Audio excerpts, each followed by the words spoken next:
The Secret of Success. In every chapter of this book, mention is made of the money-making secret that has made fortunes for the exceedingly wealthy men whom I have carefully analyzed over a long period of years.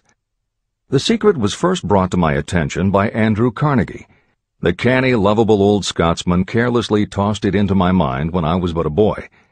Then he sat back in his chair with a merry twinkle in his eyes and watched carefully to see if I had brains enough to understand the full significance of what he'd said to me. When he saw that I had grasped the idea, he asked if I would be willing to spend 20 years or more preparing myself to take it to the world, to men and women who, without the secret, might go through life as failures.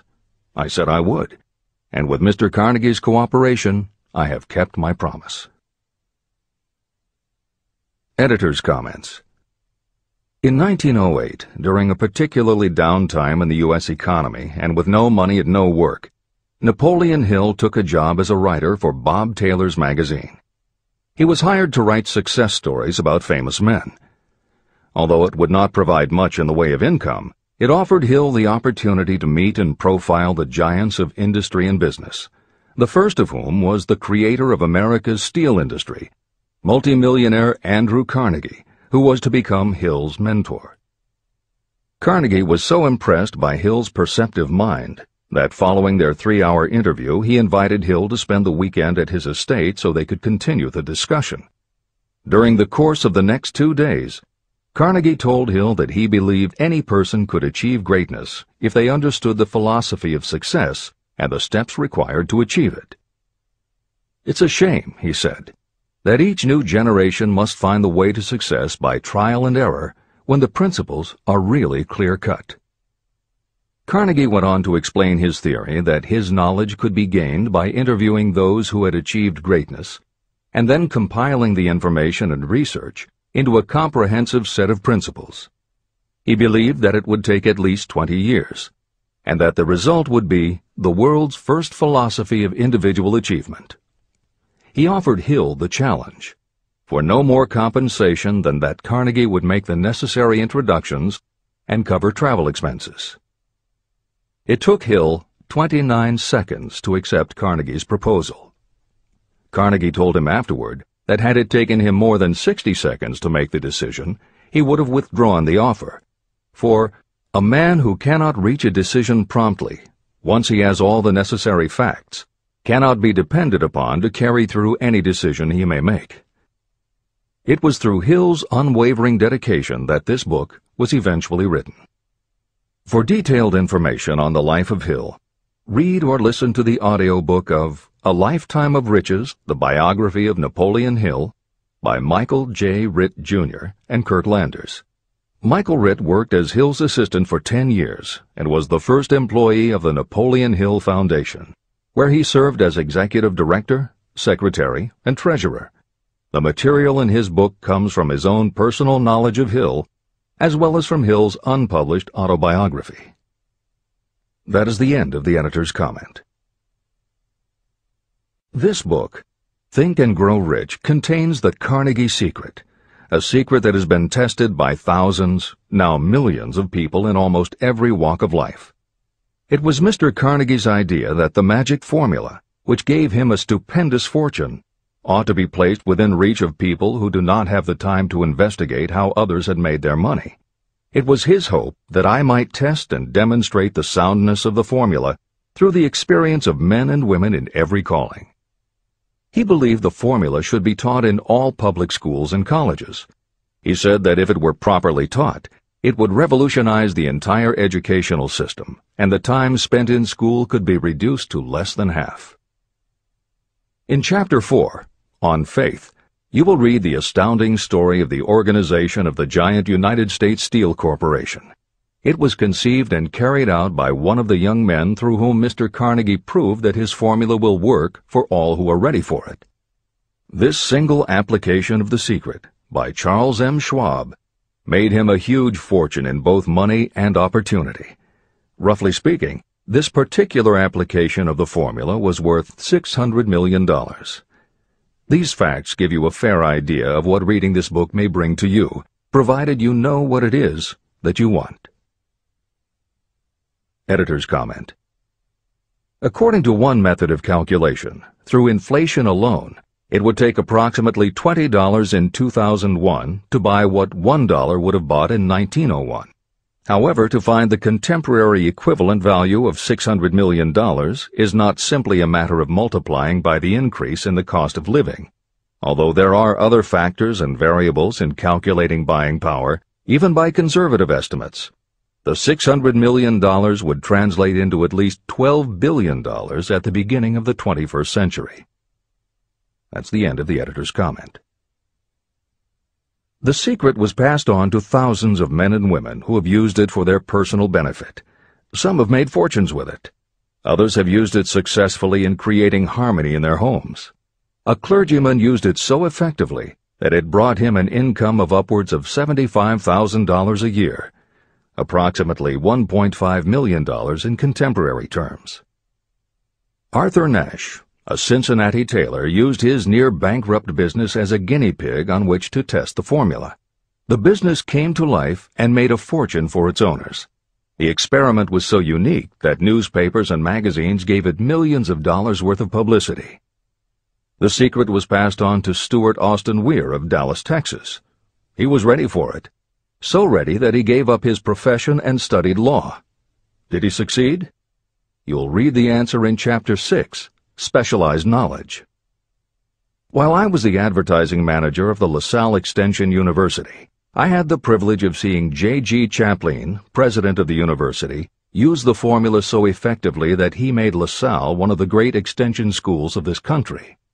The secret is mentioned no fewer than 100 times throughout this book. It has not been directly named, for it seems to work more successfully when it is merely left in sight, where those who are ready and searching for it may pick it up. That is why Andrew Carnegie passed it to me without giving me its specific name. If you are ready to put it to use, you will recognize this secret at least once in every chapter, but you will not find an explanation of how you will know if you are ready. That would deprive you of much of the benefit you will receive when you make the discovery in your own way.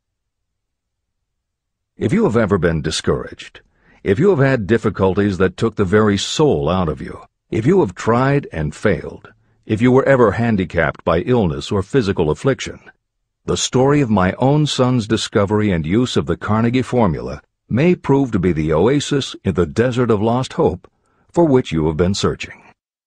This secret was extensively used by President Woodrow Wilson during the World War, and by President Roosevelt during the Second World War.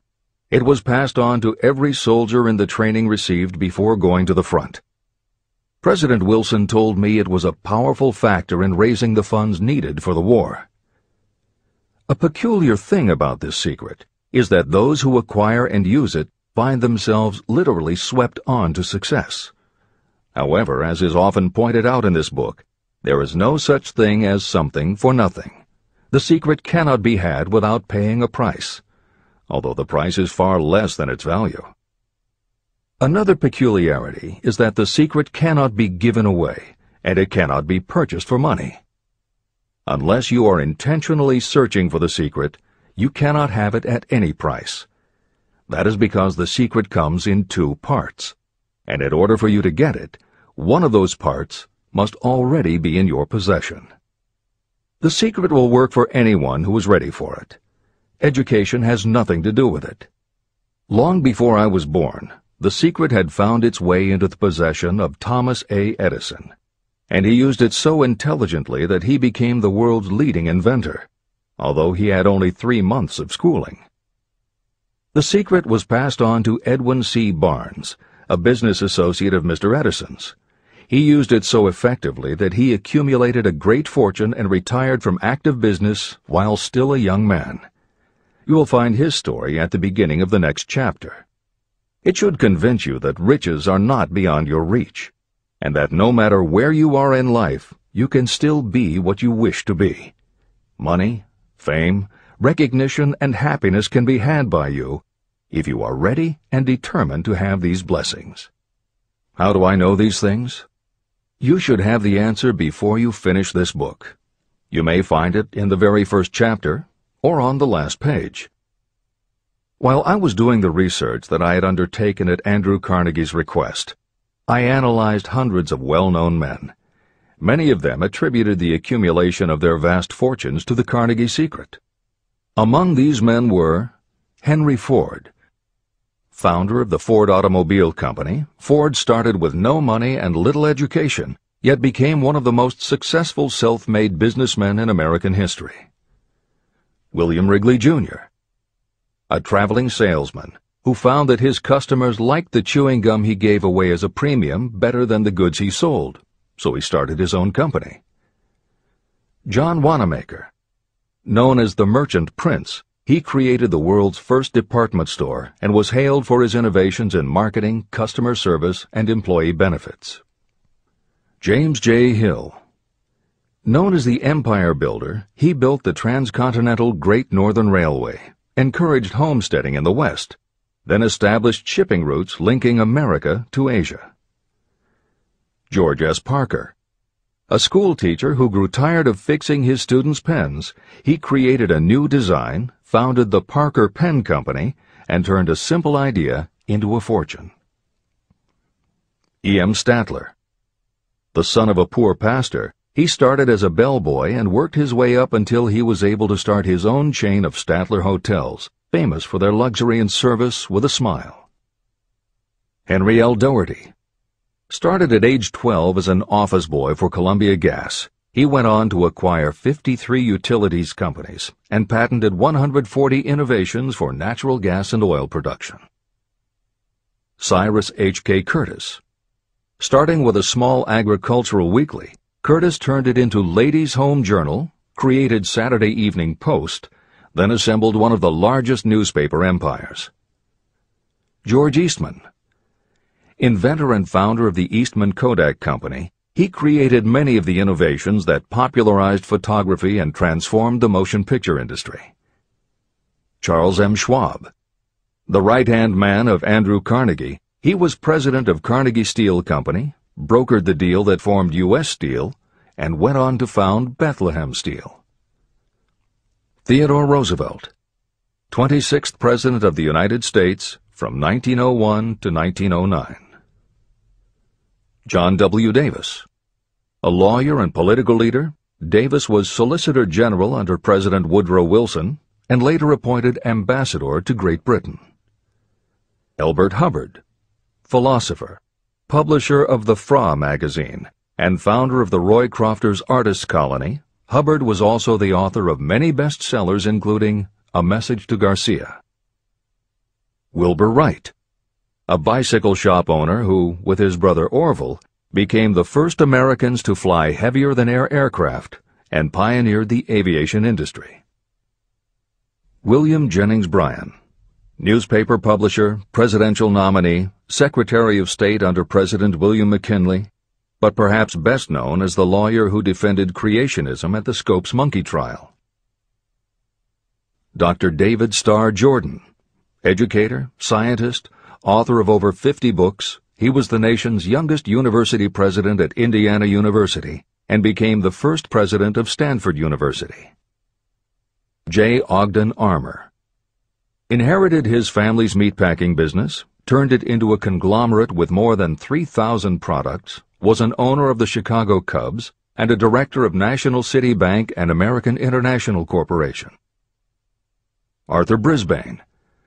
A crusading journalist and syndicated columnist, Brisbane was sought after by every major news organization and was the most read and highest-paid editorial writer of his day. Dr. Frank Gunsaulus.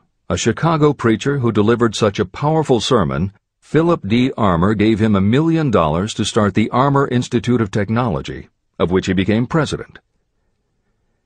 Daniel Willard. President of the B&O Railroad for more than 30 years, he was honored by having the city of Willard, Ohio, named for him. King Gillette. A traveling salesman and born tinkerer, Gillette was trying to shave on a moving train when he came up with the idea of the safety razor, which became the foundation of a corporate giant. Ralph A. Weeks. President of International Correspondence Schools, Weeks helped finance Napoleon Hill's Intra-Wall Institute, established to educate and rehabilitate prison inmates. Judge Daniel T. Wright, instructor at Georgetown Law School, where Napoleon Hill was studying when Bob Taylor's magazine gave him the assignment to write a profile of Andrew Carnegie. John D. Rockefeller. With $1,000 in savings plus another $1,000 borrowed from his father, he started a kerosene company which he grew into the giant Standard Oil and one of the world's greatest fortunes. Thomas A. Edison. Inventor and entrepreneur, he perfected the electric light bulb, the phonograph, the motion picture camera, and owned the rights to more than 1,000 patented inventions. Frank A. Vanderlip. A poor boy who became a journalist, social reformer, and self-made millionaire, he was president of the National City Bank, now Citibank, and Assistant Secretary of the Treasury. F. W. Woolworth. A clerk in a general store, he pioneered the idea of fixed-price selling and self-service and forever changed retail selling with a chain of Woolworth 5 and 10 cent stores. Colonel Robert A. Dollar. Starting with a small schooner bought to haul lumber down the West Coast, he built the Dollar Steamship Company, the largest fleet of luxury liners sailing under the U.S. flag. Edward A. Filene. Founder of the Boston-based stores, he devised revolutionary methods of distribution and merchandising and became famous for the first bargain basement department. Edwin C. Barnes. The only man Thomas Edison ever had as a partner, Barnes took Edison's failing dictaphone and sold it so successfully it became a fixture in offices and made him a multimillionaire. Arthur Nash. A Cincinnati tailor who used his bankrupt business as a guinea pig for the Carnegie Secret and was so successful the newspapers made him famous as Golden Rule Nash. Clarence Darrow. Famed as a lawyer, public speaker, and defender of the underdog, Darrow is best known as the lawyer who defended teaching the theory of evolution at the Scopes monkey trial. Woodrow Wilson. 28th President of the United States of America from 1913 to 1921. William Howard Taft. 27th President of the United States of America from 1909 to 1913. Luther Burbank. World-renowned horticulturalist who introduced over 800 varieties of new plants in his effort to improve the quality of plants and thereby increase the world's food supply. Edward W. Bok. Although he had only 6 years' schooling, by the age of 20 he was editor of Ladies' Home Journal, which he helped to build into the world's most widely circulated magazine. Frank A. Munsey. A telegraph operator who quit to launch Argosy magazine, then parlayed his fortune into a newspaper empire that included the Washington Times and the New York Herald. Elbert H. Gary. Chairman of U.S. Steel, at the time the largest corporation in the world, Gary spearheaded the construction of its first major project, the Gary Works Steel Plant, and the city of Gary, Indiana. Dr. Alexander Graham Bell. Best known as the inventor of the telephone, Bell also perfected recording devices, advances in aircraft, and was a co-founder of the National Geographic Society. John H. Patterson. President of National Cash Register, Patterson was known as an advertising visionary and a genius at motivating his sales force, which made NCR the leader in its field. Julius Rosenwald. A small manufacturer who foresaw the future of mail order, he bought 25% of Sears Roebuck & Company, and together with Richard Sears built it into an icon of American business. Stuart Austin Weir. A construction engineer Hill met in the Texas oil fields who, inspired by the Carnegie Secret, went to law school after age 40 and also helped publish Napoleon Hill's magazine. Dr. Frank Crane. A noted psychologist, essayist, and author of the book 4-Minute Essays on subjects such as the price of liberty, pragmatism, the duty of the rich, and how to keep friends. J. G. Chaplin, president of the LaSalle Extension University at the time Napoleon Hill worked in the university's advertising and sales department, where he first realized his talent for motivating people. Jennings Randolph, a congressman, then U.S. Senator from West Virginia. Randolph was a lifelong admirer of Napoleon Hill, and it was he who encouraged Hill to act as advisor to President Franklin Delano Roosevelt. These names represent a small fraction of well-known Americans whose achievements, financial and otherwise, prove that those who understand and apply the Carnegie Secret reach high positions in life. Editor's comment. As Napoleon Hill says, the preceding list includes only some of the more than 500 multimillionaires and extraordinarily successful individuals whom Napoleon Hill interviewed prior to writing Think and Grow Rich. It does not include the equally impressive list of people he came in contact with after the publication, nor does it include the names of those who did not have the opportunity to meet Napoleon Hill personally, but who attribute their success to having read this book. It is said that Napoleon Hill and Think and Grow Rich have made more millionaires than any other person in history. It might equally well be said that Napoleon Hill inspired more motivational experts than any other man in history. It is practically impossible to find a motivational speaker who does not draw upon Hill's work. His influence can be seen in the writings of his early peers, Dale Carnegie and Norman Vincent Peale. Later, successful authors and speakers such as W. Clement Stone, Og Mandino, and Earl Nightingale either worked directly with Napoleon Hill or with the Napoleon Hill Foundation. Echoes of Hill's principles can also be found in books by people as diverse as Wally Famous Amos, Mary Kay Ash, Ken Blanchard, Adelaide Bry, Chicken Soup for the Soul authors Jack Canfield and Mark Victor Hansen, Debbie Fields, Shakti Gawain, John Gray, Susan Jeffers, Bruce Jenner, Charlie Tremendous Jones, Tommy Lasorda, Art Linkletter, Joan London, Dr. Maxwell Maltz, James Redfield, Dr. Bernie Siegel, Jose Silva, Brian Tracy, Lillian Vernon, and Dennis Waitley. Stephen Covey, author of The 7 Habits of Highly Effective People, has often spoken of the influence of Napoleon Hill. Anthony Robbins, arguably the most successful motivational author and speaker at the beginning of the 21st century, has acknowledged Napoleon Hill as a personal hero. That is the end of the editor's comment. I have never known anyone who was inspired to use the Carnegie Secret who did not achieve noteworthy success. On the other hand, I have never known anyone to distinguish themselves or to accumulate riches of any consequence without possession of the secret. From these two facts, I draw the conclusion that the secret is more important for self-determination than anything you receive through what is popularly known as education. Somewhere, as you read, the secret will jump from the page and stand boldly before you, if you are ready for it. When it appears, you will recognize it. Whether you receive the sign in the first chapter or the last, stop for a moment when it presents itself, and make a note of the time and place. You will want to remember, because it will mark the most important turning point of your life. Remember, too, as you go through the book, that it deals with facts and not with fiction. Its purpose is to convey a great universal truth through which you, if you are ready, may learn what to do and how to do it. You will also receive the needed stimulus to make a start. As a final word of preparation, may I offer one brief suggestion which may provide a clue how the Carnegie Secret may be recognized?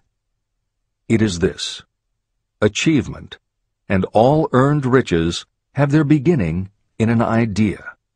If you are ready for the secret, you already possess one half of it.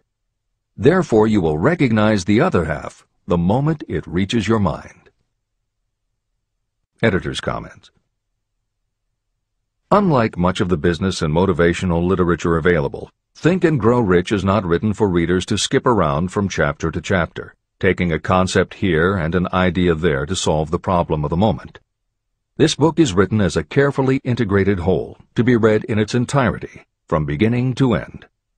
Concepts that are introduced in one chapter recur in other chapters where their meaning and significance rely upon the reader having already assimilated the earlier knowledge. The chapters are designed to build upon one another in such a way that every word is to be read, every idea is to be considered, and every concept is to be understood and absorbed. Think and Grow Rich is often called the first philosophy of personal achievement, and a philosophy is more than a collection of solutions to business problems. A philosophy is a system of principles that will guide your thoughts and actions, and provide you with a code of ethics and a standard of values. Think and Grow Rich will not just change what you think, it will literally change the way you think. In preparing this new and updated edition, every aspect of Think and Grow Rich has been analyzed to ensure its relevance to the current business climate. In those instances where material might be considered dated or out of step with contemporary practices, the original text has been updated or augmented with relevant new material. A hallmark of the original edition of Think and Grow Rich is that in every chapter Napoleon Hill cites real-life examples based on his own first-hand knowledge of America's most successful self-made multimillionaires. In this edition, every one of Hill's stories has been retained, and the editors have added contemporary examples and modern parallels which clearly demonstrate that Hill's principles are as up-to-date as today and still guiding those who succeed. In addition to contemporary examples, where the editors felt it would be of interest to the reader, we have included marginal notes that provide relevant information about recent developments. Where applicable, we have also suggested books or other materials that complement various aspects of Napoleon Hill's philosophy. On a more technical note, the editors have approached the written text as we would that of a living author. When we encountered what modern grammarians would consider run-on sentences, outdated punctuation, or other matters of form, we opted for contemporary usage. Those readers familiar with earlier editions will note that the chapter numbers have been changed in this edition. Originally, Think and Grow Rich began with an unnumbered chapter, a word from the author. In this edition, that text appears as Chapter 1, and is renamed The Secret of Success. The chapters that follow are renumbered sequentially and proceed in their original order. The chapter that was previously titled The Mystery of Sex Transmutation has been retitled Sexuality, Charisma and Creativity, and the text has been restructured and annotated to reflect the role of women in contemporary society. All editorial commentary is clearly set off in a font and style that is different from the original text. This is the end of the editor's comments.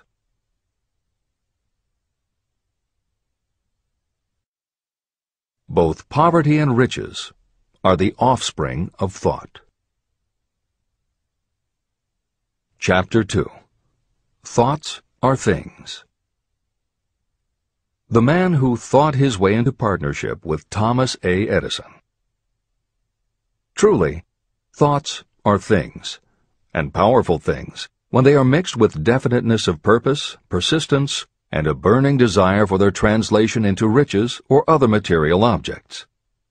Some years ago, Edwin C. Barnes discovered how true it is that you really can think and grow rich. His discovery did not come about at one sitting. It came little by little, beginning with a burning desire to become a business associate of the great Thomas Edison. One of the chief characteristics of Barnes' desire was that it was definite. He wanted to work with Edison, not for him. Pay close attention to the story of how he turned his desire into reality, and you'll have a better understanding of the principles that lead to riches. When this desire, or this thought, first flashed into his mind, he was in no position to act upon it. Two problems stood in his way. He did not know Mr. Edison, and he did not have enough money to buy a train ticket to West Orange, New Jersey, where the famed Edison Laboratory was located. These problems would have discouraged the majority of people from making any attempt to carry out the desire. But his was no ordinary desire. The Inventor and the Tramp. Edwin C. Barnes presented himself at Mr. Edison's laboratory and announced that he had come to go into business with the inventor. Years later, in speaking about that first meeting, Mr. Edison said about Barnes, "He stood there before me looking like an ordinary tramp, but there was something in the expression of his face which conveyed the impression that he was determined to get what he had come after. I had learned from years of experience with men that when a man really desires a thing so deeply that he is willing to stake his entire future on a single turn of the wheel in order to get it, he is sure to win. I gave him the opportunity he asked for, because I saw he had made up his mind to stand by until he succeeded. Subsequent events proved that no mistake was made." It could not have been the young man's appearance that got him his start in the Edison office. That was definitely against him. It was what he thought that counted. Barnes did not get his partnership with Edison on his first interview. What he did get was a chance to work in the Edison offices at a very nominal wage. Months went by. Nothing happened to bring nearer the goal that Barnes had set as his definite major purpose.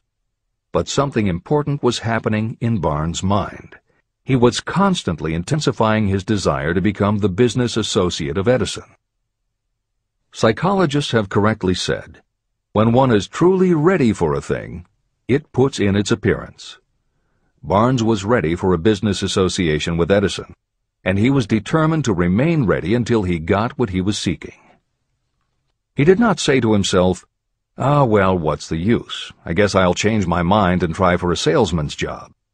But he did say, I came here to go into business with Edison, and I'll accomplish my goal if it takes the remainder of my life. He meant it. What a different story people would tell if only they would adopt a definite purpose and stand by that purpose until it had time to become an all-consuming obsession. Maybe young Barnes did not know it at the time, but his bulldog determination and his persistence in focusing on a single desire was destined to mow down all opposition and bring him the opportunity he was seeking. When the opportunity came, it appeared in a different form and from a different direction than Barnes had expected.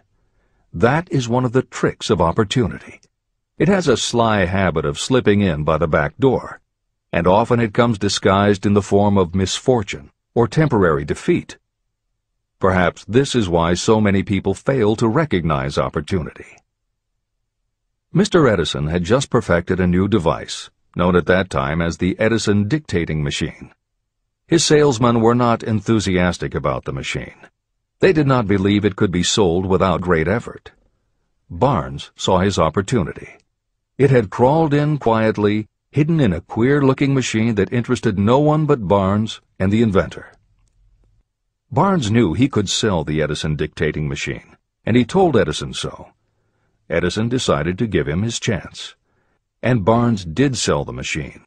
In fact, he sold it so successfully that Edison gave him a contract to distribute and market it all over the nation.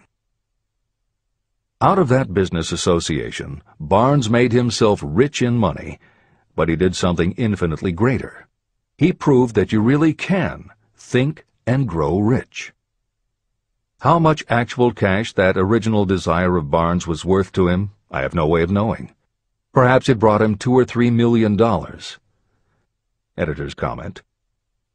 $3 million in the early years of the 20th century would be comparable to more than $50 million in terms of buying power at the beginning of the 21st century.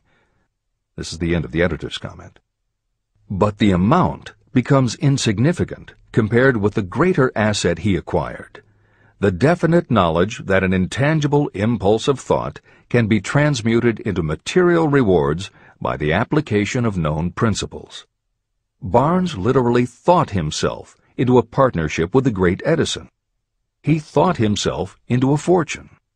He had nothing to start with except knowing what he wanted, and the determination to stand by that desire until he realized it. 3 feet from gold. One of the most common causes of failure is the habit of quitting when you're overtaken by temporary defeat. Every person is guilty of this mistake at one time or another. During the gold rush days, An uncle of my friend R.U. Darby was caught by gold fever, and he went west to Colorado to dig and grow rich. He had never heard that more gold has been mined from the thoughts of men than has ever been taken from the earth. He staked a claim and went to work with pick and shovel. After weeks of labor, he was rewarded by the discovery of the shining ore. He needed machinery to bring the ore to the surface. Quietly, he covered up the mine and returned to his home in Williamsburg, Maryland. He told his relatives and a few neighbors about the strike. They got together the money for the machinery and had it shipped. R.U. Darby decided to join his uncle, and they went back to work the mine. The first car of ore was mined and shipped to a smelter. The returns proved they had one of the richest mines in Colorado. A few more cars of that ore would clear their debts. Then would come the big killing in profits. Down went the drills. Up went the hopes of Darby and Uncle. Then something happened. The vein of gold ore disappeared. They had come to the end of the rainbow, and the pot of gold was no longer there. They drilled on, desperately trying to pick up the vein again, all to no avail. Finally, they decided to quit.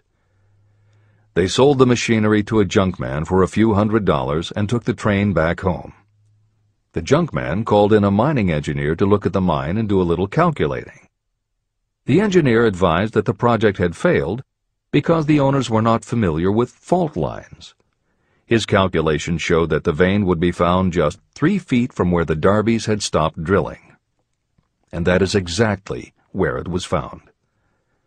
The junkman took millions of dollars in ore from the mine because he knew enough to seek expert counsel before giving up.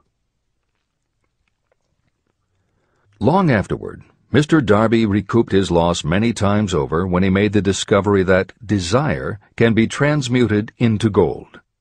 The discovery came after he went into the business of selling life insurance. Never forgetting that he lost a huge fortune because he stopped 3 feet from gold, Darby profited by the experience in his newly chosen field. He simply said to himself, "I stopped 3 feet from gold, but I will never stop because men say no when I ask them to buy insurance." Darby became one of a small group of men who sell over $1 million in life insurance annually. He owed his stickability to the lesson he learned from his quitability in the gold mining business. Before success comes in anyone's life, that person is sure to meet with much temporary defeat, and perhaps some failure. When defeat overtakes a person, the easiest and most logical thing to do is to quit. That is exactly what the majority of people do. More than 500 of the most successful people this country has ever known told me their greatest success came just one step beyond the point at which defeat had overtaken them. Failure is a trickster with a keen sense of irony and cunning. It takes great delight in tripping you just when success is almost within reach. Editor's comments. Napoleon Hill's creed, "Every failure brings with it the seed of an equivalent success," was the inspiration for entrepreneur and motivational speaker Wayne Allen Root to write his book, The Joy of Failure. Published in the late 1990s, it not only tells Wayne's personal story of using his failures as stepping stones to success, he also recounts stories from other successful people, which prove that the rich and famous got to be that way only because of what they learned from their failures. People such as Jack Welch, the hugely successful CEO of General Electric, who early in his career failed dramatically when a plastics plant for which he was responsible blew up. Billionaire Charles Schwab was a failure at school and university, flunking basic English twice due to a learning disability, and then failed on Wall Street more than once before he thought of the idea that grew to make him very rich indeed. Sylvester Stallone, Bruce Willis, Oprah Winfrey, Bill Clinton, Stephen Jobs, Donald Trump, and a host of other equally well-known achievers all had to fail in order to learn the lessons that ultimately made them successes. Every one of them was a failure, but none of them was defeated. Charles F. Kettering, who patented more than 200 inventions including the automobile ignition, the spark plug, Freon for air conditioners, and the automatic transmission, said, "From the time a person is 6 years old until he graduates from college, he has to take 3 or 4 examinations a year. If he flunks once, he is out." But an inventor is almost always failing. He tries and fails maybe 1,000 times. If he succeeds once, then he's in. These two things are diametrically opposite. We often say that the biggest job we have is to teach a newly hired employee how to fail intelligently. We have to train him to experiment over and over and to keep on trying and failing until he learns what will work. Failures are just practice shots. This is the end of the editor's comment. A 50-cent lesson in persistence. Shortly after Mr. Darby received his degree from the University of Hard Knocks, he witnessed something that proved to him that no does not necessarily mean no. One afternoon, he was helping his uncle grind wheat in an old-fashioned mill. The uncle operated a large farm on which a number of sharecropper farmers lived. Quietly, the door was opened, and a small child, the daughter of a tenant, walked in and took her place near the door. The uncle looked up, saw the child, and barked at her roughly, "What do you want?" Meekly, the child replied, "My mom says to send her 50 cents. "I'll not do it," the uncle retorted. "Now you run on home." But she did not move. The uncle went ahead with his work, not noticing that she did not leave. When he looked up again and saw her still standing there, he said, "I told you to go on home. Now go, or I'll take a switch to you." But she did not budge. The uncle dropped a sack of grain he was about to pour into the mill hopper and started toward the child. Darby held his breath. He knew his uncle had a fierce temper. When the uncle reached the spot where the child was standing, she quickly stepped forward one step, looked up into his eyes, and screamed at the top of her voice, "My mom's got to have that 50 cents!" The uncle stopped, looked at her for a minute, put his hand in his pocket, took out $50, and gave it to her.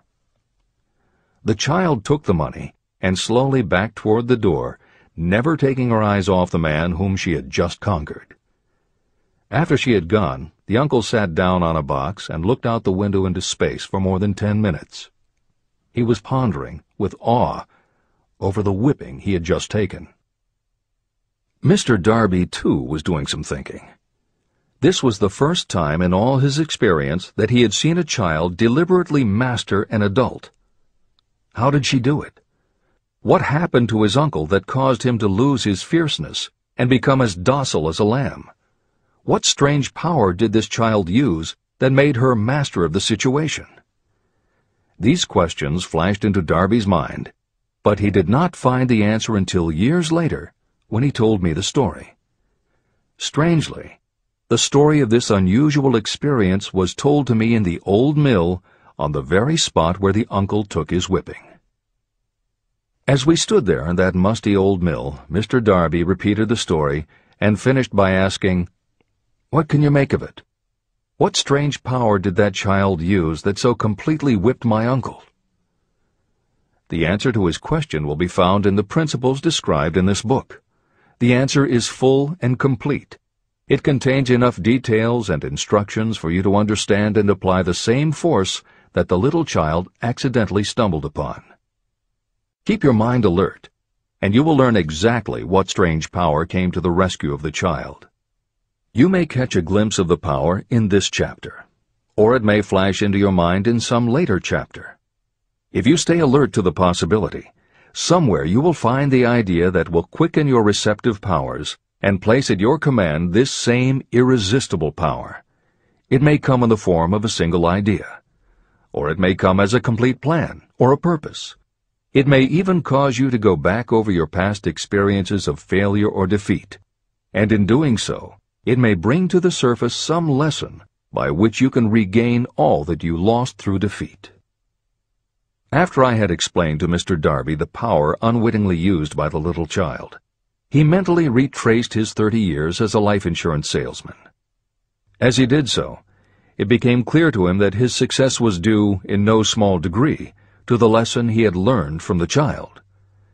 Mr. Darby pointed out, "Every time a prospect tried to bow me out without buying, I saw that child standing there in the old mill, her big eyes glaring in defiance, and I said to myself, I've got to make this sale.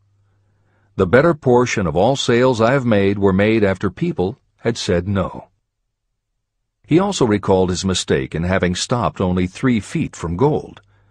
"But," he said, "that experience was a blessing in disguise. It taught me to keep on keeping on, no matter how hard the going may be. A lesson I needed to learn before I could succeed in anything."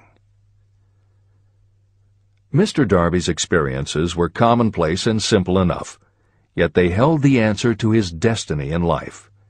In fact, to him the experiences were as important as life itself, and he was able to profit from these 2 important experiences because he analyzed them and found the lesson they taught.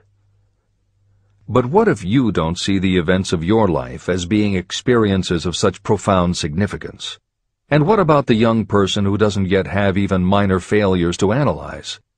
Where and how will they learn the art of converting defeats into the stepping stones to opportunity? That is exactly why this book was written, to answer those questions. To convey my answer, I have constructed 13 principles. These principles work individually or together as catalysts. The specific answer that you are looking for may already be in your own mind. Reading these principles may be the catalyst that causes your answer to suddenly come to you as an idea, a plan, or a purpose. One sound idea is all you need to achieve success. These 13 principles contain the best and most practical ways and means of creating ideas. Success consciousness. Before I go any further in the description of these principles, you should know this. When riches begin to come, they come so quickly and in such great abundance that you will wonder where they've been hiding during all those lean years. This is an astounding statement, especially when you take into consideration the popular belief that riches come only to those who work hard and long. When you begin to think and grow rich, you will observe that riches begin with a state of mind, with definiteness of purpose, with little or no hard work. What you need to know now is how to acquire the state of mind that will attract riches. I spent 25 years researching the answer to that question, because I, too, wanted to know how wealthy men become that way. What you will learn is that as soon as you master the principles of this philosophy and begin to apply those principles, your financial status will begin to improve. Everything you touch will begin to transmute itself into an asset for your benefit. Impossible? Not at all. One of the main weaknesses the average person suffers is too much familiarity with the word impossible. We know all the rules that will not work. We know all the things that cannot be done. This book was written for those who seek the rules that have made others successful and are willing to stake everything on those rules. Success comes to those who become success conscious.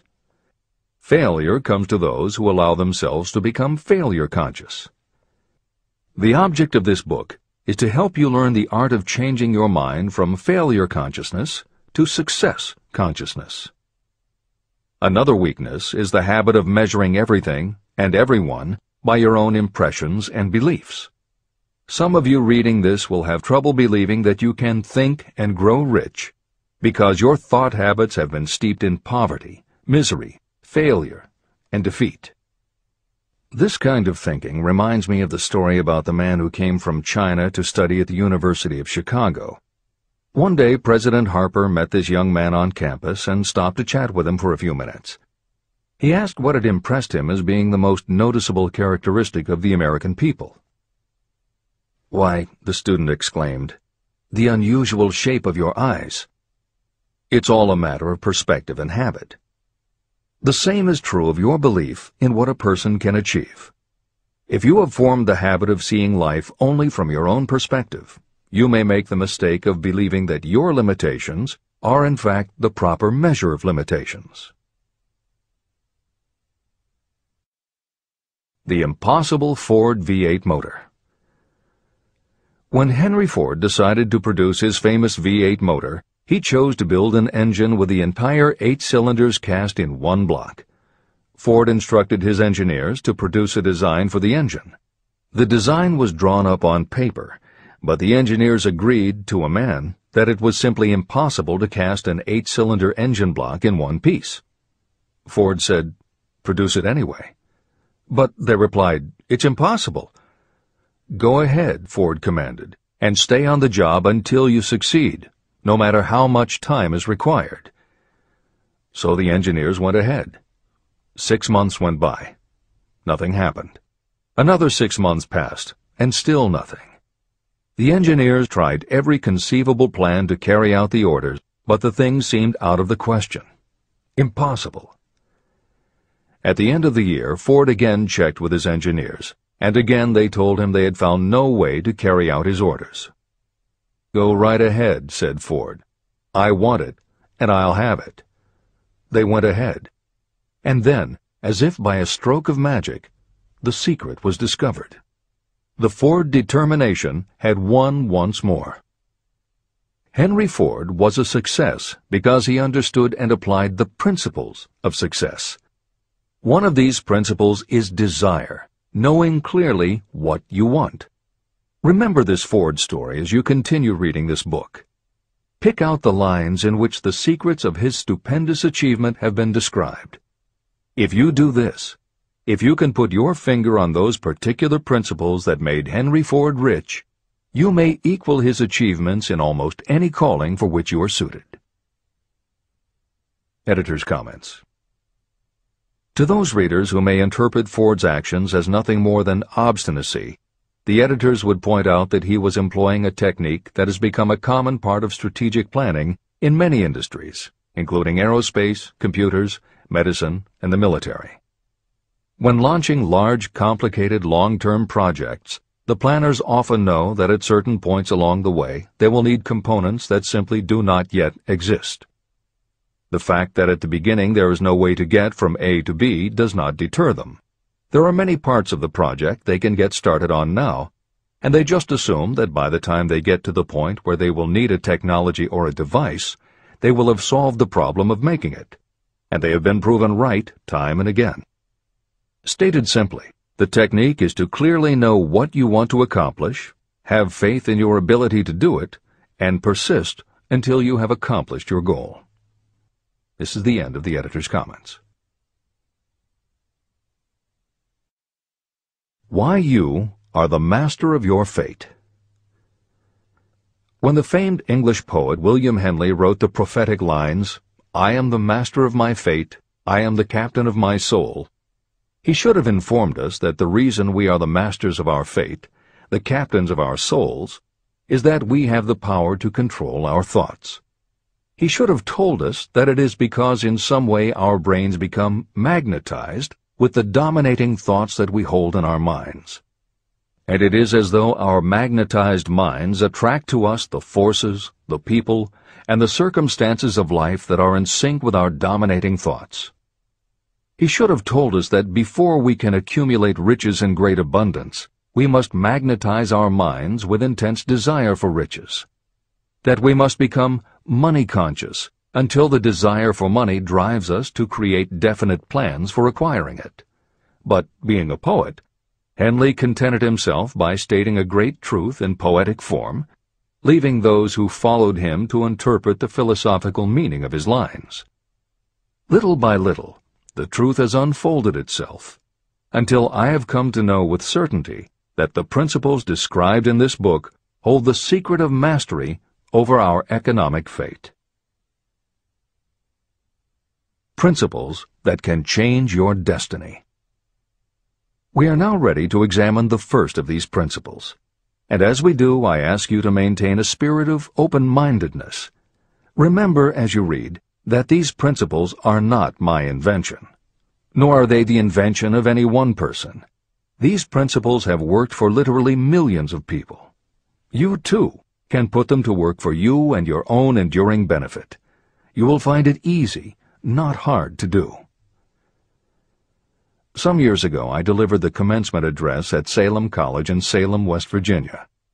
I emphasized with so much intensity the need to have a burning desire that one of the members of the graduating class became completely convinced and made it a cornerstone of his own philosophy. That young man became a congressman and an important factor in President Franklin D. Roosevelt's administration. He wrote me a letter in which he so clearly stated his opinion of the principle of desire outlined in the next chapter that I have chosen to publish his letter as an introduction to that chapter. It gives you an idea of the rewards to come. My dear Napoleon, my service as a member of Congress having given me an insight into the problems of men and women, I am writing to offer a suggestion which may become helpful to thousands of worthy people. In 1922, you delivered the commencement address at Salem College when I was a member of the graduating class. In that address, you planted in my mind an idea which has been responsible for the opportunity I now have to serve the people of my state, and will be responsible, in a very large measure, for whatever success I may have in the future. I recall, as though it were yesterday, the marvelous description you gave of the method by which Henry Ford, with but little schooling, without a dollar, with no influential friends, rose to great heights. I made up my mind then, even before you had finished your speech, that I would make a place for myself, no matter how many difficulties I had to surmount. Thousands of young people will finish their schooling this year and within the next few years. Every one of them will be seeking just such a message of practical encouragement as the one I received from you. They will want to know where to turn, what to do to get started in life. You can tell them, because you have helped to solve the problems of so many, many people. There are thousands of people in America today who would like to know how they can convert ideas into money. People who must start from scratch, without finances, and recoup their losses. If anyone can help them, you can. If you publish the book, I would like to own the first copy that comes from the press, personally autographed by you. With best wishes, believe me, cordially yours, Jennings Randolph. Since that time in 1922, I watched Jennings Randolph rise to become one of the nation's leading airline executives, a great inspirational speaker, and a United States Senator from West Virginia. 35 years after I made that speech, it was my pleasure to return to Salem College in 1957 and deliver the baccalaureate sermon. At that time, I received an honorary Doctor of Literature degree from Salem College. Editor's comments.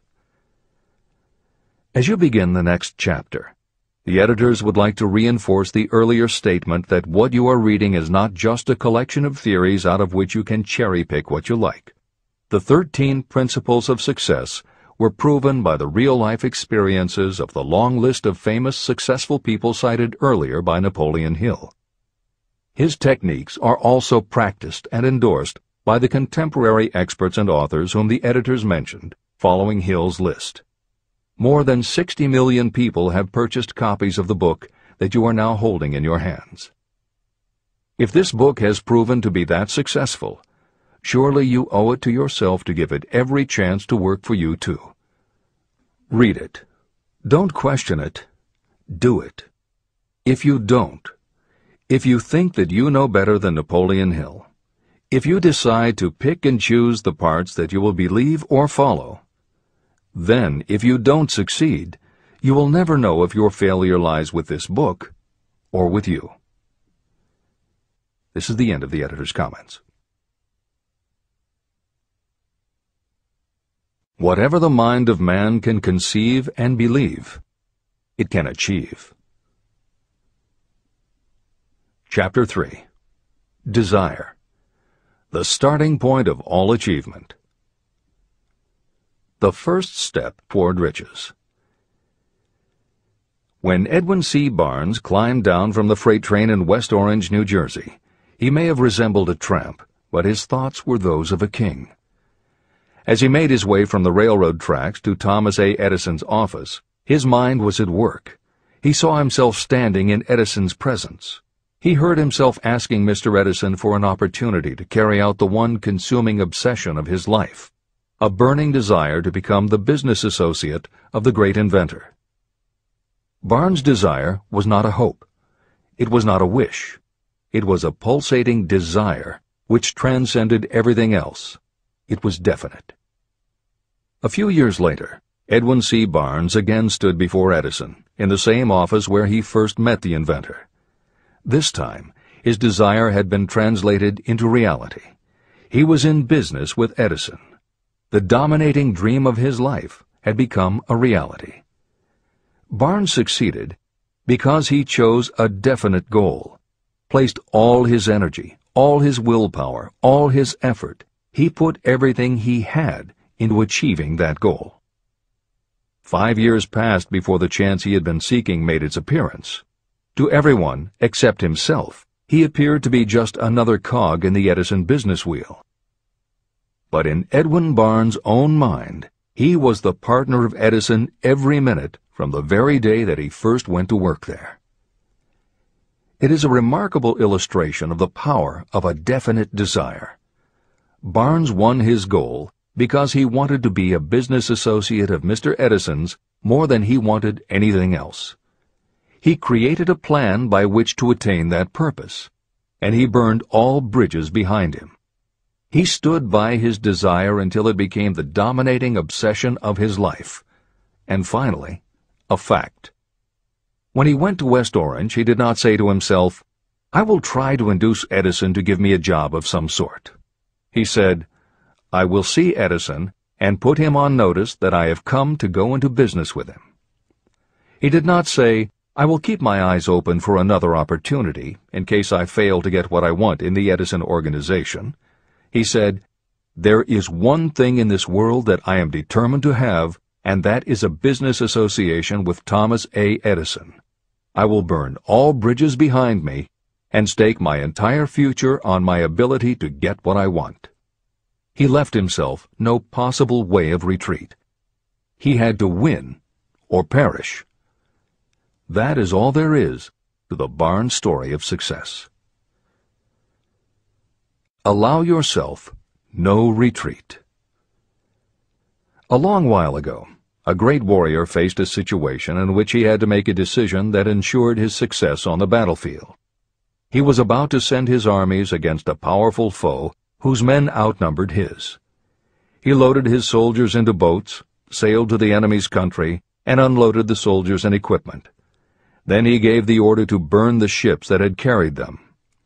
Addressing his men before the first battle, he said, "You see the boats going up in smoke. That means we cannot leave these shores alive unless we win. We now have no choice. We win or we perish." They won. Every person who wins in any undertaking must be willing to burn his ships and cut all sources of retreat.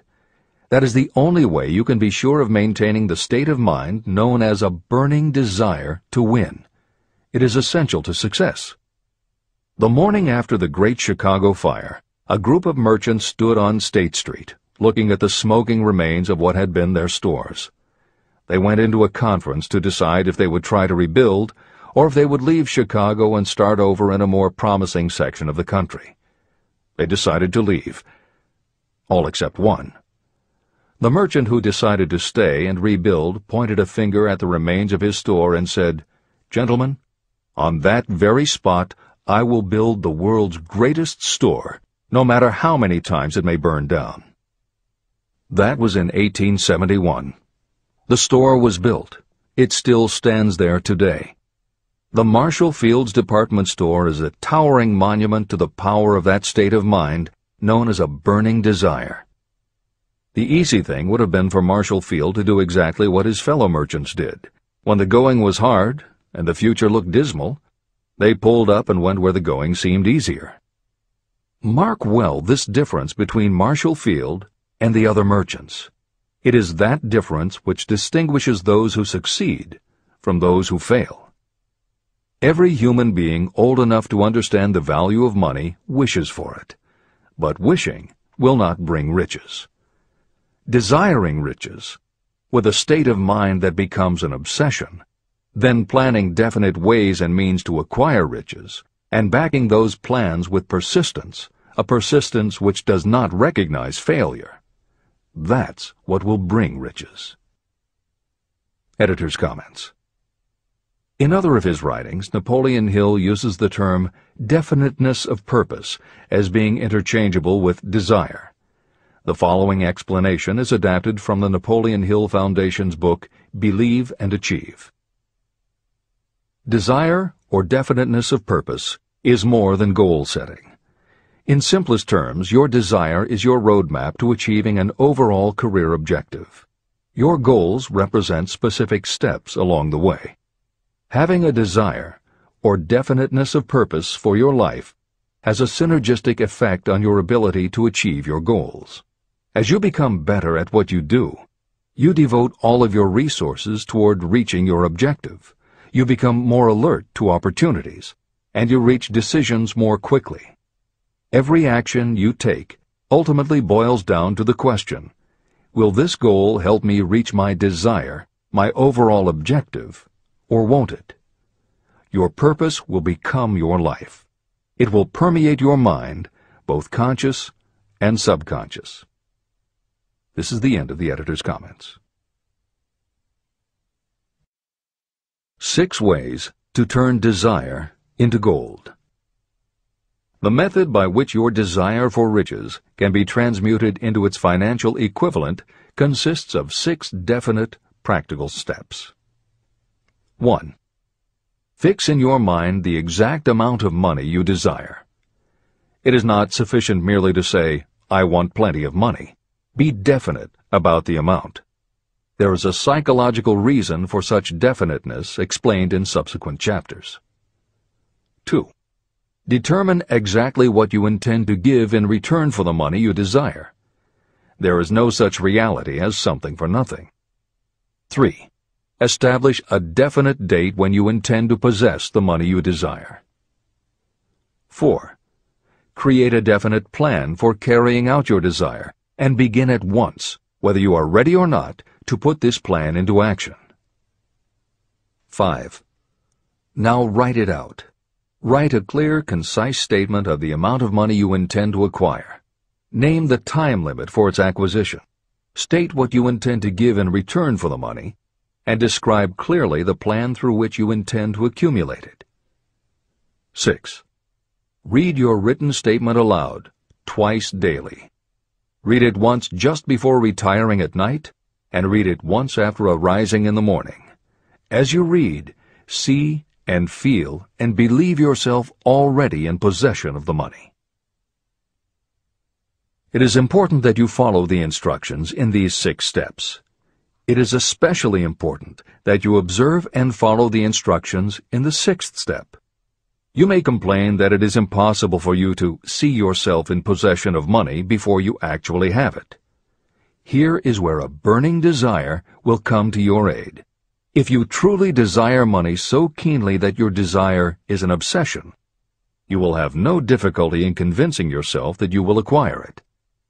The object is to want money, and to become so determined to have it that you convince yourself you will have it. If you have not been schooled in the workings of the human mind, these instructions may appear impractical. It may help you to know that the information they convey was given to me by Andrew Carnegie, who made himself into one of the most successful men in American history. Carnegie began as an ordinary laborer in the steel mills, but managed, despite his humble beginning, to make these principles yield him a fortune of considerably more than $100 million. Editor's comment. In today's terms, the value of Carnegie's fortune would be at least $20 billion and probably a good deal more. End of editor's comment. It may be of further help to know that the 6 steps were carefully scrutinized by the famed inventor and successful businessman, Thomas A. Edison. He gave his stamp of approval, saying they are not only the steps essential for the accumulation of money, but also for the attainment of any goal. Editor's comments. In the time since Napoleon Hill wrote these words, advances in our understanding of both the physiology of the brain and the psychology of the mind have yielded a much greater understanding of human motivation. Even so, the methods used by modern motivational experts are essentially the same techniques advised by Hill. Research studies confirm that there is sound psychological basis for doing as Hill advises. Be very specific when setting goals. Perform the physical act of committing those goals to paper, and repeat your stated goal aloud to yourself often. These techniques have gained wide acceptance among modern experts in the field. The psychological principle at work is similar to that which underlies autosuggestion and self-hypnosis, concepts that will be discussed in greater depth in Chapter 5, Autosuggestion, and in Chapter 13, The Subconscious Mind. Hill's instruction to see yourself as you will be when you have already achieved your objective is also a specific technique. Today it is commonly taught by motivational experts under the term creative visualization. In Chapter 4 on faith and in Chapter 5 on autosuggestion, Hill elaborates on his method. Before moving on, the editors would like to reinforce Hill's advice to follow his instructions to the letter. The editors know there is a tendency for the reader to assume that it is enough for them just to intellectually understand a concept.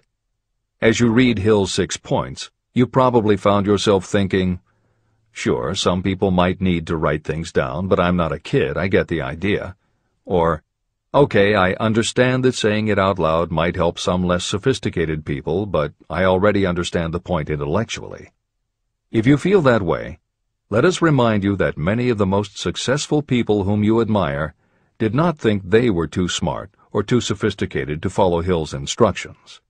The editors would again point out that if Napoleon Hill believed the actual acts of writing and speaking your goals is important, and if psychologists and motivational experts agree, then you would be foolish not to follow this simple advice. Just do it. This is the end of the editor's comments. The steps call for no hard labor. They call for no sacrifice. To apply them does not call for a great amount of education. But the 6 steps do call for enough imagination to see and to understand that the accumulation of money cannot be left to chance or luck. You may as well know right here that you can never have riches in great quantity unless you can work yourself into a white heat of desire for money and actually believe you will possess it.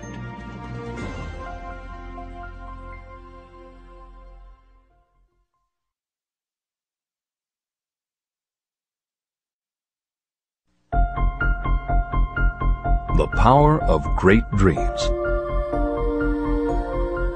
If you are in this race for riches, you should be encouraged by the following truth. The world in which we live is demanding new ideas, new ways of doing things, new leaders, new inventions, and new methods, styles, versions, and variations of everything all the time. Behind all this demand for new and better things, there is one quality that you must possess to win, and that is definiteness of purpose, the knowledge of what you want, and a burning desire to possess it. If you truly desire riches, remember that the real leaders of the world have always been people who harnessed and put into practical use the intangible, unseen forces of opportunity. Leaders are the people who convert those opportunities into cities, skyscrapers, factories, transportation, entertainment, and every form of convenience that makes things easier, faster, better, or just make life more pleasant. In planning to acquire your share of the riches, don't let anyone put you down for being a dreamer. To win the big stakes in this changing world, you must catch the spirit of the great pioneers, whose dreams have given to civilization all that it has of value. It is that spirit which serves as the lifeblood of our own country, your opportunity and mine to develop and market our talents. A burning desire to be and to do is the starting point from which the dreamer must take off. Dreams are not born of indifference, laziness, or lack of ambition. If the thing you wish to do is right, and you believe in it, go ahead and do it. Never mind what they say if you meet with temporary defeat. They do not know that every failure brings with it the seed of an equivalent success. Marconi dreamed of a system for sending sound from one place to another without the use of wires. It may interest you to know that Marconi's friends had him taken into custody and examined in a psychiatric hospital when he announced he had discovered a principle by which he could send messages through the air. Evidence that he did not dream in vain may be found in every radio and television set, cellular phone, communication satellite, and every other wireless device in the world. Fortunately, the dreamers of today fare better. Today, your world is filled with an abundance of opportunity that the dreamers of the past never knew. If you doubt this is true, if you are feeling crushed because of a recent failure, you are about to learn how your failure can be your most valuable asset. Almost everyone who succeeds in life gets off to a bad start and passes through many heartbreaking struggles before they arrive. The turning point in the lives of those who succeed usually comes at the moment of some crisis through which they are introduced to their other selves. Editor's comments. Napoleon Hill's concept of the other self is mentioned elsewhere in Think and Grow Rich, but he does not comment on it extensively. The following elaboration is taken from his later writings. You've been thinking about your losses to the exclusion of everything else. The more you concentrate on them, the more you attract other losses. Stop thinking about them, and make up your mind that you are going to benefit from your experience. Whatever personal obstacles you face, you must start getting to know that side of your personality that knows no obstacles, that recognizes no defeats. Cultivate a friendship with the other you, so no matter what you're doing, you are allied with someone who shares your goals. All the philosophy and advice about persuading others will be much more useful to you if you practice it yourself. This is the end of the editor's comment. Sidney Porter discovered the genius that slept within his brain only after he had met with great misfortune. He was found guilty of embezzlement and confined to a prison cell in Columbus, Ohio, and it was there that he became acquainted with his other self. He began to write short stories. Then, while locked in his cell, he began to sell those stories to magazines under the pen name O. Henry. Through the use of his imagination, he discovered himself to be a great author instead of a miserable criminal and outcast. By the time he was released from prison, O. Henry was the most popular short story writer in the country. Editor's comments.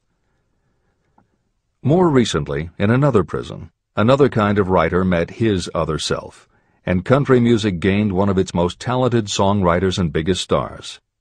As a kid, Merle Haggard's family home was a converted boxcar in Bakersfield, California. After his father died when Merle was 9, more often than not, home for young Merle was a series of juvenile detention centers. At 16, he quit school, and for the next 4 years the only mark Merle Haggard made in the world was a rap sheet for stolen cars, burglaries, and bogus checks. By the age of 20, he was serving time in San Quentin and gaining a reputation as a hard-case con. Then he met his other self.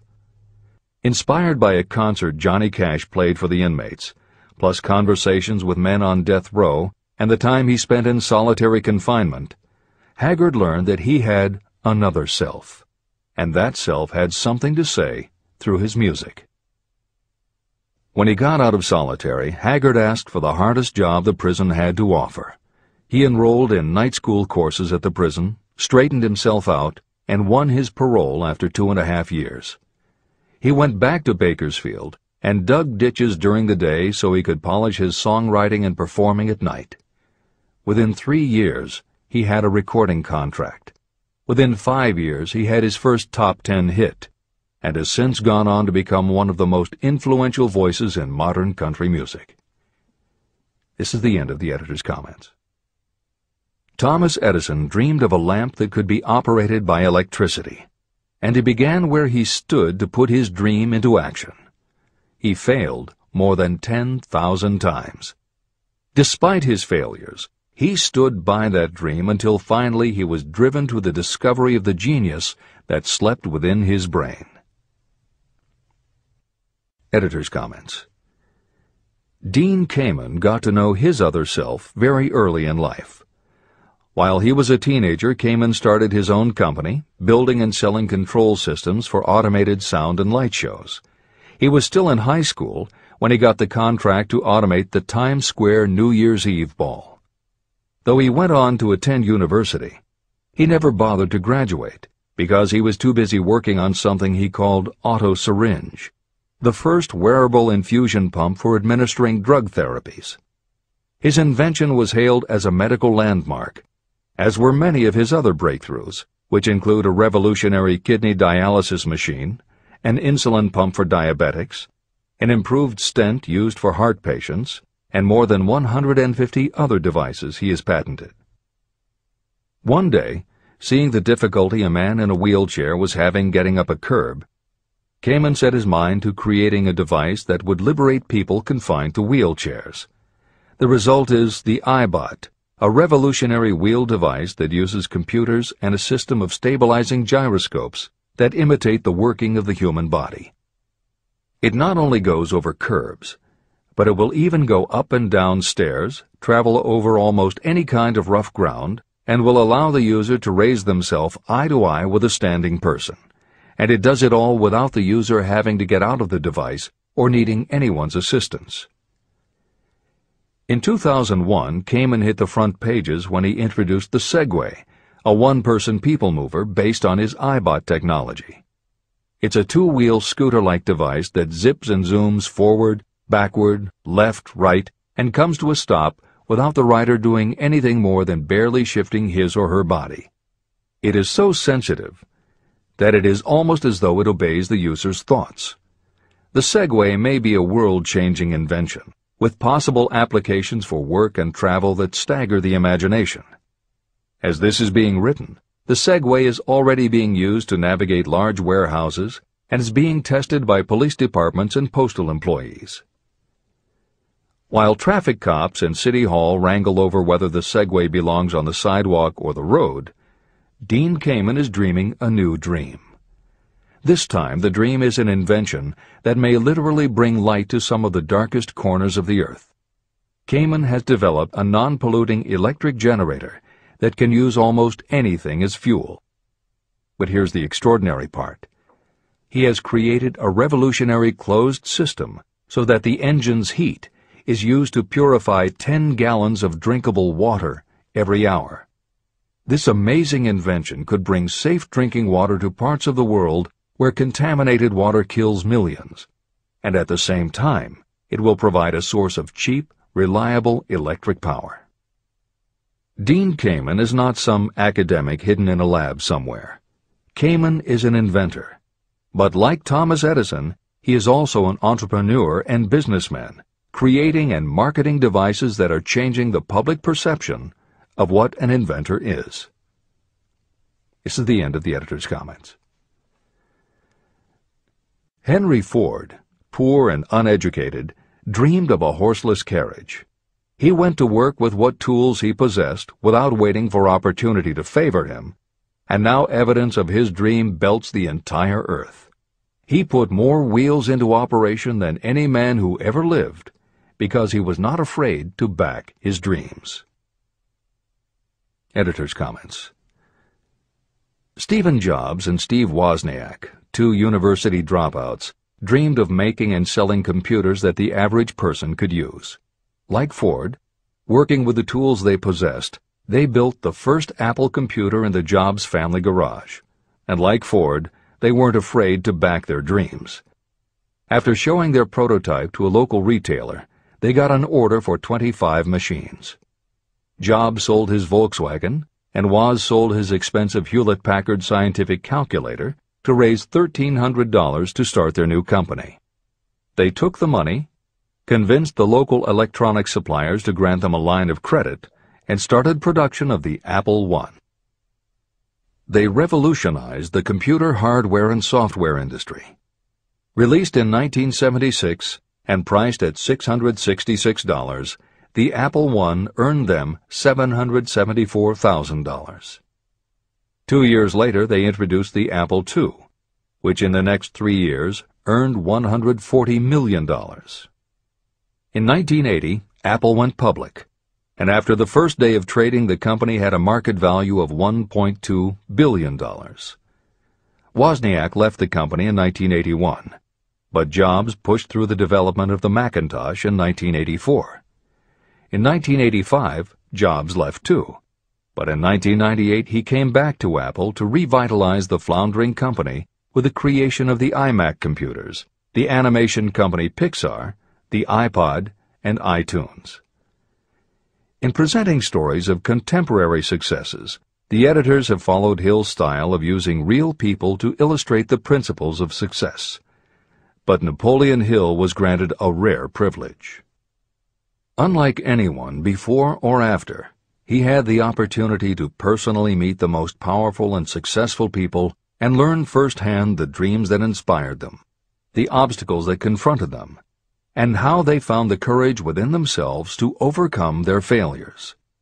Hill met many of the inventors and the empire builders who laid the foundations of 20th century American industry while they were still news, not history. Then, for more than 25 years, he studied the habits and learned the secrets of the next generations who built on the foundations, forged new industries, devised new systems, and dreamed new dreams. It was only because Hill was given such unprecedented access over such a long period that he was able to compare, contrast, analyze, and then formulate a philosophy of achievement based on the real stories of real people who had used these techniques to create their success. Think and Grow Rich revolutionized self-help writing, and to this day is the standard against which all motivational literature is measured. Its success also helped create the market for the thousands of business biographies that tell in detail how the dreams were born, plans were made, frustrations were faced, and triumphs achieved in every sector of modern business. And because this wealth of information is now available, with little more than the click of a mouse, you can read, hear, or watch today's greatest entrepreneurs and most successful CEOs confirming in their own words the basic truth behind every one of the principles Napoleon Hill explains in this book. The products or services they sell may be different, but the story of their success is the same. Dreams, followed by failures, followed by lessons learned, then success.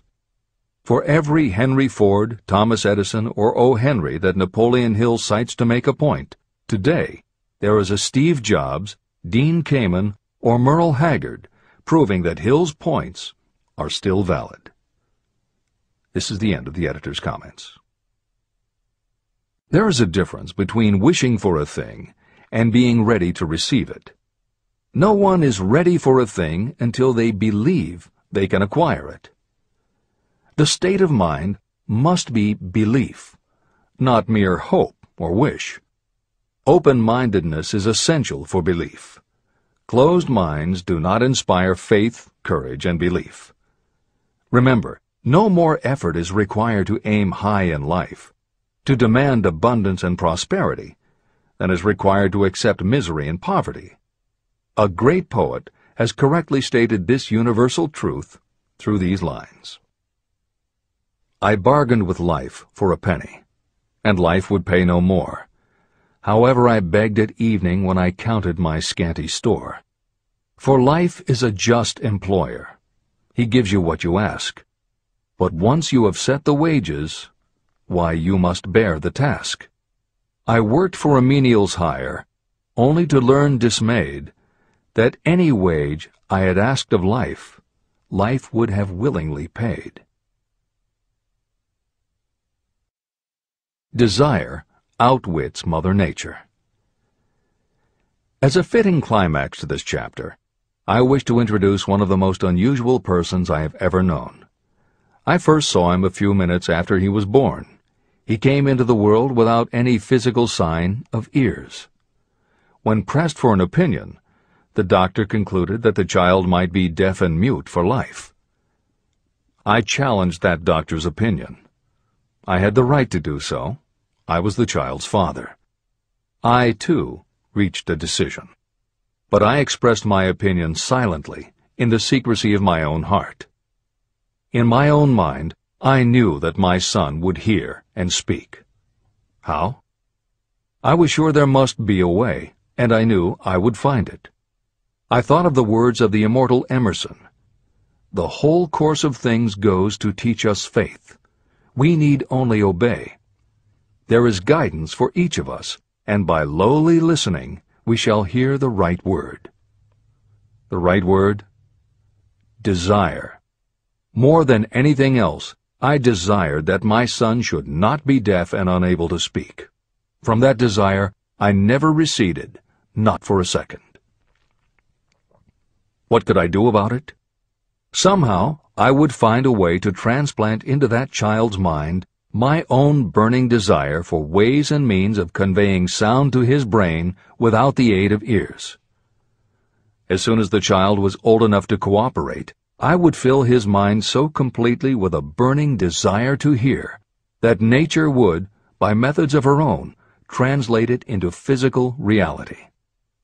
All this thinking took place in my own mind, but I spoke of it to no one. Every day I renewed the pledge I had made to myself that my son should not be deaf. As he grew older and began to take notice of things around him, we observed that he had a slight degree of hearing. When he reached the age when children usually begin talking, he made no attempt to speak, but we could tell by his actions that he could hear certain sounds slightly. That was all I needed to know. I was convinced that if he could hear, even slightly, he might develop still greater hearing capacity. Then something happened that gave me hope. It came from an entirely unexpected source. We bought a phonograph. When the child heard the music for the first time, he went into ecstasies. He promptly appropriated the machine. On one occasion, he played a record over and over for almost 2 hours, standing in front of the phonograph with his teeth clamped on the edge of the case. The significance of this did not become clear to us until years afterward. At the time, we had never heard of the principle of bone conduction of sound.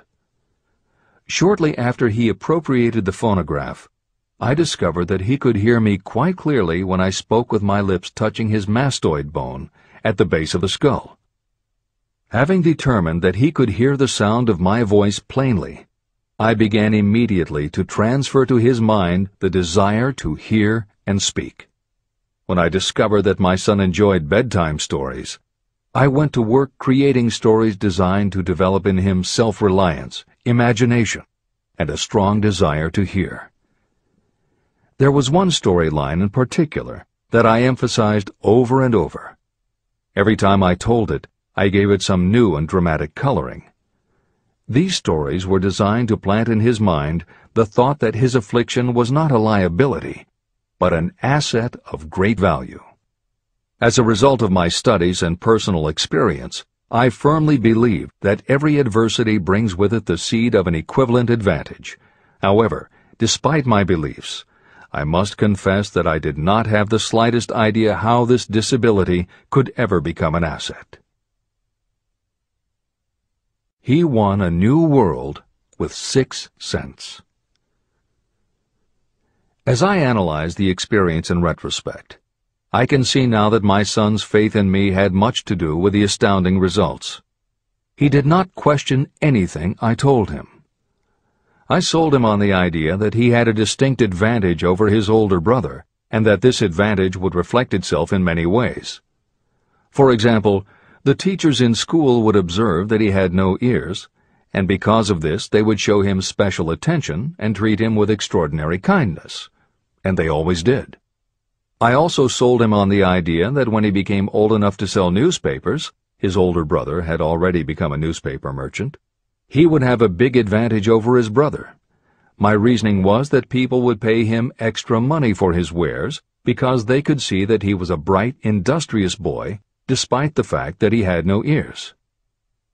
When he was about 7, he showed the first evidence that my method of stimulating his mind was bearing fruit. For several months he begged for the privilege of selling newspapers, but his mother would not give the project her consent. Finally, he took matters in his own hands. One afternoon, when he was left at home with the staff, he climbed through the kitchen window, shinnied to the ground, and set out on his own.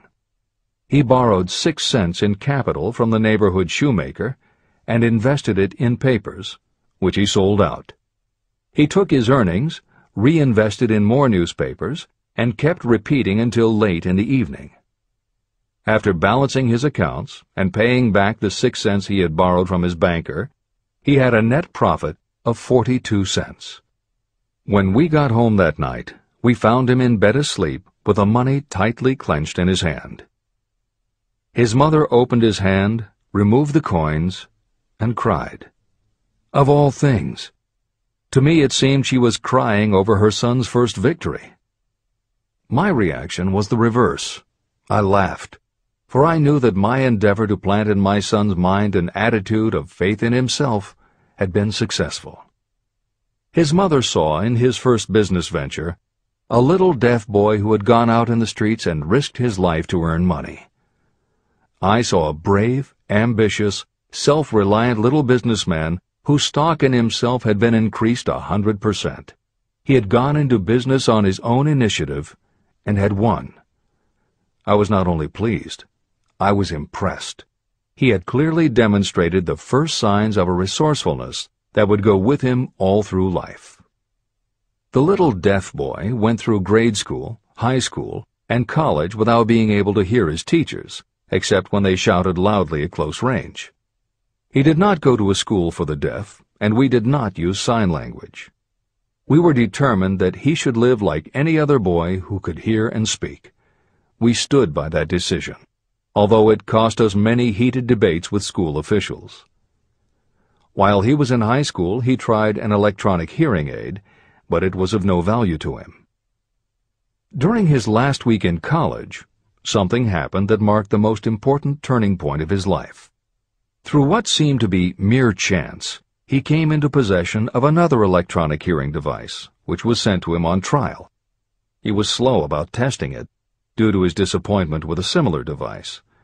Finally, he picked it up carelessly, placed it on his head, and hooked up the battery.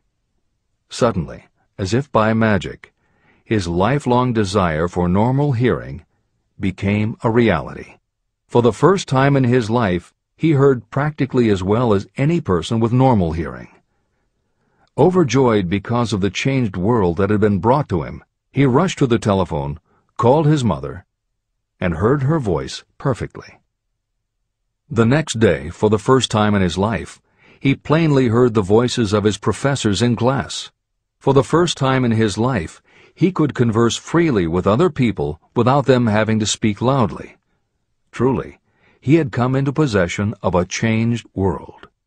His desire was finally paying dividends. But the victory was not yet complete. He still had to find a definite and practical way to convert his disability into an equivalent asset. Thought that works miracles.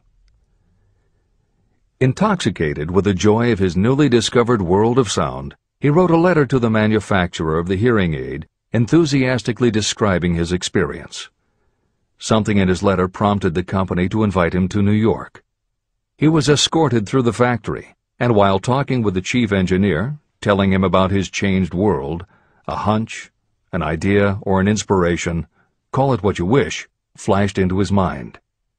It was this impulse of thought that converted his disability into an asset destined to pay dividends in both money and happiness to thousands for all time to come.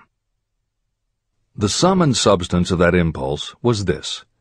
It occurred to him that he might be of help to the millions of people who go through life without the benefit of hearing devices, if he could find a way to tell them the story of his changed world. For an entire month, he carried out intensive research, during which he analyzed the entire marketing system of the manufacturer of the hearing device. Then he created a plan for reaching out to other hearing-impaired people all over the world, to share with them his newly discovered changed world. When this was done, he put in writing a 2-year plan based upon his findings. When he presented the plan to the company, he was instantly given a position for the purpose of carrying out his ambition. Little did he dream when he went to work that he was destined to bring hope and practical relief to thousands of people who, without his help, would have been limited forever by deafness. There's no doubt in my mind that Blair would have been deaf and unable to speak all his life if his mother and I had not managed to shape his mind as we did. When I planted in his mind the desire to hear and talk and live as other people, there went with that impulse some strange influence that caused nature to become bridge builder and span the gulf of silence between his brain and the outer world. Truly, a burning desire has devious ways of transmuting itself into its physical equivalent. Blair desired normal hearing. Now he has it. He was born with a condition that in those days might easily have sent a person with a less defined desire to the street with a bundle of pencils and a tin cup. The little white lie I planted in his mind when he was a child, by leading him to believe his impaired hearing would become a great asset, has justified itself. I am convinced it is a fact that there is nothing, right or wrong, that belief plus burning desire cannot make real. These qualities are free to everyone. Editor's comments. As Napoleon Hill was finishing this chapter on desire, it was reported that the famed opera singer Madame Schumann-Heink had died. A passage in her obituary struck Hill as being so appropriate to the subject of this chapter that he was moved to comment as follows. End of editor's comment. One short paragraph in the newspaper story about the famed opera singer Madame Schumann-Heink gives the clue to this unusual woman's stupendous success. I quote the paragraph because the clue it contains is none other than desire. Early in her career, Madame Schumann-Heink visited the director of the Vienna Court Opera to have him test her voice. But he did not test it. After taking one look at the awkward and poorly dressed girl, he exclaimed, none too gently, "With such a face, and with no personality at all, how can you ever expect to succeed in opera? My good child, give up the idea. Buy a sewing machine and go to work. You can never be a singer." Never is a long time. The director of the Vienna Court Opera may have known much about the technique of singing, but he knew little about the power of desire when it assumes the proportion of an obsession. If he had known more of that power, he would not have made the mistake of condemning genius without giving it an opportunity. Editor's comments. Although few readers of this edition will be familiar with Madame Schumann-Heink, every reader knows a half-dozen similar stories. It is true for every generation and every kind of music. At some time, even the biggest stars were failures. At some time, someone told them they weren't good enough. But every one of those times that they failed, their desire was bigger than their failure. That is why you know their stories. And it's also why you've never heard about the thousands of other performers who were also told they weren't good enough. The ones you've never heard of are the ones whose desire wasn't big enough. They are the ones who believed that failure was defeat. This is the end of the editor's comment. Several years ago, one of my business associates became ill. He became worse as time went on, and finally was taken to the hospital for an operation. The doctor warned me that there was little, if any, chance of my ever seeing him alive again. But that was the doctor's opinion. It was not the opinion of the patient. Just before he was wheeled away, he whispered to me, "Do not be disturbed, Chief. I will be out of here in a few days." The attending nurse looked at me with pity. But the patient did come through safely. After it was all over, his physician said, nothing but his own desire to live saved him. He never would have pulled through if he had not refused to accept the possibility of death. Editor's comments. By the 1980s, the phenomenon that Napoleon Hill wrote about in the preceding paragraph was embraced by a growing segment of the population. Among the adherents were numerous medical professionals who incorporated the concept under the term the body-mind connection. And by the turn of the 21st century, the belief that the mind can manifest physical changes in the body had become a part of mainstream medical practice. In Chapter 5, Autosuggestion, you will find further comment on the medical aspects of having a burning desire. This is the end of the editor's comment. I believe in the power of desire backed by faith in yourself, because I have seen this power lift people from lowly beginnings to places of power and wealth. I have seen it rob the grave of its victims. I have seen it serve as the medium by which people staged a comeback after having been defeated in 100 different ways. And I have seen it provide my own son with a normal, happy, successful life, despite nature's having sent him into the world without ears. How can you harness and use the power of desire? The first part of the answer is in the technique at the beginning of this chapter. You will learn more about it in the next and subsequent chapters of this book. Through some strange and powerful principle, nature wraps up in the impulse of strong desire that something that recognizes no such word as impossible, and accepts no such reality as failure. There are no limitations to the mind except those we acknowledge. Chapter 4. Faith in your ability. Visualization of and belief in attainment of desire. The second step toward riches. Faith is the head chemist of the mind. When faith is blended with thought, the subconscious mind instantly picks up the vibration. The subconscious then translates it and transmits it to infinite intelligence. The emotions of faith, love, and sex are the most powerful of all the major positive emotions. When the three are blended, they have the effect of coloring thought in such a way that it instantly reaches the subconscious mind. There, it is changed into a form that induces a response from infinite intelligence. Editor's comments. In the preceding paragraph, Napoleon Hill uses two terms, faith and infinite intelligence, both of which may convey to the reader a religious connotation that Hill did not intend. The following will define the meaning of the words as Hill uses them in the following chapter. In modern usage, the word faith has become almost interchangeable with religious belief, which is not the way Hill uses the word. Faith, as it is used here, means having confidence, trust, and an absolute unwavering belief that you can do something. And in order for you to have faith in yourself as Hill means it, it has to be true on a subconscious level. If you have a nagging doubt in the back of your mind, or if you are just going through the motions of pretending you believe, it won't work, because your subconscious will know your doubts.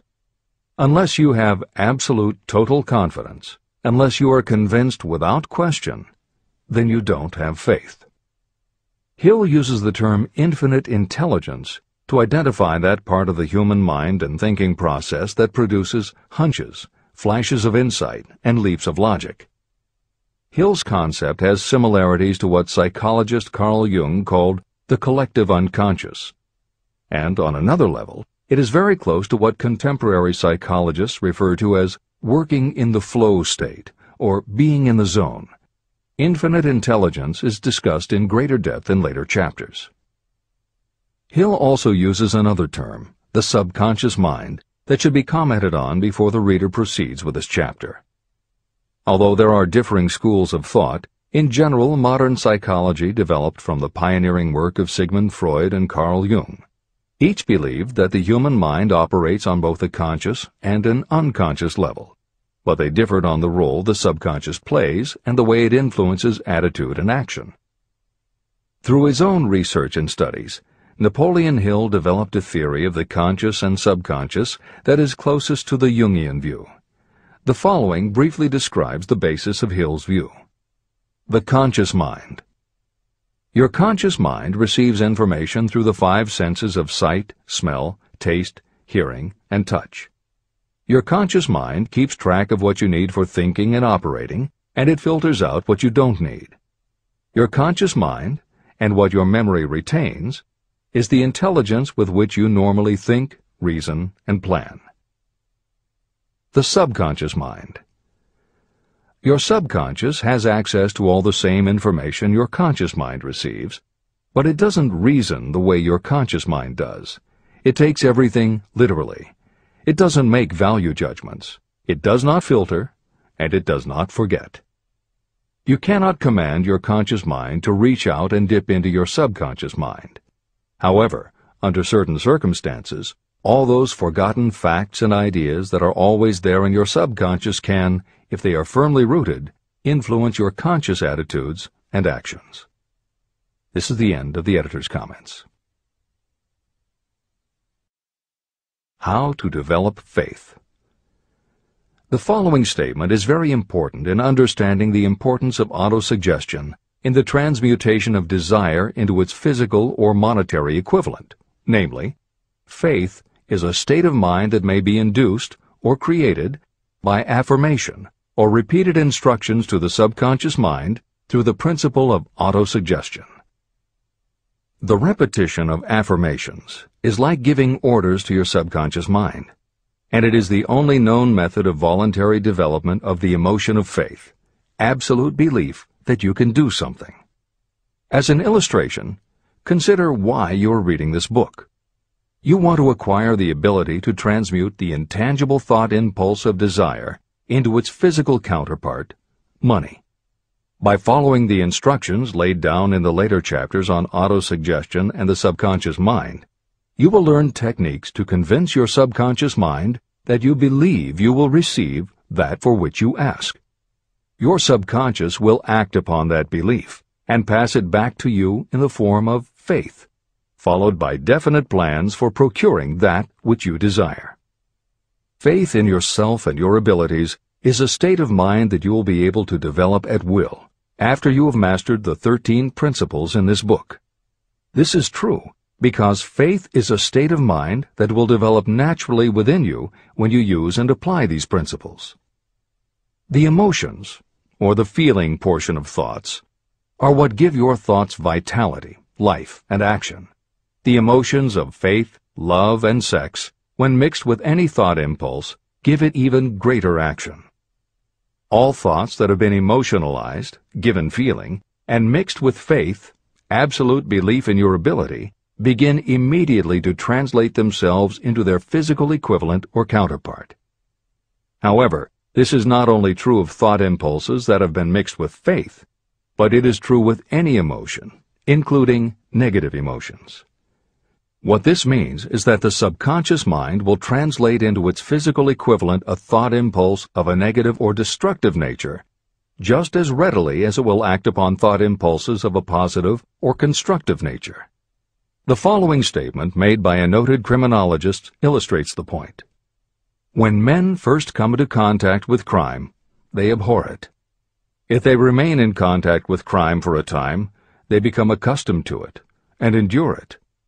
If they remain in contact with it long enough, they finally embrace it and become influenced by it. This is the equivalent of saying that a negative impulse of thought that is repeatedly passed on to the subconscious mind often enough is finally accepted and acted upon by the subconscious mind. The subconscious then proceeds to translate that impulse into its physical equivalent by the most practical procedure available. This also accounts for the strange phenomenon that so many millions of people experience, referred to as bad luck. There are millions of people who believe themselves doomed to poverty and failure because of some strange force they call bad luck, over which they believe they have no control. But the truth is that they are the creators of their own misfortunes, because this negative belief in bad luck is picked up by the subconscious mind and translated into its physical equivalent. Your belief, or faith, is the element that will determine the action of your subconscious mind. Once again, let me stress that you will benefit by passing on to your subconscious mind any desire that you wish translated into its physical or monetary equivalent in a state of expectancy or belief that the transmutation will actually take place. The subconscious mind will transmute into its physical equivalent, by the most direct and practical way available, any order that is given to it in a state of belief or faith that the order will be carried out. At this point, it should also be noted that because of the way that the subconscious operates, there is nothing to stop you from deceiving your subconscious mind when giving it instructions through autosuggestion. That is what I did when I deceived my son's subconscious mind. To make this deception more realistic, when you call upon your subconscious mind, you must conduct yourself just as you would if you were already in possession of the material thing that you are demanding. Editor's comments. It is an axiom of contemporary motivation theory that the subconscious mind cannot distinguish between what is real and what is vividly imagined. One of the most frequently cited studies supporting this concept was done with a group of basketball players. The players were divided into 3 teams, and the players on each team were tested on their ability to make free throws. The teams were then separated for a period of time, and each team was given instructions which they were told would improve their abilities. One team was instructed to practice making baskets on a daily basis. The second team was instructed not to practice during the period and not to even think about basketball. The third team was also instructed not to practice during the period, but instead the members were told to spend their daily practice time visualizing in detail the process of making baskets. At the end of the experiment, the teams were again tested. The team that rested showed a decrease in ability. The team that practiced showed a marked increase in ability. And the team that didn't practice but visualized making baskets showed an increase in ability almost equal to those who had practiced daily. As Hill says, you can deceive your subconscious through autosuggestion. If you convincingly plant an idea in your subconscious will accept and work with the idea as though it were a fact. But the key word is convincingly. If you try to send a message to your subconscious, but in the back of your mind you have a nagging doubt whether it will work, your subconscious will pick that up also. You will have sent mixed messages that cancel each other out. That is why Hill stresses the importance of doing it with faith. Your subconscious will not judge if it is true or false, positive or negative, but it does respond to the power of the input, how emotionalized the thought is. This is the end of the editor's comment. It is essential for you to encourage the positive emotions as the dominating forces of your mind. But faith in yourself doesn't come from merely reading instructions. Now that you understand the theory, you must begin to apply it. By experimenting and practicing, you will develop your ability to mix faith with any order you give to your subconscious. When you have faith in your ability, then you can give your subconscious mind instructions, which it will accept and act upon immediately. When your mind is dominated by positive emotions, it will encourage the state of mind known as faith. Faith in yourself is a state of mind that you can create by autosuggestion. All through the ages, religious leaders have admonished people to have faith. They say to have faith in this, that, and the other dogma or creed, but they have failed to tell people how to have faith. They have not stated that faith is a state of mind that may be induced by self-suggestion. In language that anyone can understand, this book explains the principle through which faith in your ability to accomplish a goal may be developed where it does not already exist. Before we begin, you should be reminded again that faith is the eternal elixir that gives life, power, and action to the impulse of thought. Faith is the starting point of all accumulation of riches. Faith is the basis of all miracles and of all mysteries that cannot be analyzed by the rules of science. Faith is the only known antidote for failure. Faith is the element that, when mixed with desire, gives you direct communication with infinite intelligence. Faith is the element that transforms the ordinary vibration of thought created by the human mind into the spiritual equivalent. Faith is the only way the force of infinite intelligence can be harnessed and used. The magic of self-suggestion. It is a fact that you will come to believe whatever you repeat to yourself, whether the statement is true or false.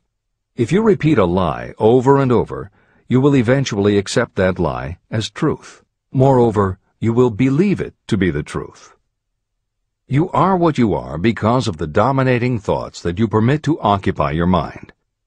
Thoughts that you deliberately place in your own mind and encourage with sympathy, and with which you mix any one or more of the emotions, constitute the motivating forces that direct and control your every movement, act, and deed. The following sentence is a very significant statement of truth. Thoughts that are mixed with any of the feelings of emotions become like a magnetic force, which attracts other similar or related thoughts. A thought that is magnetized with one of the emotions may be compared to a seed. When it is planted in fertile soil, it germinates, grows, and multiplies itself over and over again. What was originally one small seed becomes countless millions of seeds of the same kind. The human mind is constantly attracting vibrations that are in sync with whatever dominates the mind. Any thought, idea, plan, or purpose that you hold in your mind attracts a host of its relatives. Add these relatives to its own force, and it grows until it becomes the prime motivator of the person in whose mind it has been housed. Now, let us go back to the starting point. How can the original seed of an idea, plan, or purpose be planted in the mind? The answer? Any idea, plan, or purpose may be placed in the mind through repetition of thought. This is why you are asked to write out a statement of your major purpose, or definite chief aim. Commit it to memory, and repeat it out loud day after day until these vibrations of sound have reached your subconscious mind. You are what you are because of the dominating thoughts that you permit to occupy your mind. If you choose to, you can throw off any bad influences from your past and build your own life the way you want it to be. For instance, by taking inventory of your mental assets and liabilities, you might discover that your greatest weakness is lack of self-confidence. This can be overcome and translated into courage through the principle of autosuggestion. You can do this by writing out a set of simply stated positive thought impulses, memorizing them, and repeating them until they become a part of the working equipment of your subconscious mind. The following is an example for someone whose definite purpose is to overcome a lack of self-confidence. Self-confidence formula. 1. I know that I have the ability to achieve the object of my definite purpose in life. Therefore, I demand of myself persistent, continuous action toward its attainment, and I here and now promise to render such action. 2. I realize the dominating thoughts of my mind will eventually reproduce themselves in outward physical action and gradually transform themselves into physical reality. Therefore, I will concentrate my thoughts for 30 minutes each day, visualizing the person I intend to become. In this way, I will create in my mind a clear mental picture. 3. I know, through the principle of autosuggestion, that any desire I persistently hold in my mind will eventually find some practical means of attaining my objective. Therefore, I will devote 10 minutes daily to demanding of myself the development of self-confidence. 4. I have clearly written down a description of my definite chief aim in life, and I will never stop trying until I have developed sufficient self-confidence for its attainment. 5. I fully realize that no wealth or position can last unless it is built upon truth and justice. Therefore, I will engage in no transaction that does not benefit all whom it affects. I will succeed by attracting to myself the forces I wish to use and the cooperation of others. I will persuade others to help me because of my willingness to help others. I will eliminate hatred, envy, jealousy, selfishness, and cynicism by developing love for all humanity, because I know that a negative attitude toward others can never bring me success. I will cause others to believe in me because I will believe in them and in myself. I will sign my name to this formula, commit it to memory, and repeat it aloud once a day, with full faith that it will gradually influence my thoughts and actions so that I will become a self-reliant and successful person. Behind this formula is a law of nature that psychologists call autosuggestion or self-suggestion. It is a proven technique that will work for your success if it is used constructively. On the other hand, if used destructively, it will destroy just as readily. In this statement may be found a very significant truth, namely that those who go down in defeat and end their lives in poverty, misery, and distress do so because of negative application of the principle of autosuggestion. All impulses of thought have a tendency to clothe themselves in their physical equivalent. The disaster of negative thinking. The subconscious mind makes no distinction between constructive and destructive thought impulses. It works with the material we feed it through our thought impulses. The subconscious mind will translate into reality a thought driven by fear just as readily as it will translate into reality a thought driven by courage or faith. Just as electricity will turn the wheels of industry and render useful service if used constructively, it will snuff out life if wrongly used. So, too, will the law of autosuggestion lead you to peace and prosperity, or down into the valley of misery, failure, and death. It depends on your degree of understanding and application of it. If you fill your mind with fear or doubt, and if you do not believe in your ability to connect with and use the forces of infinite intelligence, then you will not be able to use those forces. The law of autosuggestion will take your lack of belief and use that doubt as a pattern by which your subconscious mind will translate it into its physical equivalent. Editor's comments. When you have faith in your ability to accomplish what you want, it not only firmly plants ideas in your subconscious, but it then works to reinforce itself. When you have faith in your abilities, part of what you must have faith in is that it is possible to tap into infinite intelligence. And because you have faith that it will work, your conscious mind won't be resistant. When your conscious doesn't resist, your subconscious mind can send creative ideas to your conscious mind more easily. Then the more you see the power working in your life, the easier it is for you to act on faith the next time. Will it work for you? You will never know unless you relax your resistance and just have faith that it will. This is the end of the editor's comment. Like the wind that carries one ship east and another west, the law of autosuggestion will lift you up or pull you down according to the way you set your sails of thought. The law of autosuggestion, through which any person may rise to altitudes of achievement that stagger the imagination, is well described in the following verse. Observe the words that have been emphasized, and you will catch the deep meaning that the poet had in mind. If you think you are beaten, you are. If you think you dare not, you don't.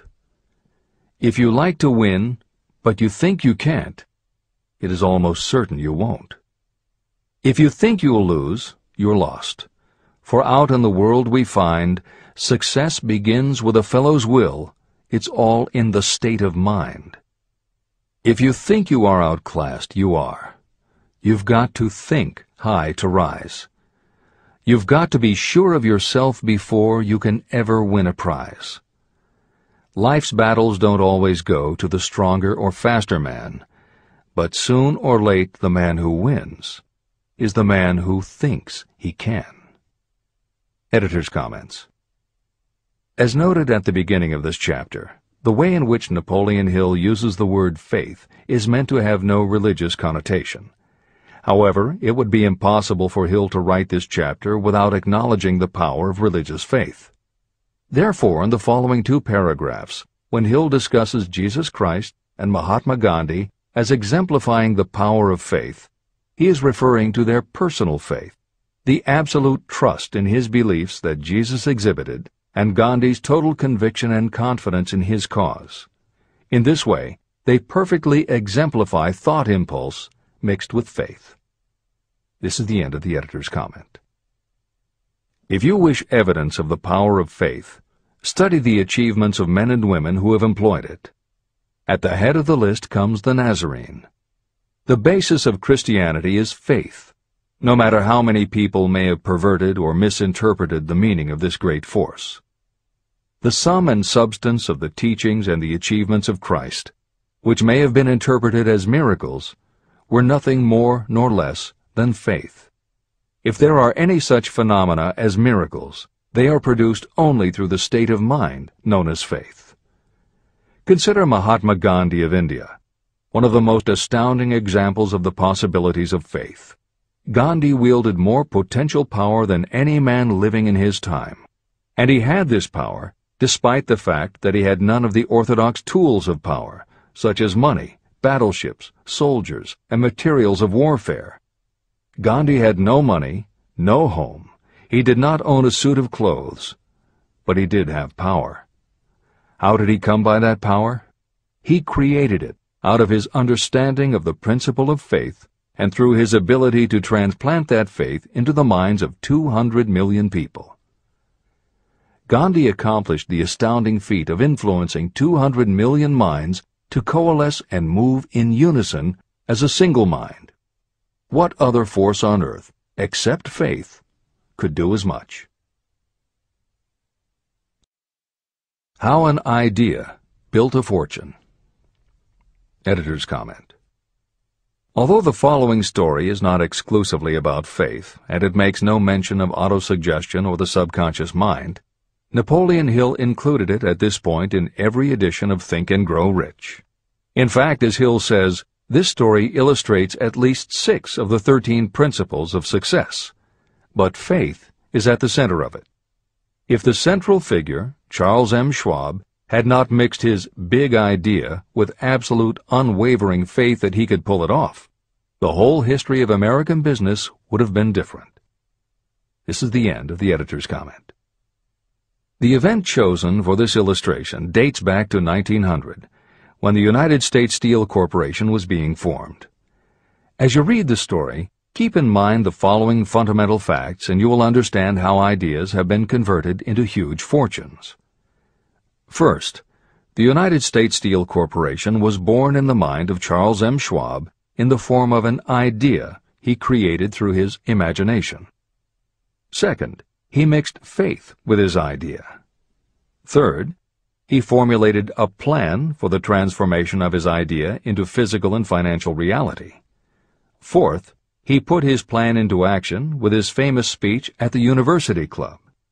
Fifth, he applied and followed through on his plan with persistence and backed it with firm decision until it had been fully carried out. Sixth, he prepared the way for success by a burning desire for success. If you are one of those who have often wondered how great fortunes are accumulated, this story of the creation of the United States Steel Corporation will be enlightening. If you have any doubt that a person can think and grow rich, this story should dispel that doubt. You can plainly see in the story of United States Steel the application of a major portion of the principles described in this book. This astounding description of the power of an idea was dramatically told by John Lowell in the New York World Telegram, with whose courtesy it is here reprinted. Editor's comments. In order for the modern reader to fully appreciate the following newspaper story, it is appropriate at this point to provide some background information about the main players. Charles M. Schwab was Andrew Carnegie's right-hand man and president of the Carnegie Steel Corporation. Andrew Carnegie was a wealthy and powerful steel baron whose company controlled 25% of the iron and steel production in America. J.P. Morgan was a wealthy and powerful Wall Street banker whose company had arranged the financing for many of the major industrial companies in America at the beginning of the 20th century.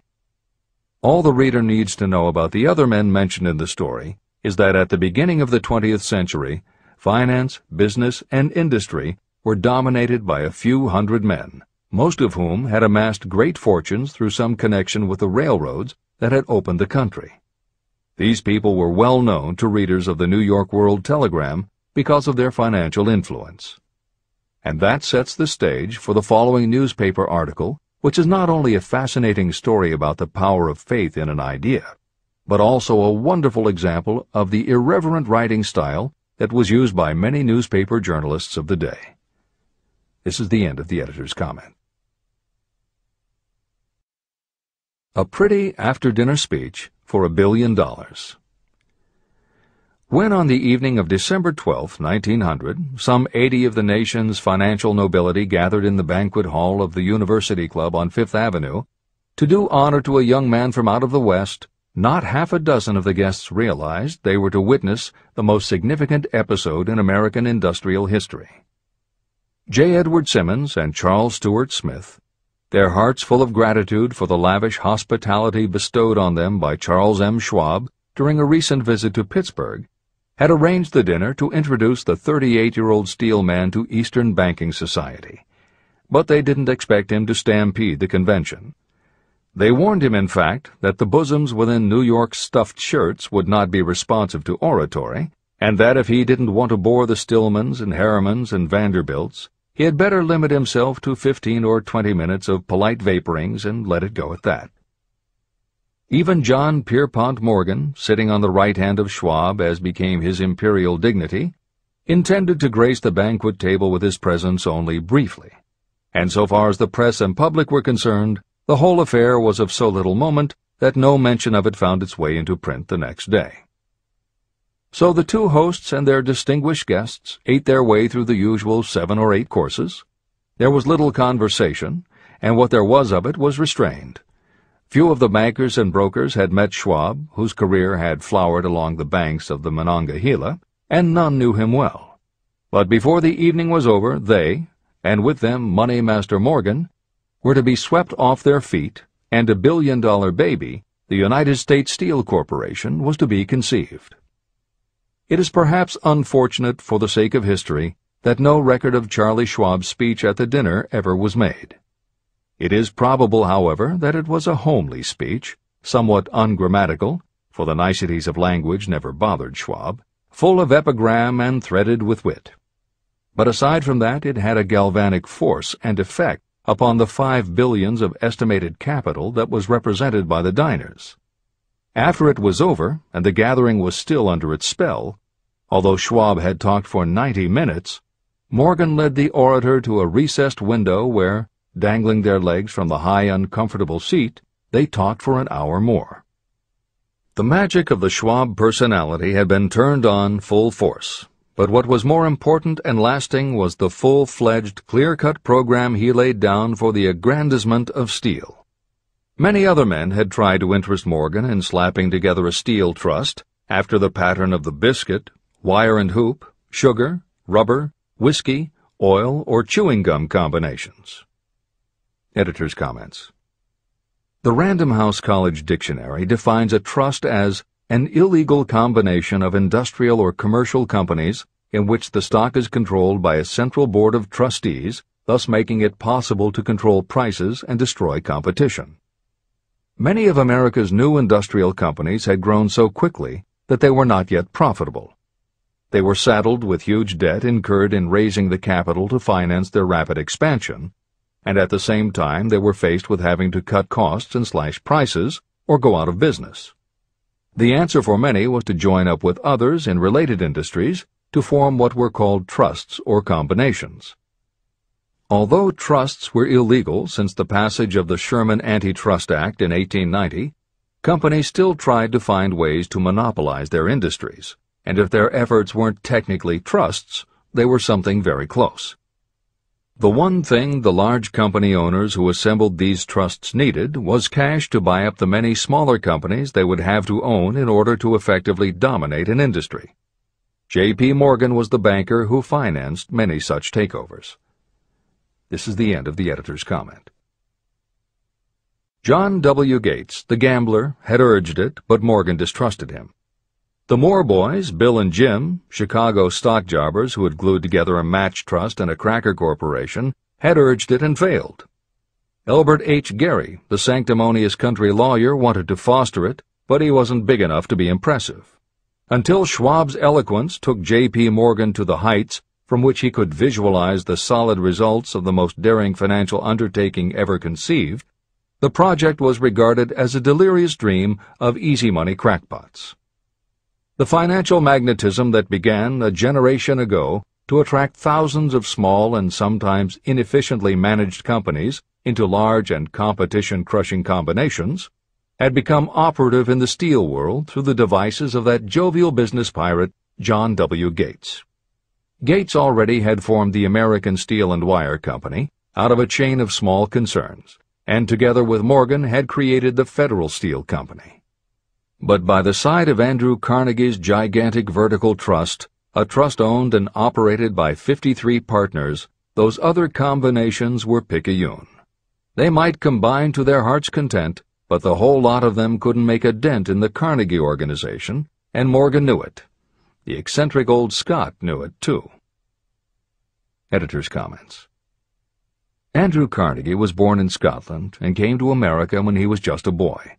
He made his first move to join the elite group of American tycoons when he quit his job as a bobbin boy in a cotton mill, earning $1.20 a week, and got a job as a telegraph messenger boy.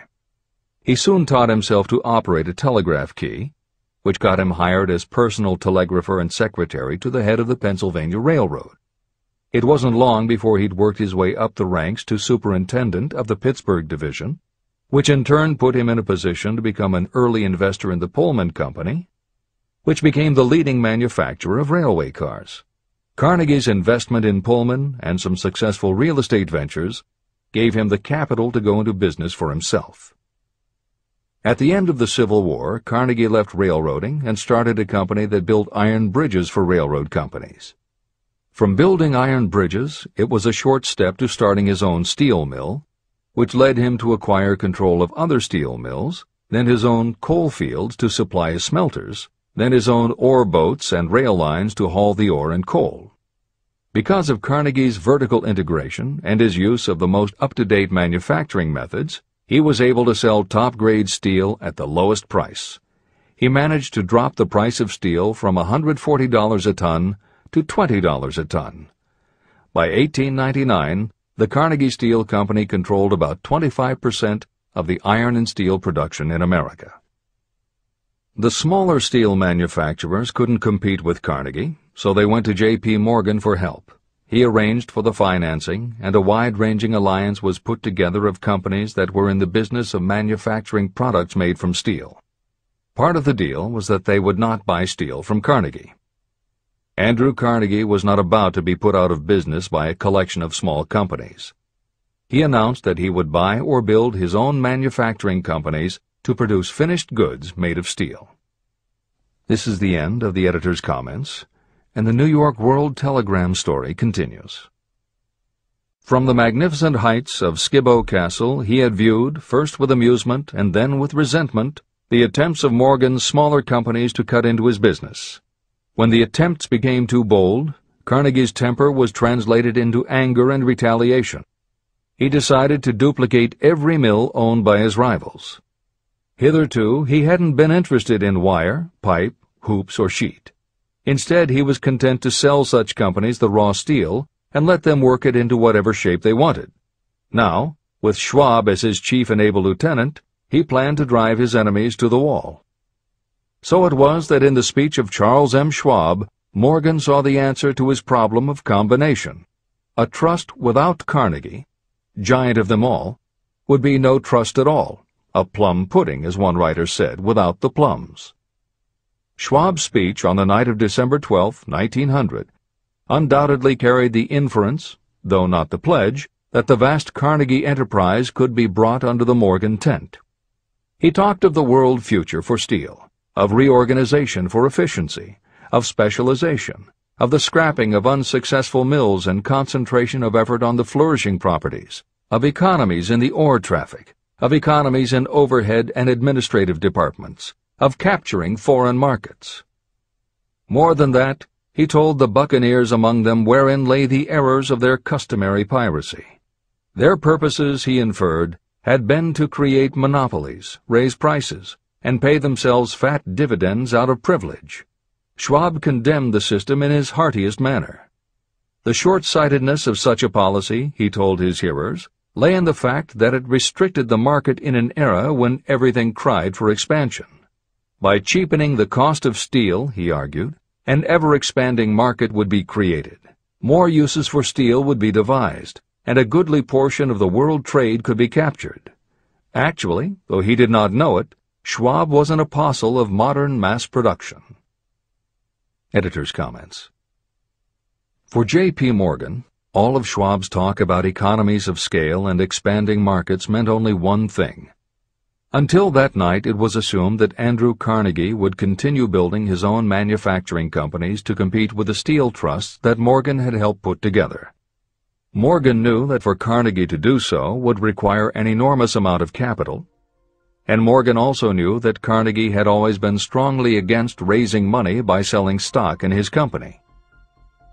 What Schwab seemed to be implying was that rather than going to Wall Street for the money needed to fight the trusts, Carnegie might be interested in selling his business. This is the end of the editor's comment.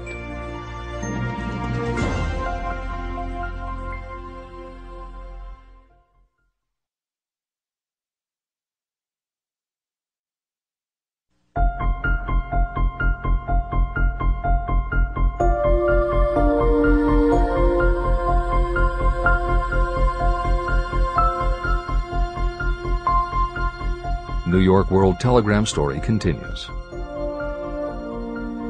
So the dinner at the University Club came to an end. Morgan went home to think about Schwab's rosy predictions.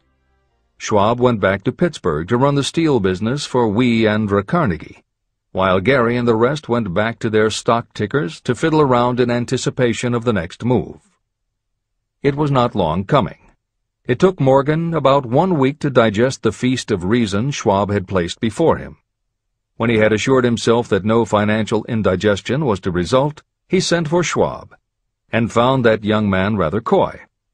Mr. Carnegie, Schwab indicated, might not like it if he found his trusted company president had been flirting with the Emperor of Wall Street, the street upon which Carnegie was resolved never to tread. Then it was suggested by John W. Gates, the go-between, that if Schwab happened to be in the Bellevue Hotel in Philadelphia, J.P. Morgan might also happen to be there. When Schwab arrived, however, Morgan was inconveniently ill at his New York home, and so on the elder man's pressing invitation, Schwab went to New York and presented himself at the door of the financier's library. Now, certain economic historians have professed the belief that from the beginning to the end of the drama, the stage was set by Andrew Carnegie, that the dinner to Schwab, the famous speech, the Sunday night conference between Schwab and the Money King, were events arranged by the canny Scot. The truth is exactly the opposite. When Schwab was called in to consummate the deal, he didn't even know whether the little boss, as Andrew was called, would so much as listen to an offer to sell, particularly to a group of men whom Andrew regarded as being endowed with something less than holiness. But Schwab did take into the conference with him, in his own handwriting, 6 sheets of copperplate figures, representing to his mind the physical worth and the potential earning capacity of every steel company he regarded as an essential star in the new metal firmament.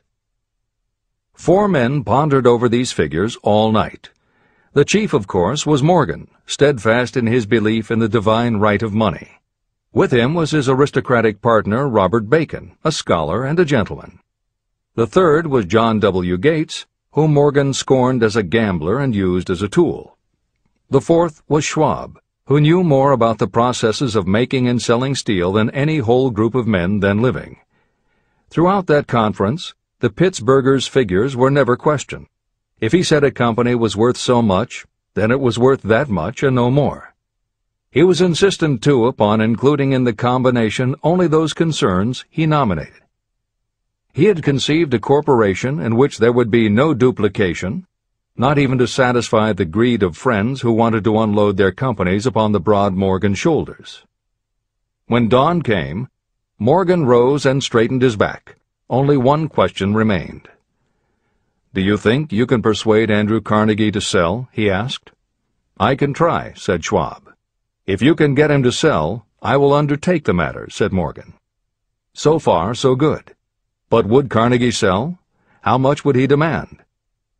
Schwab thought about $320 million. What would he take payment in? Common or preferred stocks? Bonds? Cash?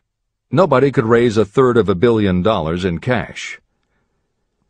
There was a golf game in January on the frost-cracking heath of the St. Andrews Links in Westchester, with Andrew bundled up in sweaters against the cold and Charlie talking volubly as usual to keep his spirits up. But no word of business was mentioned until the pair sat down in the cozy warmth of the Carnegie cottage nearby. Then, with the same persuasiveness that had hypnotized 80 millionaires at the University Club, Schwab poured out the glittering promises of retirement in comfort, of untold millions to satisfy the old man's social caprices. Carnegie capitulated, wrote a figure on a slip of paper, handed it to Schwab and said, "All right, that's what we'll sell for." The figure was approximately $400 million, and was reached by taking the $320 million mentioned by Schwab as a basic figure, and adding to it $80 million to represent the increased capital value over the previous 2 years. Later, on the deck of a transatlantic liner, the Scotsman said ruefully to Morgan, "I wish I had asked you for $100 million more." "If you had asked for it, you'd have gotten it," Morgan told him cheerfully. There was an uproar, of course. A British correspondent cabled that the foreign steel world was appalled by the gigantic combination. President Hadley of Yale declared that unless trusts were regulated, the country might expect an emperor in Washington within the next 25 years. But that able stock manipulator Keene went at his work of shoving the new stock at the public so vigorously that all the excess water, estimated by some at nearly $600 million, was absorbed in a twinkling. So Carnegie had his millions, and the Morgan Syndicate had $62 million for all its trouble, and all the boys, from Gates to Gary, had their millions. Editor's comment. The 38-year-old Charles M. Schwab had his reward, too. He was made president of the new corporation, United States Steel, and remained in control until 1930. When Schwab left U.S. Steel, he went on to found the Mammoth Bethlehem Steel Corporation, of which he also became president. This is the end of the editor's comment. Riches begin with thought. The dramatic story of big business that you've just finished is a perfect illustration of the method by which desire can be transmuted into its physical equivalent. That giant organization was created in the mind of one man. The plan by which the organization was provided with the steel mills that gave it financial stability was created in the mind of the same man. His faith, his desire, his imagination, his persistence were the real ingredients that went into United States Steel. The steel mills and equipment acquired by the corporation, after it had been brought into legal existence, were incidental. However, careful analysis reveals that the appraised value of the properties acquired by the corporation increased in value by an estimated $600 million, approximately $12 billion today. The increase in value of the assets is attributable to the mere transaction that consolidated them under one management. In other words, Charles M. Schwab's idea, plus the faith with which he conveyed it to the minds of J.P. Morgan and the others, was marketed for a profit of approximately $600 million. Not an insignificant sum for a single idea. The United States Steel Corporation prospered and became one of the richest and most powerful corporations in America, employing thousands of people, developing new uses for steel and opening new markets, thus proving that the $600 million in profit that the Schwab idea produced was earned. Riches begin in the form of thought. The amount is limited only by the person in whose mind the thought is put into motion. Faith removes limitations.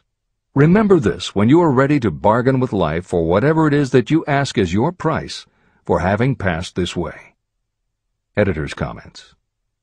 In the years since that article appeared in the New York World Telegram, the well-told business story has become its own genre within the publishing industry. There are best-selling books and biographies by and about the insiders who run every industry. The editors of this edition of Think and Grow Rich strongly encourage you to sample some of these books. They can be entertaining and inspirational, and in them you will be able to see examples of Hill's principles of success at work in the real world. The best of them are not only entertaining and inspirational, but they are filled with ideas and techniques you can adapt and use. There are literally too many bestsellers from which to select a best of listing for inclusion here. Any such choice the editors might make would not necessarily be the best, but merely reflective of the interests of the person doing the choosing. However, there are 2 books the editors recommend that are not by or about a single individual or industry. These books are In Search of Excellence by Tom Peters and Breakthroughs by P.R. Nyack and John N. Ketteringham. Each of these books deals with a broad spectrum of industries, and within each industry they single out certain companies and individuals for analysis. Both were published at the beginning of the business book trend in the 1980s, but there are few books since then that better convey the importance of faith in a good idea. In Search of Excellence, chosen by a panel of experts as the most influential book of the past 20 years, was a runaway bestseller and will likely be in print for years to come. Breakthroughs may be harder to find, but it will be well worth the effort. This is the end of the editor's comments.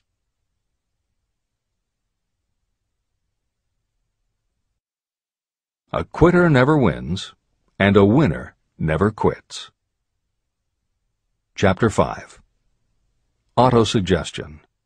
The medium for influencing the subconscious mind. The third step toward riches.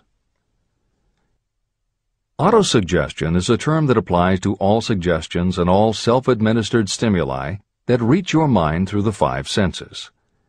Stated in another way, autosuggestion is self-suggestion. It is the way of communicating between that part of the mind where conscious thought takes place and that which serves as the seat of action for the subconscious mind. Through the dominating thoughts that you permit to remain in your conscious mind, it doesn't matter whether these thoughts are negative or positive, the principle of autosuggestion reaches the subconscious mind and influences it with these thoughts. Nature has built human beings so that we can have control over the material that reaches our subconscious mind through our 5 senses. However, this does not mean that we always exercise this control. In the great majority of instances, we do not exercise it, which explains why so many people go through life in poverty. Recall what I said about the subconscious mind resembling a fertile garden, in which weeds will grow if the seeds of more desirable crops are not sown. Autosuggestion is the way you may feed your subconscious on creative thoughts. Or you can, by neglecting it, permit thoughts of a destructive nature to find their way into this rich garden of the mind. Editor's comments. Numerous psychological studies and experiments with hypnotherapy have validated Napoleon Hill's concept that a person's subconscious mind retains everything that person ever experienced. Studies also support the theory that the subconscious is non-judgmental. It does not filter or interpret, it simply processes information literally and stores it. For those readers who may be dubious about the subconscious, or that thoughts stored below the level of consciousness can exert enough influence to affect attitude and behavior, the following explanation should alleviate any such doubts. There is no doubt about the existence of the conditions known by the psychological terms fixations, phobias, and compulsive behaviors. These conditions occur when a child has learned something in such a powerful or dramatic way that the knowledge becomes firmly planted in the child's subconscious mind. Then, even as the child grows to adulthood and the conscious mind learns to understand that information from a mature point of view, because the childhood learning experience was so powerful, the subconscious still retains the childhood understanding of the information. The result is a fixation, phobia, or compulsive behavior that causes a response rooted in childhood, which does not make logical sense to the adult's conscious mind. That is because it does not come from the conscious. It comes from the subconscious belief that was so emotionalized it overrides the adult's logical conscious mind. Hill's theory is based on exactly the same psychological principles. Thoughts do remain stored in the subconscious. They remain just as they were when they were input, and the more highly emotionalized the thoughts are when they are input, the more influence they exert on attitude and behavior. It is this aspect of the subconscious that will allow you to use autosuggestion as a tool with which to input the positive thoughts that will help you achieve the success you desire. This is the end of the editor's comments. See and feel money in your hands.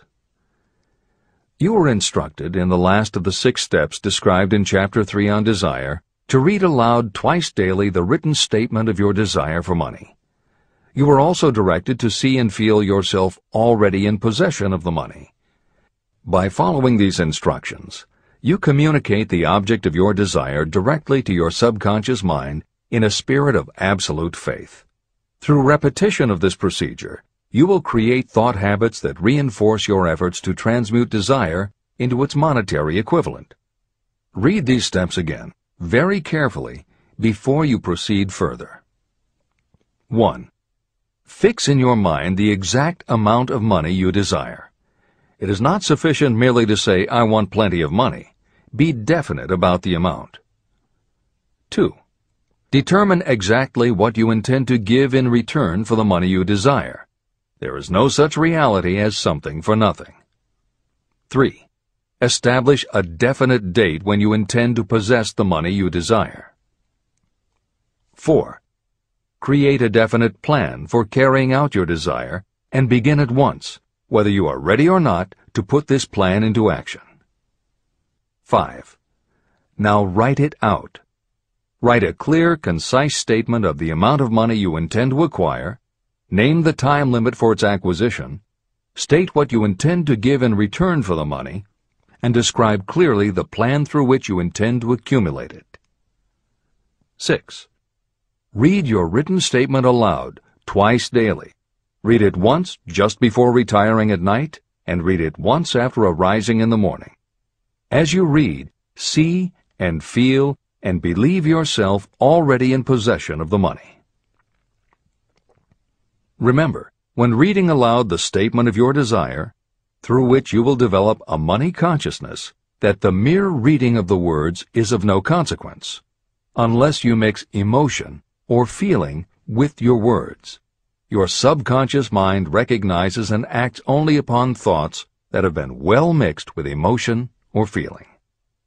This is a fact of such importance as to warrant repetition in practically every chapter. The lack of understanding of this is the main reason the majority of people who try to apply the principle of autosuggestion get no desirable results. Plain, unemotional words do not influence the subconscious mind. You will get no appreciable results until you learn to reach your subconscious mind with thoughts or spoken words that have been well emotionalized with belief. Do not become discouraged if you cannot control and direct your emotions the first time you try. Remember, there is no such possibility as something for nothing. You cannot cheat even if you desire to do so. The price of ability to influence your subconscious mind is persistence in applying the principles described here. You cannot develop the desired ability for a lower price. You, and you alone, must decide whether or not the reward, the money consciousness, is worth the price you must pay for it in effort. Your ability to use the principle of autosuggestion will depend very largely upon your capacity to concentrate on a given desire until that desire becomes a burning obsession. How to strengthen your powers of concentration. When you begin to carry out the instructions in the 6 steps, it will be necessary for you to make use of the principle of concentration. Following are suggestions for the effective use of concentration. When you begin the first of the 6 steps, which instructs you to fix in your own mind the exact amount of money you desire, close your eyes and hold your thoughts on that amount of money until you can actually see the physical appearance of the money. Do this at least once each day.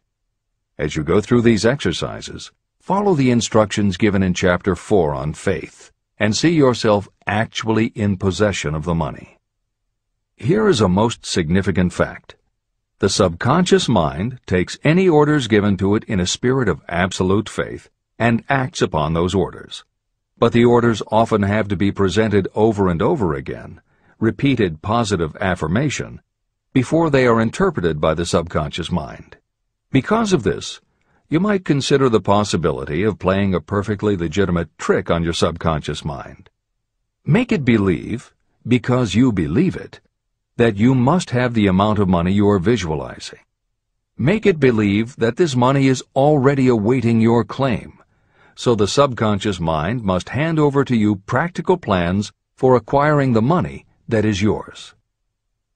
Give this thought to your imagination, and see what your imagination can or will do to create practical plans for the accumulation of money through transmutation of your desire. Do not wait for a definite plan through which you will exchange services or merchandise in return for the money you are visualizing. Just start right now to see yourself in possession of the money, demanding, and expecting that your subconscious mind will hand over the plans you need. Be on the alert for these plans, and when they appear, put them into action immediately. When the plans appear, they will probably flash into your mind in the form of an inspiration or intuition from infinite intelligence. Treat it with respect and act upon it as soon as you receive it. In the fourth of the 6 steps, you are instructed to create a definite plan for carrying out your desire and begin at once to put this plan into action. Do the same thing here. Close your eyes and create in your mind a vivid image of you carrying out the instructions. Do not trust to your reason when creating your plan for accumulating money through the transmutation of desire. Your reasoning faculty may be lazy, and if you depend entirely upon it to serve you, it may disappoint you. When visualizing the money you intend to accumulate, see yourself rendering the service or delivering the merchandise you intend to give in return for this money. This is important. Editor's comments. The basic principle underlying autosuggestion is closely related to self-hypnosis, and both techniques played an important role in the development of modern psychology. Although all 3 concepts, autosuggestion, hypnosis, and psychology, had to overcome initial public skepticism, unfortunately, autosuggestion and hypnotism were hampered by events that further delayed their acceptance. Hypnosis was an integral part of the therapies used by the major figures in the development of psychology, including Sigmund Freud, Carl Jung, and William James. It fell out of favor as a therapeutic method when stage magicians began to use the technique in their acts. People found it difficult to give serious consideration to a method that was being used in theaters and nightclubs to make members of the audience do ridiculous things for comic effect. Autosuggestion encountered a similar problem. French psychiatrist Émile Coué was the best-known early advocate of autosuggestion. A contemporary of Sigmund Freud, Coué operated a clinic that treated patients diagnosed with psychosomatic ailments, individuals who have convinced themselves they are ill and even show symptoms but do not actually have a disease. Coué treated his patients with an autosuggestion technique that involved the repetition of statements he termed positive affirmations. Coué devised a general, non-specific phrase that would give the subconscious a positive instruction, but was open enough that it did not tell the subconscious how to do it. The positive affirmation was, "Every day, in every way, I am getting better and better." And he instructed his patients to repeat the phrase several times a day. Improvements among his patients happened so quickly and dramatically that his method became the talk of medical and scientific circles, and the use of the phrase practically became a movement in Europe. Word of the success Coué was having with his method spread to America, and he was soon booked to do a lecture tour. At one of his early speaking engagements, a cynical newspaper reporter made a joke of the technique, calling it, "Hell's bells, I'm well." The joke followed Coué wherever he spoke, and the press coverage was so negative he canceled his tour and returned to practice in Europe. Serious scientists and therapists continued to work with autosuggestion. But just as had happened when stage magicians cast doubt upon the efficacy of hypnosis, Coué's method of positive affirmation fell out of favor with the general public. It took the openness of the latter part of the 20th century before the techniques of hypnosis and autosuggestion gained general acceptance once again. Today, if you go on the Internet, there are over 40,000 web links featuring positive affirmations, and numerous bestsellers have been written on the subject. Virtually every newspaper, magazine, and television news program regularly features stories on the crucial role the mind plays in personal growth and achievement. Techniques based on autosuggestion have fostered countless best-selling books, audiobooks, and video programs. And every week thousands of people attend seminars, lectures, and retreats to be inspired by motivational speakers or spiritual leaders, and to learn techniques that will help them achieve success, almost all of which are based on the basic principles Napoleon Hill advocates in this book.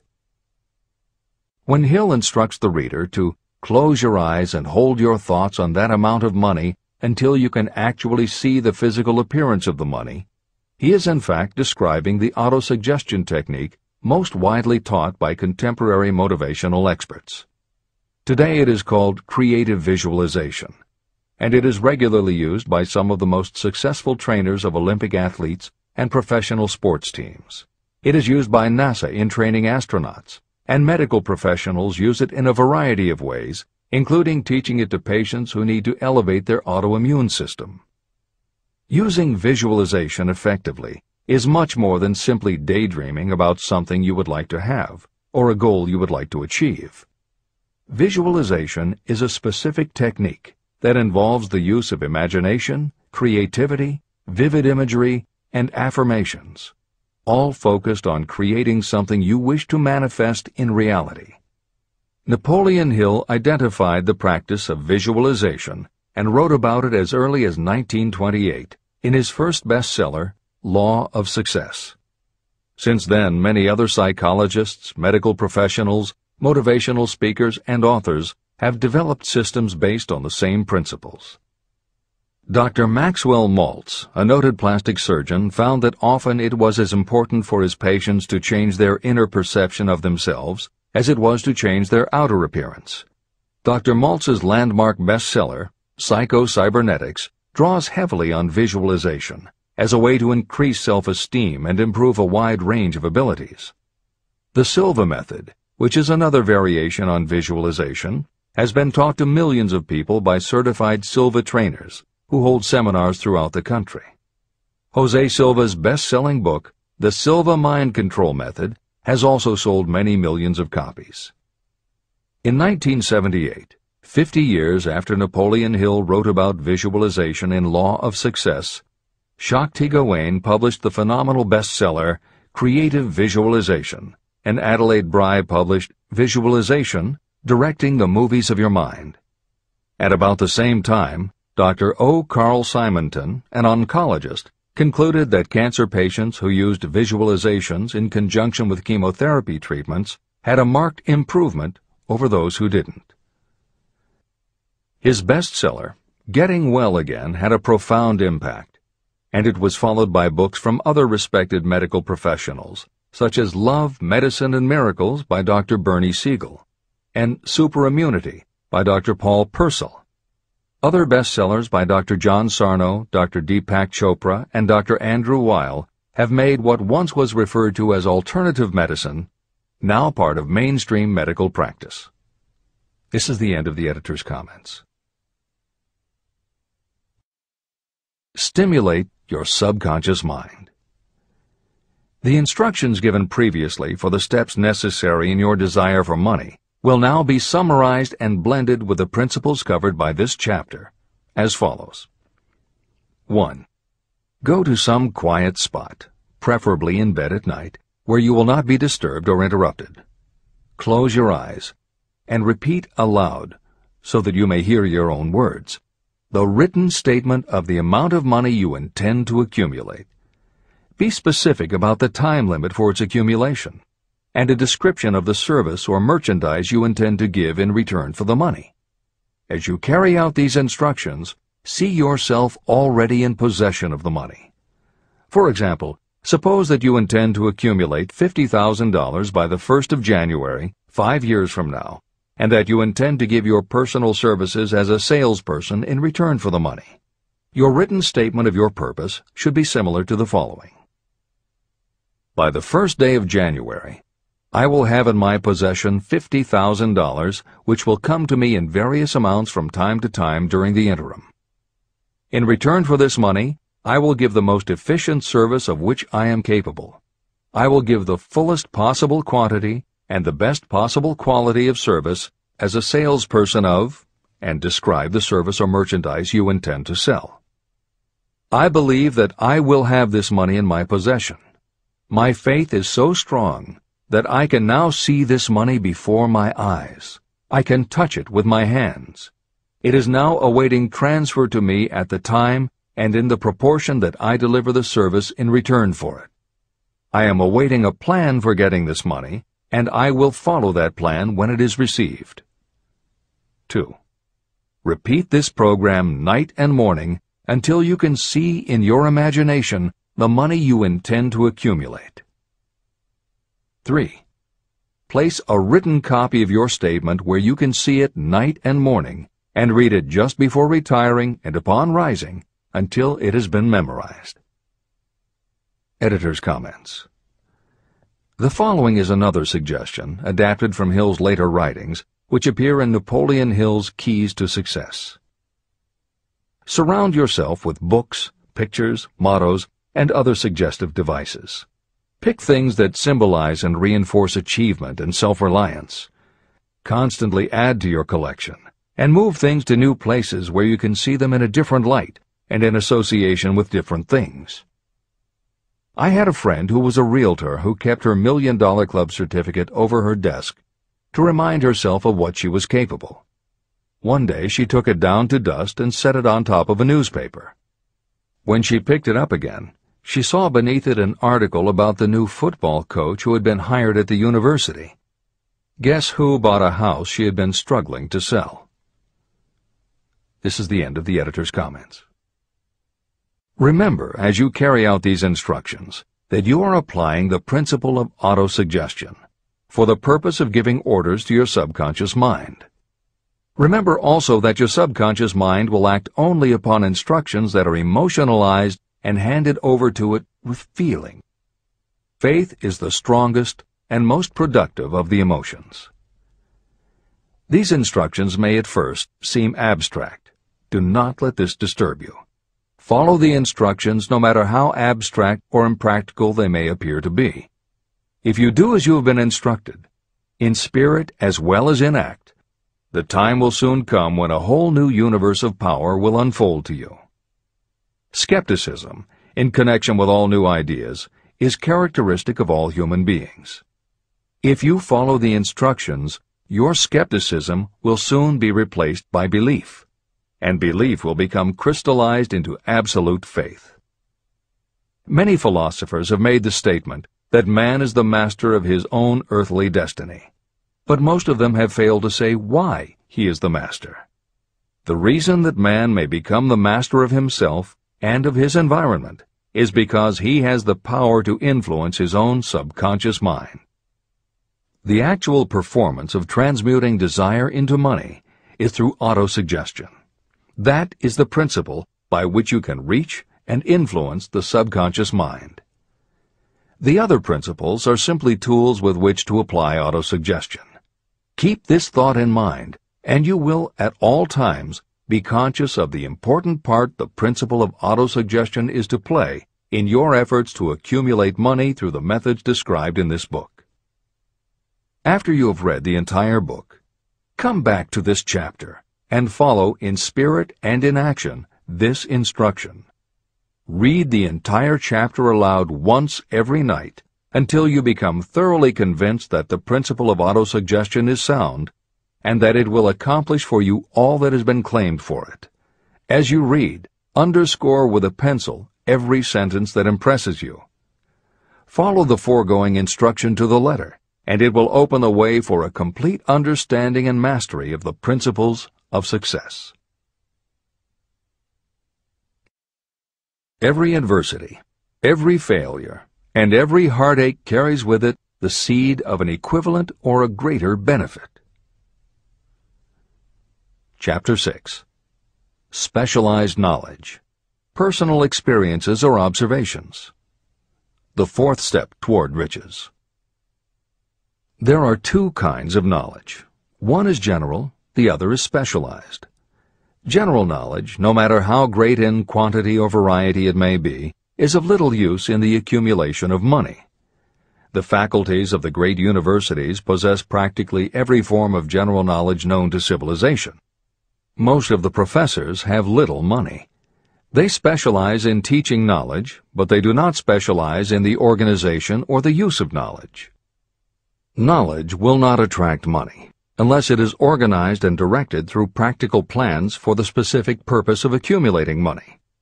Lack of understanding of this fact has been the source of confusion to millions of people who falsely believe that knowledge is power. It is nothing of the sort. Knowledge is only potential power.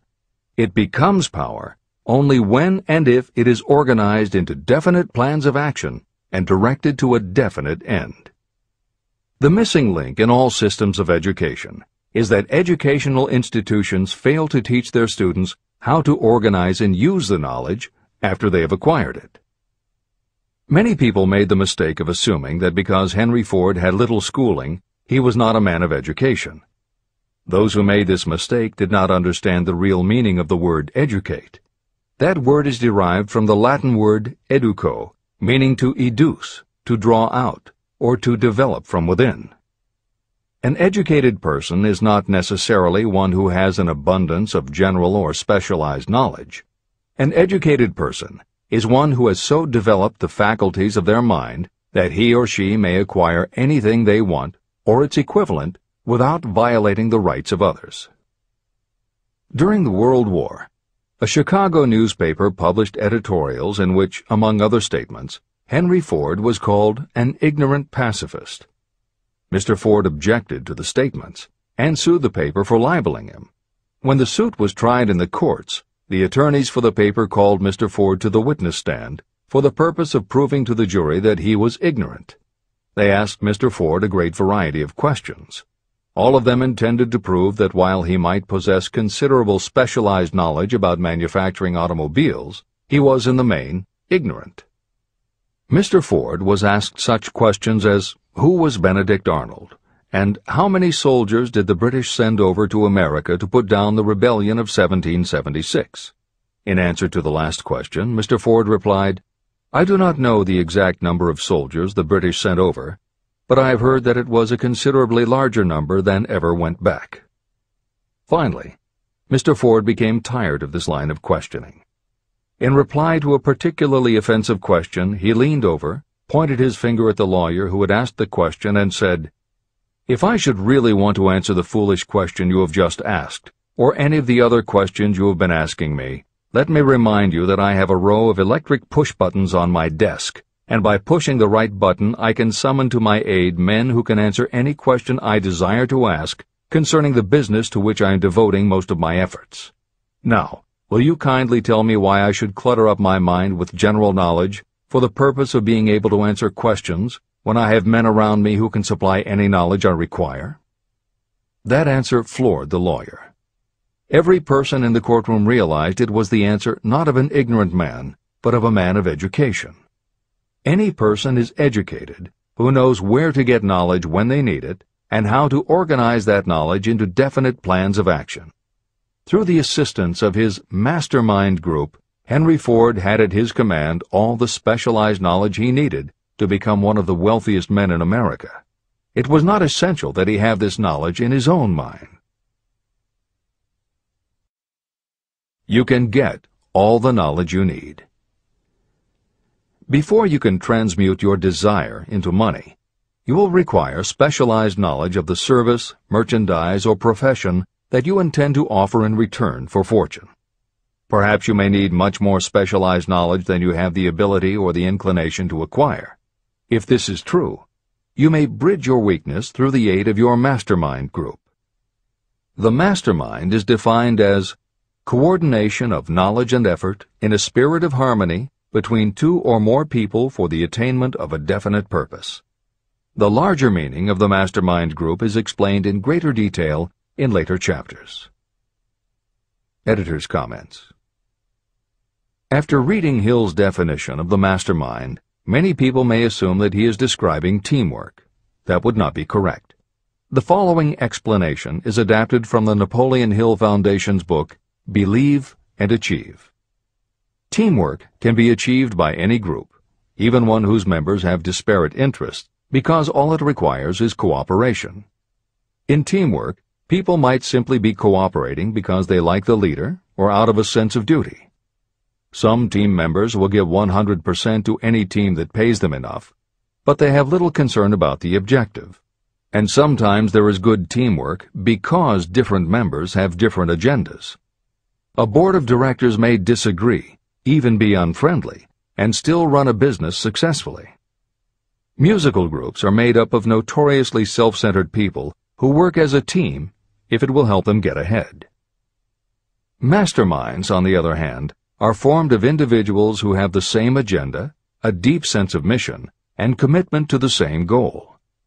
Masterminds represent the highest order of thinking by a group of knowledgeable people, each contributing their absolute best according to their abilities, expertise, and background. If you have ever been a part of a meeting when everything just clicked and ideas built upon other ideas, with each member contributing until out of the group activity came the best possible idea or solution, that was a mastermind at work. Napoleon Hill believed that you must make the mastermind experience a regular part of your life if you really want to succeed. How to select the right people for your mastermind will be discussed further in Chapter 11, The Power of the Mastermind. This is the end of the editor's comment. The accumulation of great fortunes calls for power, and power is acquired through highly organized and intelligently directed specialized knowledge. That knowledge does not, necessarily, have to be in the possession of the person who accumulates the fortune. This should give hope and encouragement to those who want to accumulate a fortune, but don't have the necessary education to supply such specialized knowledge. People sometimes go through life suffering from inferiority complexes because they are not people of education. The person who can organize and direct a mastermind group of people who possess the knowledge needed is just as much a person of education as any other individual in the group. Thomas A. Edison had only 3 months of schooling during his entire life, but he did not lack education. Neither did he die poor. Henry Ford had less than a 6th grade schooling, but he managed to do pretty well by himself financially. Albert Einstein was working as a clerk in a patent office when he began to develop his world-altering scientific theories. Editor's comments. Had Einstein been born today, he might have been diagnosed in his early years as having attention deficit disorder. As a child, he was slow to learn to talk. As a student, he showed little promise and was expelled from at least one school.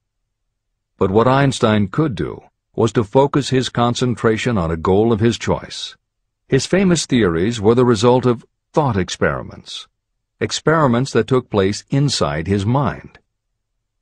It is said that the breakthrough which led him to the theory of relativity came not from specialized knowledge of physics or mathematics, but from his ability to imagine what would happen if he were riding on a beam of starlight through space. This is the end of the editor's comments. Specialized knowledge is among the most plentiful and the cheapest forms of service that may be had. If you doubt this, consult the payroll of any university. It pays to know how to purchase knowledge, and it pays to know where to look. First of all, decide the sort of specialized knowledge you require and the purpose for which it is needed. To a large extent, your major purpose in life, the goal toward which you are working, will help determine what knowledge you need. Your next move requires that you have accurate information concerning dependable sources of knowledge.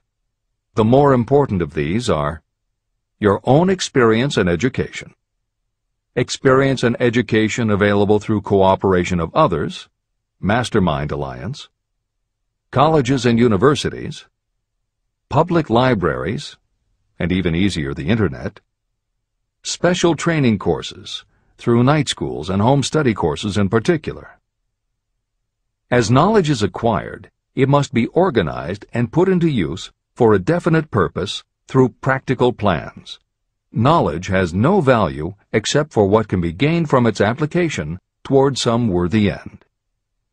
Successful people never stop acquiring specialized knowledge related to their major purpose, business, or profession. Those who are not successful usually make the mistake of believing that the knowledge-acquiring period ends when you finish school. The truth is that schools do little more than teach you how to acquire practical knowledge. Editor's comments. At this point in the original edition of Think and Grow Rich, Napoleon Hill included a newspaper story about education and job opportunities. Although the contemporary job market has changed considerably, the author of the article, Robert Moore, Director of Placements at Columbia University, made some comments that are perfectly aligned with the philosophy of Think and Grow Rich and are still holding true today. One such comment was, "The man who has been active on the campus, whose personality is such that he gets along with all kinds of people, and who has done an adequate job with his studies, has a most decided edge over the strictly academic student." One of the largest industrial companies, the leader in its field, in writing to Mr. Moore concerning prospective seniors at the college said, "We emphasize qualities of character, intelligence, and personality far more than specific educational background." Although few would argue that education is valuable, as Moore implies above and as Hill noted earlier about Edison, Ford, and Einstein, academic accomplishment has never been a sure indicator of success. The October 27, 2003 issue of Time magazine made a similar point in their cover story about the changes being made in the SAT exam. Although the article's primary focus is on the efforts to make the SAT less biased, it also notes that recent research indicates that neither the SAT nor IQ tests have proven to be very reliable predictors of future real-world achievement. In his best-selling book, Emotional Intelligence, author Daniel Goleman has created a persuasive argument that the way in which a person handles themselves and their relationships, which he calls emotional intelligence, or EI, is a much better indicator than IQ in predicting whether a person will be successful in life. In his later books, Working with Emotional Intelligence and Primal Leadership, Goleman applies his theory to the workplace, focusing on emotional intelligence leadership techniques and comparing corporate managers' EI with their IQ to analyze which has the greatest positive effect on the financial bottom line. Daniel Goleman's theories have caused some significant changes within educational circles and among management theorists, but their greatest impact has been on individuals who have gone through life intimidated because they believe they aren't smart enough. For them, Goleman's books offer convincing evidence that although they may not have conventional education, their natural abilities and interpersonal skills can be far more important in achieving success. This is the end of the editor's comments. One of the most reliable and practical sources of knowledge available to those who need specialized schooling are night schools, extension courses, and seminars.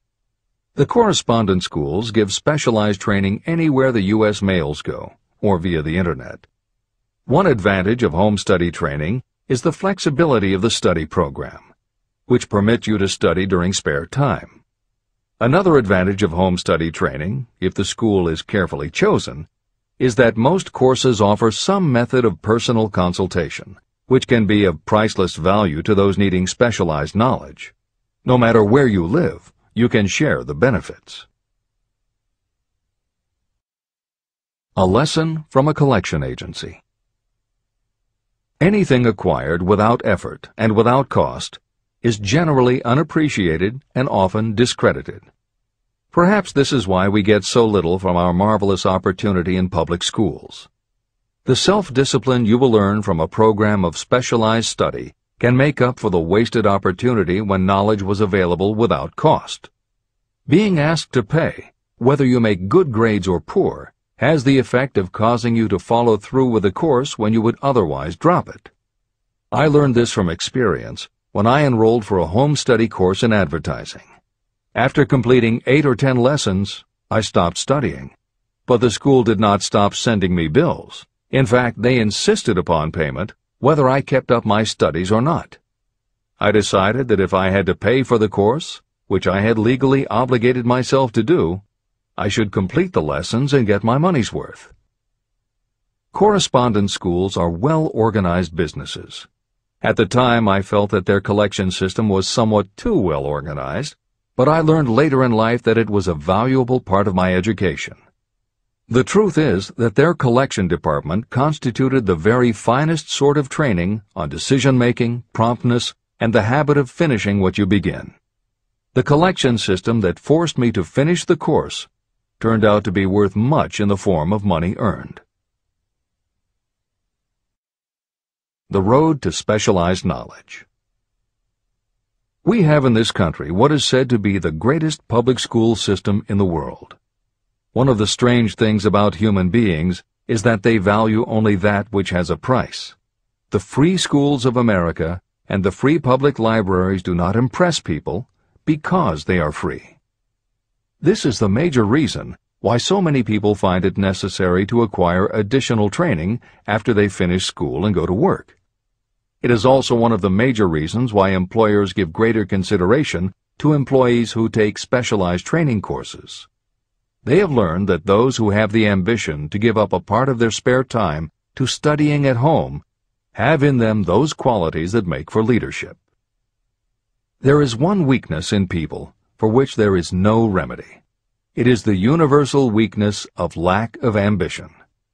People who give up some of their spare time to take courses seldom remain at the bottom very long. By taking such courses, they open the way for the upward climb, remove many obstacles from their path, and attract the interest of those who have the power to help them. The home study method of training is especially suited to people who have already started working. They often find that after having left school, they still need additional specialized knowledge, but cannot spare the time to go back to school. Stuart Austin Weir was a construction engineer. He followed this line of work until the Depression hit and severely limited the construction business. He took inventory of himself and decided to change his profession to law. He went back to school and took special courses to prepare himself as a corporation lawyer. He completed his training, passed the bar examination, and quickly built a lucrative law practice as a patent attorney. Just to keep the record straight, and to anticipate the excuses of those who will say, "I couldn't go to school because I have a family to support," or "I'm too old," I will add that Mr. Weir was past 40 and married when he went back to school. Moreover, by carefully selecting highly specialized courses, Mr. Weir completed in 2 years the work that it takes the majority of law students 4 years to do. It pays to know how to purchase knowledge. A simple idea that paid off. Here's another specific example about a salesman in a grocery store who found himself suddenly unemployed. Having had some bookkeeping experience, he took a special course in accounting, familiarized himself with all the latest bookkeeping and office equipment, and went into business for himself. Starting with a grocer for whom he had formerly worked, he made contracts with more than 100 small merchants to keep their books at a very nominal monthly fee. His idea was so practical that he soon found it necessary to set up a portable accounting office in a light delivery truck. He now has a fleet of these bookkeeping offices on wheels. He employs a large staff of assistants who provide small merchants with accounting services equal to the best that money can buy at very nominal cost. Specialized knowledge plus imagination were the ingredients that went into this unique and successful business. Last year, the owner of that business paid income taxes of almost 10 times as much as was paid by the grocery store that fired him. Editor's comments. It would be impossible to write a contemporary book about success without including the story of Bill Gates. And although the connection between the world's wealthiest man and Hill's story about a man who started a mobile accounting business may not be immediately obvious, the fact is that this is a very apt place to include the story of Microsoft. Just as with the mobile accountant, The two defining characteristics of Bill Gates' success are specialized knowledge and imagination. Everyone had recognized at an early age that Bill Gates was a very bright student, but he had little interest in anything other than science and math. And when the mothers group at his school arranged for the students to learn about computing, that became his passion. By the time he was 13, he taught himself computer programming, and throughout high school and his years at university, his life revolved around computer clubs and odd jobs working for companies that had something to do with computers. Although at various times he toyed with the idea of a career in science or law, it is probably fair to say that while he was still in school, Bill Gates knew, in general terms, what his burning desire in life would be.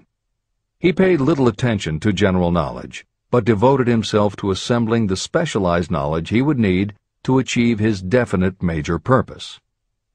Gates' burning desire heated up the day his friend and fellow computer club member Paul Allen bought a copy of the January 1975 issue of Popular Electronics. On the cover was a picture of an inexpensive desktop computer, the Altair 8800, which could be built from a kit. Gates and Allen knew in their gut that there were other students just like them who would love to get their hands on one of these things. At the time, it took a lot of imagination to foresee the impact computers might have on the average person. And even though they didn't own an Altair, they decided they could write a computer program for it. That took even more imagination. They contacted Ed Roberts, the founder of the company that made the Altair, and pitched their idea. Roberts told them he was getting offers from all over, and his policy was that whoever wrote it first would get the job. For the next 2 months, they tore apart the manual, gleaning the specialized knowledge they would need to write the program. They were the first to deliver a workable operating system, and Roberts bought it from them for $3,000 plus a royalty on sales. With their vision of the future burning in their imaginations, Gates and Allen used the advance and their royalties to launch a company that would be in the business of writing computer programs. They named their new company Microsoft and called old friends from their high school computer club to staff it. Bill Gates was 19, and Paul Allen was only a few years older. They and about 9 of their friends started writing programs for Apple Computer, Commodore, and anyone else who would contract with the company for their services.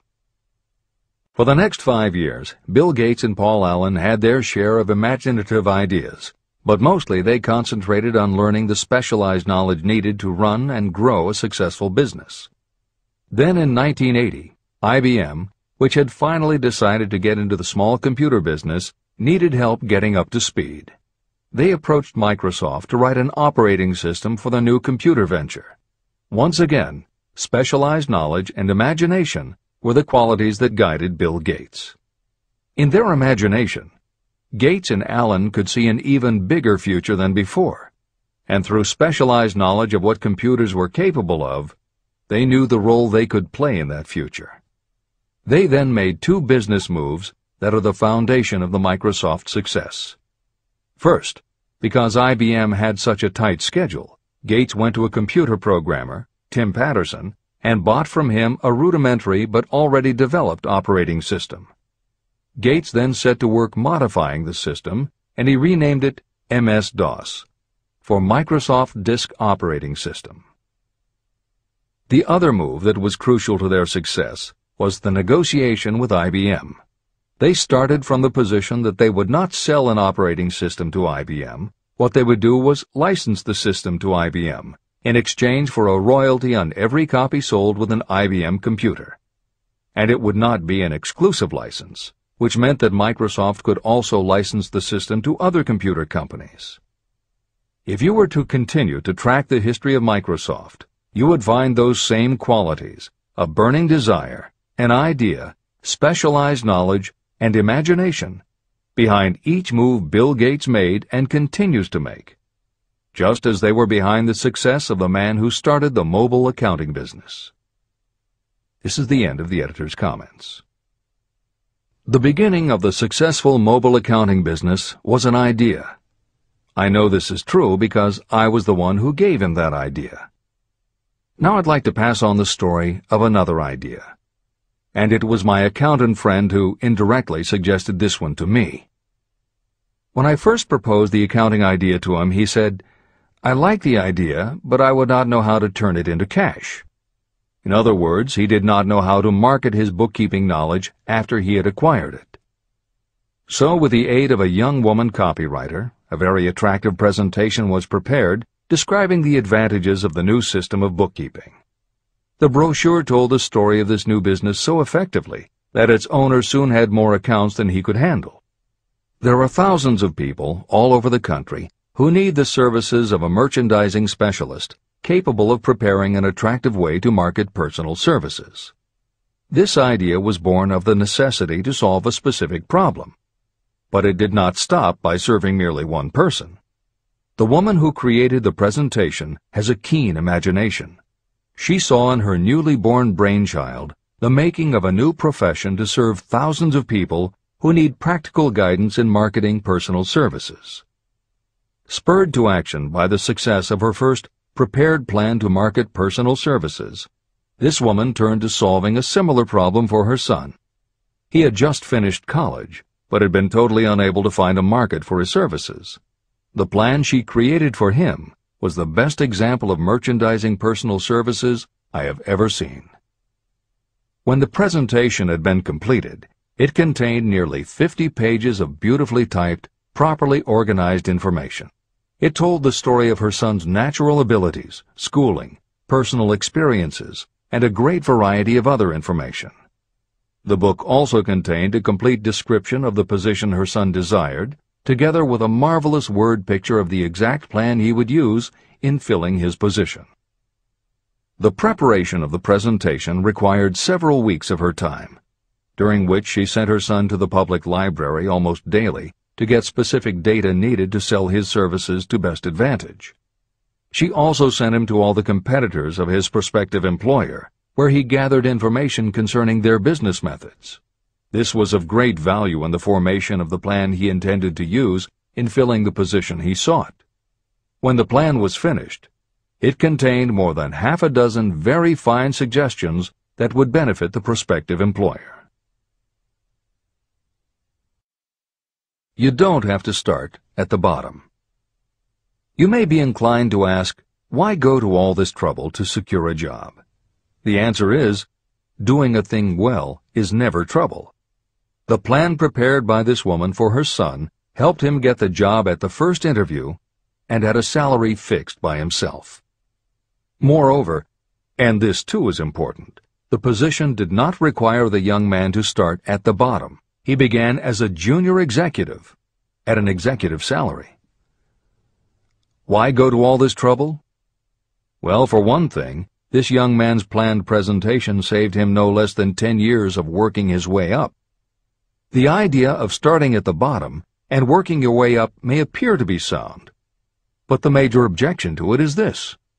Too many of those who begin at the bottom never manage to lift their heads high enough to be seen by those who count. And the outlook from the bottom is not very bright or encouraging. It has a tendency to kill off ambition. You get into a rut, and you accept your fate because you form the habit of daily routine. Often this habit finally becomes so strong you don't even try to throw it off. And that is another reason why it pays to start 1 or 2 steps above the bottom. By so doing, you will form the habit of looking around, of observing how others get ahead, of seeing opportunity, and of embracing it without hesitation. A splendid example of what I mean is Dan Halpin. During his college days, he was manager of the famous 1930 championship Notre Dame football team, when it was under the direction of the late Knute Rockne. Halpin finished college at a very unfavorable time. The Depression had made jobs scarce. So after a fling at investment banking and motion pictures, he took the first job with a potential future he could find. It was selling electrical hearing aids on a commission basis. Anyone could start in that sort of job, and Halpin knew it, but it was enough to open the door of opportunity to him. For almost 2 years he worked at the job, but it didn't satisfy him. He would never have risen above that job if he had not done something about his dissatisfaction. He aimed first at the job of assistant sales manager of the company, and he got the job. That single step upward placed him high enough above the crowd for him to see still greater opportunity. Also, it placed him where opportunity could see him. In his new position, he did so well selling hearing aids that A.M. Andrews, chairman of the board of the Dictograph Products Company, a competitor of the company for which Halpin worked, asked to meet with him. Mr. Andrews wanted to know something about that man Dan Halpin, who was taking big sales away from the long-established Dictograph Company. When the interview was over, Halpin was the new sales manager in charge of the Acousticon division of Dictograph. Then, to test young Halpin's mettle, Mr. Andrews went away to Florida for 3 months, leaving him to sink or swim in his new job.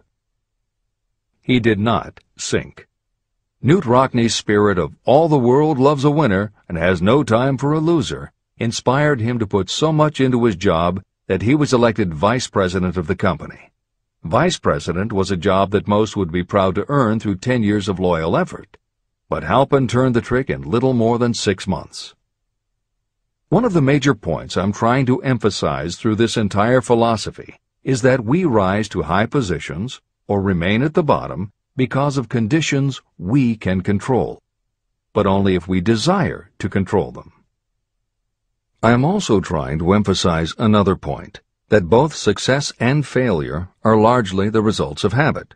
I have not the slightest doubt that Dan Halpin's close association with the greatest football coach America ever knew planted in his mind the same kind of desire to excel that made the Notre Dame football team world famous. Truly, there's something to the idea that hero worship is helpful, provided you worship a winner.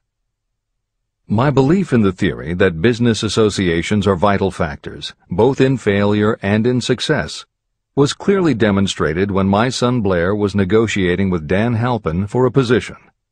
Mr. Halpin offered him a beginning salary of about 1/2 what he could have gotten from a rival company.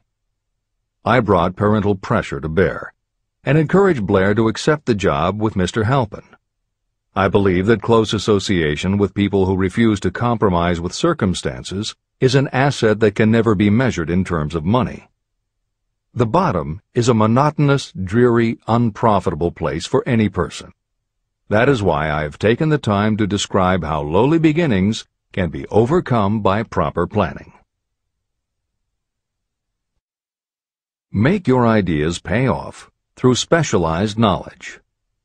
The woman who prepared the personal service sales plan for her son now receives requests from all parts of the country, from others who want to market their personal services for more money. But don't think that all her plan consists of is clever salesmanship to help her clients get more money for the same services they formerly sold for less. She looks after the interests of the purchaser as well as the seller of personal services. She prepares her plans so that the employers receive full value for the additional money they pay. If you have the imagination and seek a more profitable outlet for your personal services, this suggestion may be the stimulus for which you have been searching. The idea could earn you an income far greater than that of the average doctor, lawyer, or engineer whose education required several years in college. Editor's comments. Mary Kay Ash was literally researching and writing down specialized knowledge when the idea for a new business was born in her imagination. Mary Kay had quit her job as a very successful sales manager in the gift business because she had become discouraged by seeing the men she had trained earning more and being promoted ahead of her.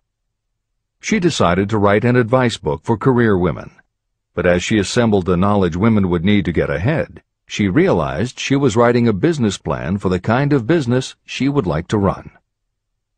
She took her life savings of $5,000, went out and found a skincare cream she liked, acquired the rights to it, and began to contact her friends and friends of friends to see if they would like to be beauty consultants for her new company.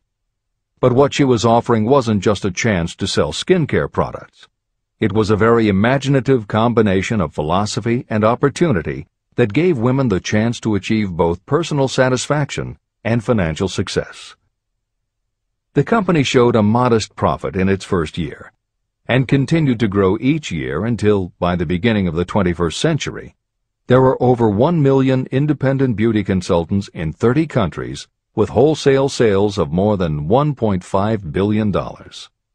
3 times Mary Kay Cosmetics was named as one of the 100 best companies to work for in America, and Lifetime Television Network named Mary Kay the businesswoman of the century.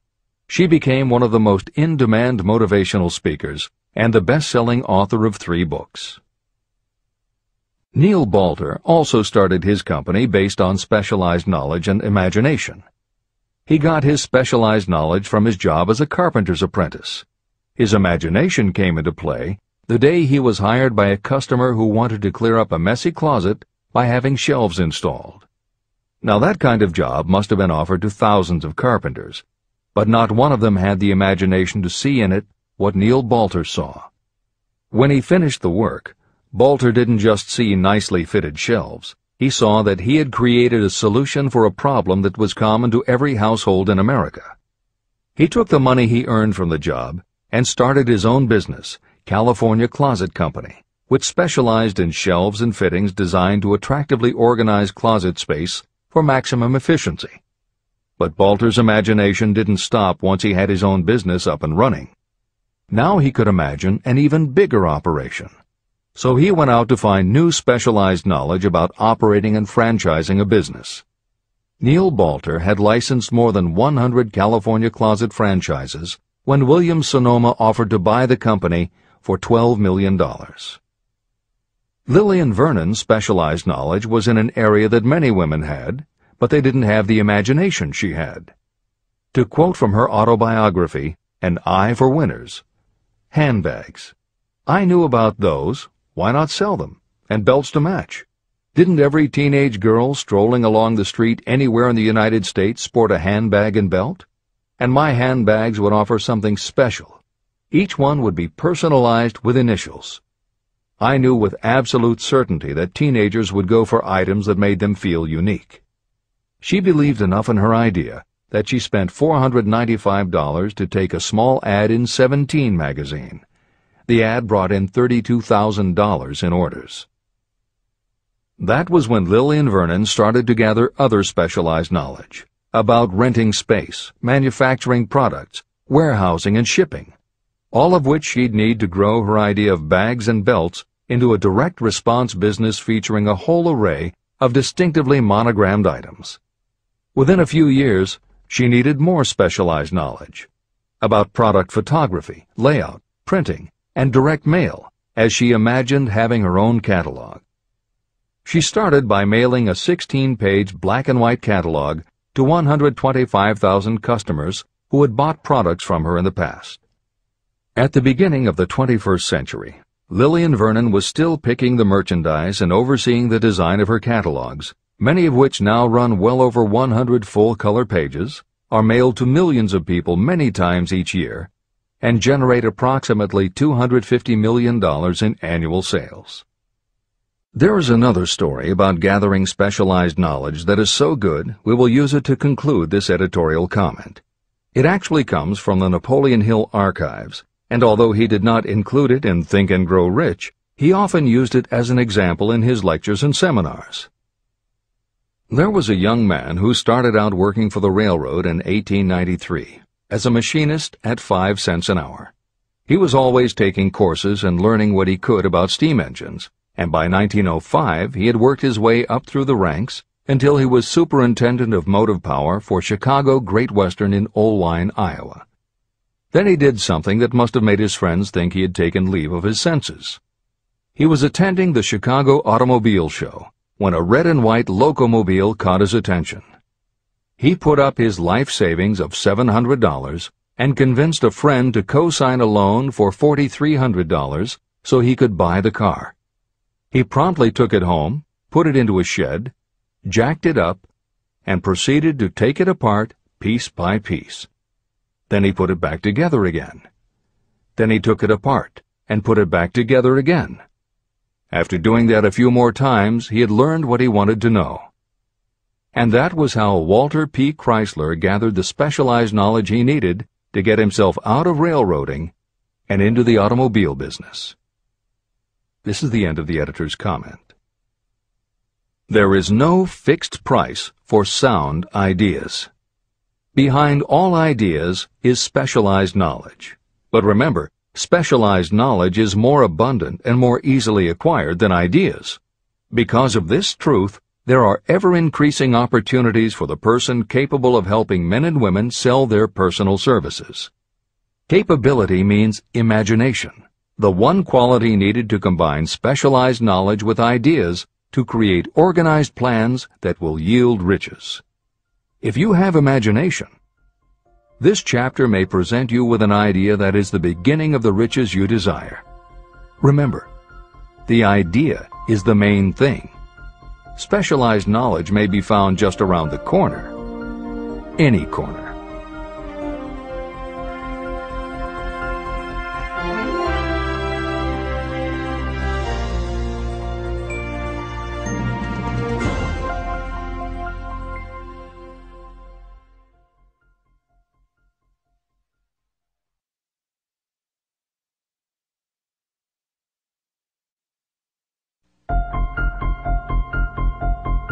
Happiness is found in doing, not merely in possessing.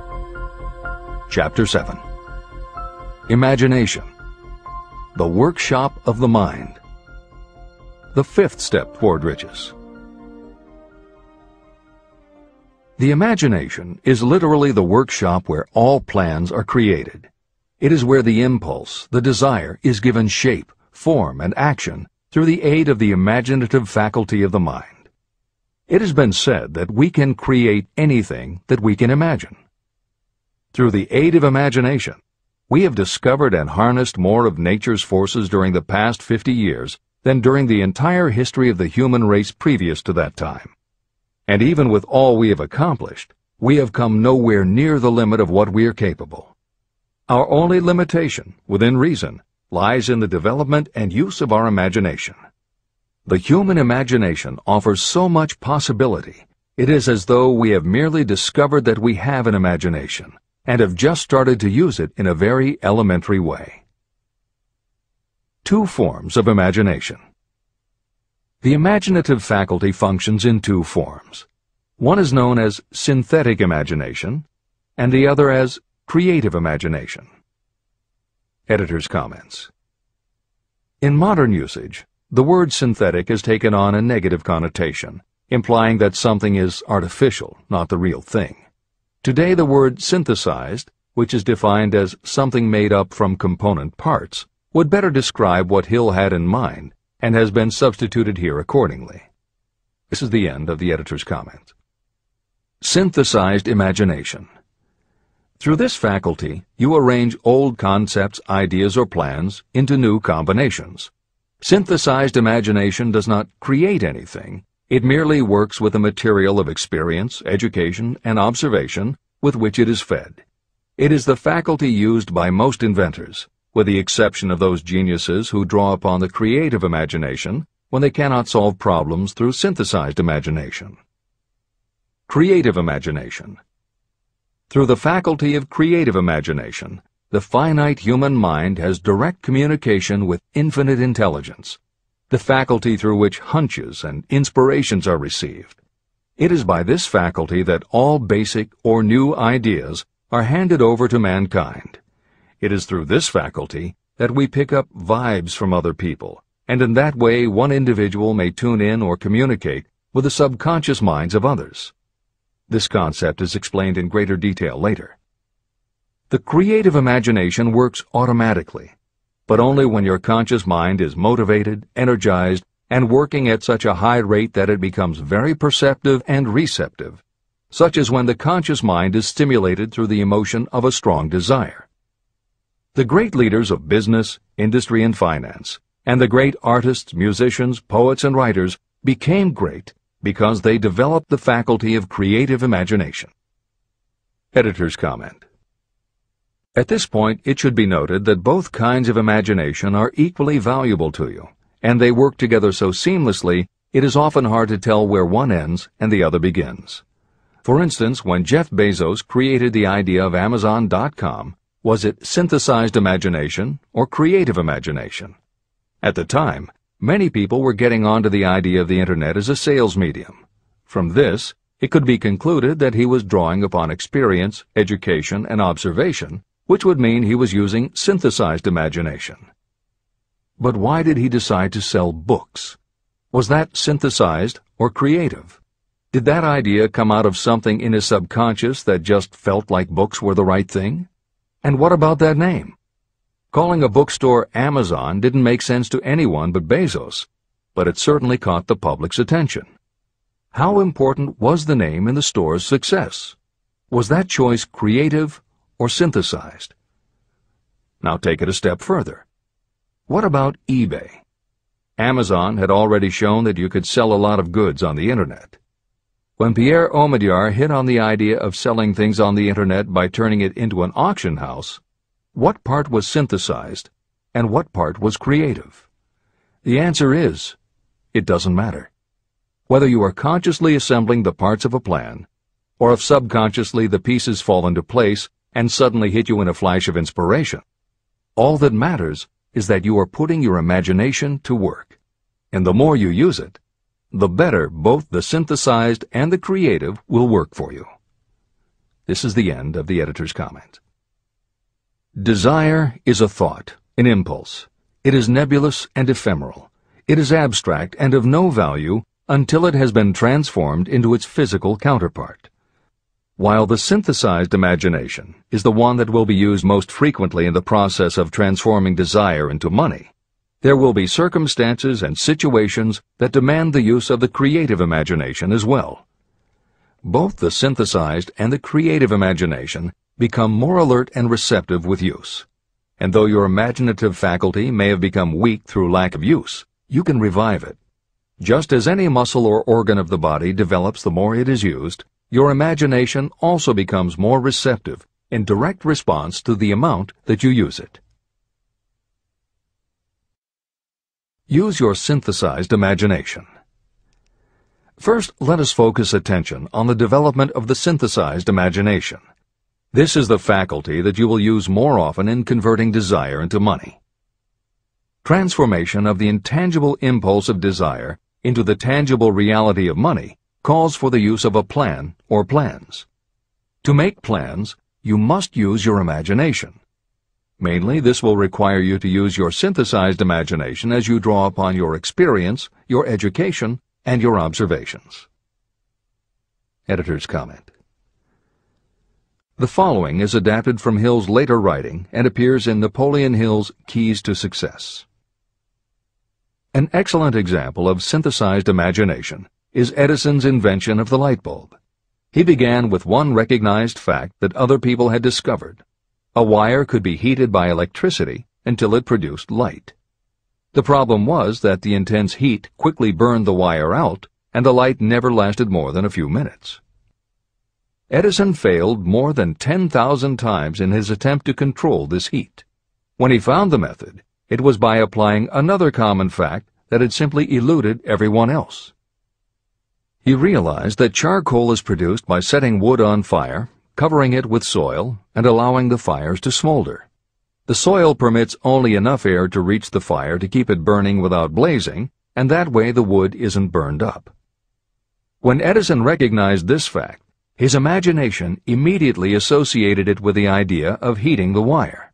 He placed the wire inside a bottle, pumped out most of the air, and produced the first incandescent light.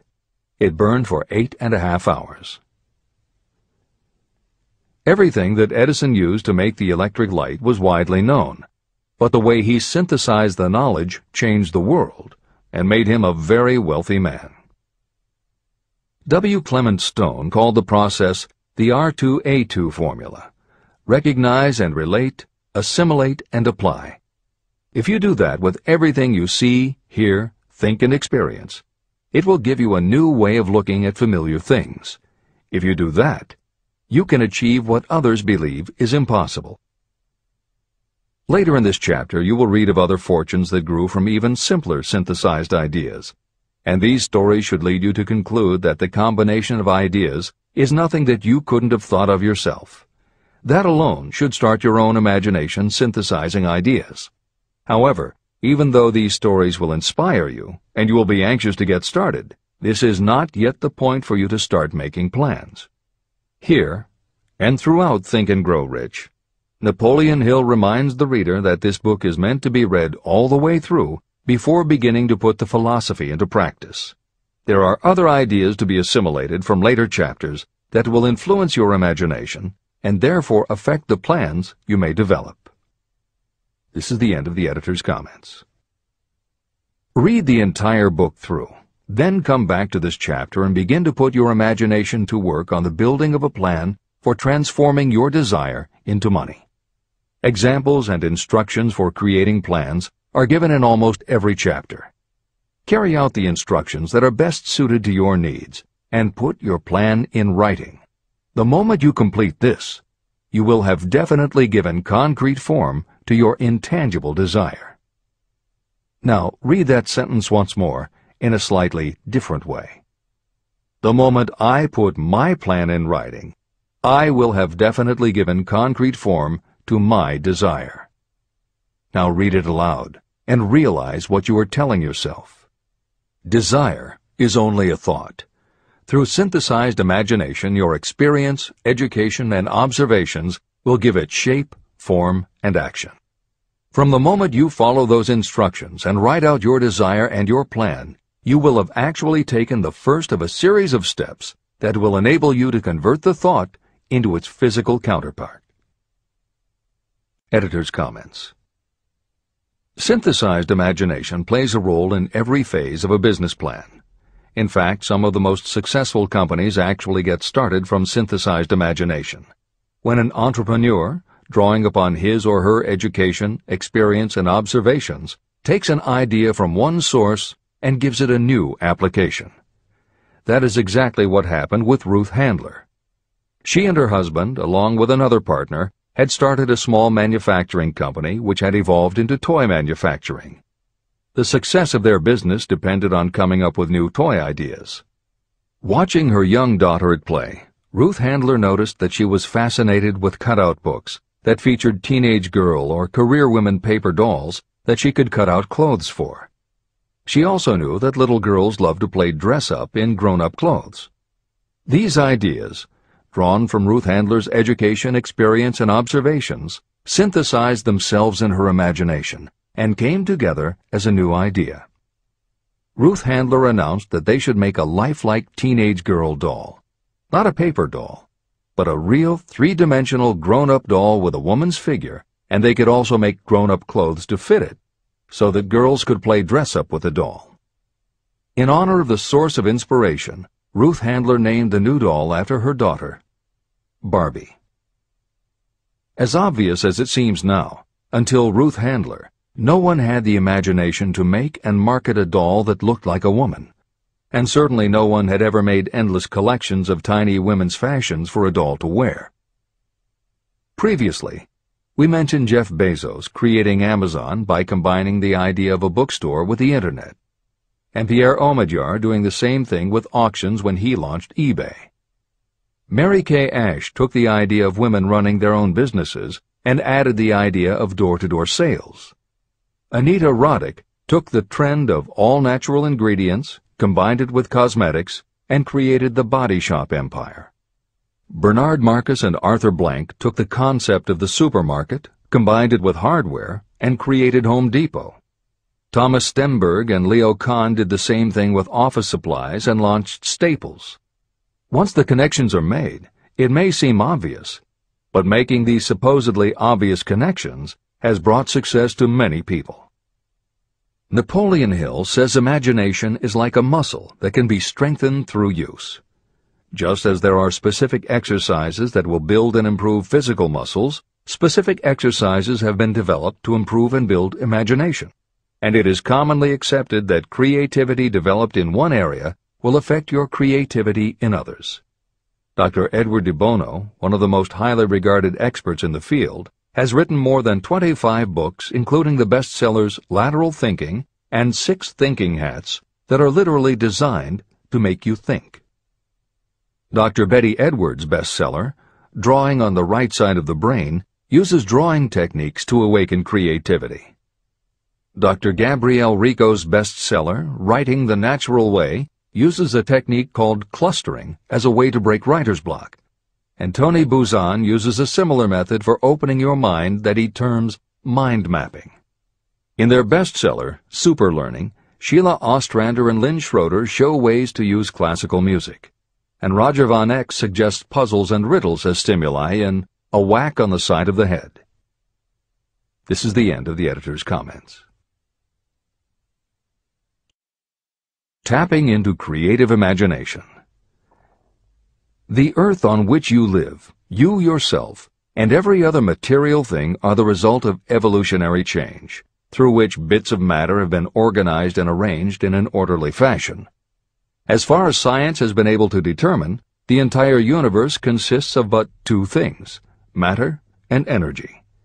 Moreover, and this statement is of stupendous importance, this earth, every one of the billions of individual cells of your body, and every subatomic particle of matter began as an intangible form of energy. Through the combination of energy and matter has been created everything perceptible, from the largest star in the heavens down to and including man himself.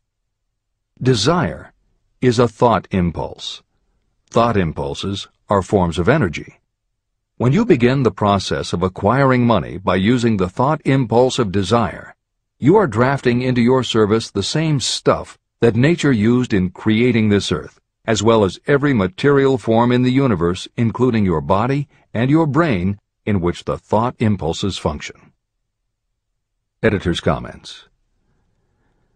Although recent developments in physics, gauge theory, string theory, membrane theory, and others, have advanced our understanding of matter and energy, Hill's preceding description remains in accord with modern science. The newer theories are variations on and refinements of the basic concept that everything in the universe is either space, time, matter, or energy. And as Einstein stated, energy and matter are in fact different forms of the same thing. As Hill says, everything from the stars to the solar system to the earth, to you, your brain, and that little spark called a thought, are all the same stuff. As when a tablecloth is spread out, there are folds and bumps in the fabric that are all different from each other, but they are all still tablecloth. Like the folds and bumps in the tablecloth, energy and matter are the same thing in different forms. Therefore you, matter, your thoughts, energy, and everybody else, matter, and their thoughts, energy, and all other things, matter, are not just interconnected, but are in essence all the same thing. Hill calls this interrelation of everything to everything else infinite intelligence. In the chapter on faith, he made his first mention of infinite intelligence being the source of hunches, intuition, and flashes of inspiration. In the chapter on autosuggestion, he proposed that the subconscious mind is the connection with infinite intelligence. In this chapter, Hill elaborates that creative imagination is the receiver through which these flashes of insight come to us from infinite intelligence. Under some circumstances, when your mind is operating at a high rate, your creative intelligence receives not just an idea, but also a flash of intuition. You get a hunch or a premonition about something or somebody. That flash could not come from your conscious or your subconscious, because neither ever had the information. Because everything is a part of everything else, your creative imagination, energy, pulled the thought, energy, directly from the common pool of infinite intelligence, energy, that contains not just your subconscious, energy, but all other subconscious minds, energy, as well. Infinite intelligence is a complex concept, and for those readers who find themselves questioning the process, be assured that Hill expands on the theory in later chapters. The editors advise the reader to set aside any questions for the moment and focus on the logical and practical application Hill had in mind. This is the end of the editor's comments. You are engaged in trying to turn your desire into its physical or monetary counterpart, and there are laws of physics and principles of psychology that can help you. But first, you must give yourself time to become familiar with these laws and learn to use them. Through repetition, and by describing these principles from every conceivable angle, I hope to reveal to you the secret through which every great fortune has been accumulated. Strange and paradoxical as it may seem, the secret is not a secret. It is made obvious in the earth, the stars, the planets, in the elements above and around us, in every blade of grass, and every form of life within our vision. Do not be discouraged if you do not fully understand or accept this theory. I do not expect that you will accept all that is in this chapter on your first reading. Assimilate as much as you can now as you read this for the first time. Later, when you reread and study it, you will discover that something has happened to clarify it and give you a broader understanding of the whole. Above all, do not stop nor hesitate in your study of these principles until you have read the book at least 3 times. Then you will not want to stop. How to make practical use of imagination. Ideas are the beginning points of all fortunes. Ideas are products of the imagination. Following are 2 true stories about ideas that have yielded huge fortunes. I hope that these stories will convey how important a role imagination can play in turning an idea into success, and that they will illustrate the method by which imagination may be used in accumulating riches. The Enchanted Kettle. In the late 1880s, an old country doctor drove to town, hitched his horse, quietly slipped into a drugstore by the back door, and began dickering with a young drug clerk. For more than an hour, behind the prescription counter, the old doctor and the clerk talked in low tones. Then the doctor left. He went out to the buggy and brought back a large, old-fashioned kettle, a big wooden paddle, used for stirring the contents of the kettle, and deposited them in the back of the store. The clerk inspected the kettle, reached into his inside pocket, took out a roll of bills, and handed it over to the doctor. The roll contained exactly $500, the clerk's entire savings. The doctor handed over a small slip of paper on which was written a secret formula. The words on that small slip of paper were worth a king's ransom, but not to the doctor. Those magic words were needed to start the kettle to boiling, but neither the doctor nor the young clerk knew what fabulous fortunes were destined to flow from that kettle. The old doctor was glad to sell the outfit for $500. The clerk was taking a big chance by staking his entire life savings on a mere scrap of paper and an old kettle. He never dreamed his investment would start a kettle to overflowing with gold that would one day surpass the miraculous performance of Aladdin's lamp. What the clerk really purchased was an idea. The old kettle and the wooden paddle and the secret message on a slip of paper were incidental. The miracle of that kettle only began to take place after the new owner mixed with the secret instructions an ingredient of which the doctor knew nothing. See if you can discover what it was that the young man added to the secret message, which caused the kettle to overflow with gold. Here you have a story of facts stranger than fiction, facts that began in the form of an idea. Just look at the vast fortunes of gold this idea has produced. It has paid, and still pays, huge fortunes to men and women all over the world who distribute the contents of the kettle to millions of people. The old kettle is now one of the world's largest consumers of sugar, thus providing jobs to thousands of men and women engaged in growing sugarcane and in refining and marketing sugar. The old kettle consumes annually millions of bottles and cans, providing jobs to huge numbers of workers. The old kettle gives employment to an army of clerks, stenographers, copywriters, and advertising experts throughout the nation. It has brought fame and fortune to scores of artists who have created magnificent pictures describing the product. The old kettle has converted Atlanta, which was a small southern city, into the business capital of the South, where it now benefits, directly or indirectly, every business and practically every resident of the city. The influence of this idea now benefits every civilized country in the world, pouring out a continuous stream of gold to all who touch it. Gold from the kettle built and maintains one of the most prominent colleges of the South, where thousands of young people receive the training essential for success. If the product of that old brass kettle could talk, it would tell thrilling tales in every language, tales of love, of business, of professional men and women who are daily being stimulated by it. I am sure of at least one such tale of romance, for I was a part of it, and it all began not far from the very spot on which the drug clerk purchased the old kettle. It was there that I met my wife, and it was she who first told me of the enchanted kettle. It was the product of that kettle we were drinking when I asked her to accept me for better or worse. Whoever you are, wherever you may live, whatever your occupation, just remember every time you see the words Coca-Cola that its vast empire of wealth and influence grew out of a single idea. And that idea, the mysterious ingredient the drug clerk, Asa Candler, mixed with a secret formula, was imagination. Stop and think of that for a moment. Keep in mind that the steps to riches described in this book are the very same principles through which the influence of Coca-Cola has been extended to every city, town, village, and crossroads of the world. Now here's the most important thing to remember. The ideas you create may have the possibility of duplicating the enormous success of this worldwide thirst killer. Editor's comments. Harlan Sanders, too, had a recipe in a magic kettle.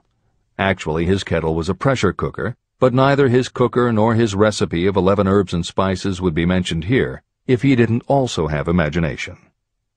Harlan Sanders owned and operated a successful motel and cafe in Corbin, Kentucky. Then, when the new interstate highway came through, it bypassed Sanders' location. In a short time, his business went broke, leaving him with little more than his recipe for fried chicken and a way to make it quickly in a pressure cooker. At 62 years of age, the Colonel, as people called him, had to find a new way to make a living. That's when the magic ingredient, imagination, came in. He decided he wasn't going to sell fried chicken anymore. Instead, he would sell his method for making it. He packed his recipe and cooker into the back of his car and hit the road to demonstrate his fried chicken to other restaurant owners. In the first 2 years, he managed to sell 5 franchises. 2 years later, he'd sold 200. 4 years later, he was up to 600 locations when he was approached by an investment group to sell his company. Recognizing that the magic wasn't just in the kettle or the recipe, the new owners asked Colonel Sanders to stay on as spokesman for the company, which he did until his death in 1980. Today, there are almost 12,000 KFC locations in more than 80 countries with sales of nearly $10 billion a year. Debbie Fields was a 20-year-old housewife who loved to bake cookies. She had no formal education and no business experience, but she had a recipe and an imaginative idea that people would like to buy fresh, hot, soft cookies from a walk-up store. The business people and bankers she approached told her she was crazy, but she and her husband continued to pitch her idea to banker after banker until they finally wore one down enough to give Debbie Fields a loan to open a store in Palo Alto, California. By noon on her first day, she still hadn't sold a cookie, so she went out into the street and gave away samples. That did it. Her walk-in try-a-sample cookie store took off. Today, Mrs. Fields' stores are all across America. Harvard Business School uses her methods as a case study in efficiency, and Debbie Fields has become a best-selling author, an in-demand motivational speaker, and a television personality. Wally Famous Amos was a Los Angeles talent agent who copied a cookie recipe off the back of a bag of Nestle's chocolate chips. He made a few changes to personalize the recipe and started to give out his version of homemade cookies as a sort of calling card. His clients and business associates liked them so much that Wally finally decided to quit show business and open a store. He did it with a Hollywood agent's flair. He opened on Sunset Boulevard with 2,000 invitations, a red carpet, and celebrities. With the same flair, he put his picture on the bag, filled the bags with cookies, and started selling them to exclusive department stores and specialty shops. 10 years later, Famous Amos cookies were a $10 million business. Ray Kroc was over 50 and selling milkshake mixers when he heard about a hamburger stand in California, owned by Dick and Mac McDonald, that was doing great business. He packed his car and headed to San Bernardino to check it out. What he saw was a sit-down restaurant that had a limited menu featuring a good hamburger recipe, and they were serving them faster than any place he'd ever seen. Figuring that if there were more places like this, he could sell them a lot of milkshake mixers, Kroc pitched the McDonald brothers on the idea of opening some more McDonald's. They were interested, but they didn't know who they could get to open the new restaurants. This time, it was a recipe and a magic griddle, but it still needed the extra ingredient, imagination. On the spot, Ray Kroc offered to go into business with them and open the restaurants himself.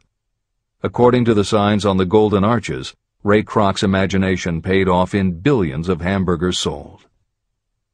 In 1982, Howard Schultz went to work as the director of marketing for a small coffee importer wholesaler called Starbucks, which had only one location in Seattle's Pike Place Market.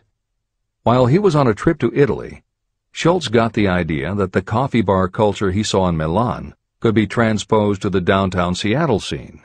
He convinced the company to try it.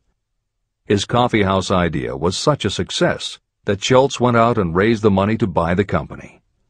5 years after he joined Starbucks, he was CEO of a company that had 17 locations. 15 years later, Schultz's coffeehouse culture was on every corner of America, and there were more than 7,000 Starbucks worldwide. As a final example of imagination, we offer Paul Newman's salad dressing. Now, it would seem that it doesn't take much imagination for a big celebrity to put his name on a product, and that's what Newman thought too. But when he and his partner, A.E. Hotchner, pitched their salad dressing idea to companies that specialize in marketing foods, nobody was interested unless they would personally put up about $1 million for the first year's operations. According to Newman and Hotchner's book, Shameless Exploitation, they found out that almost all celebrity products in the food business have been disastrous failures, and now nobody would touch them. So when it came to marketing salad dressing, even Paul Newman's big name wasn't the magic they needed. And unless they were willing to put up a ridiculous amount, money wasn't the magic either. The magic would have to be in the imaginative way that they would convince the right people to help them, and in having the perseverance to stick with it until they succeeded. And just like most everyone with an idea, they were told they were crazy to try it. They were turned down by bottling companies that wouldn't do small runs, and they were rejected by distributors who wouldn't take a chance on another celebrity product. In the end, it was one supermarket owner, Stu Leonard, who helped hook them up with the right suppliers. But even that wouldn't have been enough if Stu Leonard hadn't had enough imagination to see the possibilities and agree to put Newman's own salad dressing on the shelves in his store. 15 years later, Newman's Own Brands was a $100 million company, which gives all profits to charity. This is the end of the editor's comments. What I would do if I had $1 million. The following story proves the truth of that old saying, where there's a will, there's a way. It was told to me by that beloved educator and clergyman Frank W. Gonzalez, who began his preaching career in the Stockyards region of Chicago. While Dr. Gonzalez was going through college, he observed many defects in our educational system, defects that he believed he could correct if he were the head of a college. He made up his mind to organize a new college in which he could carry out his ideas without being handicapped by orthodox methods of education. He needed $1 million to put the project across. Where was he to lay his hands on so large a sum of money? That was the question that absorbed most of this ambitious young preacher's thought, but he couldn't seem to make any progress. Every night, he took that thought to bed with him. He got up with it in the morning. He took it with him everywhere he went. He turned it over and over in his mind until it became a consuming obsession with him. Being a philosopher as well as a preacher, Dr. Gonzalez recognized, as do all who succeed in life, that definiteness of purpose is the starting point from which one must begin. He recognized, too, that definiteness of purpose takes on life and power when backed by a burning desire to translate that purpose into its material equivalent. He knew all these great truths, yet he did not know where or how to lay his hands on $1 million. The normal thing would have been to give up and quit, saying, well, my idea's a good one, but I can't do anything with it because I can't raise the $1 million. That is exactly what the majority of people would have said, but it is not what Dr. Gonzalez said. What he said, and what he did, are so important that I will now introduce him and let him speak for himself. One Saturday afternoon, I sat in my room thinking of ways and means of raising the money to carry out my plans. For nearly 2 years I had been thinking, but I had done nothing but think. The time had come for action. I made up my mind, then and there, that I would get the necessary $1 million within a week. How? I was not concerned about that. The main thing of importance was the decision to get the money within a specified time. I want to tell you that the moment I reached a definite decision to get the money within a specified time, a strange feeling of assurance came over me, such as I had never before experienced. Something inside me seemed to say, "Why didn't you reach that decision a long time ago? The money was waiting for you all the time." I called the newspapers and announced I would preach a sermon the following morning entitled, "What I Would Do If I Had $1 Million." I went to work on the sermon immediately, but I must tell you frankly that the task was not difficult because I had been preparing that sermon for almost 2 years. Long before midnight, I had finished writing the sermon.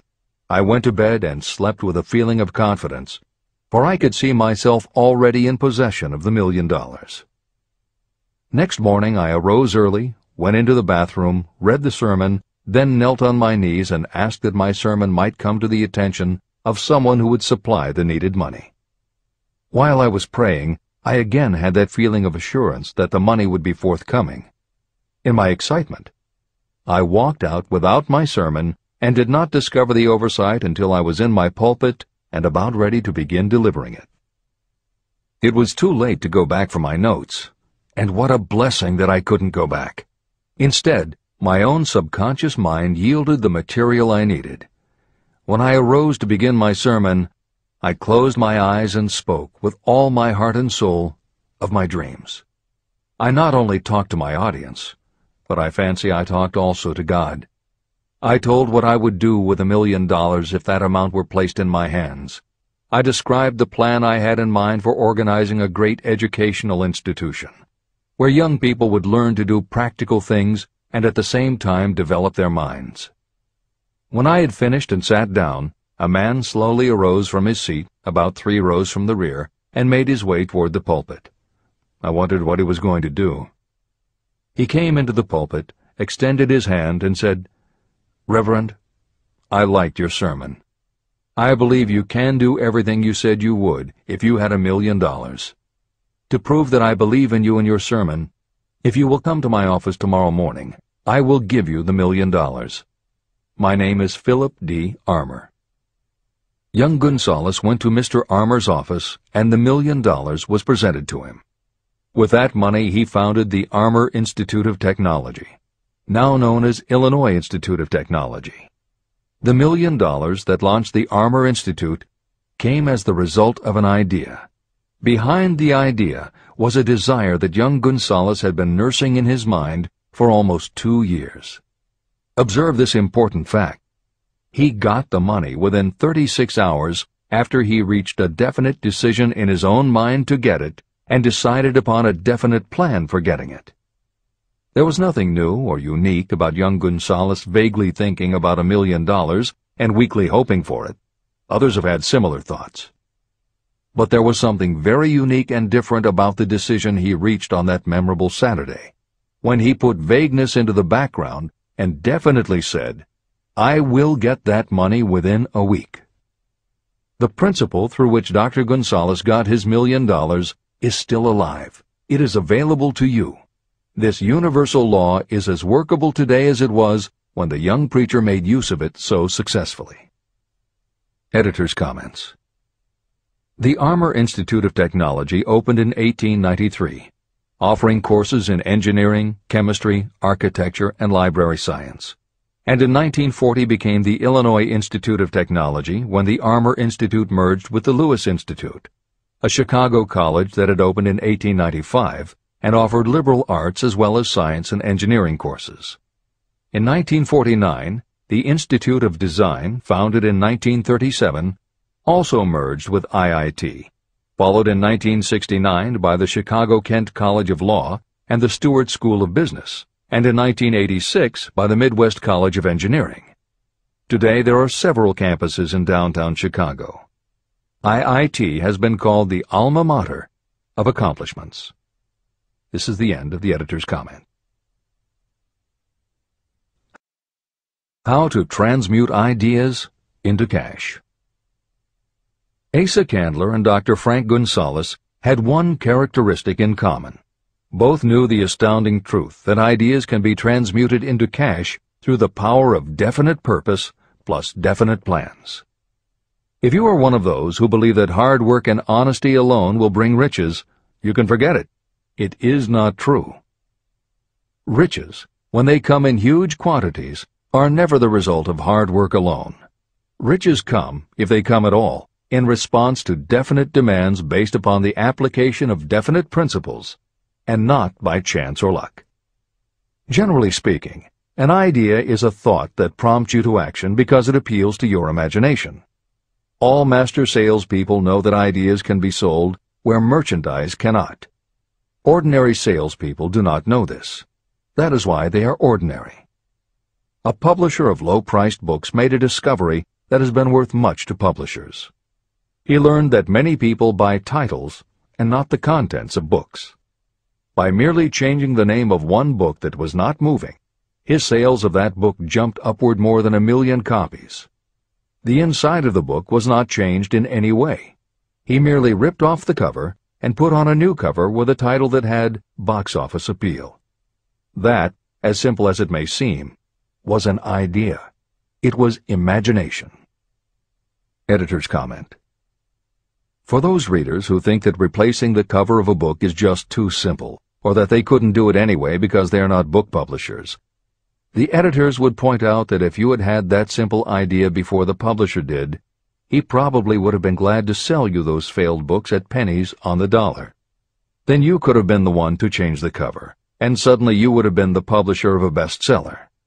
However, the idea of replacing the covers wouldn't have meant a thing if you didn't also have ideas about how to market and promote that flashy new cover. And that is Hill's point. Coca-Cola was a recipe, a creative idea.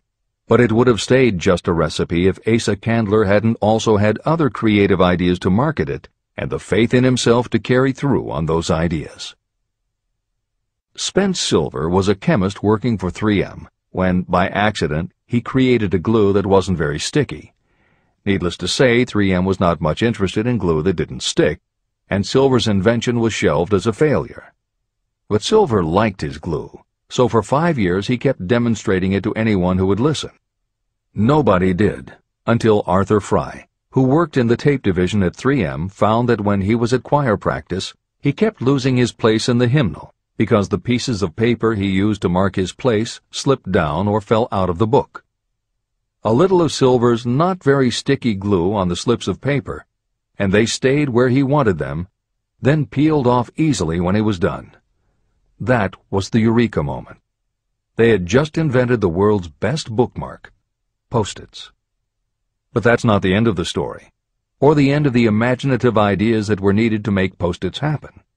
Fry would also need perseverance. First, he had to convince the engineers to solve production problems, and to do it, he knocked a hole in his basement wall so he could install a prototype of the production equipment.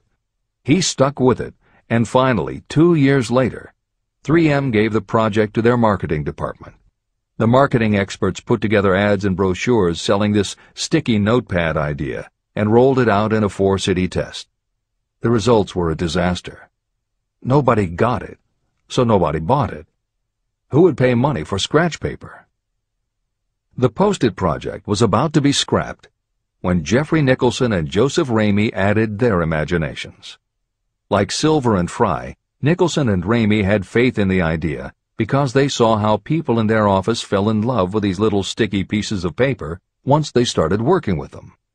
So Nicholson and Ramey went to Richmond, Virginia, one of the 4 test cities that had failed, and they went up and down the business district, going into offices and giving pads of Post-its to receptionists, secretaries, and anyone else who would listen.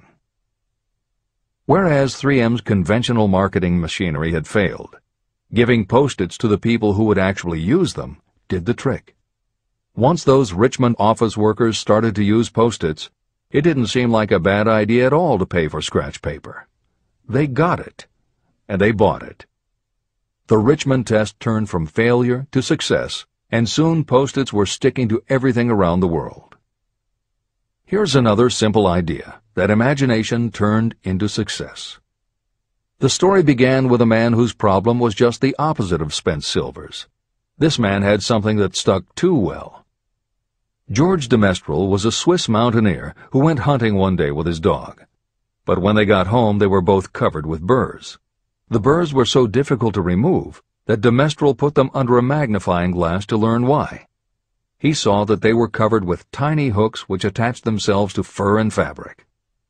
That was when the flash hit. If burrs stuck where you didn't want them, why couldn't you put tiny hooks on things so they would stick where you did want them? Like everyone else mentioned in this book, de Mestral had an imaginative idea, but that was just the beginning. He also had the faith in himself to keep going when people laughed at his idea, which many did, until he eventually found a French textile plant that would help him do what he wanted. However, even when they finally worked out a way to use cotton fabric to make what they called locking tape, they couldn't afford to mass-produce it. And that's when de Mestral accidentally discovered that when you sew nylon under infrared light, it naturally made little hooks. Now they could manufacture it economically. All they needed was a name. One side was fuzzy like velvet, and the other side was crochet, the French word for hook. Take half vel and half crow, combine it with imagination. The result is Velcro, and a Swiss mountaineer becomes a business tycoon.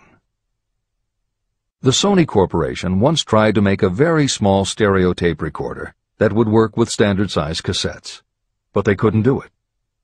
They could make a small playback machine, but at the time the electronics needed to also make it a recording machine just couldn't be made small enough. They concluded that the design was a failure. Then one day Sony's honorary chairman, Masaru Ibuka, walked into the laboratory and saw that a few of the engineers were using the prototypes of the failed tape recorder to listen to music tapes. They didn't seem to care that it couldn't record. They just liked to be able to walk around listening to their favorite music. Then came the imaginative idea that made all the difference. Ibuka remembered that another division was working on lightweight headphones. That was the flash. Ibuka's imagination made the connection that the rest of the engineers had not. In Ibuka's view, they hadn't made a failed recorder. They had created a successful private stereo listener. They added the headphones, named it the Walkman, and it revolutionized both the music business and the electronics industry. Clarence Saunders was a grocery clerk in a small southern retail store. One day he was standing with a tray in his hands waiting his turn in a cafeteria. He had never earned more than $20 a week before then, and no one had ever noticed anything about him that indicated unusual ability, but something took place in his mind as he stood in the line of waiting people that put his imagination to work. That was when he came up with the idea that this same self-serve concept would also work at the grocery store. Clarence Saunders took the idea to his boss. Naturally, his boss told him he was crazy. So Clarence Saunders quit his job, went out and did what he needed to do to raise the money, and opened the first self-serve grocery store. He called it Piggly Wiggly, and Clarence Saunders, the $20-a-week grocery clerk, rapidly became the multi-million-dollar chain store groceryman of America. Sylvan Goldman was the owner of a number of Piggly Wiggly stores in Oklahoma, and like any good businessman, he spent a lot of time watching his customers go up and down the aisles, putting their choices into their baskets or net shopping bags. One night, while trying to figure out how to get his customers to buy more at one time, he found himself staring at a basket sitting on the seat of a wooden folding chair. Eureka! He called in his mechanic, Fred Young. They put some wheels on the bottom of the legs, added another basket below the seat, and the shopping cart was born. As this edition is being readied for publication, there are about 35 million shopping carts in America, and approximately 1.25 million new carts are sold each year. Thomas Stemberg, whom we also mentioned earlier, was another supermarket executive who watched his customers as they shopped. By this time, shopping carts were well established in supermarkets, and it was because his customers were pushing shopping carts up and down the aisles that he got his flash of inspiration. He was so sure of his idea that he convinced another supermarket executive, Leo Kahn, to join him. Together, they took the supermarket concept and applied it to selling office supplies. And in 1986 they opened their first store in Brighton, Massachusetts. They called it Staples. In 1989 they took the company public, and 10 years later there were more than 1,000 Staples stores with revenues exceeding $7 billion. We'll end this commentary with another set of connected stories, which make the point that sometimes the most imaginative part of marketing is in the timing. If you were to go shopping in the late 1800s, it usually meant bartering with a merchant who would then have to get the goods from storage shelves kept behind the counter. In the 1870s, fixed pricing was just starting to be used by storekeepers. Merchants were trying the idea by setting out a table of merchandise that was all priced the same, usually 5 cents. Frank Winfield Woolworth was a clerk in a general store, and he convinced the store owner to let him try the 5-cent table idea. Although it worked, the owner wasn't impressed. So Woolworth borrowed $350 from his boss, and in 1879 opened his first 5-cent store in Utica, New York. It was an entire store full of goods where everything cost a nickel. A year later, he had 4 stores, and the 4th one, in Lancaster, Pennsylvania, was the first that he named F.W. Woolworth's 5 and 10 cent store. 20 years later, he had 238 stores. By the time of his death in 1919, there were over 1,000 F.W. Woolworth locations. He had established the first nationwide chain of general merchandise stores, and he had built the tallest building in New York City as his headquarters.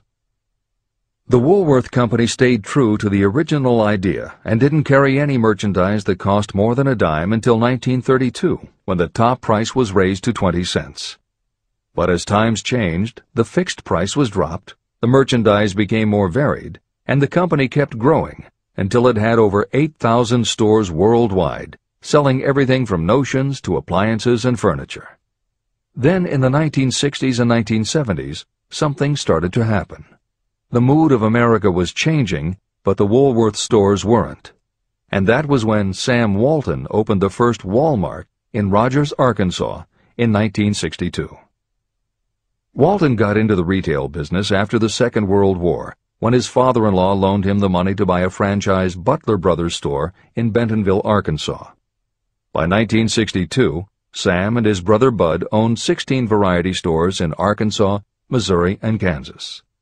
It was in these stores that Sam Walton first started adding the magic ingredient of imagination. In addition to his flair for promotion, Sam tried new approaches to the way household goods and general merchandise could be sold at retail.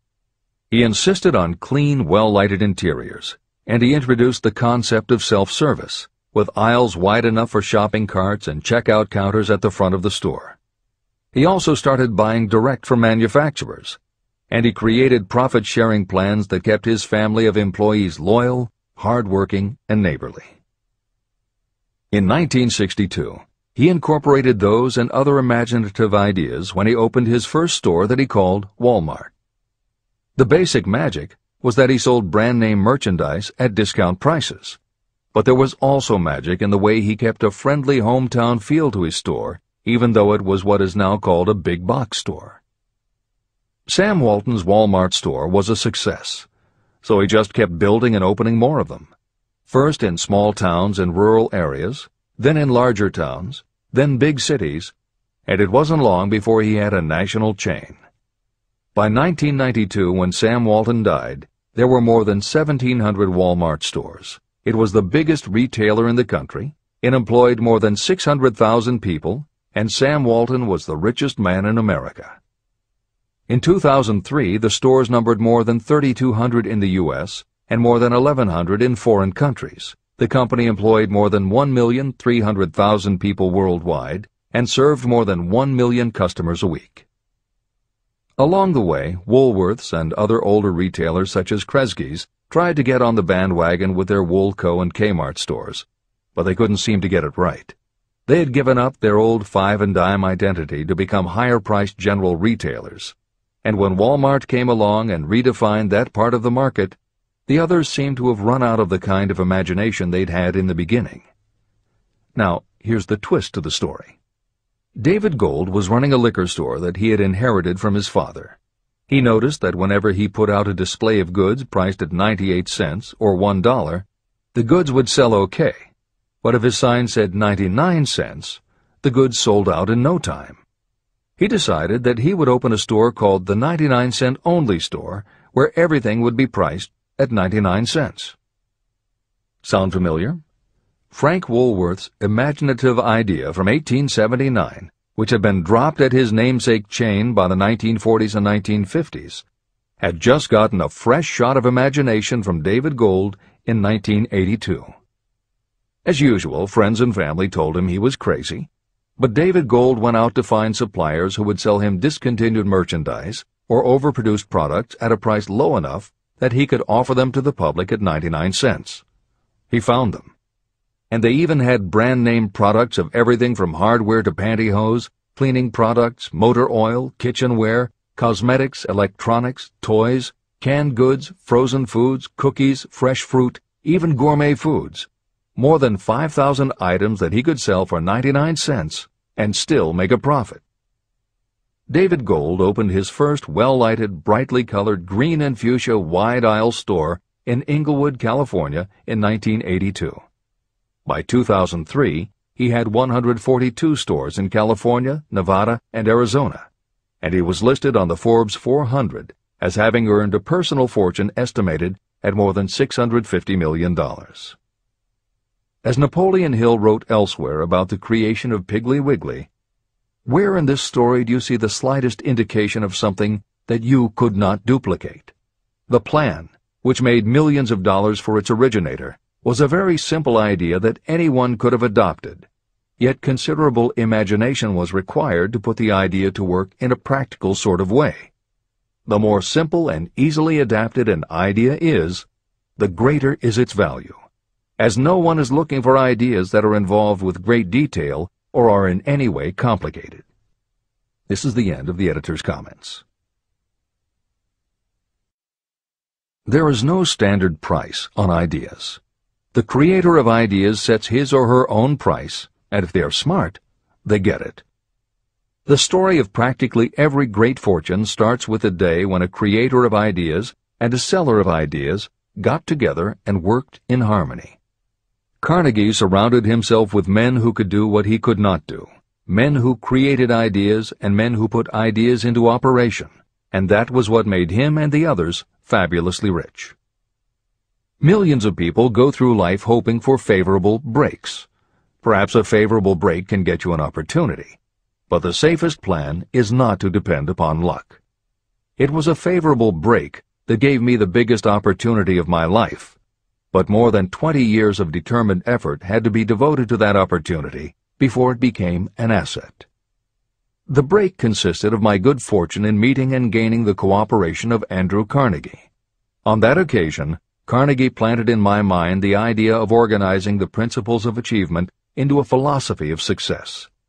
Millions of people have profited by the discoveries made in the years of research, and fortunes have been accumulated through the application of the philosophy.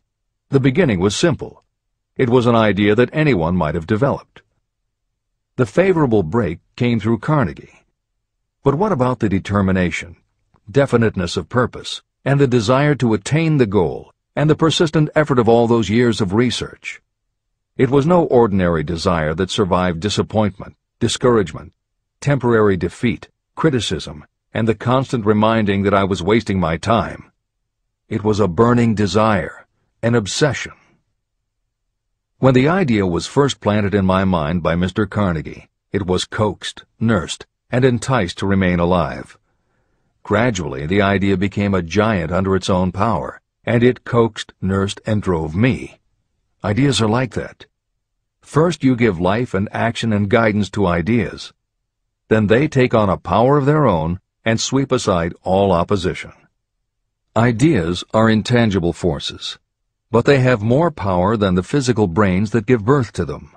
They have the power to live on after the brain that creates them has returned to dust. Tell the world what you intend to do, but first, show it. Chapter 8.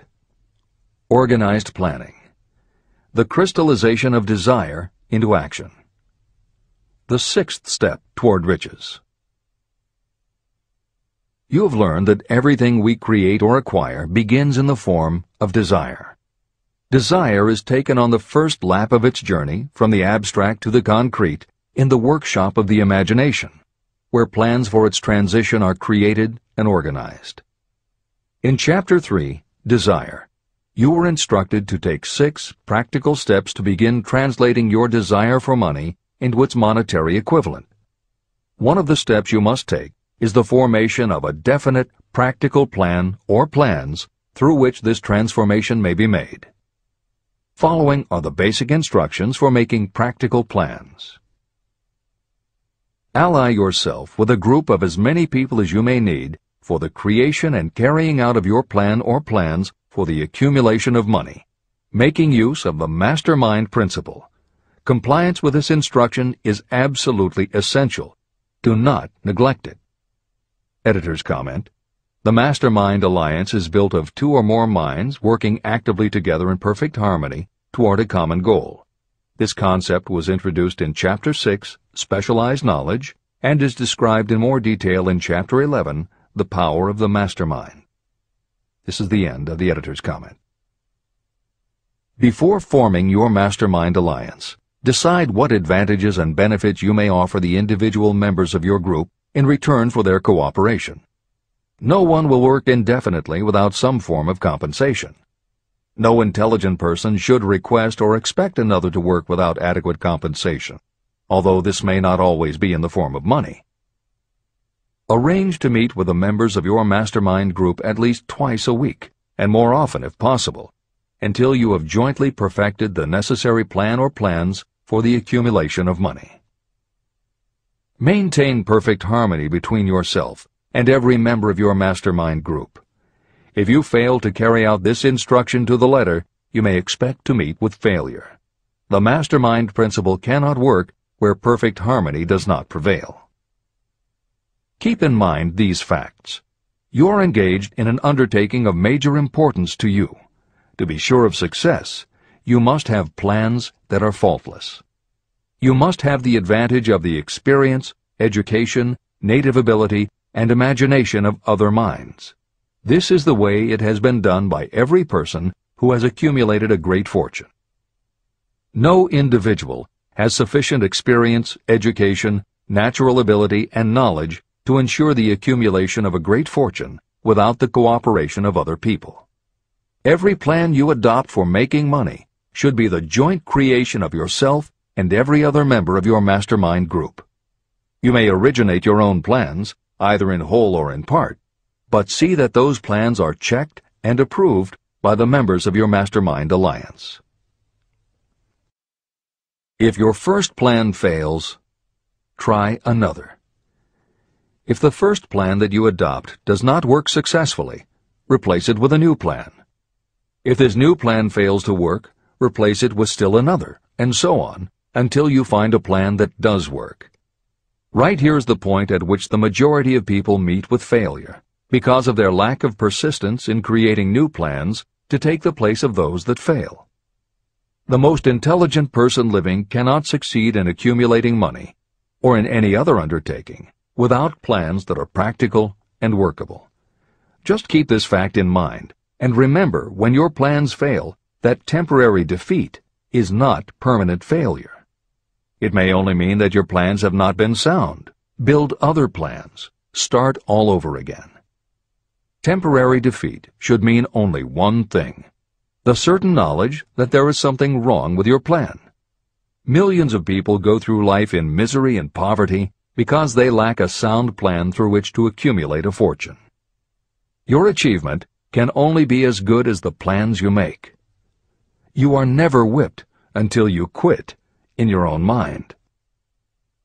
James J. Hill, who was the greatest railroad builder of them all, met with temporary defeat when he first tried to raise the capital needed to build the Great Northern Railroad from the east to the west.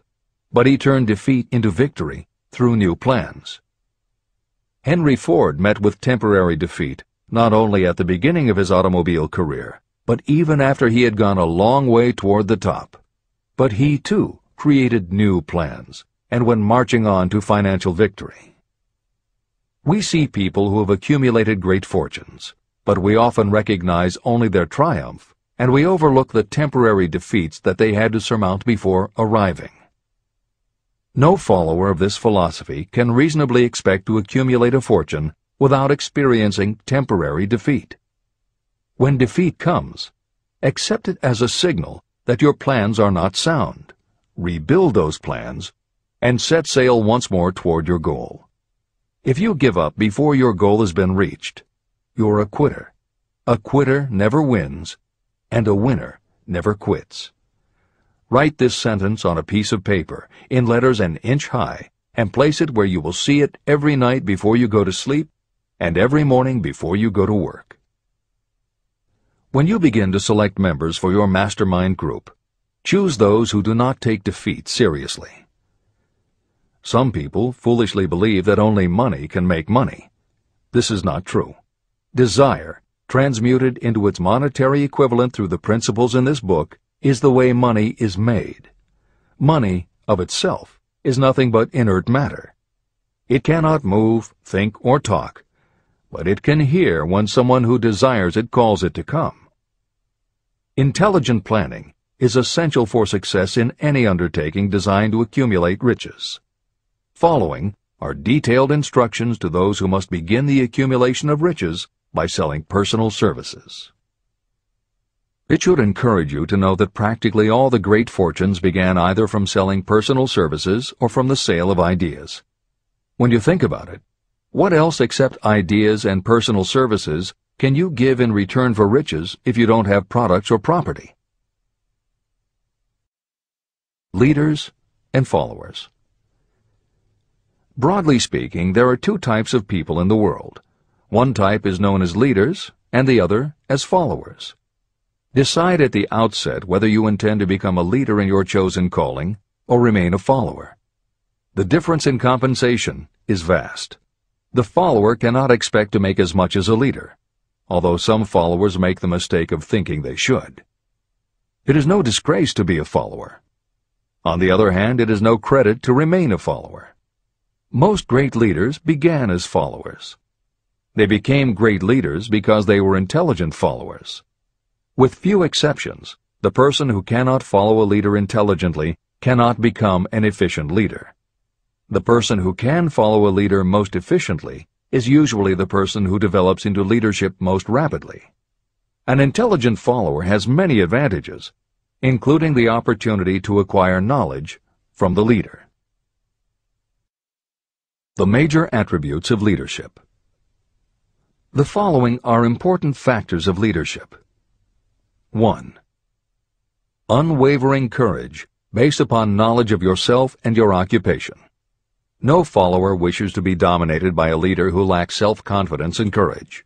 Certainly no intelligent follower will be dominated by such a leader for very long. 2. Self-control. The person who cannot control himself can never control others. Self-control sets a strong example for your followers, which the more intelligent followers will emulate. 3. A keen sense of justice. Without a sense of fairness and justice, no leader can command and retain the respect of their followers. 4. Definiteness of decision. Those who waver in decisions show that they are not sure of themselves and therefore cannot lead others successfully. 5. Definiteness of plans. Successful leaders must plan their work and work their plans. Leaders who move by guesswork, without practical definite plans, are like a ship without a rudder. Sooner or later, they will land on the rocks. 6. The habit of doing more than paid for. One of the penalties of leadership is the necessity of the leaders to willingly do more than they require of their followers. 7. A pleasing personality. Leadership calls for respect. Followers will not respect a leader who does not grade high on all of the factors of a pleasing personality. 8. Sympathy and understanding. Successful leaders must be in sympathy with their followers. Moreover, they must understand them and their problems. 9. Mastery of detail. Successful leadership calls for mastery of the details of the leader's position. 10. Willingness to assume full responsibility.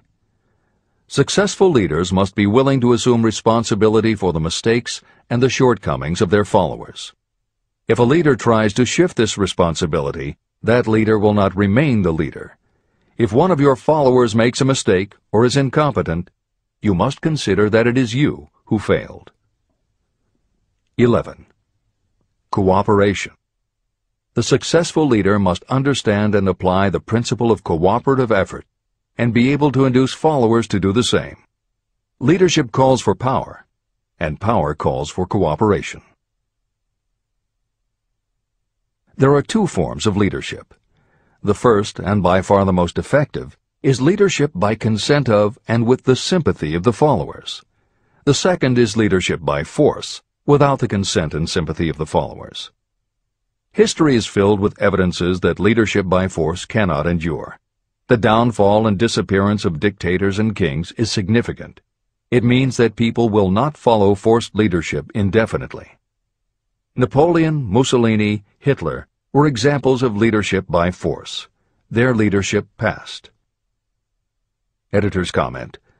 The following may also be added to the list: Idi Amin, Francisco Franco, Saddam Hussein, Ferdinand Marcos, Slobodan Milosevic, Juan Perón, General Augusto Pinochet, Pol Pot, General Suharto, the Taliban leaders in Afghanistan, Marshal Josip Broz Tito, Joseph Stalin, and subsequent leaders of the Soviet Union, East Germany, and the other countries in the Communist bloc.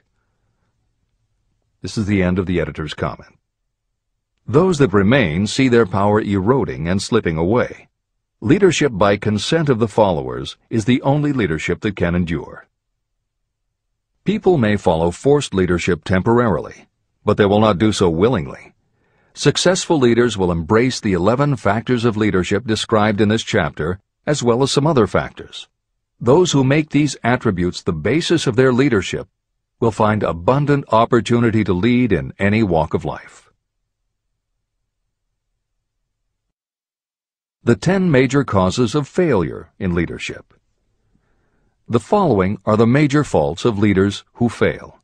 It is just as essential for you to know what not to do as it is to know what to do. 1. Inability to organize details. Efficient leadership calls for the ability to organize and master details. No genuine leader is ever too busy to do anything that may be required in the capacity as leader. Whether a leader or follower, when you admit that you are too busy to change your plans or to give attention to any emergency, you are admitting your inefficiency. The successful leader must be the master of all details connected with the position. That means, of course, that you must acquire the habit of relegating details to capable lieutenants. 2. Unwillingness to render humble service. Truly great leaders are willing, when occasion demands, to perform any sort of labor that they would ask another to perform. The greatest among ye shall be the servant of all is a truth that all able leaders observe and respect. 3.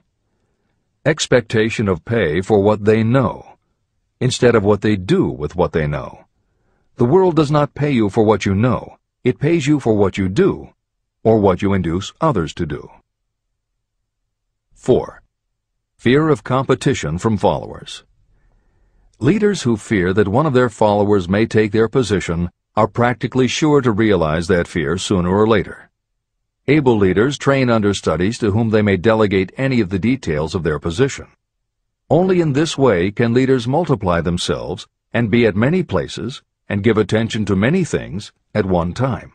It is an eternal truth that leaders receive more pay for their ability to get others to perform than they could possibly earn by their own efforts. An efficient leader may, through knowledge of the job and a magnetic personality, greatly increase the efficiency of others and get them to render more service and better service than they could render without the leader's guidance. 5. Lack of imagination.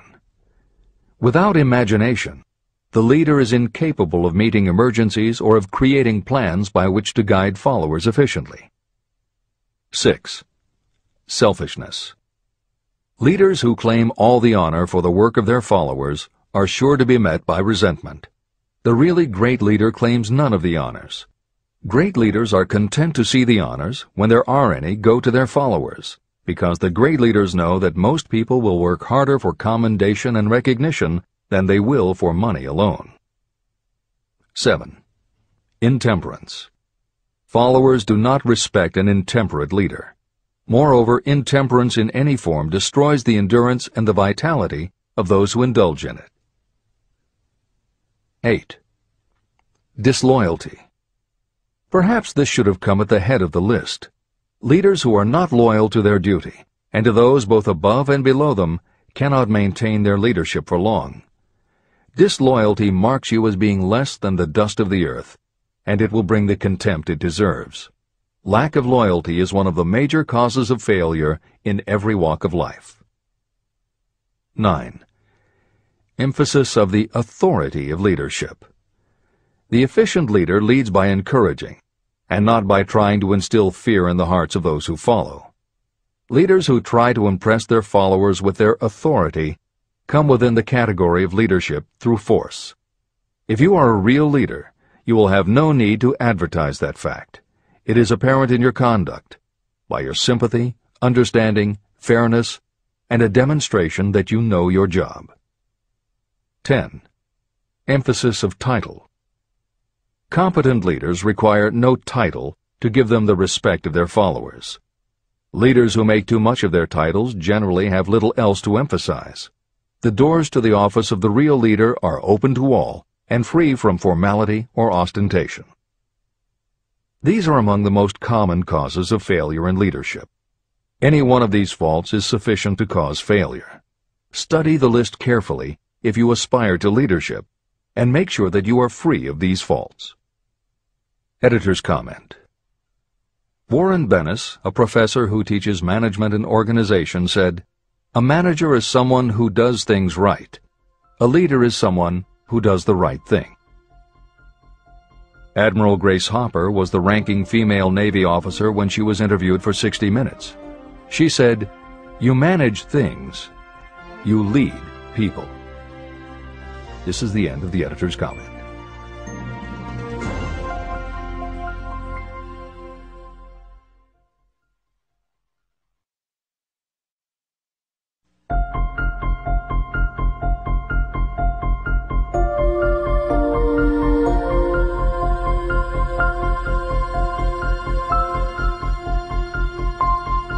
When and how to apply for a position. The information described here is the net result of many years of experience during which thousands of men and women were helped to market their services effectively. Editor's comment. The Internet, email, and faxed resumes have radically changed the way employers search for new employees, and the way that most people apply for jobs. However, Think and Grow Rich was never intended for most people. It was written for those who want to stand out. If you are such a person, the editors of this revised and updated edition strongly advise that you give serious thought to each of the following suggestions about how to apply for a position and how to prepare a resume. If you are tempted to think the suggestions are too obvious, simplistic, or out of date, we assure you they are not. In those instances where it is appropriate to update the material, we have added commentary. This is the end of the editor's comment. 1. Employment agencies. Care must be taken to select only reputable companies that can show adequate records of achievement of satisfactory results. Editor's comment.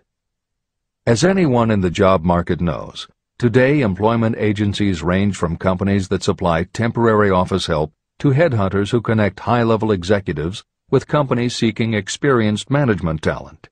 If you are seeking a mid to upper-level position, the old adage that you get what you pay for is particularly true.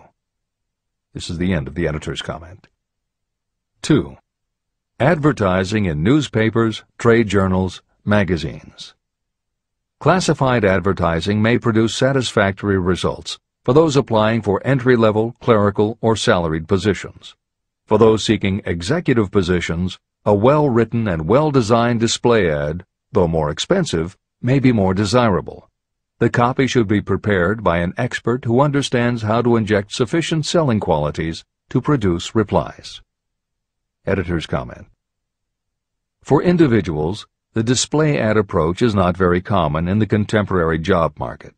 But for that reason, if you are sure of the position you want, a well-written and well-designed ad selling yourself and placed in the right trade paper or industry journal might be just the thing to get the attention you want. However, if you attempt this approach, be prepared that it will be an expensive experiment.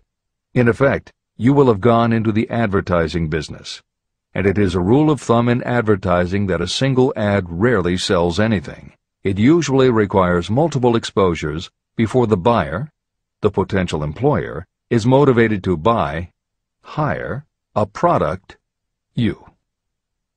This is the end of the editor's comment. 3. Personal letters of application. These should be directed to particular firms or individuals that could need the kind of service or experience you have to offer. Letters should be neatly typed always and signed by hand. You should include a complete resume or outline of your qualifications. Both the letter of application and the resume should be prepared by an expert. Editor's comment. In the contemporary job market, sending a letter of application when no job has been advertised can in fact be a very successful approach.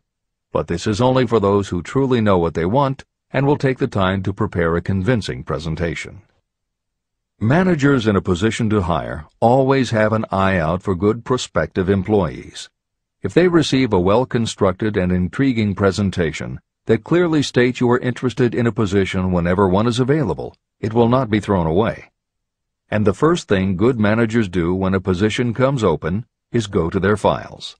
When that happens, if your presentation made a good and convincing impression, it will be there. The only question is, are you willing to make yourself available when they are ready for you? If you are just blanketing everyone with a stock letter in hopes of getting a job, it very likely won't work. This approach is not for someone looking for a job. This approach is only for those who really want a specific career. This is the end of the editor's comment. 4. Application in person. In some instances, it may be more effective if the applicant personally offers his or her services to prospective employers, in which event a complete written statement of qualifications for the position should be presented, as prospective employers will often wish to discuss your record with associates. Editor's comment. Asking for an interview when no job has been advertised is an even stronger statement that you know what you want and you are serious about working in a particular industry. If you pursue this approach, keep in mind that you are asking someone to give you their time. Some managers will not be receptive because it does not fit into their company's business practice, and some managers will just find it an annoyance. This approach will work for you only if you are confident that you can make an outstanding impression in person. If you make a strong, positive impression, it will be remembered when an opening is available. This is the end of the editor's comment. 5. Application through personal acquaintances. When possible, the applicant should approach prospective employers through some mutual acquaintance.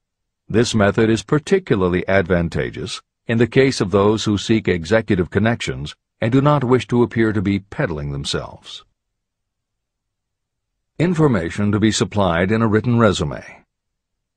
A good resume should be prepared as carefully as a lawyer would prepare the brief for a case to be tried in court. Unless the applicant is experienced in the preparation of such briefs, an expert should be consulted for this purpose. When successful businesses want to advertise, they hire specialists who understand the psychology of advertising to sell their products. If you are selling your personal services, you should do the same. Editor's comment. The job market in America has never been as bad as it was when Napoleon Hill wrote the preceding paragraph. Because of the Great Depression, many adults had never had any kind of steady job, let alone sought a career position, and there were few places to learn how to do it. Since that time, many excellent books have been published on the subject, and companies that offer professional help in preparing resumes have become very common. However, neither books nor copywriters are magic. It all begins with what you have to offer. The editors of this edition suggest that you start to assemble your presentation using the guidelines that appear below.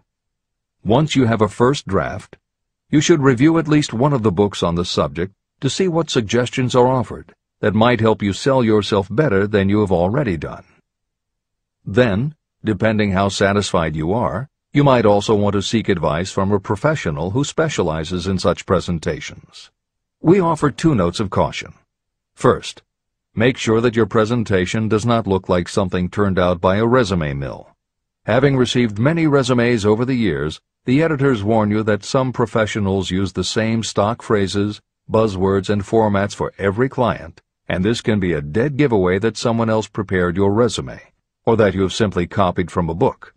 Your intention should be to make yours stand out.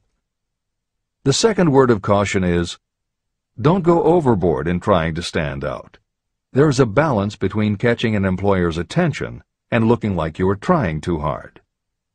For instance, if you are a New York marketing executive applying to a Los Angeles company, sending your application with a bag of fresh bagels by next morning FedEx would probably make a good impression, whereas sending a dartboard with your picture in the center might be viewed as just a little too cute and a little too much.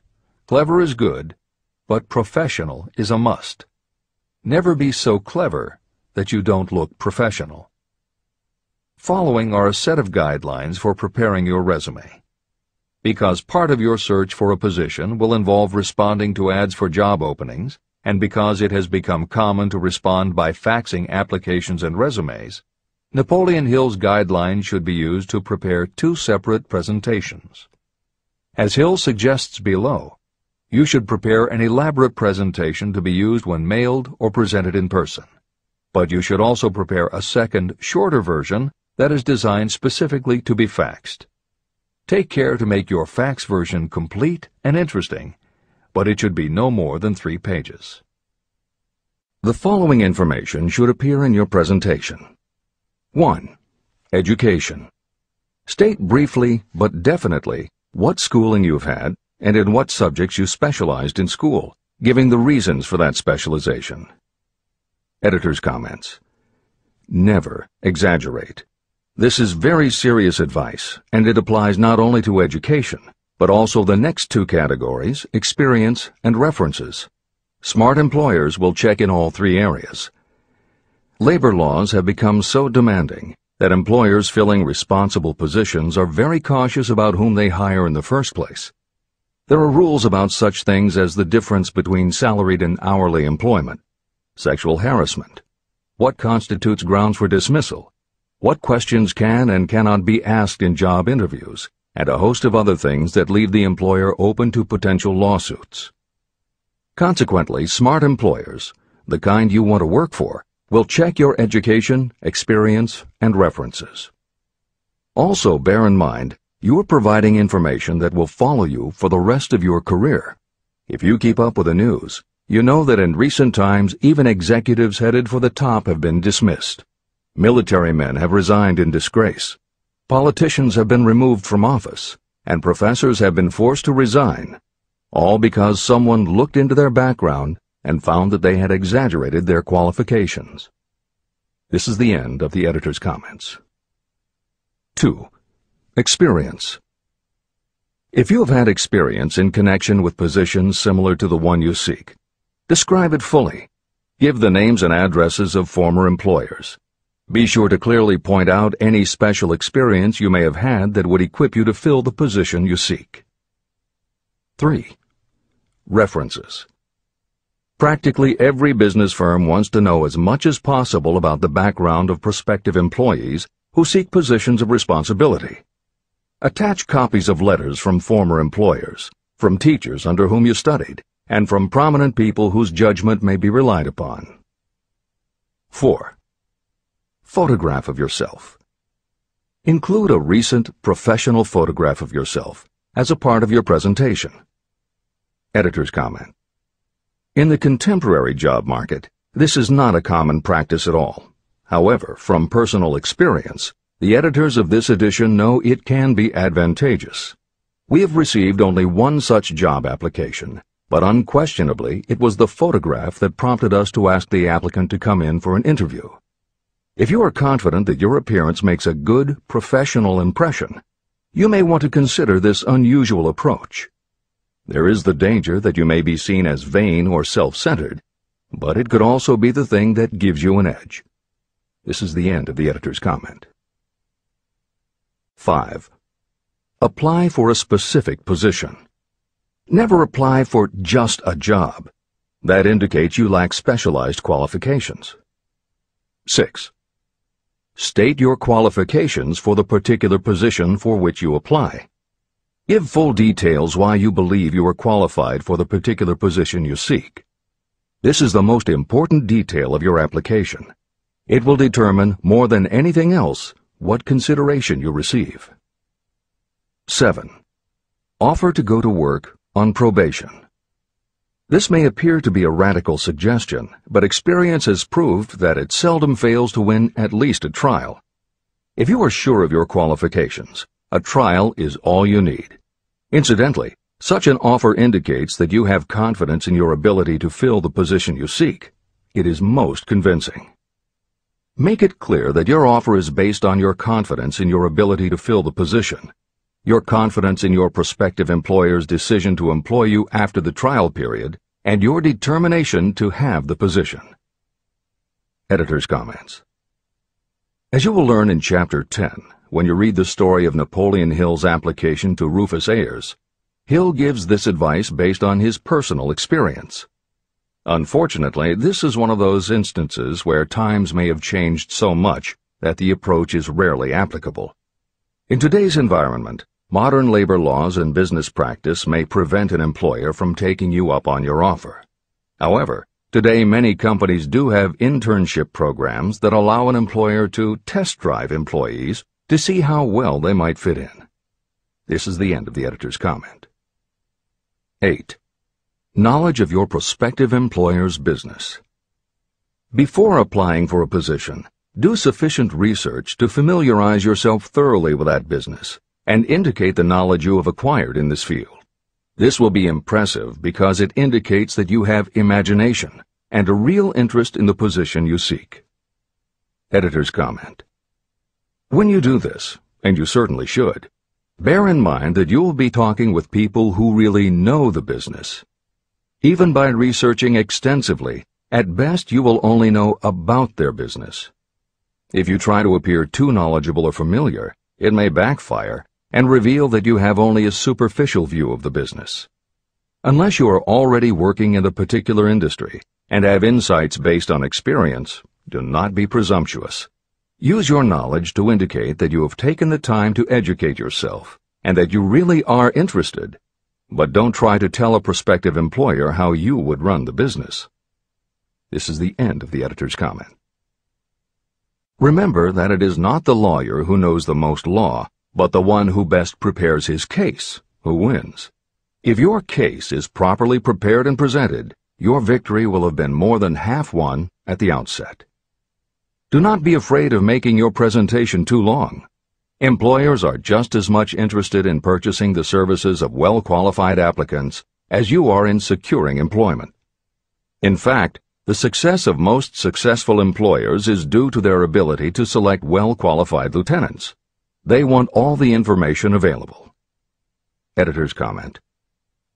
As noted above, when faxing a resume, it should be no more than 3 pages and should state that you will be pleased to provide a more detailed resume if required. This is the end of the editor's comment.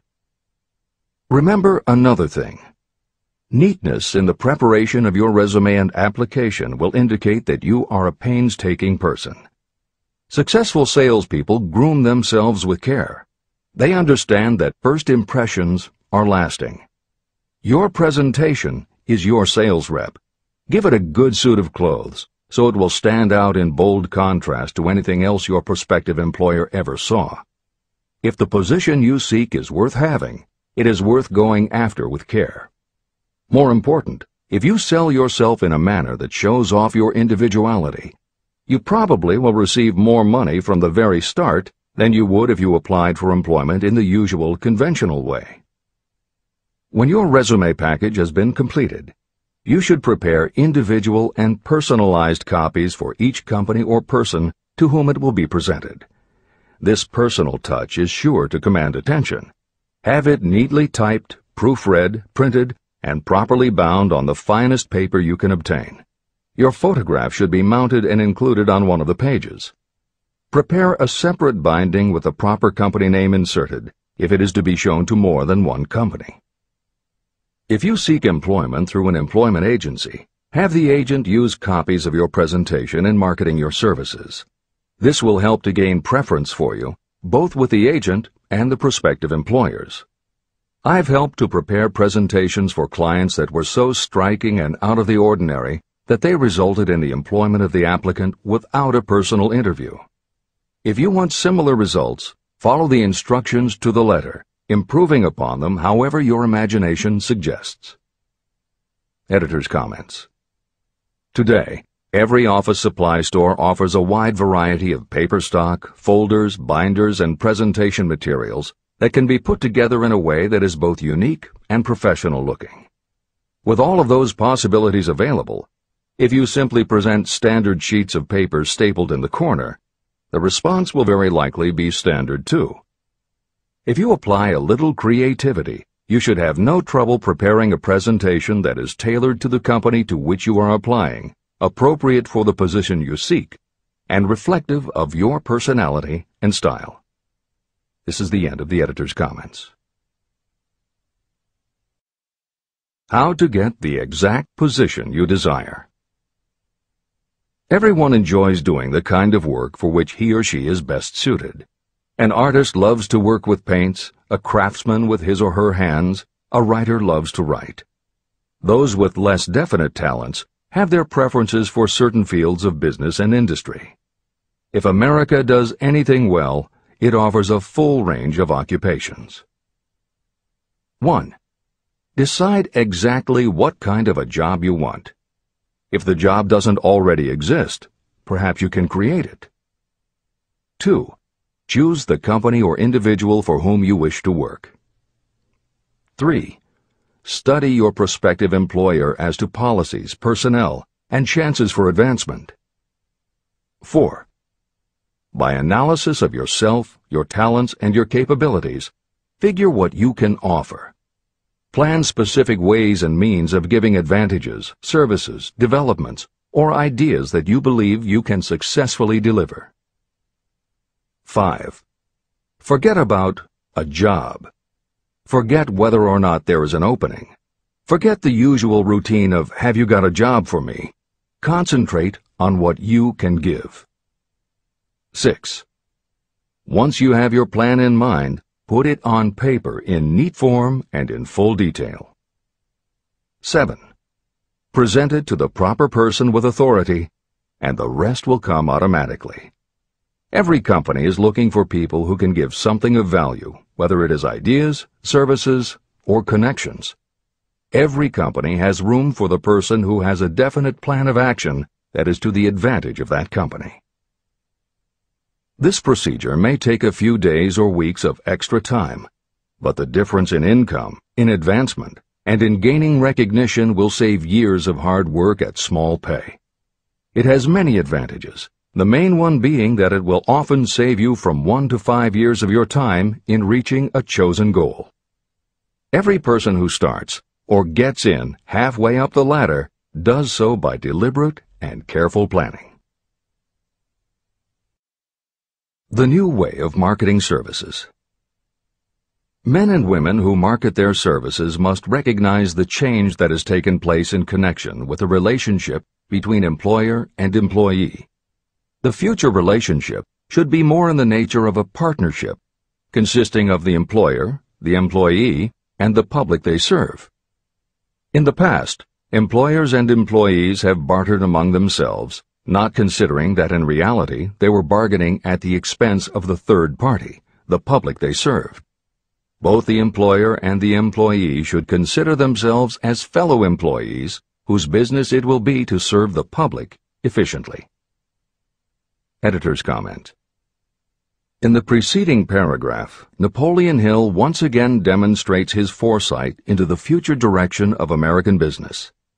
As you will recognize in the following section, the point he makes by citing the coal and gas companies would at a later time be equally applicable to the telephone monopolies, and later still to computer software and internet companies, and to cable television suppliers when competitors started to offer satellite TV.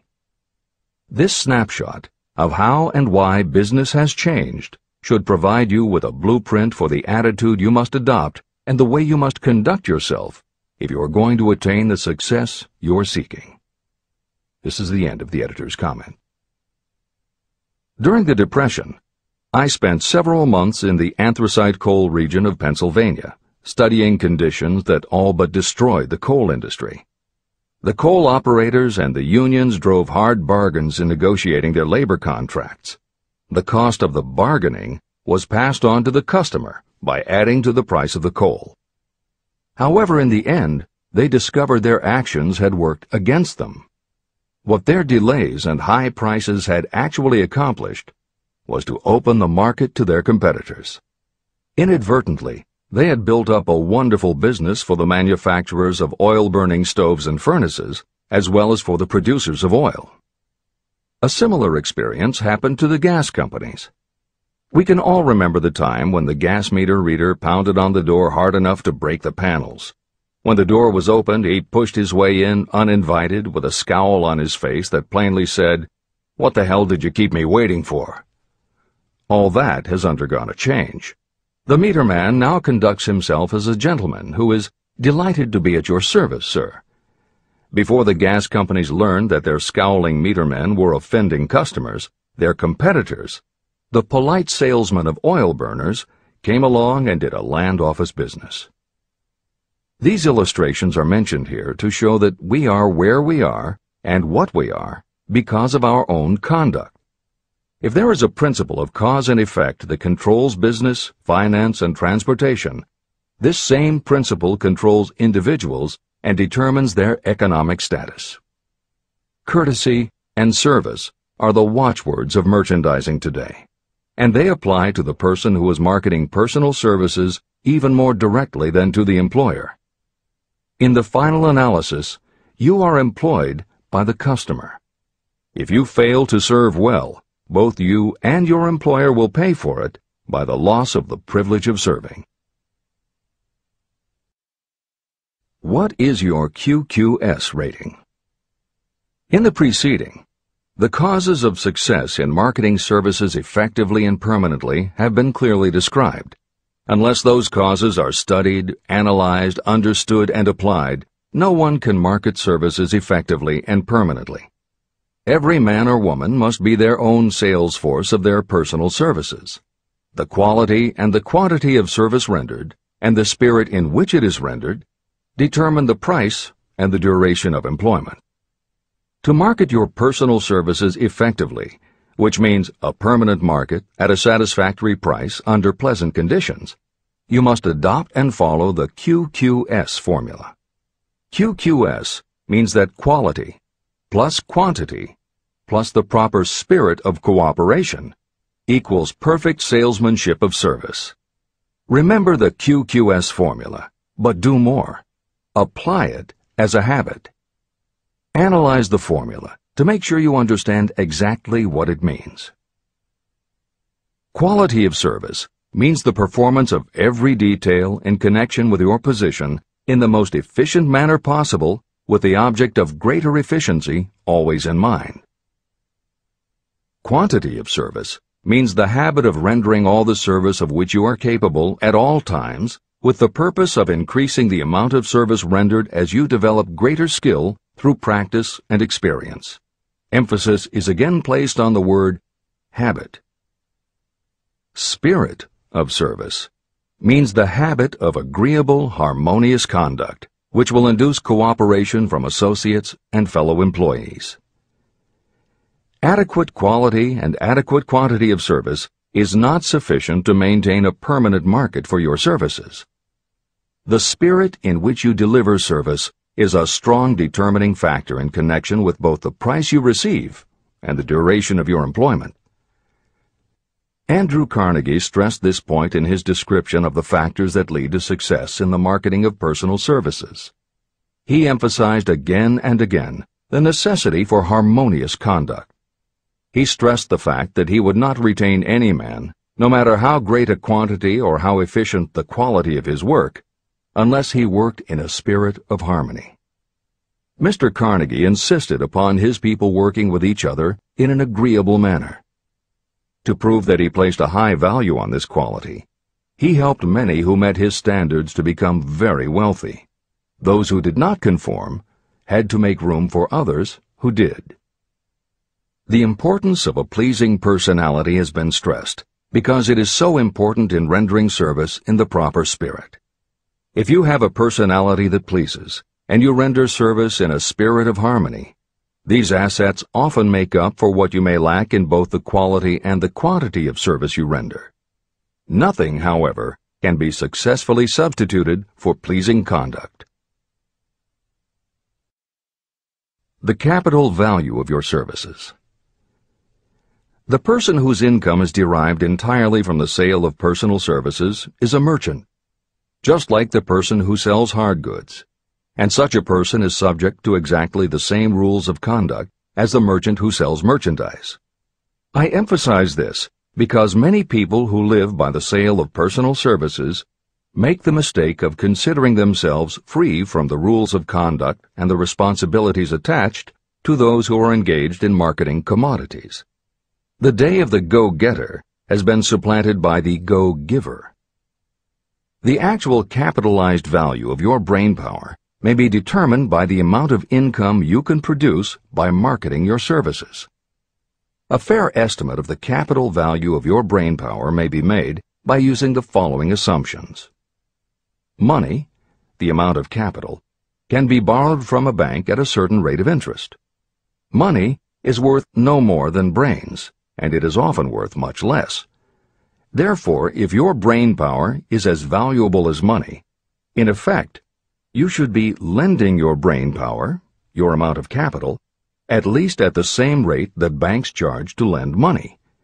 This means that what you earn in a year, your income, is comparable to what a bank earns from a loan in a year, the interest they charge.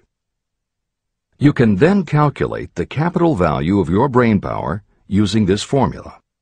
Divide 100 by the current rate of interest that banks charge for lending money.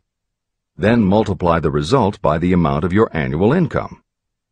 As an example, assume that the current interest rate is 5%. Assume your annual income is $50,000. The formula would be as follows.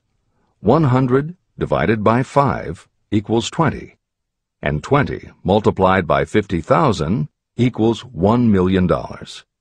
Therefore, if you lend out your brainpower, your capital, at the same rate as the bank lends money, 5% interest, your brainpower is worth $1 million. Competent brains, if effectively marketed, represent a much more desirable form of capital than the money that is required to conduct a business dealing in commodities. This is true because brains are a form of capital that cannot be permanently depreciated by economic depressions, nor can this form of capital be stolen or spent. Moreover, the money that is essential for the conduct of business is as worthless as a sand dune until it has been mixed with efficient brains. The 31 major causes of failure. Life's greatest tragedy consists of men and women who earnestly try and fail. The tragedy lies in the overwhelmingly large majority of people who fail as compared with the few who succeed. I have had the privilege of analyzing several thousand men and women, 98% of whom were classed as failures. My analysis proved that there are 13 major principles through which people accumulate fortunes. Each of the 13 principles of success has its own chapter in this book, and there are 31 major reasons for failure. The 31 causes of failure are listed below. As you go through the list, measure yourself point by point. It will help you to discover how many of these causes of failure stand between you and success. 1. Unfavorable hereditary background. There is little, if anything, that can be done for people who are born with a deficiency in brain power. This is the only one of the 31 causes of failure that may not be easily corrected by any individual. My philosophy can offer only one method of bridging this weakness, through the aid of the mastermind. 2. Lack of a well-defined purpose in life. There is no hope of success for the person who does not have a central purpose or definite goal at which to aim. 98 out of every 100 of those whom I have analyzed had no such aim. Perhaps this was the major cause of their failure. 3.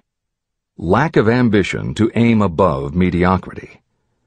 I can offer no hope for those who are so indifferent they do not want to get ahead in life and are not willing to pay the price. 4. Insufficient education. This is a handicap that may be overcome with comparative ease.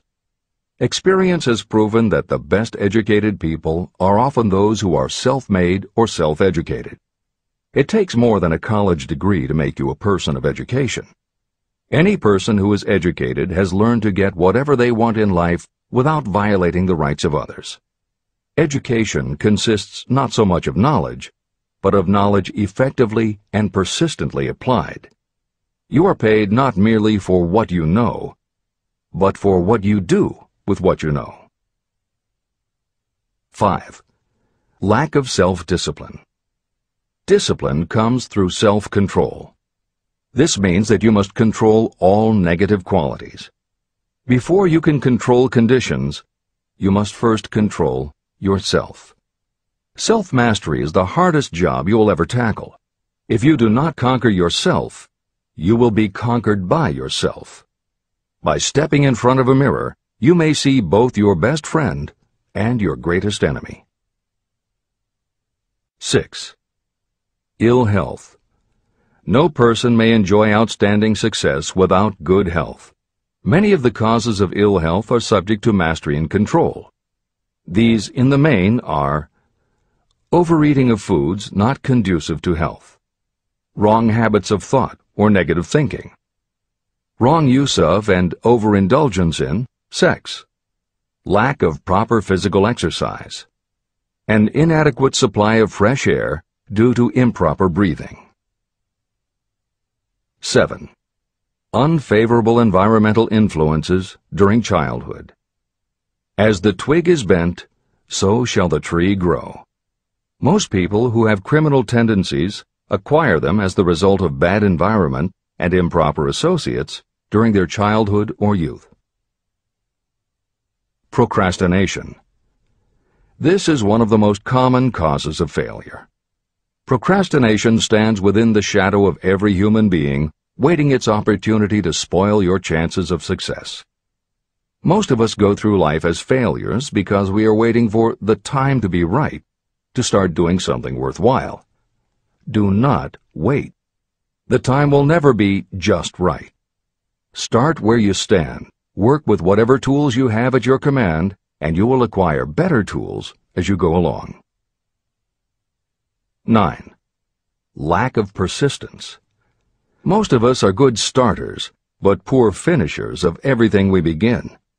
People are prone to give up at the first signs of defeat.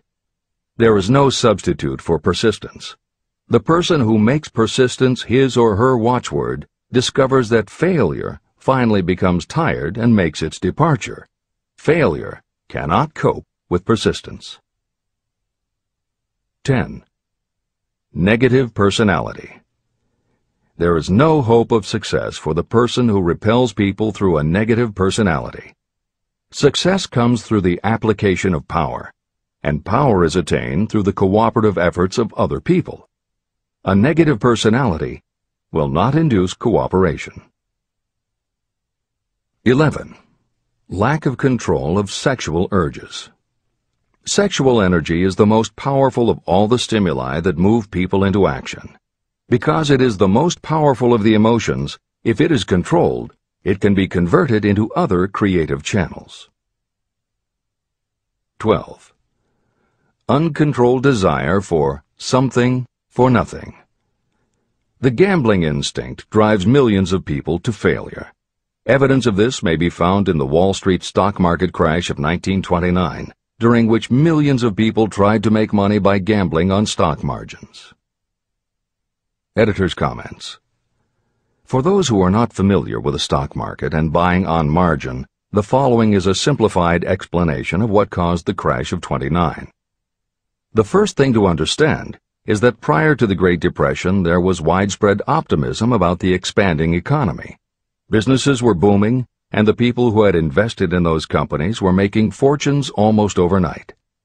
When the average person saw how much money was being made, they wanted to get in on it, and there was a way for them to do it.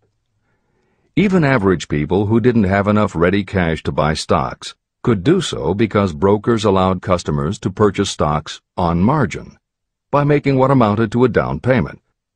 However, part of the purchase agreement stated that when the brokers called in the margin accounts, which they could do at any time, the customers would have to come up with the rest of the cash immediately to pay the balance owing on the original purchase price.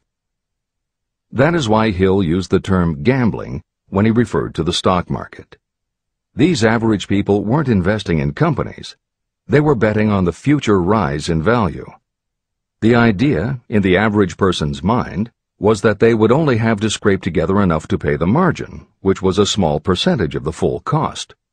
Then when the price of the stock went up, they would sell, which would give them more than enough money to pay the broker the balance owing on the purchase price, and they could pocket the difference.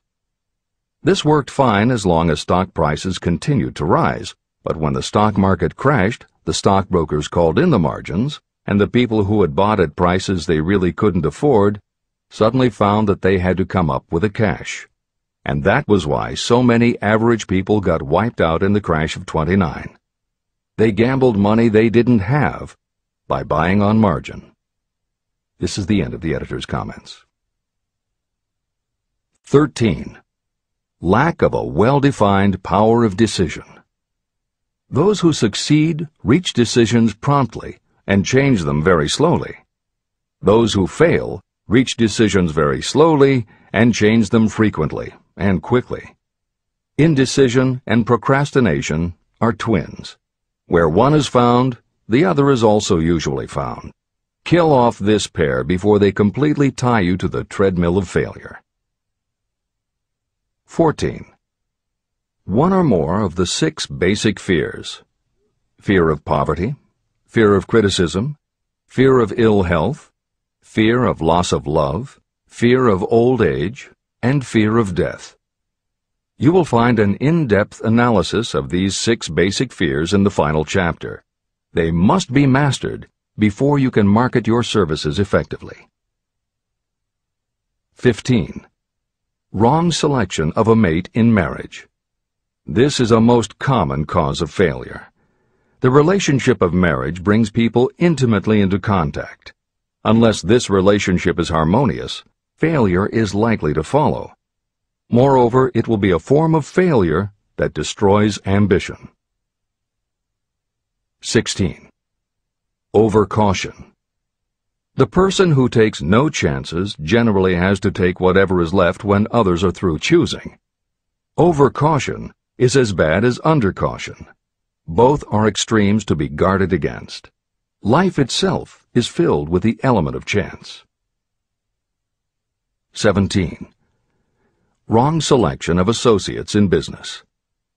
This is one of the most common causes of failure in business. In marketing personal services, you should use great care to select an employer who will be an inspiration and who is intelligent and successful. We emulate those with whom we associate most closely. Pick an employer who is worth emulating. 18. Superstition and prejudice. Superstition is a form of fear. It is also a sign of ignorance. Successful people keep open minds and are afraid of nothing. 19. Wrong selection of a vocation. You cannot have outstanding success in work that you do not like. The most essential step in the marketing of personal services is that of selecting an occupation into which you can throw yourself wholeheartedly. Although money or circumstances may require you to do something you don't like for a time, no one can stop you from developing plans to make your goal in life a reality. Editor's comments. Most contemporary experts agree with Napoleon Hill's statement that finding the work you love is of key importance in achieving success that is truly rewarding. This concept coincides so well with modern attitudes that it has inspired a number of books, including Feel the Fear and Do It Anyway by Susan Jeffers, Wishcraft by Barbara Sher, and Do What You Love, The Money Will Follow by Marcia Sinitar. All three books became bestsellers by expanding upon that single concept. This is the end of the editor's comments. 20. Lack of concentration of effort. The jack of all trades seldom is good at any. Concentrate all of your efforts on one definite chief aim. 21. The habit of indiscriminate spending. You cannot succeed if you are eternally in fear of poverty. Form the habit of systematic saving by putting aside a definite percentage of your income. Money in the bank gives you a very safe foundation of courage when bargaining for the sale of personal services. Without money, you must take what you are offered and be glad to get it. 22. Lack of enthusiasm. Without enthusiasm, you cannot be convincing. Moreover, enthusiasm is contagious, and the person who has it under control is generally welcome in any group of people. 23. Intolerance. The person with a closed mind on any subject seldom gets ahead. Intolerance means that you have stopped acquiring knowledge. The most damaging forms of intolerance are those connected with religious, racial, and political differences of opinion. 24. Intemperance. The most damaging forms of intemperance are connected with overeating, alcohol, drugs, and sexual activities. Overindulgence in any of these can be fatal to success. 25. Inability to cooperate with others. More people lose their positions and their big opportunities in life because of this fault than for all other reasons combined. It is a fault that no well-informed business person or leader will tolerate. 26. Possession of power that was not acquired through self-effort. Sons and daughters of wealthy parents and others who inherit money that they did not earn. Power in the hands of one who did not acquire it gradually is often fatal to success. Quick riches are more dangerous than poverty. 27. Intentional dishonesty. There is no substitute for honesty. You may be temporarily dishonest because of circumstances over which you have no control without permanent damage, but there is no hope for you if you are dishonest by choice. Sooner or later, your deeds will catch up with you, and you will pay by loss of reputation and perhaps even loss of liberty. 28. Egotism and vanity. These qualities serve as red lights that warn others to keep away. They are fatal to success. 29. Guessing instead of thinking. Most people are too indifferent or lazy to acquire facts with which to think accurately. They prefer to act on opinions created by guesswork or snap judgments. 30. Lack of capital. This is a common cause of failure among those who start out in business for the first time. You must have a sufficient reserve of capital to absorb the shock of your mistakes and to carry you over until you have established a reputation. 31. Here, name any particular cause of failure from which you have suffered that has not been included in the foregoing list. Contained in these 31 major causes of failure is the description of practically every person who tries and fails. It will be helpful if you get someone who knows you well to go over this list with you and help you to analyze yourself by each of these causes of failure. Most people cannot see themselves as others see them. You may be one who cannot. Do you know your own worth? The oldest of admonitions is, know thyself. If you market merchandise successfully, you must know the merchandise. The same is true in marketing personal services. You should know all of your weaknesses in order to bridge them or eliminate them entirely. You should know your strengths in order to call attention to them when selling your services. You can know yourself only through accurate analysis. There's a story about a young man applying for a job who was making a good impression until the manager asked him what salary he expected. He replied that he had no fixed sum in mind, lack of a definite aim. The manager then said, "We will pay you all you are worth after we try you out for a week." "I can't accept that," the applicant replied.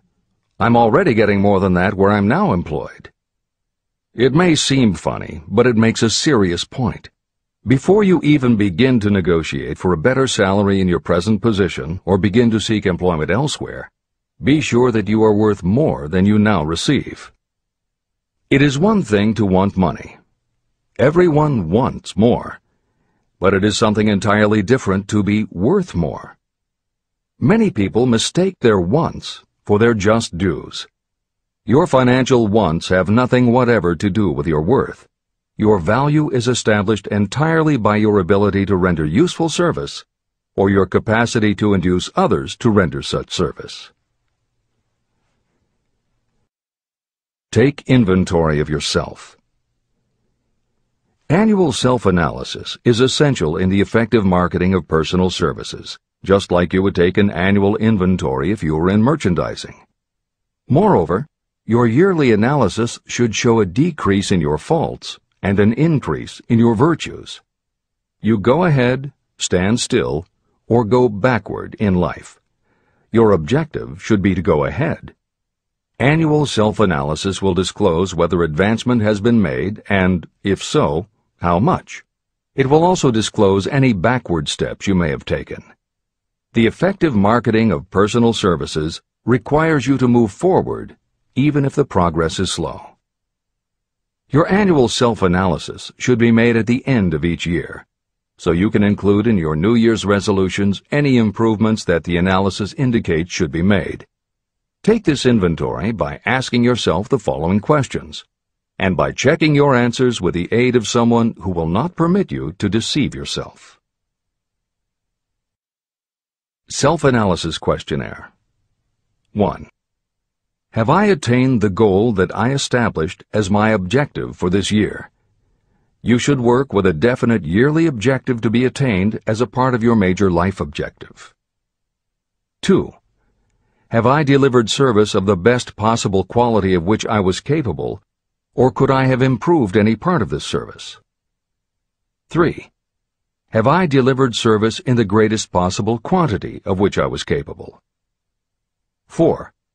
Has the spirit of my conduct been harmonious and cooperative at all times? 5.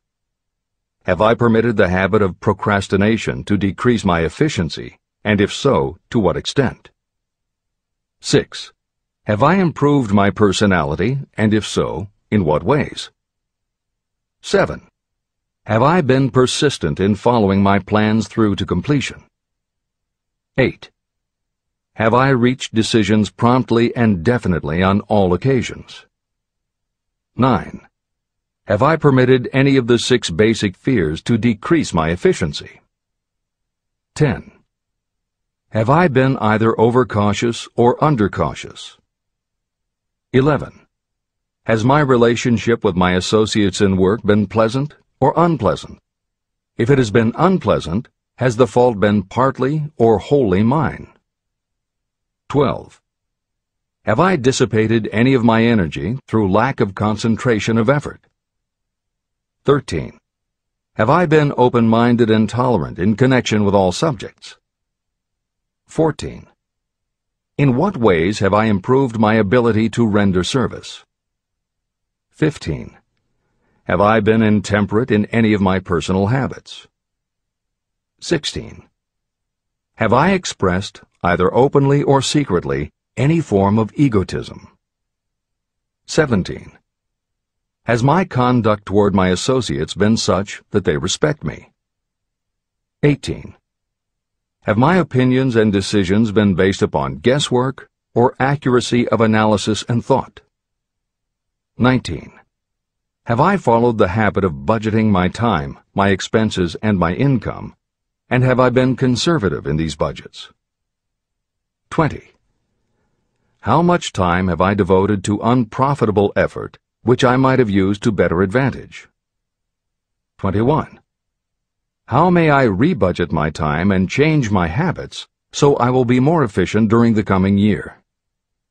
22. Have I been guilty of any conduct that was not approved by my own conscience? 23. In what ways have I rendered more service and better service than I was paid to render? 24. Have I been unfair to anyone, and if so, in what way? 25. If I had been the purchaser of my own services for the year, would I be satisfied with my purchase? 26. Am I in the right vocation, and if not, why not? 27.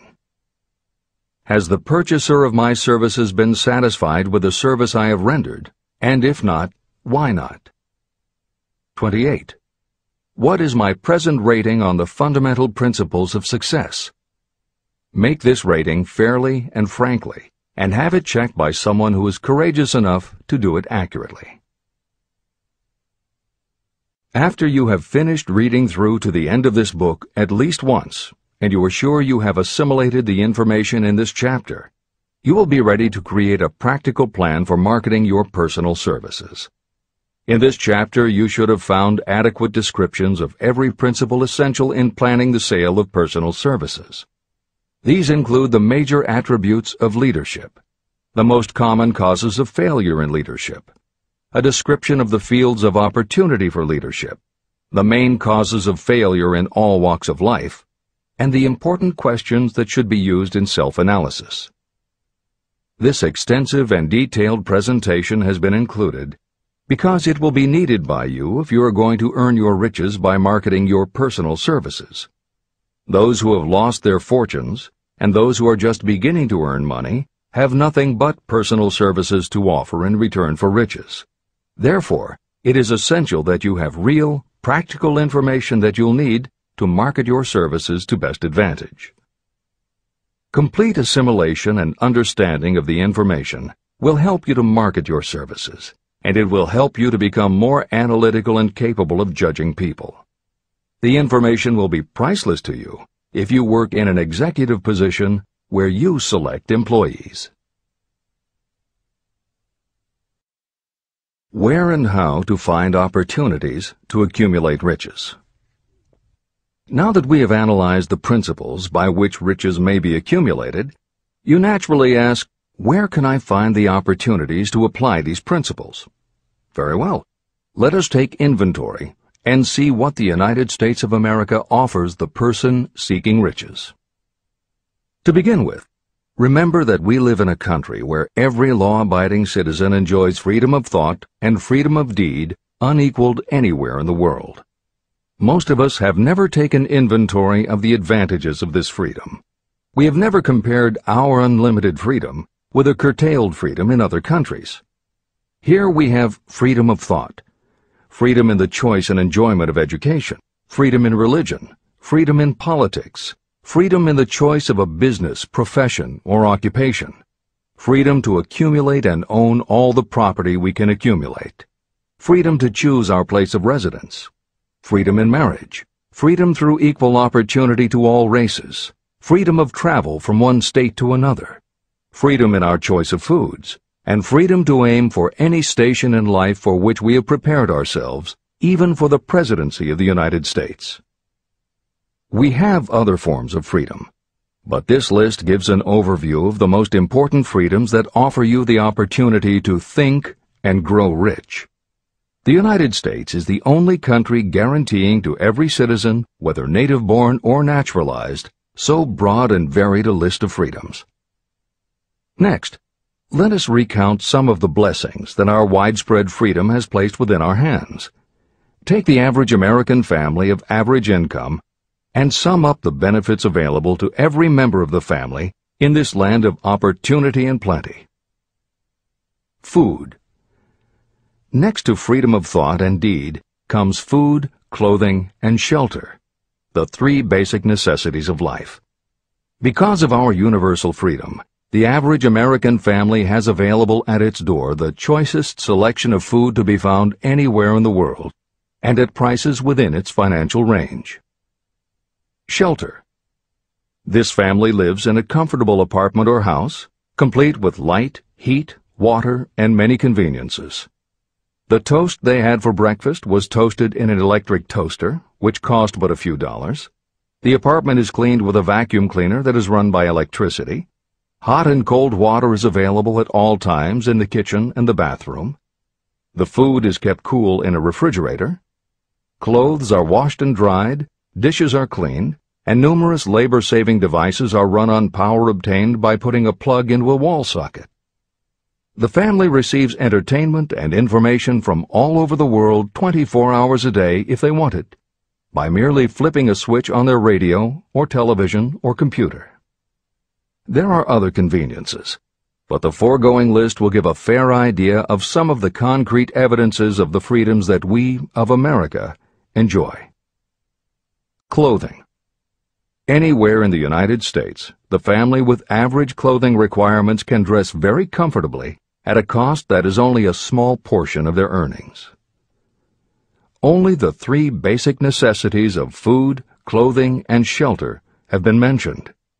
The average American also has other options and advantages that are available in return for reasonable effort. The average American has security of property rights not found in any other country in the world. We can place any surplus money in a bank with the assurance that our government will protect it and make good to us if the bank fails.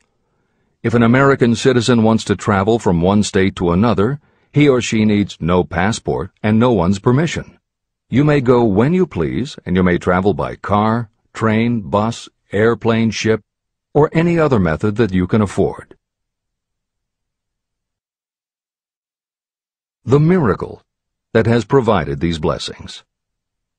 We often hear politicians proclaiming the freedom of America when they solicit votes, but they seldom take the time or trouble to analyze the source of this freedom. Having no axe to grind, no grudge to express, and no ulterior motives, I will give you a frank analysis of that mysterious, abstract, greatly misunderstood something that gives to every citizen of America more blessings, more opportunities to accumulate wealth, and more freedom of every nature than may be found in any other country. I have the right to analyze the source and nature of this unseen power because I know, and have known for more than half a century, many of the men who organized that power, and many who are now responsible for its maintenance. The name of this mysterious benefactor of mankind is capital. Capital consists not only of money, but also of highly organized, intelligent groups of individuals who plan ways and means of using money efficiently for the good of the public and profitably to themselves. These groups consist of scientists, educators, chemists, inventors, business analysts, publicists, transportation experts, accountants, lawyers, doctors, and other men and women who have highly specialized knowledge in all fields of industry and business. They pioneer, experiment, and blaze trails in new fields of endeavor. They support colleges, hospitals, schools, build good roads, publish newspapers, pay most of the cost of government, and take care of the many details essential to human progress. Stated briefly, the capitalists are the brains of civilization because they supply the entire fabric of which all education, enlightenment, and human progress consist. Money without brains is always dangerous. Properly used, it is the most important essential of civilization.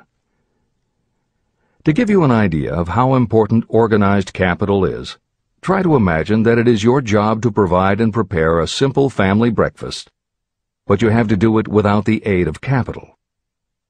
To supply the tea, you would have to make a trip to China or India. Unless you are an excellent swimmer, you would become rather tired before making the round trip. Then, too, another problem would confront you. What would you use for money, even if you had the physical endurance to swim the ocean? To supply sugar, you would have to take another swim to the Caribbean islands, or a long walk to the sugar beet section of Utah. But even then you might come back without the sugar, because organized effort and money are necessary to produce sugar, to say nothing of what is required to refine, transport, and deliver it to the breakfast table anywhere in the United States. Eggs you could obtain easily enough from nearby farms, but you might have a very long walk to Florida or California and back before you could serve grapefruit juice. You would have another long walk to Kansas or one of the other wheat-growing states when you went after wheat bread. Dry cereal would have to be omitted from the menu because it would not be available except through the labor of a trained group of workers and suitable machinery, all of which call for capital. After resting, you could take off for another little swim down to South America, where you would pick up a couple of bananas. On your return, you could take a short walk to the nearest farm having a dairy and pick up some butter and cream. Then your family would be ready to sit down and enjoy breakfast. Seems absurd, doesn't it? Well, the procedure described would be the only possible way these simple items of food could be delivered if we had no capitalistic system. The capital cornerstone of our lives. The sum of money required for the building and maintenance of the planes, trucks, trains, and cargo ships used in the delivery of that simple breakfast is so huge that it staggers imagination. It runs into billions of dollars. Not to mention the armies of trained employees required to run all those planes, trucks, ships, and trains. But transportation is only a part of the requirements of modern civilization in capitalistic America. Before there can be anything to haul, something must be grown from the ground, or manufactured and prepared for market. This calls for more billions of dollars for equipment, machinery, packaging, marketing, and to pay the wages of millions of men and women. Transportation systems do not spring up from the earth and function automatically. They come in response to the call of civilization. They come through the labor and ingenuity and organizing ability of people who have imagination, faith, enthusiasm, decision, and persistence. These men and women are known as capitalists. They are motivated by the desire to build, construct, achieve, render useful service, earn profits, and accumulate riches. And because they render service without which there would be no civilization, they earn for themselves great riches. Just to keep the record simple and understandable, I will add that these capitalists are the same men and women who are often denounced as the greedy establishment or Wall Street. I'm not attempting to present a case for or against any group or any system of economics. The purpose of this book, a purpose to which I have faithfully devoted more than half a century, is to present to anyone who wants the knowledge the most dependable philosophy through which individuals may accumulate riches in whatever amounts they desire. The reasons I have analyzed the economic advantages of the capitalistic system are: 1. To point out that all who seek riches must recognize and adapt themselves to the system that controls all approaches to fortunes, large or small. 2. to present the side of the picture opposite to the one portrayed by politicians and demagogues, and the media, who often refer to organized capital as if it were something poisonous. This is a capitalistic country. It was developed through the use of capital. We who claim the right to partake of the blessings of freedom and opportunity, we who seek to accumulate riches here, should know that neither riches nor opportunity would be available to us if organized capital had not provided these benefits. There is only one dependable method of accumulating and legally holding riches, and that is by rendering useful service. No system has ever been created by which anyone can legally acquire riches through mere force of numbers, or without giving in return an equivalent value of one form or another. Your opportunities in the midst of riches. America provides all the freedom and all the opportunity to accumulate riches that any honest person may require. When you go hunting for game, you select hunting grounds where game is plentiful. When you are seeking riches, the same rule naturally applies. If it is riches you are seeking, do not overlook the possibilities of a country whose citizens are so rich that women alone spend billions of dollars each year for cosmetics and other beauty products. Do not be in too big a hurry to get away from a country whose men willingly, even eagerly, hand over more billions of dollars annually for football, basketball, baseball, and all the related products that go with these and other sporting events. Only a few of the luxuries and non-essentials have been mentioned, but remember that the business of producing and marketing these few products gives regular employment to many millions of men and women, who receive for their services many millions of dollars monthly, and spend it freely for both the luxuries and the necessities. Especially, remember that behind all this exchange of merchandise and personal services is an abundance of opportunity to accumulate riches. Here our American freedom comes to your aid. There is nothing to stop you or anyone from engaging in any portion of the effort necessary to carry on these businesses. If you have superior talent, training, experience, you may accumulate riches in large amounts. Those not so fortunate may accumulate smaller amounts. Anyone may earn a living in return for a very nominal amount of labor. So there you are. Opportunity has spread its wares before you. Step up to the front, select what you want, create your plan, put the plan into action, and follow through with persistence. Capitalistic America will do the rest. You can depend on this much. Capitalistic America ensures every person the opportunity to render useful service and to collect riches in proportion to the value of the service. The system denies no one this right, but it does not and cannot promise something for nothing. The system itself is irrevocably controlled by the law of economics, which neither recognizes nor tolerates for long getting without giving.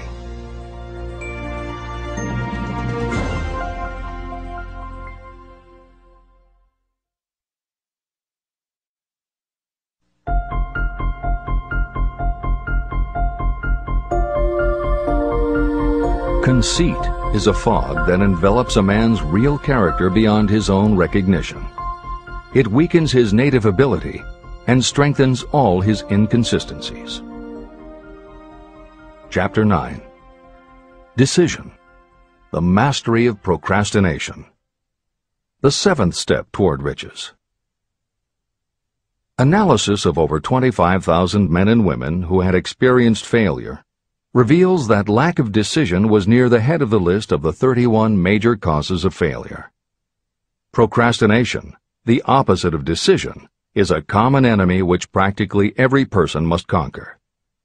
You will have an opportunity to test your capacity to reach quick and definite decisions when you finish reading this book and begin to put the principles into action. My analysis of several hundred people who had accumulated fortunes well beyond the $1 million mark disclosed the fact that every one of them had the habit of reaching decisions promptly and of changing these decisions slowly. People who fail to accumulate money, without exception, have the habit of reaching decisions, if at all, very slowly, and of changing these decisions quickly and often. One of Henry Ford's most outstanding qualities was his habit of reaching decisions quickly and definitely and changing them slowly. This quality was so pronounced in Mr. Ford that it gave him the reputation of being obstinate. It was this quality that prompted Mr. Ford to continue to manufacture his famous Model T, the world's ugliest car, when all of his advisors and many of the purchasers of the car were urging him to change it. Perhaps Mr. Ford delayed too long in making the change, but the other side of the story is that Mr. Ford's firmness of decision yielded a huge fortune before the change in model became necessary. Some say that Mr. Ford's definiteness of decision was just obstinacy, but even this quality is preferable to slowness in reaching decisions and quickness in changing them. Editor's comments. Henry Ford's consistency extended also to the color of the Model T, 15 million of which in 19 years of production from 1908 to 1927 were made only in black and with little change in the design. Shortly after its introduction, Napoleon Hill met with Ford to talk about the principles of success. According to Hill, in Michael Ritt's biography of Napoleon Hill, A Lifetime of Riches, Henry Ford was cold, indifferent, unenthusiastic, and spoke only when forced to, unless he was talking about his car. Early on, few people other than Carnegie could foresee the success Ford would achieve, which Hill later attributed to Ford's self-control and concentrated effort. At Hill's first meeting with him in 1911, Ford was interested only in talking about the Model T. After Ford took him for a spin around the factory, Hill bought one for $680. This is the end of the editor's comments. Making your own decisions. The majority of people who fail to accumulate the money they need are generally easily influenced by the opinions of others. They permit gossip, rumors, other people's opinions, and the news reporters to do their thinking for them. Opinions are the cheapest commodities on earth. Everyone has a flock of opinions they are ready to tell anyone who will listen. If you are too influenced by other people's opinions when you reach decisions, you will not succeed in any undertaking, much less in that of transmuting your own desire into money.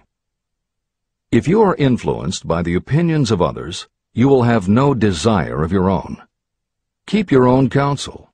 Rely on yourself to reach your own decisions when you begin to put these principles into practice, and follow through on your decisions. Take no one into your confidence except the members of your mastermind group, and be very sure that you choose for your group only those who will be in complete sympathy and harmony with your purpose. Close friends and relatives, while not meaning to do so, often handicap one through opinions. And for some reason, even friends often seem to think that ridiculing you and your plans is funny. Thousands of men and women carry inferiority complexes with them all through life because some well-meaning but ignorant person destroyed their confidence through opinions or ridicule.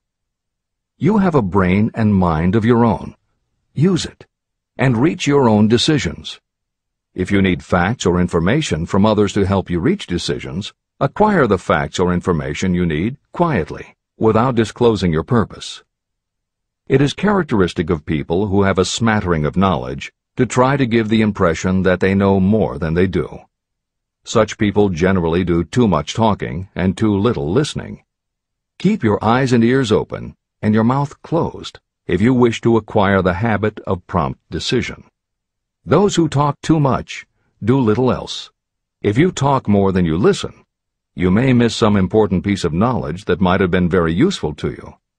By talking too much, you may also disclose your plans and purposes to people who will take great delight in defeating you because they envy you.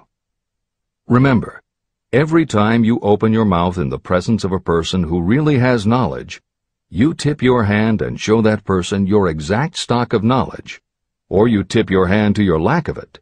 The mark of genuine wisdom is modesty and silence. Keep in mind that every person is, like you, seeking the opportunity to accumulate money. If you talk about your plans too freely, you may be surprised when you learn that some other person has beat you to it by using the plans you bragged about.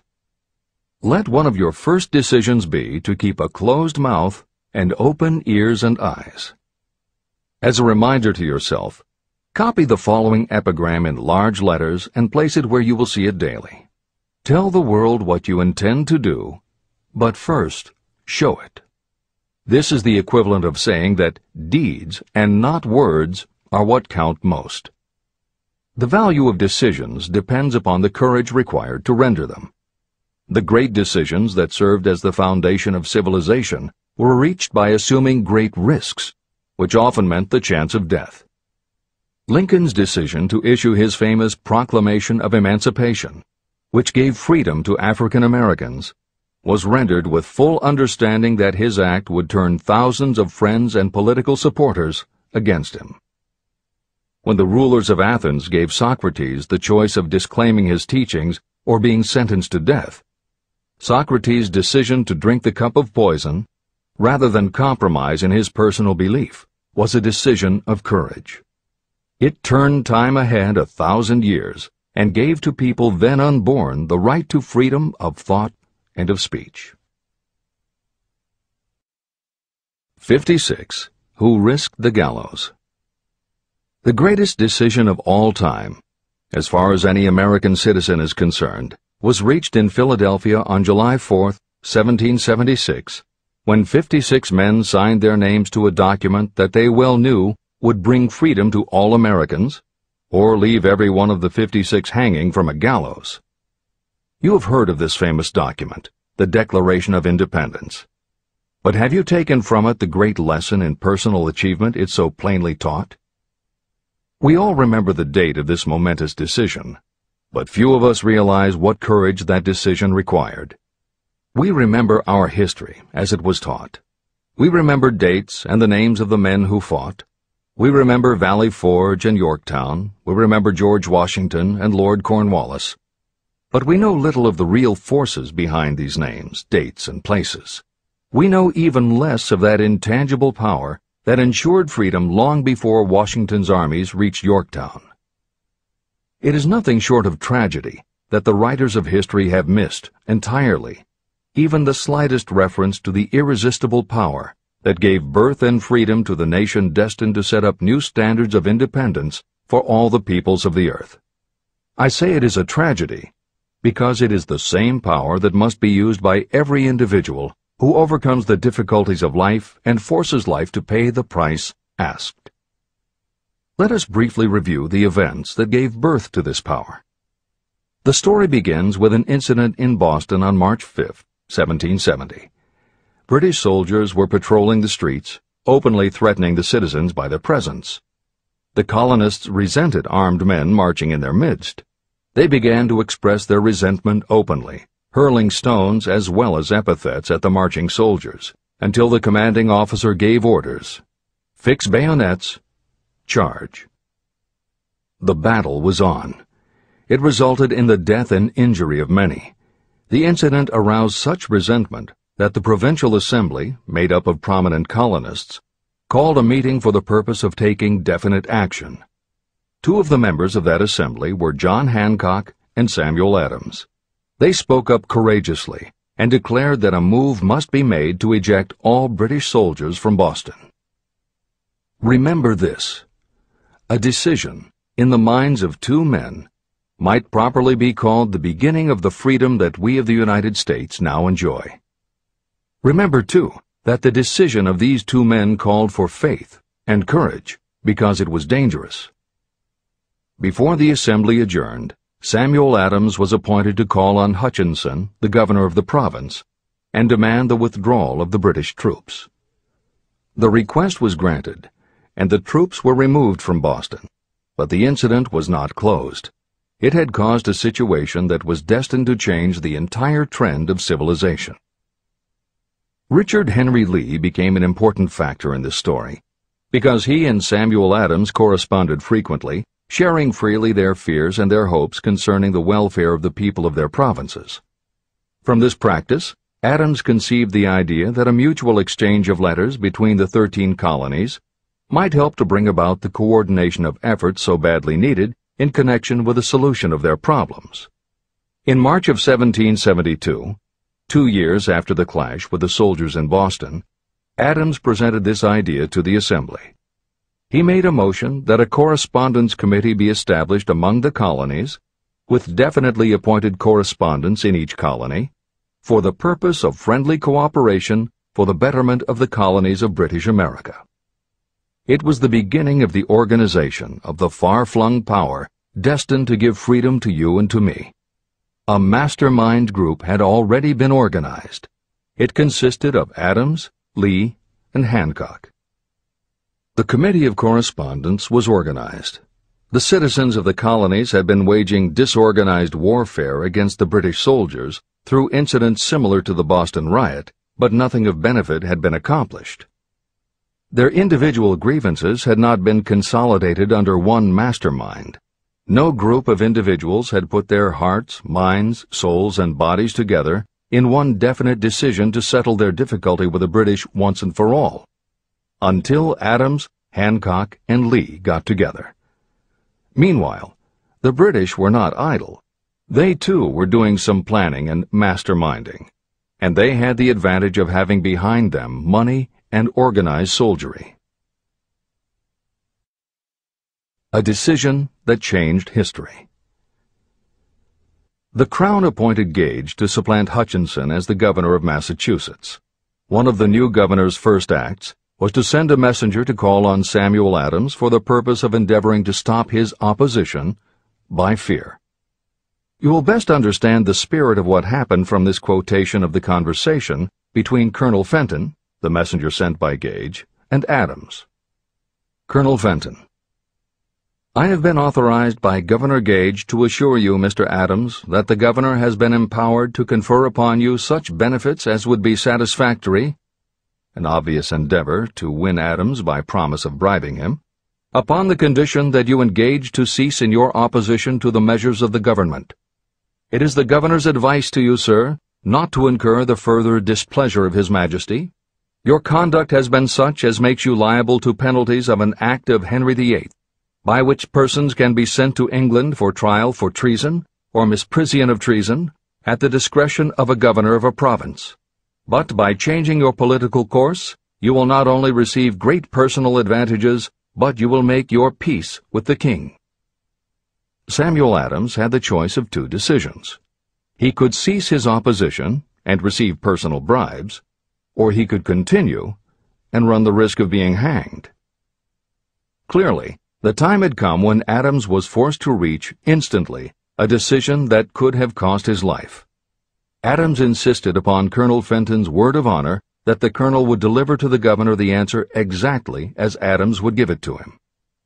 Adams' answer: Then you may tell Governor Gage that I trust I have long since made my peace with the King of Kings. No personal consideration shall induce me to abandon the righteous cause of my country. And tell Governor Gage it is the advice of Samuel Adams to him no longer to insult the feelings of an exasperated people. When Governor Gage received Adams' caustic reply, he flew into a rage and issued a proclamation that read, I do hereby, in His Majesty's name, offer and promise His most gracious pardon to all persons who shall forthwith lay down their arms and return to the duties of peaceable subjects, excepting only from the benefit of such pardon Samuel Adams and John Hancock, whose offenses are of too flagitious a nature to admit of any other consideration but that of condign punishment. Adams and Hancock were on the spot. The threat of the irate governor forced the two men to reach another decision, equally as dangerous. They hurriedly called a secret meeting of their staunchest followers.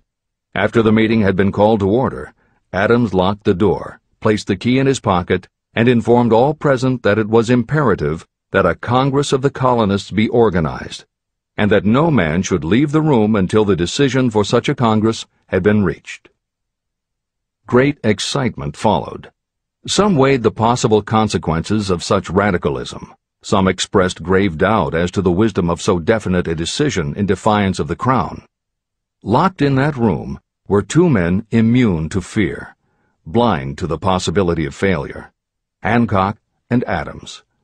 Through the influence of their minds, the others were induced to agree that, through the Correspondence Committee, arrangement should be made for a meeting of the First Continental Congress to be held in Philadelphia, September 5, 1774.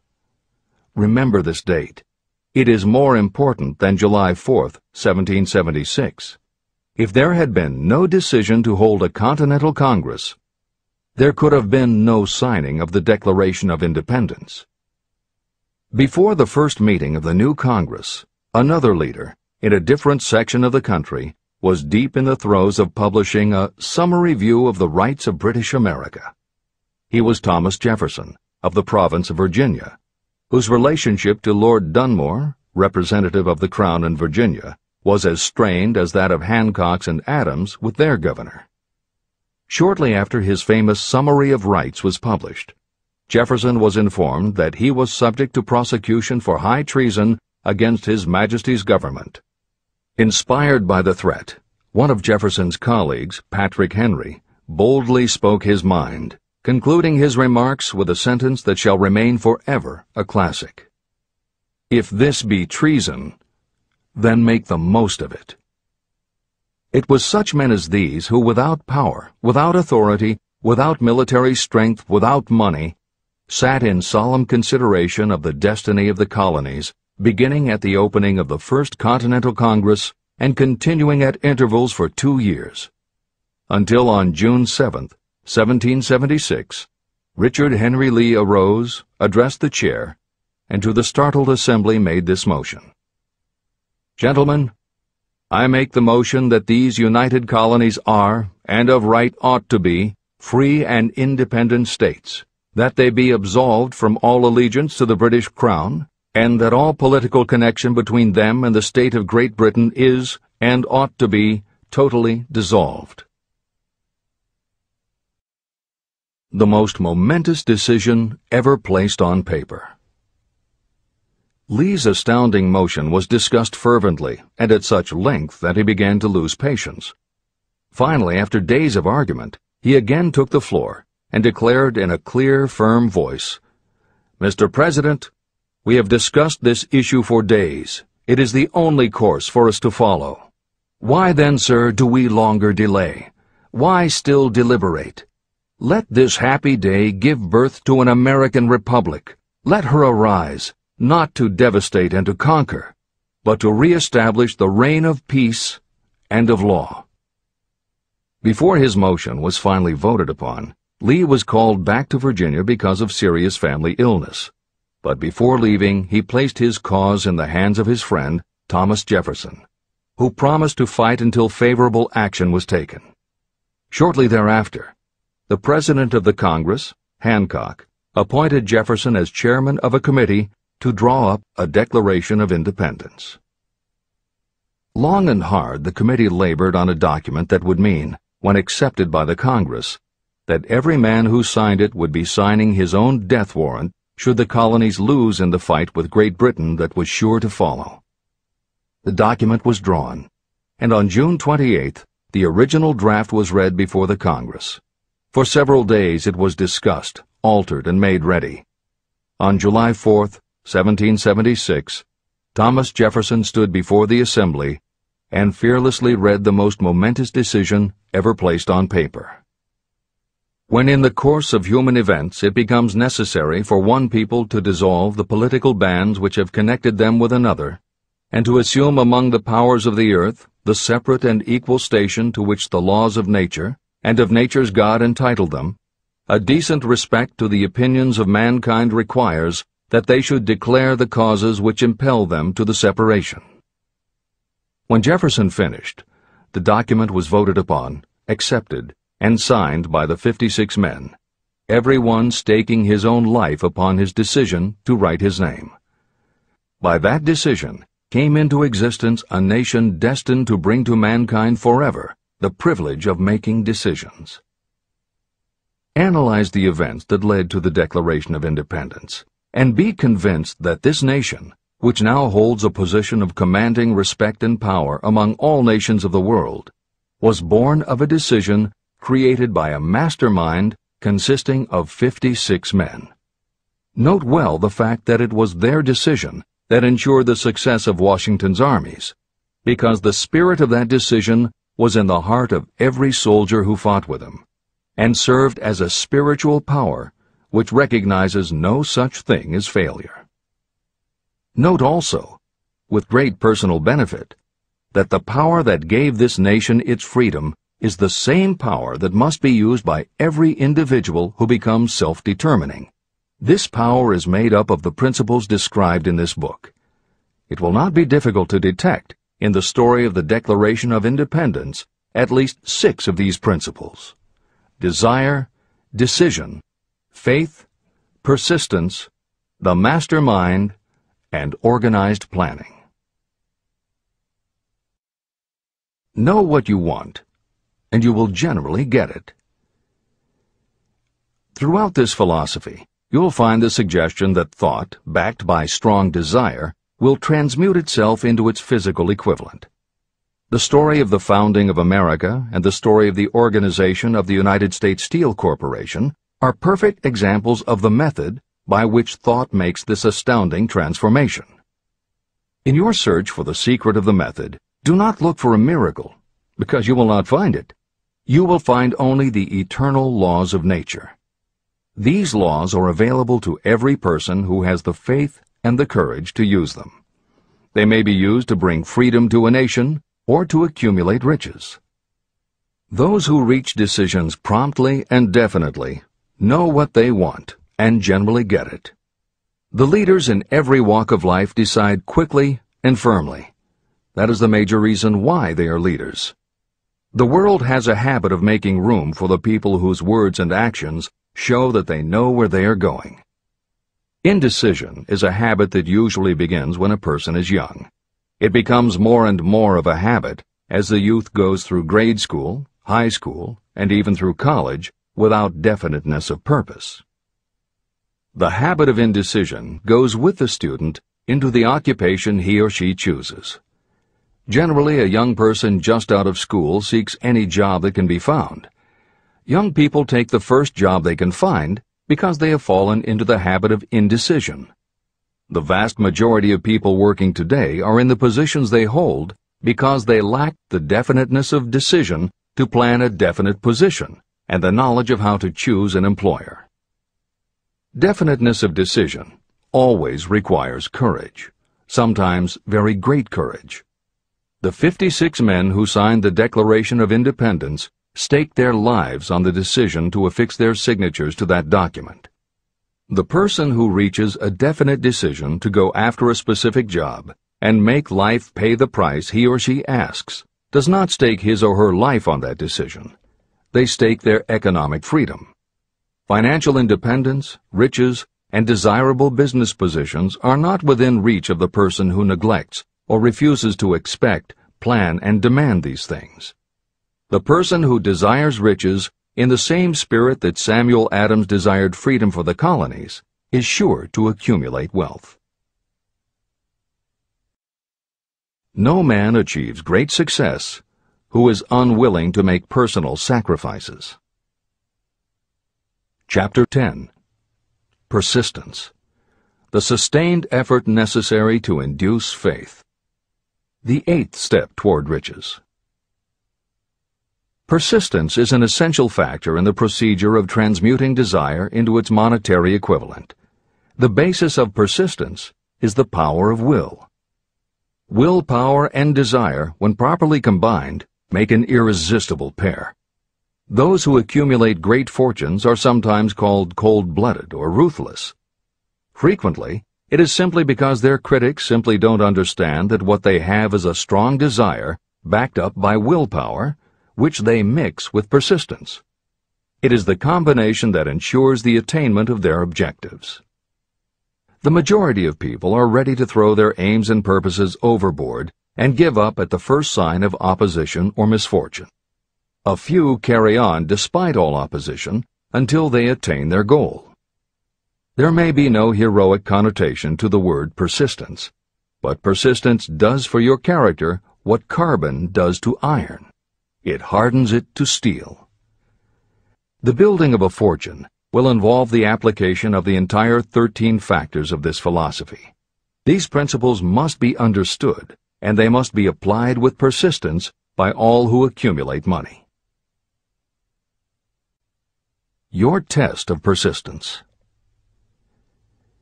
If you are reading this book with the intention of seriously applying the knowledge, the first test of your persistence will come when you begin to follow the 6 steps described in the 3rd chapter. Desire. Unless you are one of the few people who already have a definite goal and a definite plan for its attainment, you may read the instructions, but you will never actually apply them in your daily life. Lack of persistence is one of the major causes of failure. Moreover, my experience with thousands of people has proved that lack of persistence is a weakness common to the majority of people. However, it is a weakness that may be overcome by effort. The ease with which lack of persistence may be conquered will depend entirely upon the intensity of your desire. The starting point of all achievement is desire. Keep this constantly in mind.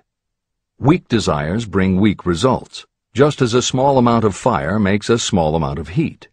If you are lacking in persistence, this weakness may be remedied by building a stronger fire under your desires. Continue reading through to the end of this book. Then go back to Chapter 3 and start immediately to carry out the instructions for using the 6 steps. The eagerness with which you follow these instructions will indicate clearly how much or how little you really desire to accumulate money. If you find that you are indifferent, you may be sure that you have not yet acquired the money consciousness that you must possess before you can be sure of accumulating a fortune. Fortunes gravitate to those whose minds have been prepared to attract them, just as surely as water gravitates to the ocean. If you are weak in persistence, focus on the instructions in Chapter 11, Power of the Mastermind. Surround yourself with a mastermind group, and through the cooperation of the members of this group, you can develop persistence. You will find additional instructions for the development of persistence in Chapter 5, Autosuggestion, and in Chapter 13, The Subconscious Mind.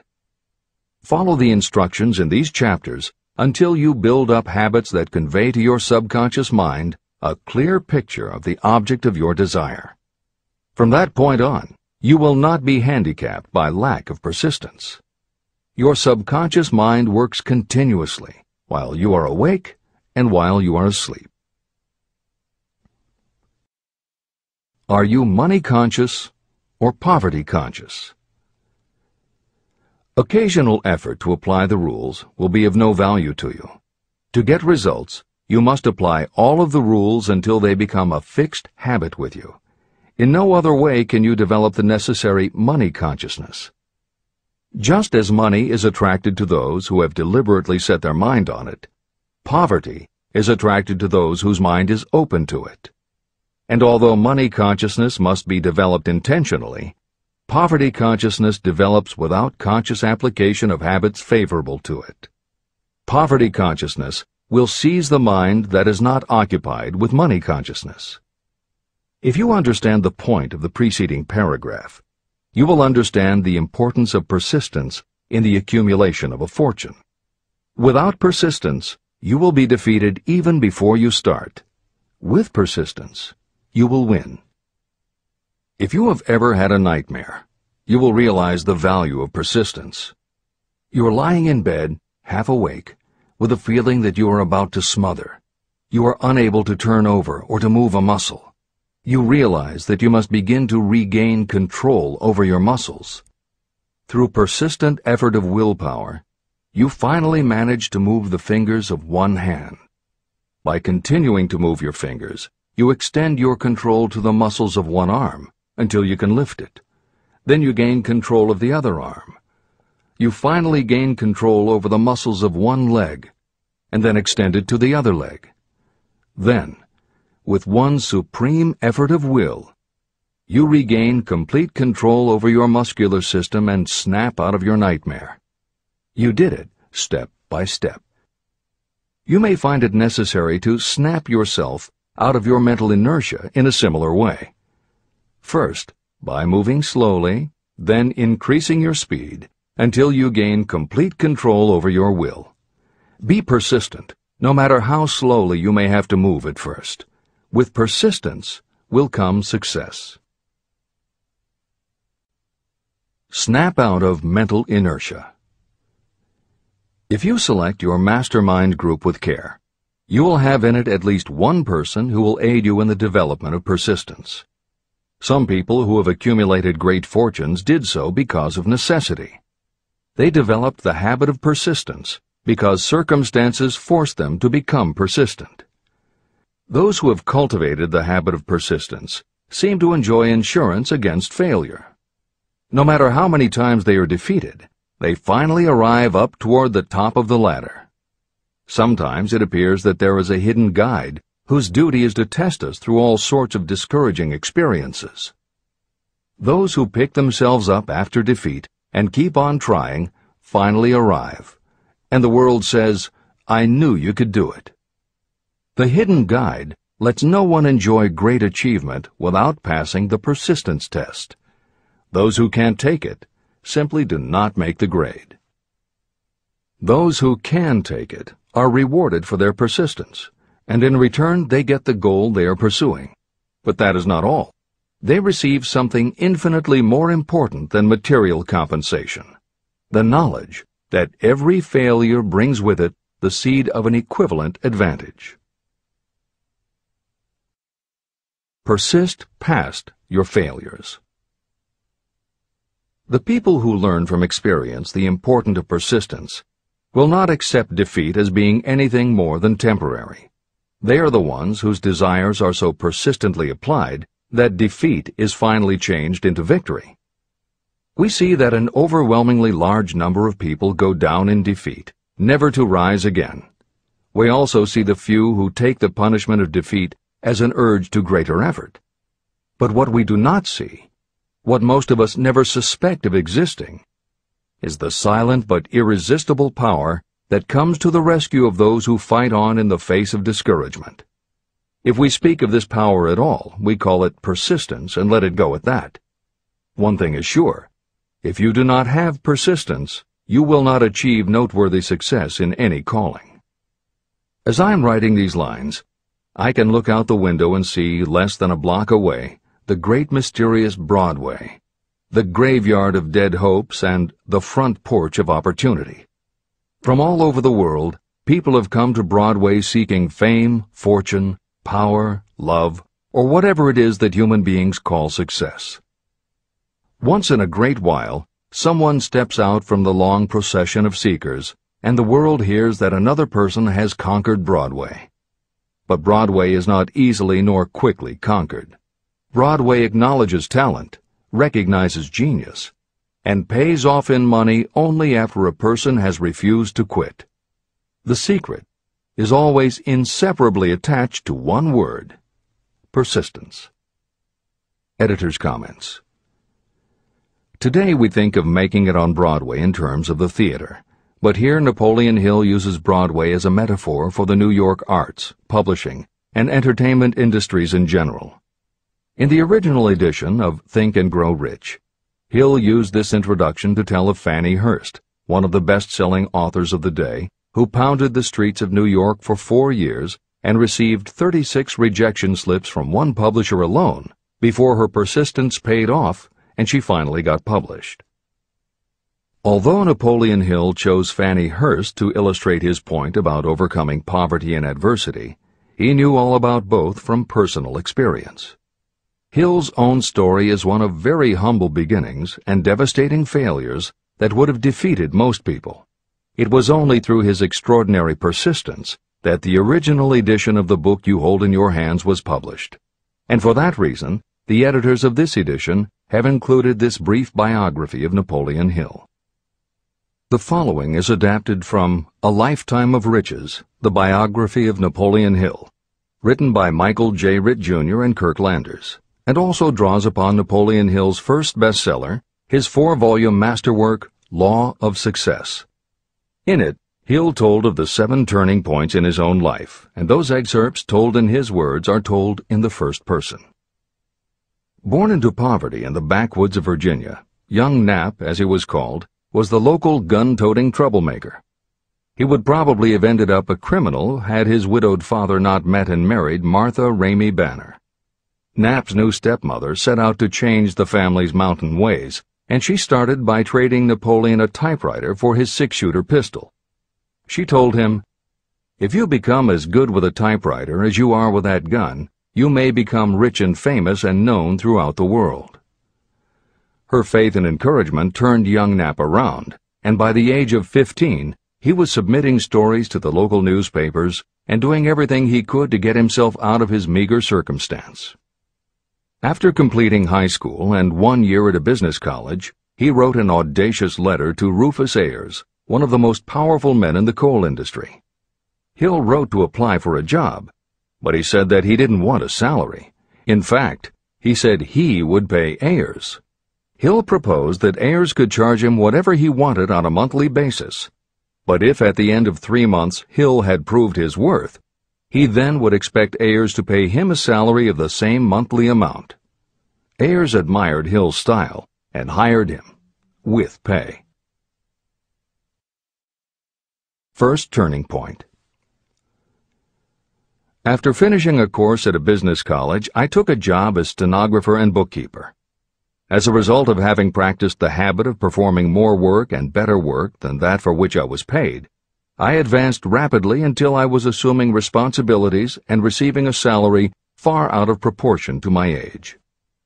Hill also proved to be so trustworthy and honest that Ayers promoted him to replace the manager, making this 19-year-old the youngest manager of a mine and in charge of 350 men. Then fate reached out and gave me a gentle nudge. My employer lost his fortune, and I lost my position. This was my first real defeat, and even though it came about as a result of causes beyond my control, I didn't learn a lesson from it until many years later. Second turning point. My next position was that of sales manager for a large lumber manufacturer in the South. My advancement was rapid, and I did so well that my employer took me into partnership with him. We began to make money, and I began to see myself on top of the world again. Like a stroke of lightning out of a clear sky, the 1907 panic swept down, and overnight it rendered me an enduring service by destroying our business and relieving me of every dollar that I had. Editor's comment. The panic Hill refers to began in the summer of 1907, when a number of banks and stock brokerages declared bankruptcy.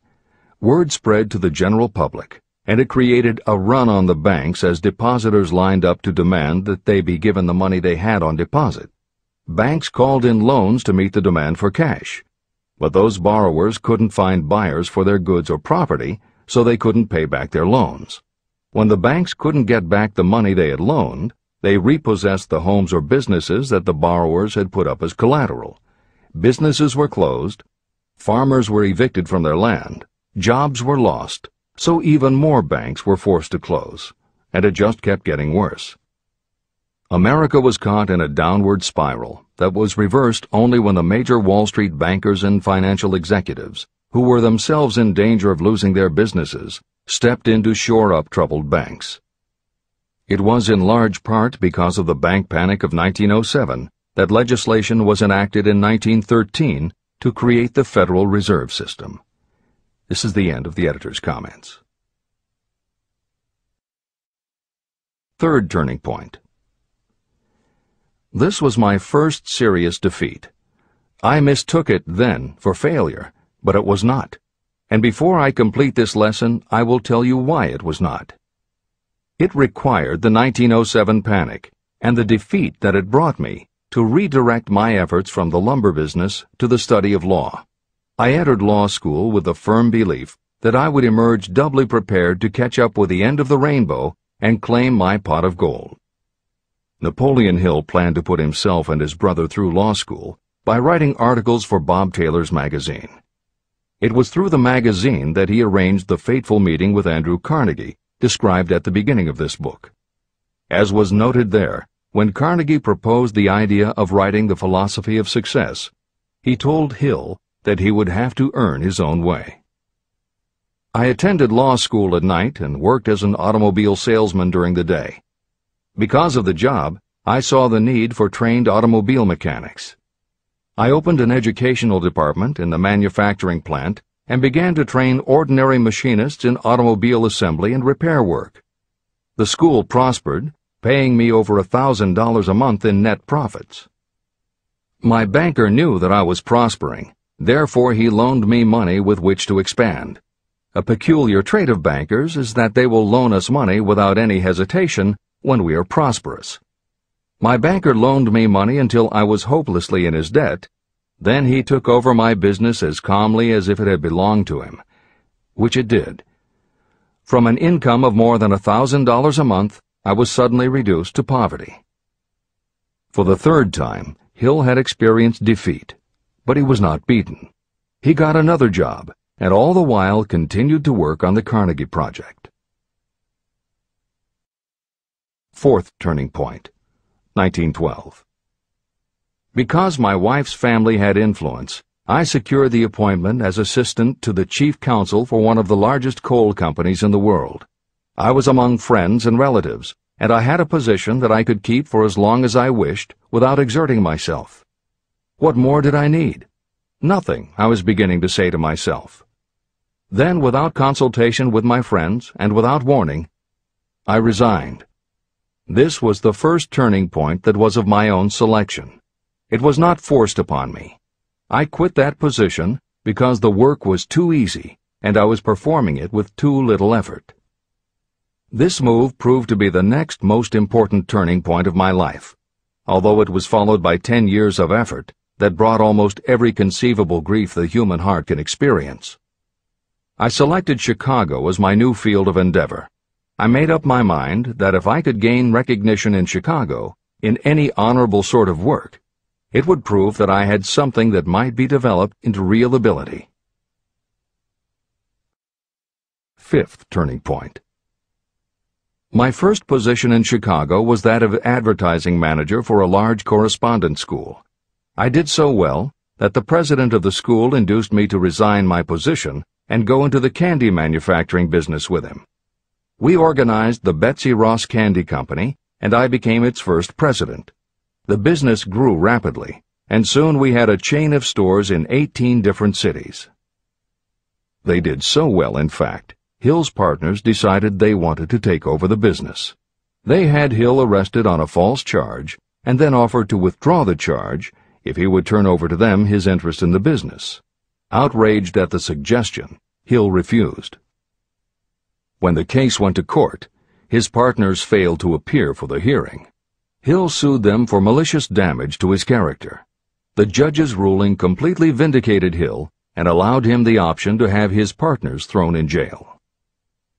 Being arrested seemed at the time a terrible disgrace, even though the charge was false. It was not a pleasant experience, and I would not wish to go through a similar experience again, but I must admit that it was worth all the grief it cost me, because it gave me the opportunity to find out that revenge was not a part of my makeup. Sixth turning point. This turning point came shortly after my dreams of success in the candy business had been shattered, when I turned my efforts to teaching advertising and salesmanship as a department of one of the colleges in the Midwest. My school prospered from the very beginning. I had a resident class and also a correspondence school through which I was teaching students in nearly every English-speaking country. It was 1917. And in April of that year, President Woodrow Wilson declared the United States would enter the war against Germany.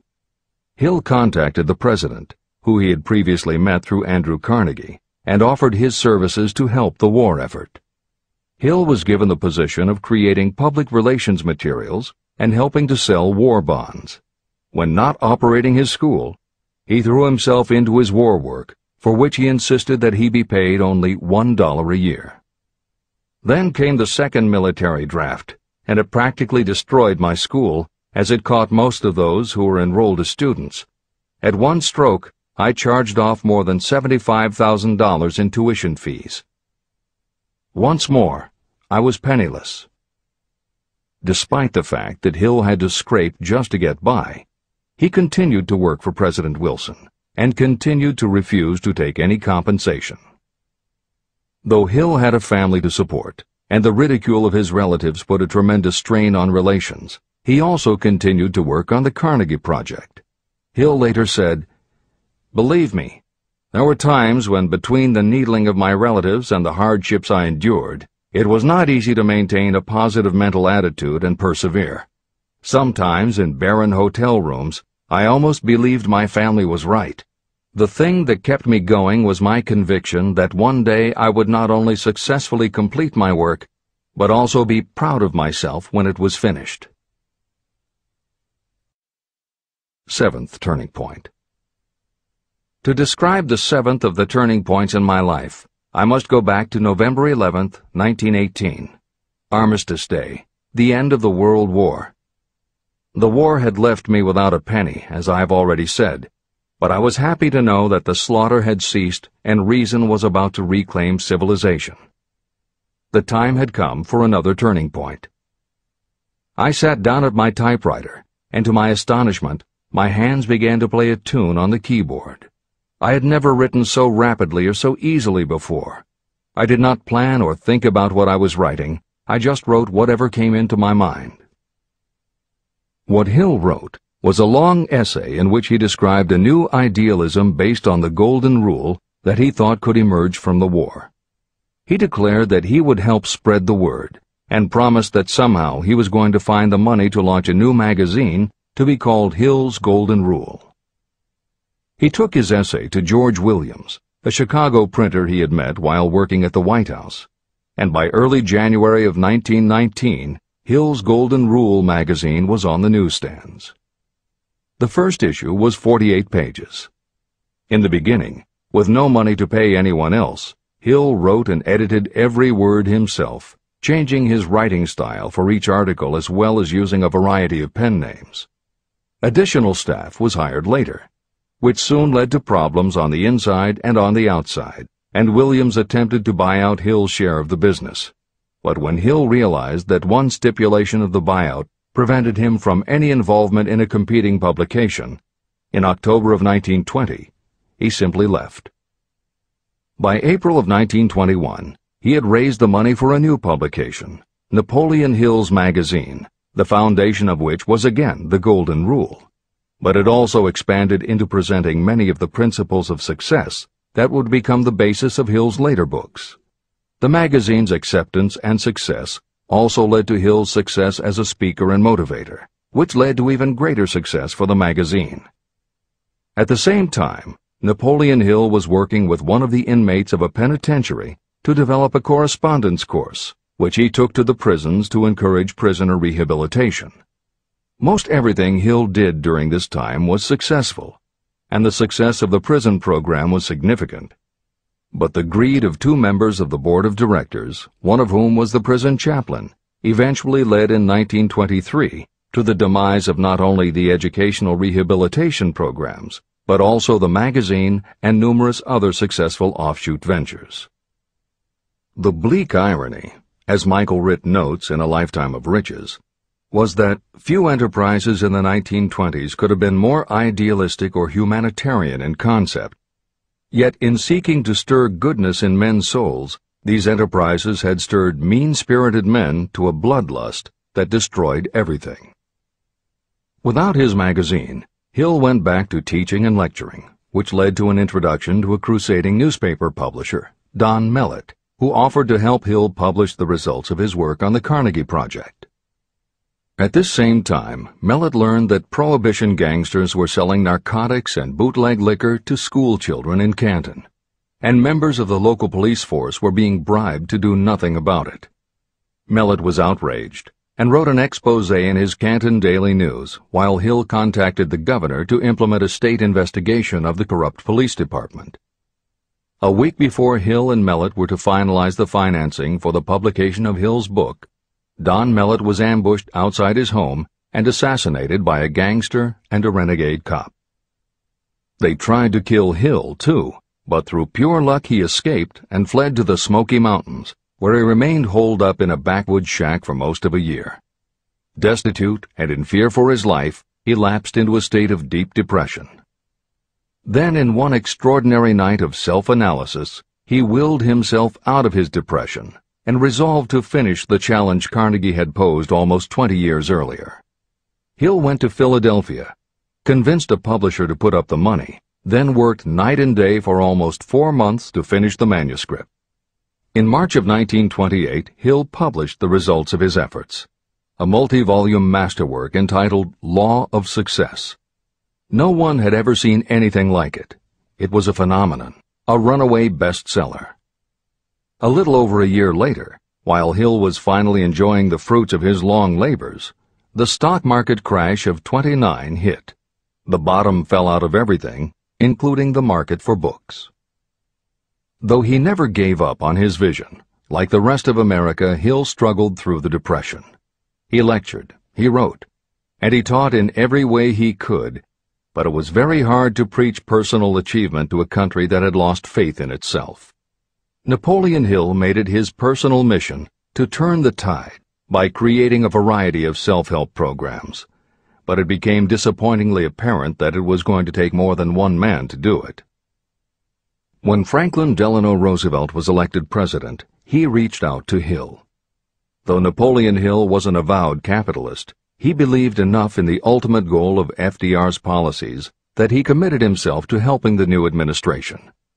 Throughout the Depression years, he became a close confidant of the president's, helping to guide Roosevelt in his efforts to revitalize America. It is said that it was Hill who gave FDR the famous line, "We have nothing to fear but fear itself." And though Hill was dead broke, just as he had done for President Wilson, he refused to accept more than $1 a year for his efforts. In 1937, as America was finally beginning to see glimmerings of hope that the Great Depression might end, Hill convinced his publisher that America now needed a book to help shake off the mental and emotional stigma of those terrible times. He was right. They released Think and Grow Rich to such resounding success that it sold well over 1 million copies even before the Depression ended. At this writing, it has sold more than 60 million copies worldwide, and to this day it still sells more than 1 million copies a year in its various editions. Take your own persistence inventory. Persistence is a state of mind. Therefore, it can be cultivated. Like all states of mind, persistence is based upon definite causes, among them these. Definiteness of purpose. Knowing what you want is the first and most important step toward the development of persistence. A strong motive will force you to surmount difficulties. Desire. It is comparatively easy to acquire and maintain persistence in pursuing the object of intense desire. Self-reliance. Belief in your ability to carry out a plan encourages you to follow the plan through with persistence. Self-reliance can be developed through the principle described in Chapter 5, Autosuggestion. Definiteness of plans. Organized plans, even ones that may be weak or impractical, encourage persistence. Accurate knowledge. Knowing that your plans are sound, based upon experience or observation, encourages persistence. Guessing, instead of knowing, destroys persistence. Cooperation. Sympathy, understanding, and cooperation with others tend to develop persistence. Willpower. The habit of concentrating your thoughts on making plans to attain your definite purpose leads to persistence. Habit. Persistence is the direct result of habit. The mind absorbs and becomes a part of the daily experiences upon which it feeds. Fear, the worst of all enemies, can be overcome by forcing yourself to perform and repeat acts of courage. Everyone who has seen active service in war knows this. Take inventory of yourself and determine what you are lacking in this essential quality of persistence. Measure yourself point by point and see how many of the previous 8 factors of persistence you lack. The analysis may lead to discoveries that will give you a new understanding of yourself and what you need to get ahead. The following is a list of the real enemies that stand between you and achievement. These are not only the symptoms indicating weakness of persistence, but also the deeply seated subconscious causes of this weakness. Study the list carefully, and face yourself squarely if you really wish to know who you are and what you are capable of doing. These are the weaknesses that must be mastered by anyone who really wants to accumulate riches. 1. Failure to recognize and to define clearly exactly what you want. 2. Procrastination, with or without cause, usually backed up with a long list of alibis and excuses. 3. Lack of interest in acquiring specialized knowledge. 4. Indecision, and the habit of passing the buck instead of facing issues squarely, also backed by alibis and excuses. 5. The habit of relying upon excuses instead of making definite plans to solve your problems. 6. Self-satisfaction. There is little remedy for this, and no hope for those who suffer from it. 7. Indifference, usually reflected in your readiness to compromise rather than meet opposition and fight it. 8. The habit of blaming others for your mistakes and accepting circumstances as being unavoidable. 9. Weakness of desire because you neglected to choose motives that will push you to take action. 10. Willingness to quit at the first sign of defeat, based upon one or more of the 6 basic fears. 11. Lack of organized plans that you have written out so they can be analyzed. 12. The habit of neglecting to act on ideas or to grasp opportunity when it presents itself. 13. Wishing instead of willing. 14. The habit of compromising with poverty instead of aiming at riches. A general lack of ambition to be, to do, or to own. 15. Searching for all the shortcuts to riches, trying to get without giving a fair equivalent, usually reflected in the habit of gambling or trying to drive unfair bargains. 16. Fear of criticism, resulting in failure to create plans and put them into action because of what other people might think, do, or say. This is one of your most dangerous enemies because it often exists in your subconscious mind and you may not even know it is there. See the 6 basic fears in the last chapter. If you fear criticism. Following is an examination of the symptoms of the fear of criticism. The majority of people permit relatives, friends, and the public at large to influence them so that they cannot live their own lives because they fear criticism. Many people make mistakes in marriage but stay married, then go through life miserable and unhappy because they fear criticism. Anyone who has submitted to this form of fear knows the irreparable damage it does by destroying one's ambition and the desire to achieve. Millions of people neglect to go back and get an education after having left school because they fear criticism. Countless numbers of men and women permit relatives to wreck their lives in the name of family duty because they fear criticism. Duty does not require you to submit to the destruction of your personal ambitions and the right to live your own life in your own way. People refuse to take chances in business because they fear the criticism that may follow if they fail. The fear of criticism in such cases is stronger than the desire for success. Too many people refuse to set high goals for themselves because they fear the criticism of relatives and friends who may say, "Don't aim so high, people will think you're crazy." When Andrew Carnegie suggested that I devote 20 years to the organization of a philosophy of individual achievement, my first impulse was fear of what people might say. His suggestion was far greater than anything I had ever conceived for myself. My first instinct was to create excuses, all of them traceable to the fear of criticism. Something inside of me said, "You can't do it. The job is too big and requires too much time. What will your relatives think of you? How will you earn a living? No one has ever organized a philosophy of success. What right have you to believe you can do it? Who are you anyway to aim so high? Remember your humble birth. What do you know about philosophy? People will think you are crazy, and they did. Why hasn't some other person done this before now? These and many other questions flashed into my mind.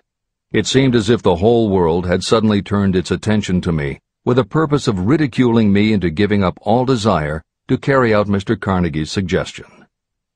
Later in life, after having analyzed thousands of people, I discovered that most ideas are stillborn. To grow, ideas need the breath of life injected into them through definite plans of immediate action. The time to nurse an idea is at the time of its birth. Every minute it lives gives it a better chance of surviving. The fear of criticism is what kills most ideas that never reach the planning and action stage. Breaks can be made to order. Many people believe that success is the result of lucky breaks. There may be something to that, but if you depend upon luck, you will almost surely be disappointed. The only break anyone can afford to rely on is a self-made break. These come through the application of persistence. The starting point is definiteness of purpose. Editor's comments.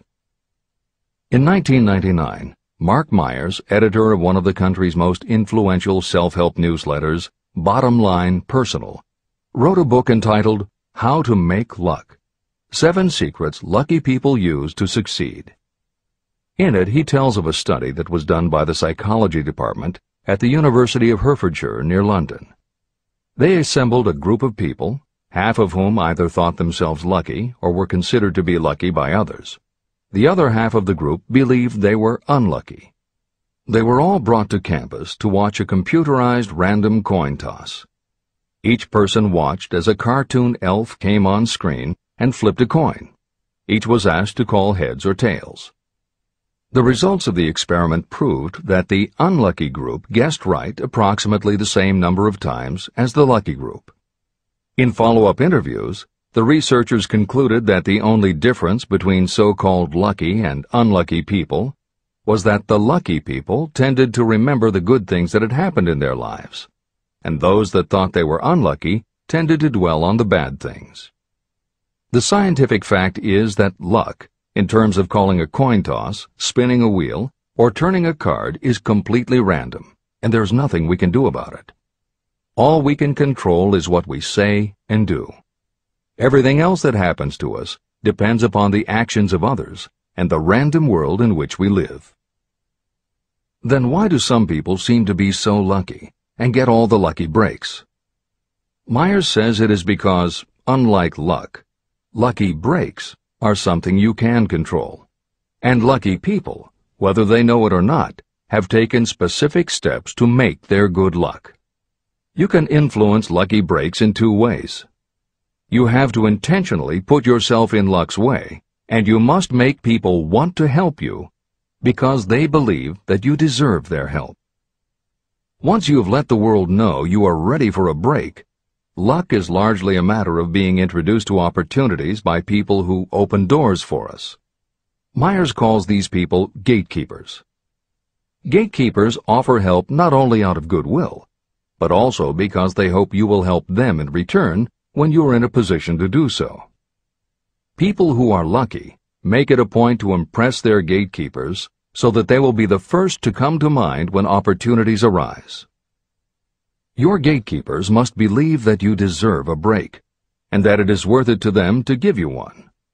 One of the best ways to do that is simply to behave and act lucky. If you act like a loser, people think you are a loser. If you perceive yourself as lucky, it will be easier for others to see you that way. And if you are believed to be a lucky person, your chances of receiving lucky opportunities will increase, partly because others hope some of your luck will rub off on them. This is the biggest secret lucky people know. They know that when they seem lucky, more people want to help them. There are people waiting to make a difference in your life if you show them you are willing to make an effort and that you are enthusiastic. Mark Meyer's book is devoted to explaining ways to do that. As Hill says, the only lucky break anyone can afford to rely upon is a self-made break. These come through the application of persistence. The starting point is definiteness of purpose. This is the end of the editor's comments. If you stop the first 100 people you meet on the street and ask them what they want most in life, 98 of them would not be able to tell you. If you press them for an answer, some will say security, many will say money, a few will say happiness, and others will say fame and power. Some might tell you they want social recognition, ease in living, the ability to sing, dance, or write. But none of them will be able to give you the slightest indication of a plan by which they hope to attain these vaguely expressed wishes. Riches do not respond to wishes. They respond only to definite plans backed by definite desires through constant persistence. How to develop persistence. There are 4 simple steps that lead to the habit of persistence. They call for no great amount of intelligence, no particular amount of education, and little time or effort. These necessary steps are: 1. A definite purpose, backed by a burning desire for its fulfillment. 2. A definite plan, expressed in continuous action. 3. A mind closed tightly against all negative and discouraging influences, including negative suggestions of relatives, friends, and acquaintances. 4. A friendly alliance with one or more persons who will encourage you to follow through with both plan and purpose. These 4 steps are essential for success in all walks of life. An important purpose of the 13 principles of this philosophy is to enable you to take those 4 steps as a matter of habit. They are steps by which you may control your economic destiny. They are steps that lead to freedom and independence of thought. They are steps that lead to riches, in small or great quantities. They are steps that lead the way to power, fame, and worldly recognition. They are 4 steps that guarantee favorable breaks. They are steps that convert dreams into physical realities. They are steps that lead also to the mastery of fear, discouragement, indifference. There is a magnificent reward for anyone who learns to take these 4 steps. It is the privilege of writing your own ticket and of making life yield whatever price is asked. How to master difficulties. What mystical power gives people of persistence the capacity to master difficulties? Does the quality of persistence set up in your mind some form of spiritual, mental, or chemical activity that gives you access to supernatural forces? Does infinite intelligence throw itself on the side of the person who still fights on when the whole world seems to be against them? These and many other similar questions were in my mind as I watched Henry Ford start from scratch and build an industrial empire with little more than persistence. Or Thomas A. Edison, who, with less than 3 months of schooling, became the world's leading inventor. He turned his persistence into sound recording and playback machines, motion picture cameras and projectors, and the incandescent light, to say nothing of 100 other useful inventions. I had the opportunity to analyze both Mr. Edison and Mr. Ford up close and personal, year by year, over a long period of time. So I speak from actual knowledge when I say that I found no quality except persistence in either of them that even remotely suggested the major source of their stupendous achievements.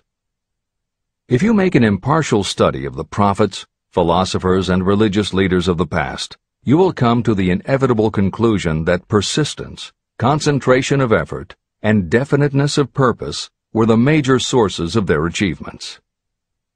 Consider, for example, the fascinating story of Muhammad. Analyze his life.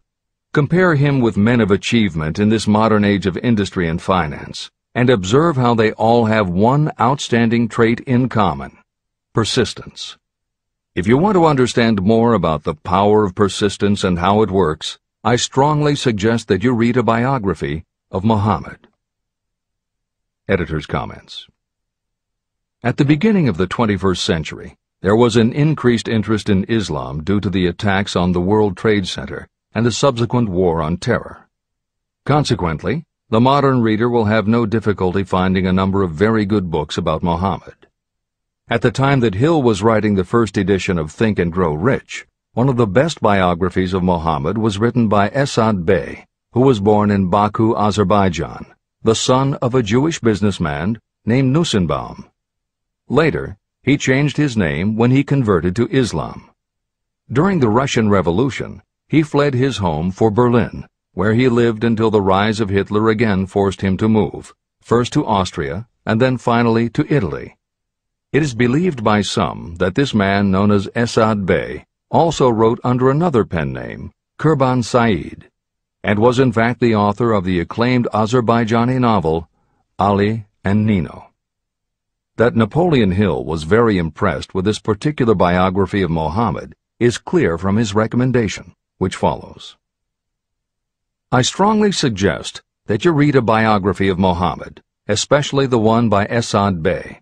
This brief review of that book, which appeared in the Herald Tribune, will provide a preview of the rare treat in store for those who take the time to read the entire story of one of the most astounding examples of the power of persistence known to civilization.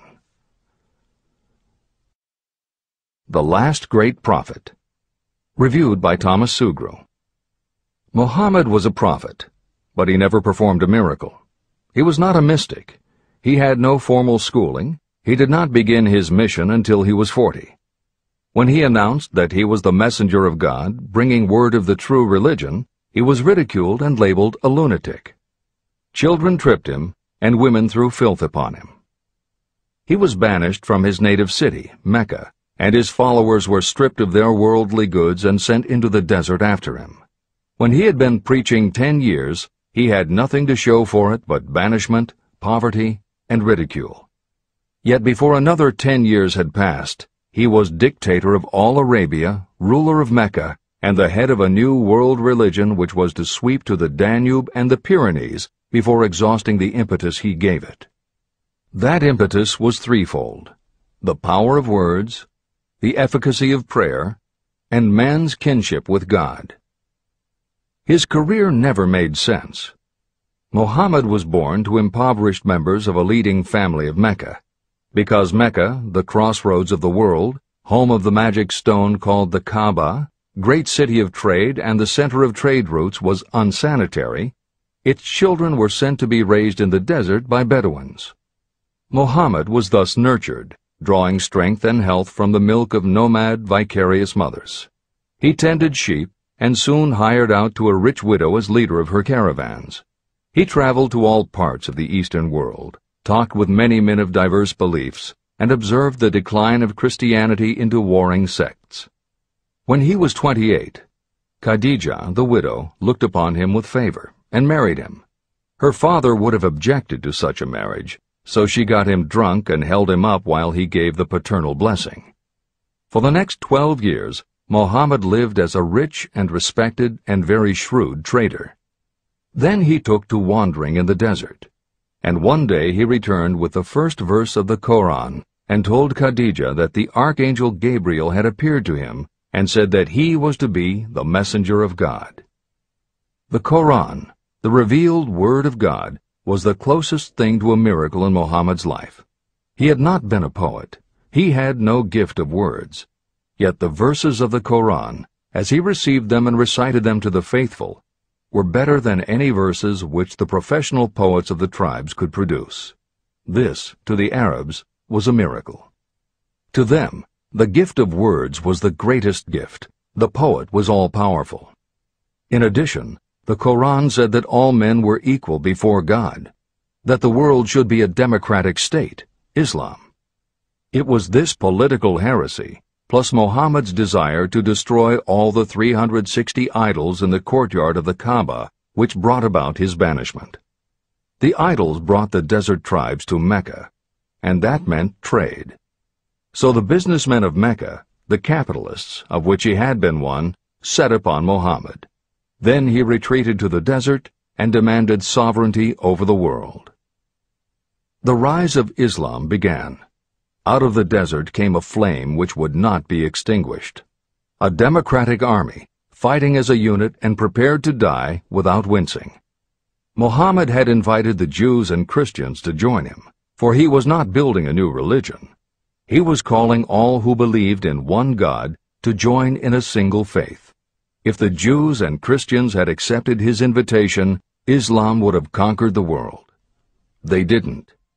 They would not even accept Muhammad's innovation of humane warfare.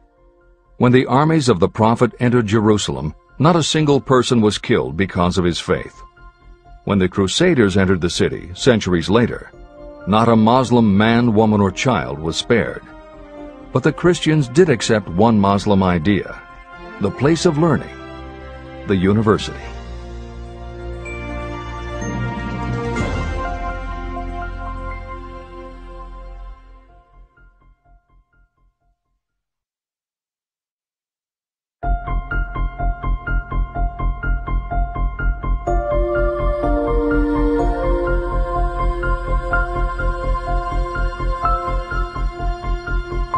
The ladder of success is never crowded at the top. Chapter 11. Power of the Mastermind, the Driving Force. The ninth step toward riches. Power is essential for success in the accumulation of money. Plans are useless without sufficient power to turn them into action.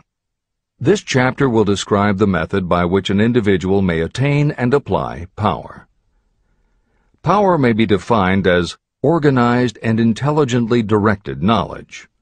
Power, as the term is used here, refers to organized effort, sufficient to enable an individual to transmute desire into its monetary equivalent. Organized effort is produced through the coordination of effort of two or more people who work toward a definite end in a spirit of harmony. Power is required to accumulate money. Power is necessary to keep the money after it has been accumulated. How can power be acquired? If power is organized knowledge, let us examine the sources of knowledge. Infinite intelligence. This source of knowledge may be accessed with the aid of creative imagination through the subconscious mind, as described in the previous chapters on faith, autosuggestion, and imagination, and as will be elaborated on in Chapter 13, the subconscious mind, and Chapter 14, the brain. Accumulated experience. The accumulated experience of humanity may be found in any well-equipped public library. An important part of this accumulated experience is taught in public schools and colleges, where it has been classified and organized. Editor's comment.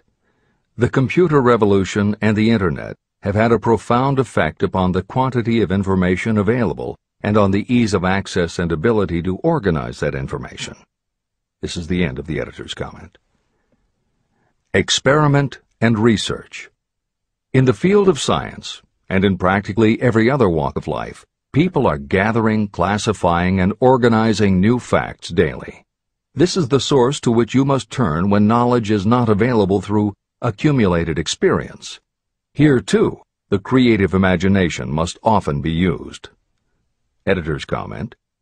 Today, because of the computer revolution and the Internet, publishing and dissemination of information happens so quickly that there is almost no lag time between experiment or research and the integration of those results into available knowledge. This is the end of the editor's comment. Knowledge may be acquired from any of the foregoing sources. It may be converted into power by organizing it into definite plans and by putting those plans into action.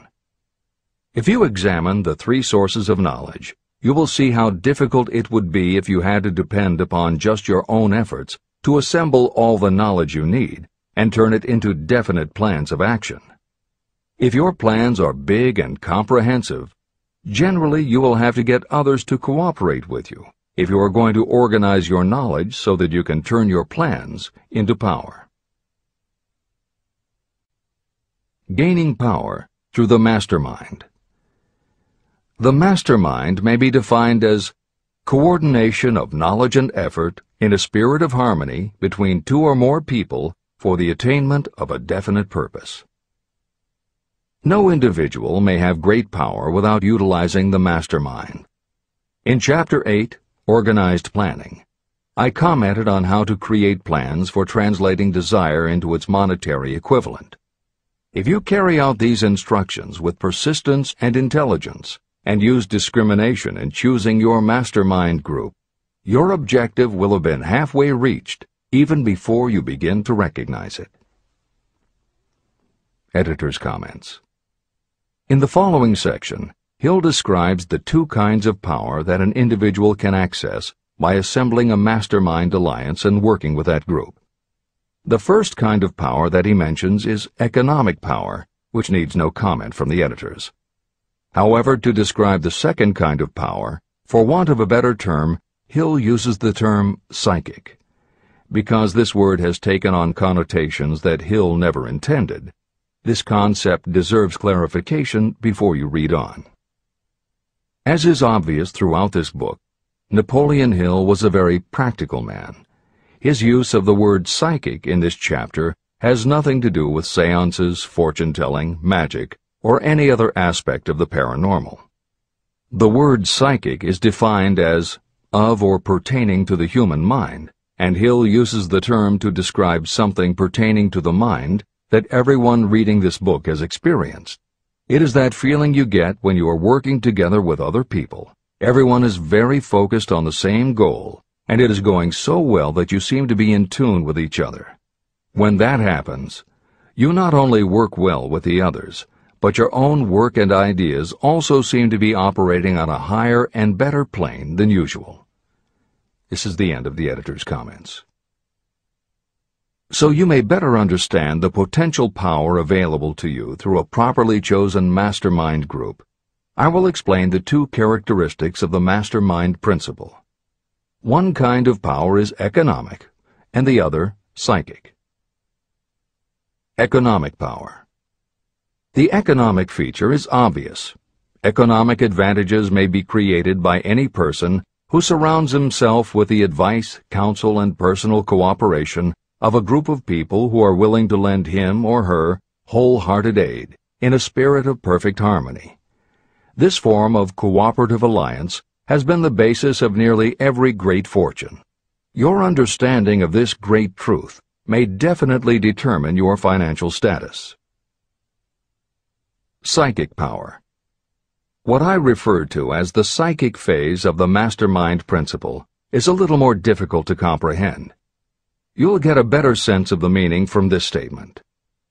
No two minds ever come together without creating a third, invisible, intangible force, which may be likened to a third mind. The human mind is a form of energy. When the minds of two people are coordinated in a spirit of harmony, the energy of each mind seems to pick up on the energy of the other mind, which constitutes the psychic phase of the mastermind. The mastermind principle, or rather the economic feature of it, was first called to my attention by Andrew Carnegie. Discovery of this principle was responsible for the choice of my life's work.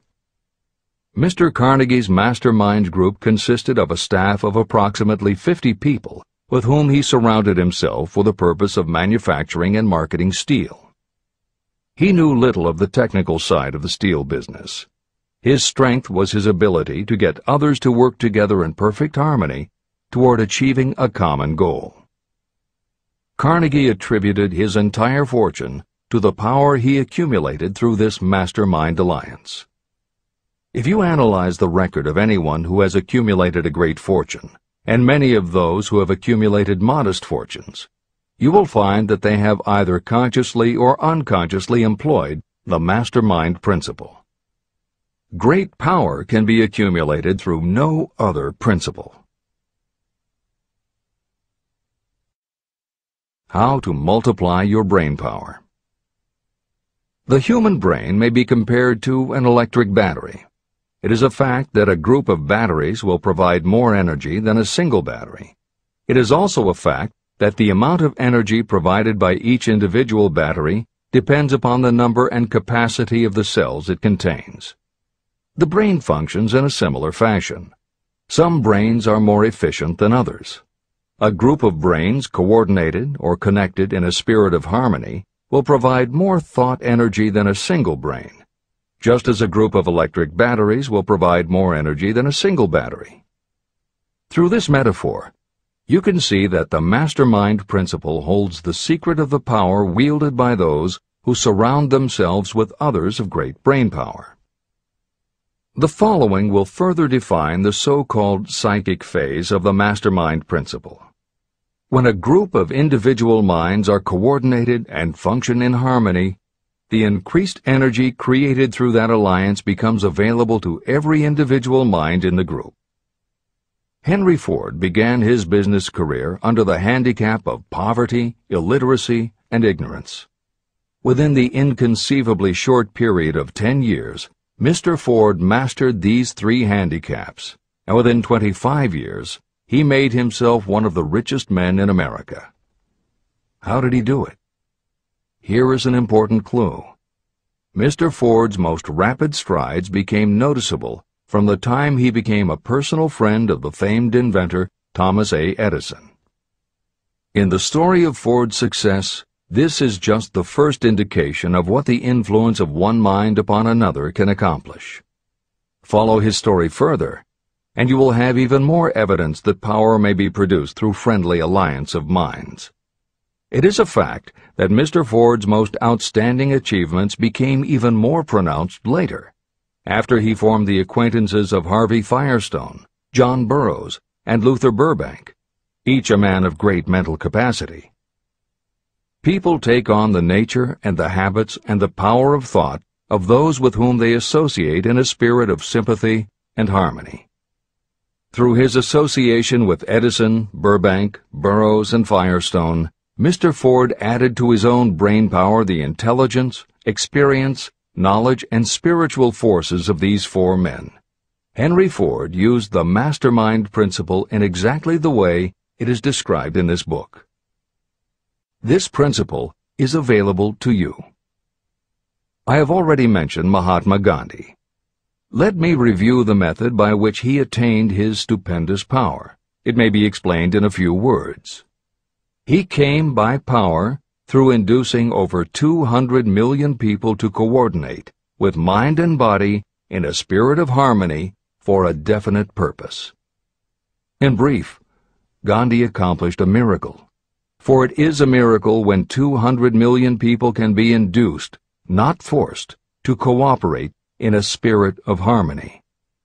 If you doubt that this is a miracle, try to get even 2 people to cooperate in a spirit of harmony for any length of time. Every person who manages a business knows how difficult it is to get employees to work together in a spirit even remotely resembling harmony. Editor's comments.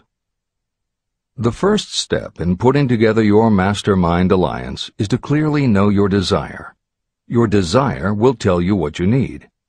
It could be a small group, just 2 or 3 people, as was the case with Stephen Jobs and Steve Wozniak when they formed Apple, Bill Gates and Paul Allen launching Microsoft, or Steven Spielberg, Jeffrey Katzenberg, and David Geffen creating DreamWorks SKG.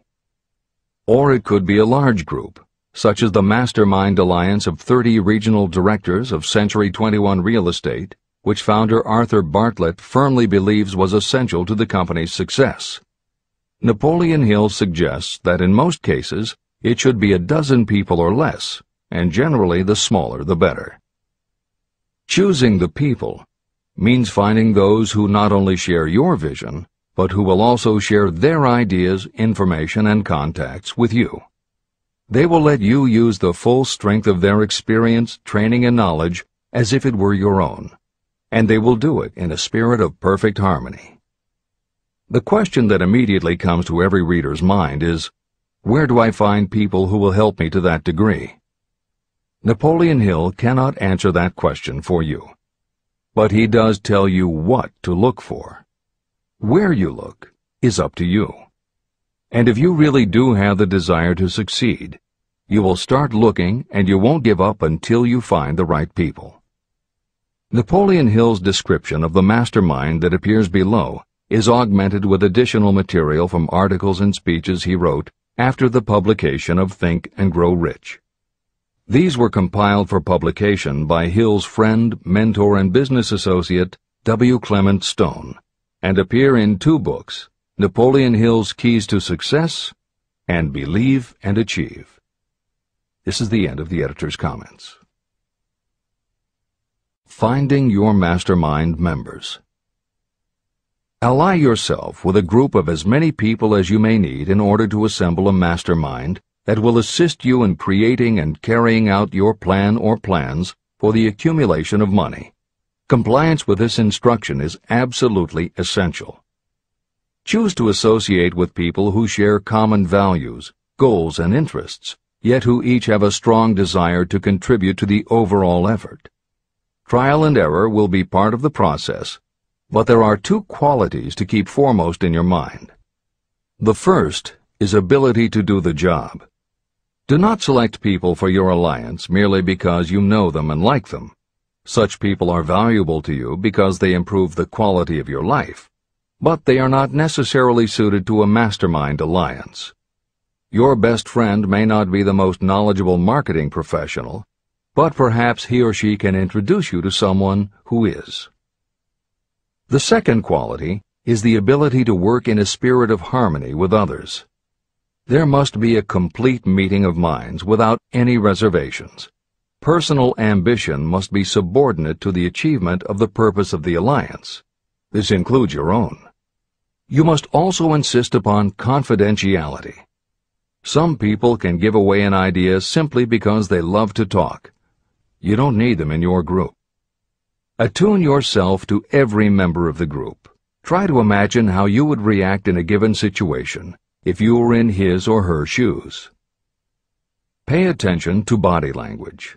Sometimes facial expressions and movements say far more about what a person feels than the words that come out of his or her mouth. Be sensitive to what is not being said. Sometimes what is left out is far more important than what is included. Don't try to force the group along too quickly. Allow for those who want to test ideas by playing devil's advocate. Compensating your mastermind. Before forming your mastermind alliance, decide what advantages and benefits you may offer the individual members of your group in return for their cooperation. No one will work indefinitely without some form of compensation. No intelligent person should request or expect another to work without adequate compensation. Wealth will obviously have the most appeal to your members. Be fair and generous in your offer. Recognition and self-expression may be just as important as money to some of your members. Remember that in such partnerships, the principle of going the extra mile, doing more and better than paid for, is especially important. As the leader, you should set an example for the others to follow. Each member must agree at the outset on the contribution each will make, and on the division of benefits and profits. Otherwise, be assured that dissension will arise, you will have wasted everyone's time, you will ruin friendships, and your venture will be destroyed. Meeting with your mastermind. Arrange to meet with the members of your mastermind group at least twice a week, and more often if possible, until you have jointly perfected the necessary plan or plans for the accumulation of money. The first meeting will be involved in sorting out strengths and weaknesses, and in fine-tuning your plans. Your alliance must be active to do any good. Establish specific responsibilities and action steps to be taken. As your mastermind matures and harmony grows among the members, you will find that the meetings create a flow of ideas into every member's mind. Don't let the meetings become so regular and formalized that they inhibit phone calls and other less formal contact. Mastermind maintenance. Maintain perfect harmony between yourself and every member of your mastermind group. If you fail to carry out this instruction to the letter, you may expect to meet with failure. The mastermind principle cannot work where perfect harmony does not prevail. Create a non-threatening environment. Explore all ideas with equal interest and concern for the originator's feelings. Everyone must deal with everyone else on a completely ethical basis. No member should seek unfair advantage at the expense of others. As the leader, you must inspire confidence in your members by your dedication to your desire, which is the object of the group.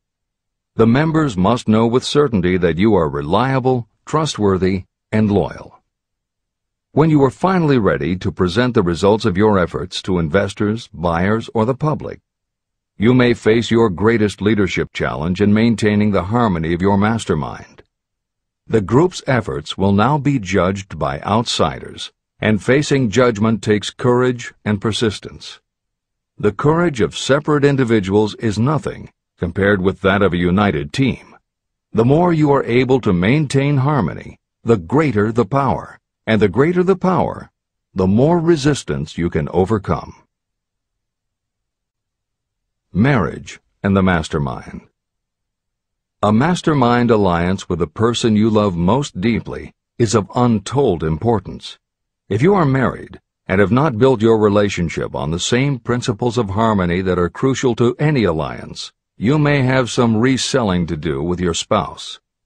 Set aside time each day to talk about what you want to achieve and how you are going about it. Rely on your definiteness of purpose to build your persuasive abilities, to convince your partner of the benefits of the work you are doing. It is very unlikely that your work will not affect your husband or wife in some significant way, and you absolutely must not drag your partner unwillingly into any adventure. Build your mastermind alliance into your marriage from the start, and it will steady and support you through the darkest moments. In fact, your whole family should be incorporated into your alliance. Lack of harmony at home can easily spill over elsewhere. A united family is a great team.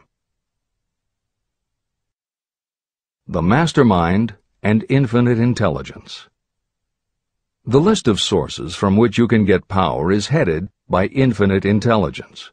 When two or more people coordinate in a spirit of harmony and work toward a definite objective, they place themselves in position to absorb power directly from that great universal storehouse that I refer to as infinite intelligence. This is the greatest of all sources of power. It is the source to which geniuses and great leaders turn, whether they may be conscious of the fact or not. In Chapter 13, The Subconscious Mind, and Chapter 14, The Brain, the methods for accessing infinite intelligence will be described in greater detail. This is not a course on religion. Neither the principle of infinite intelligence nor any other principle in this book should be interpreted as interfering with, endorsing, or rejecting any person's religious beliefs. This book is confined exclusively to instructing the reader how to transmute the definite purpose of desire for money into its monetary equivalent. Read, and really think about what you are reading. Soon the entire subject will unfold, and you will see it in perspective. At this point, you are only seeing the detail of the individual chapters. Editor's comments. This chapter would not be complete without commenting on a mastermind that came into being almost 15 years after the first publication of Think and Grow Rich. Napoleon Hill's own mastermind alliance with multimillionaire businessman and philanthropist W. Clement Stone. On May 2, 1951, at the age of 67, Napoleon Hill and his wife Annie Lou agreed it was time for Napoleon to think about retiring. They decided to begin by cutting back on his speaking engagements after he completed the lectures that were already on his calendar, including one he was scheduled to give a few weeks later in Chicago. Unbeknownst to them, at that event W. Clement Stone had prearranged to sit at the head table next to Napoleon Hill. Like Hill, Stone had been born into poverty. At the age of 6, he started selling newspapers to help pay the rent, and by 13, he owned his own stand. By 16, he was selling insurance, and by 20 he'd managed to scrape together $100, which he used to start his own insurance agency. Stone was a consummate salesman and motivator, and his company was growing very nicely. Then in 1938 he read Think and Grow Rich, and was so inspired by it that he bought a copy for every one of his employees, and continued to do so for each new person who joined his company. Over the years, this amounted to thousands of copies. When Stone was introduced to Hill, he told him about all the copies he had purchased of Think and Grow Rich, and said that he firmly believed it was Hill's book that had transformed his sales force and turned his company from modest to extraordinary success. Napoleon Hill and W. Clement Stone found that they were in such complete accord that by the end of their first meeting, Hill had decided to postpone his retirement and join with Stone in a venture dedicated to creating a better world for this and future generations. Within a year, they launched Napoleon Hill Associates. They published new books by Hill, including How to Raise Your Own Salary and The Master Key to Riches. They reissued Hill's earlier bestsellers, and they co-authored a new bestseller, Success Through a Positive Mental Attitude. They also launched Success Unlimited magazine, created PMA Science of Success home study courses, made television programs, radio shows, a documentary film entitled A New Sound in Paris, which showed the amazing changes that happened when the entire town of Paris, Missouri, adopted the Napoleon Hill philosophy. And they both crisscrossed America speaking, teaching, giving interviews, and spreading the philosophy to as many people as possible. In addition to his work with Napoleon Hill Associates, Hill also consulted to W. Clement Stone's company, Combined Insurance Company of America. Hill designed and implemented a new training program for the sales force, which was so successful he astounded the business world by helping Stone grow his company from $30 million in assets to $100 million in less than 10 years. When W. Clement Stone passed away in 2002, his company, now known as Aon Corporation, had revenues of $2 billion a year. W. Clement Stone had personally given more than $275 million to various charitable and philanthropic organizations. There has perhaps never been a greater example of coordination of knowledge and effort in a spirit of harmony between two or more people for the attainment of a definite purpose. The sheer volume of work and scope of influence achieved in a 10-year period by Napoleon Hill and W. Clement Stone leaves little question as to the power and importance of a mastermind alliance. This is the end of the editor's comments. The power of positive emotions. Money is shy and elusive. It must be wooed and won by methods not unlike those used by a determined lover. And the power you use in the wooing of money is not greatly different from what you use to attract the one you love. It is the power of positive emotion. That power, when successfully used in the pursuit of money, must be mixed with faith. It must be mixed with desire. It must be mixed with persistence. It must be applied through a plan, and that plan must be set into action. When money comes in large quantities, it flows to the one who accumulates it as easily as water flows downhill. There exists a great unseen stream of power, which may be compared to a river that flows in two directions. One side flows in one direction, carrying all who get into that side of the stream onward and upward to wealth. The other side flows in the opposite direction, carrying all who are unfortunate enough to get into it and can't pull themselves out downward to misery and poverty. Everyone who has accumulated a great fortune has recognized the existence of this stream of life. It consists of one's thinking process. Positive emotions form the side of the stream that carries you to fortune. Negative emotions form the side that carries you down to poverty. This is a point of great importance to the person who is following this book with the object of accumulating a fortune. If you are caught in the side of the stream of power that leads to poverty, this book will serve as an oar by which you may propel yourself over into the other side of the stream. but it can serve you only through application and use. Merely reading and passing judgment on it, either one way or another, will be of no benefit to you. Poverty and riches can change places, but when riches take the place of poverty, the change only happens through well-conceived and carefully executed plans. The same is not true of poverty. Poverty needs no plan. It needs no one to help it because it is bold and ruthless.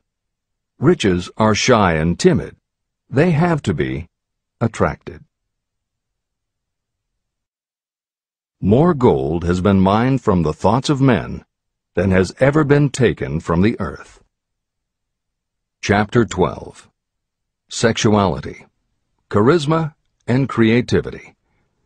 The 10th step toward riches. Editor's comments.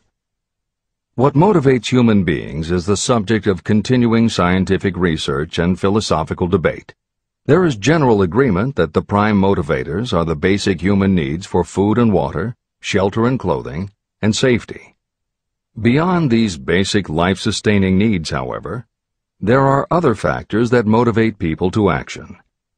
It is the definition of the other factors and their order of importance that continues to be open to interpretation.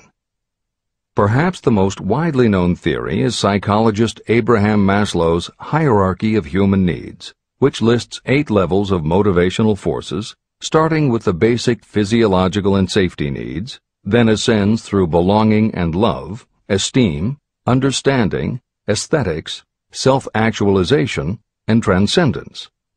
Other psychologists and sociologists have defined and arranged the categories differently, but in almost all cases there is agreement that after the primary life-sustaining needs are met, sex and love are the next most important motivating forces.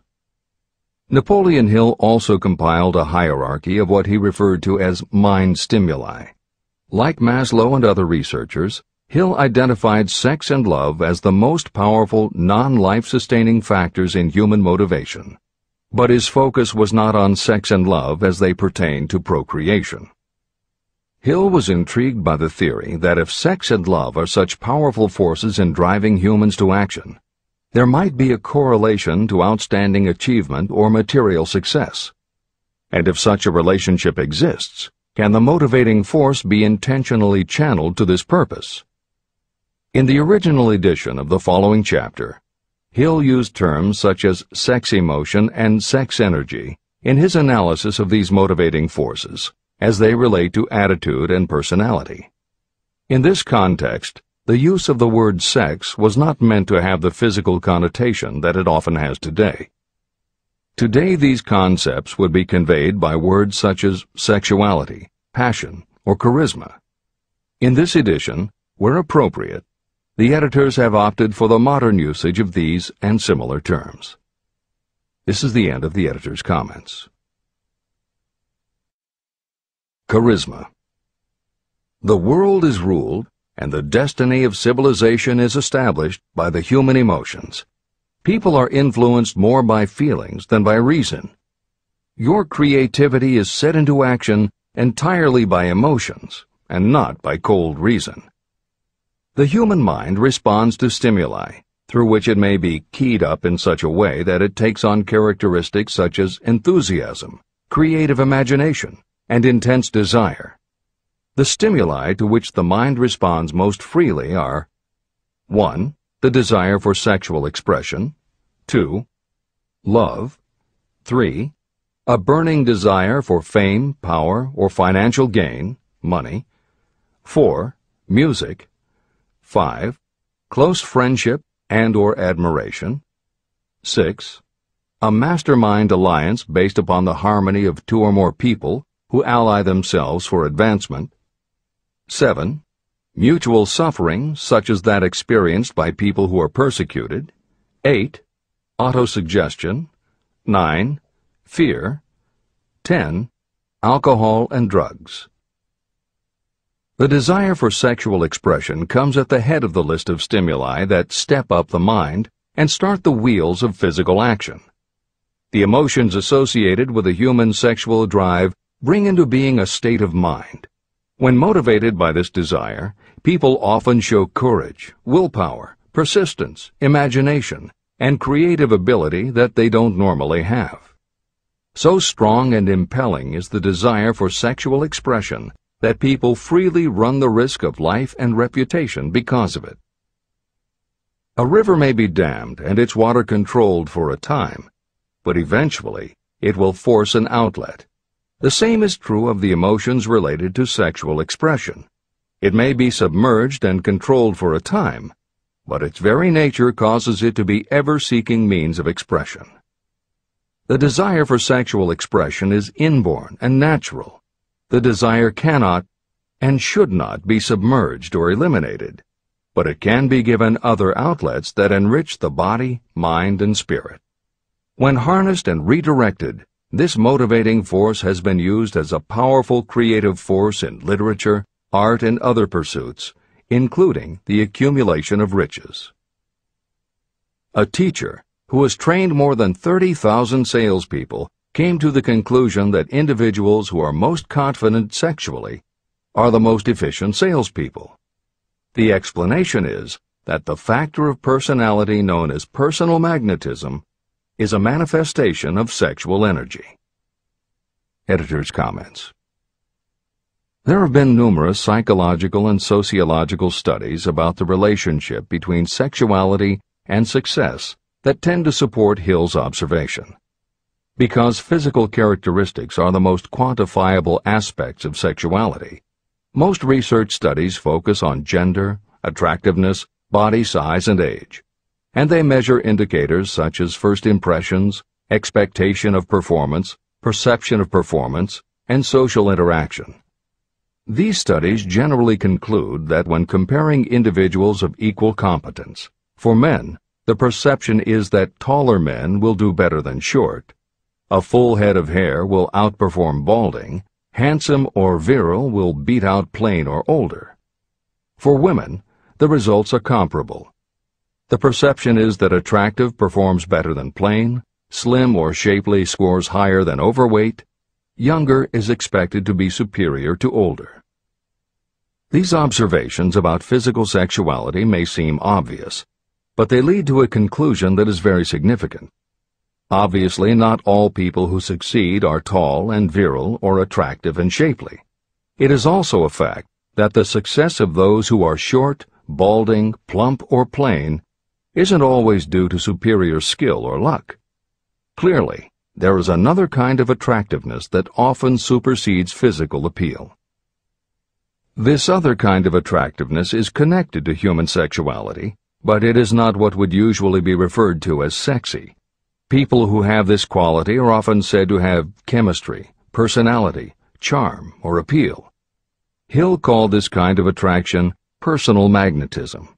Today, the more common term is charisma. This is the end of the editor's comments. When employing salespeople, a good sales manager looks for personal magnetism or charisma as the first requirement.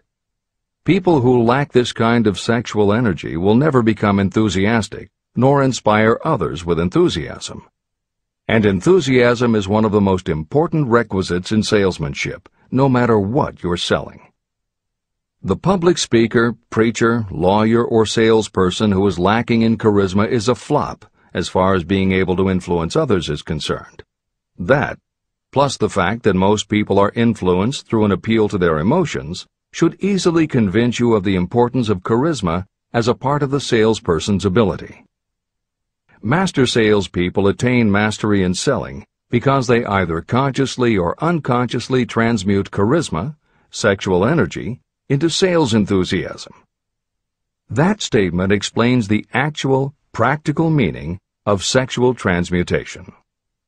The meaning of the word transmute is, in simple language, the changing or transferring of one element or form of energy into another. The transmutation of sexual energy means switching the mind from thoughts of physical expression to thoughts of some other nature. Salespeople who know how to turn on charisma have acquired the art of sexual transmutation, whether they know it or not. The majority of salespeople who transmute their sexual energy do so without being aware of what they are doing or how they are doing it. You can cultivate and develop this quality in your dealings with others. Through cultivation and understanding, this vital motivating force may be drawn upon and used to great advantage in relationships between people. This energy may be communicated to others in the following ways. The handshake. The touch of the hand indicates instantly the presence of charisma or the lack of it. The tone of voice. Charisma, or sexual energy, is the factor with which the voice may be colored or made musical and charming. Posture and carriage of the body. People with charisma move briskly and with grace and ease. The vibrations of thought. People with charisma project sexuality through their personality in a way that influences those around them. Clothing and style. People who are charismatic are usually very careful about their personal appearance. They usually select clothing of a style becoming to their personality, physique, complexion, etc. Editor's comments. Having established a link between sexuality and success in the form of charisma, in the following section, Napoleon Hill explores how sexuality might also be a motivating factor in success by enhancing creativity. To illustrate the connection, Hill draws upon the biographies of historical figures who exhibited both charisma and exceptional creativity. In the time since Hill conducted his research, many women have risen to positions of power and influence. Their accomplishments have been well documented and are readily available in bookstores and libraries. However, when Hill was assembling his data, the majority of historical biographies available were about successful men. Further, the successful industrialists and political leaders he had personally studied during the previous 30 years were also men. Because of this limitation, Hill does not theorize about the role men might play in motivating the success of women. This issue is addressed in a later editorial comment. This is the end of the editor's comments. Creativity. It seemed quite significant to me when I made the discovery that practically every great leader I had the privilege of analyzing was a man whose achievements were largely inspired by a woman. In most instances, the woman was a wife, of whom the public had heard little or nothing. In a few of the cases I studied, the source of inspiration was the other woman. The pages of history are filled with the records of great men whose achievements may be traced directly to the influence of women who aroused the creative faculties of their minds. Napoleon Bonaparte was one of these. When inspired by his first wife, Josephine, he was irresistible and invincible. When his better judgment or reasoning faculty prompted him to put Josephine aside, he began to decline. His defeat and exile to St. Helena were not far distant. Abraham Lincoln was a notable example of a great leader who achieved his greatness through the discovery and use of his faculty of creative imagination. It is noted in practically every book written about Lincoln that he discovered and began to use this faculty as the result of the love that he experienced when he met Anne Rutledge.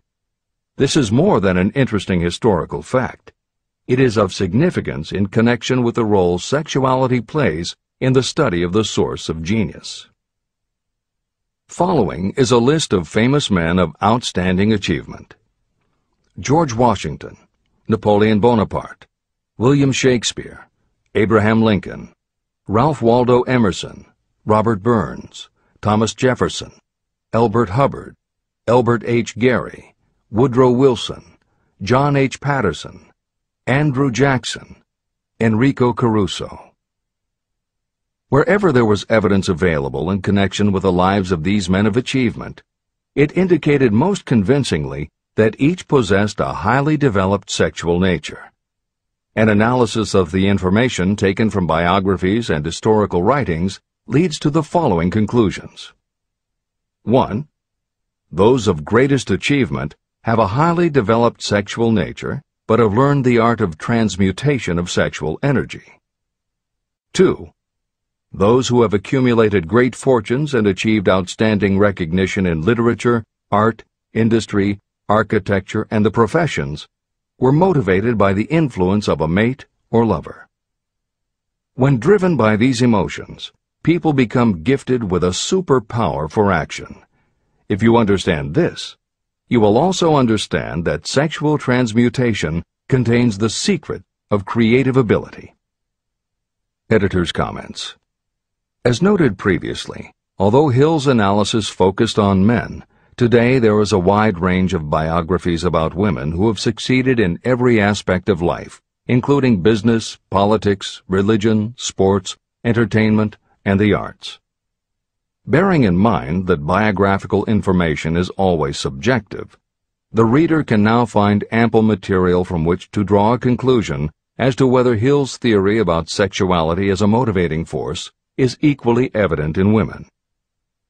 Napoleon Hill had to do an in-depth analysis of biographies in searching for indications that the subject's sexuality had a correlation to their success.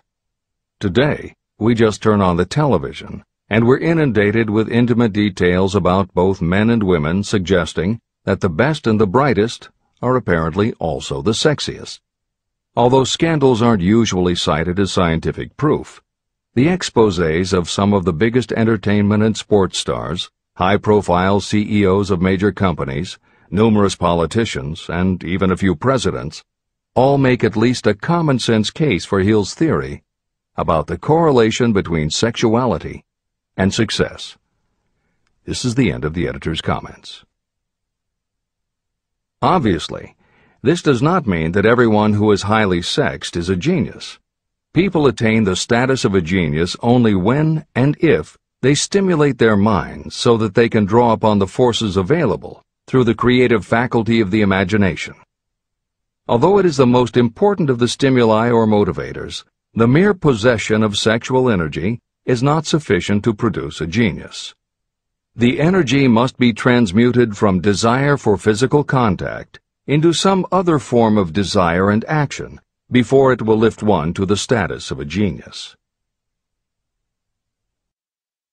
Genius and creative imagination. A definition of genius might be someone who has discovered how to increase the intensity of thought to the point where that person can freely communicate with sources of knowledge not available through the ordinary rate of thought. This definition should prompt some questions in the mind of anyone reading this book. The first question should be, how may one communicate with sources of knowledge that are not available through ordinary thought?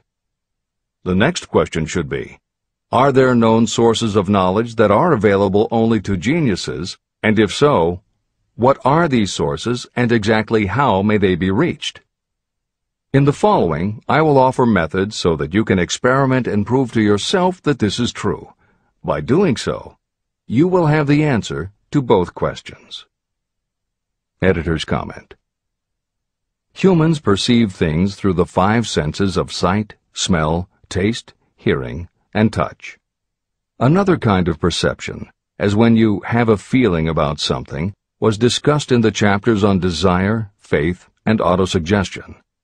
This kind of perception is often referred to as the 6th sense, and in the following Hill explores the relationship between sexuality, motivation, creative imagination, and the 6th sense.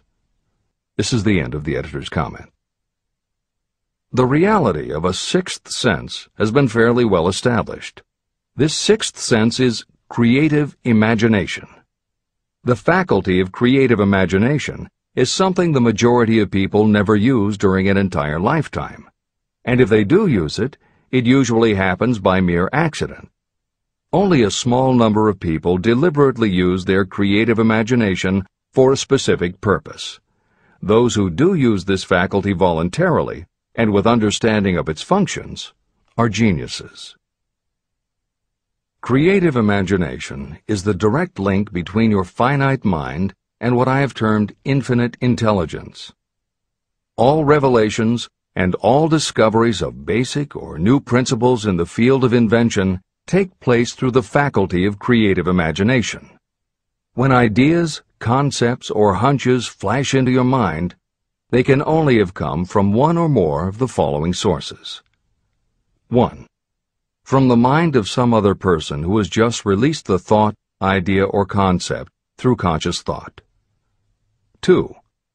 Your subconscious mind, which stores every thought and impression that ever reached your brain through any of the 5 senses. 3. From another person's subconscious storehouse. 4. Infinite intelligence. There are no other possible sources from which inspired ideas or hunches may be received.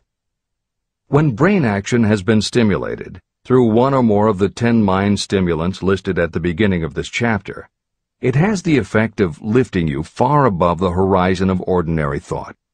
It permits you to envision distance, scope, and quality of thoughts not available on the lower plane, such as when you are solving routine problems of business. When you are lifted to a higher level of thought through mind stimulation, it is as though you have taken off in an airplane.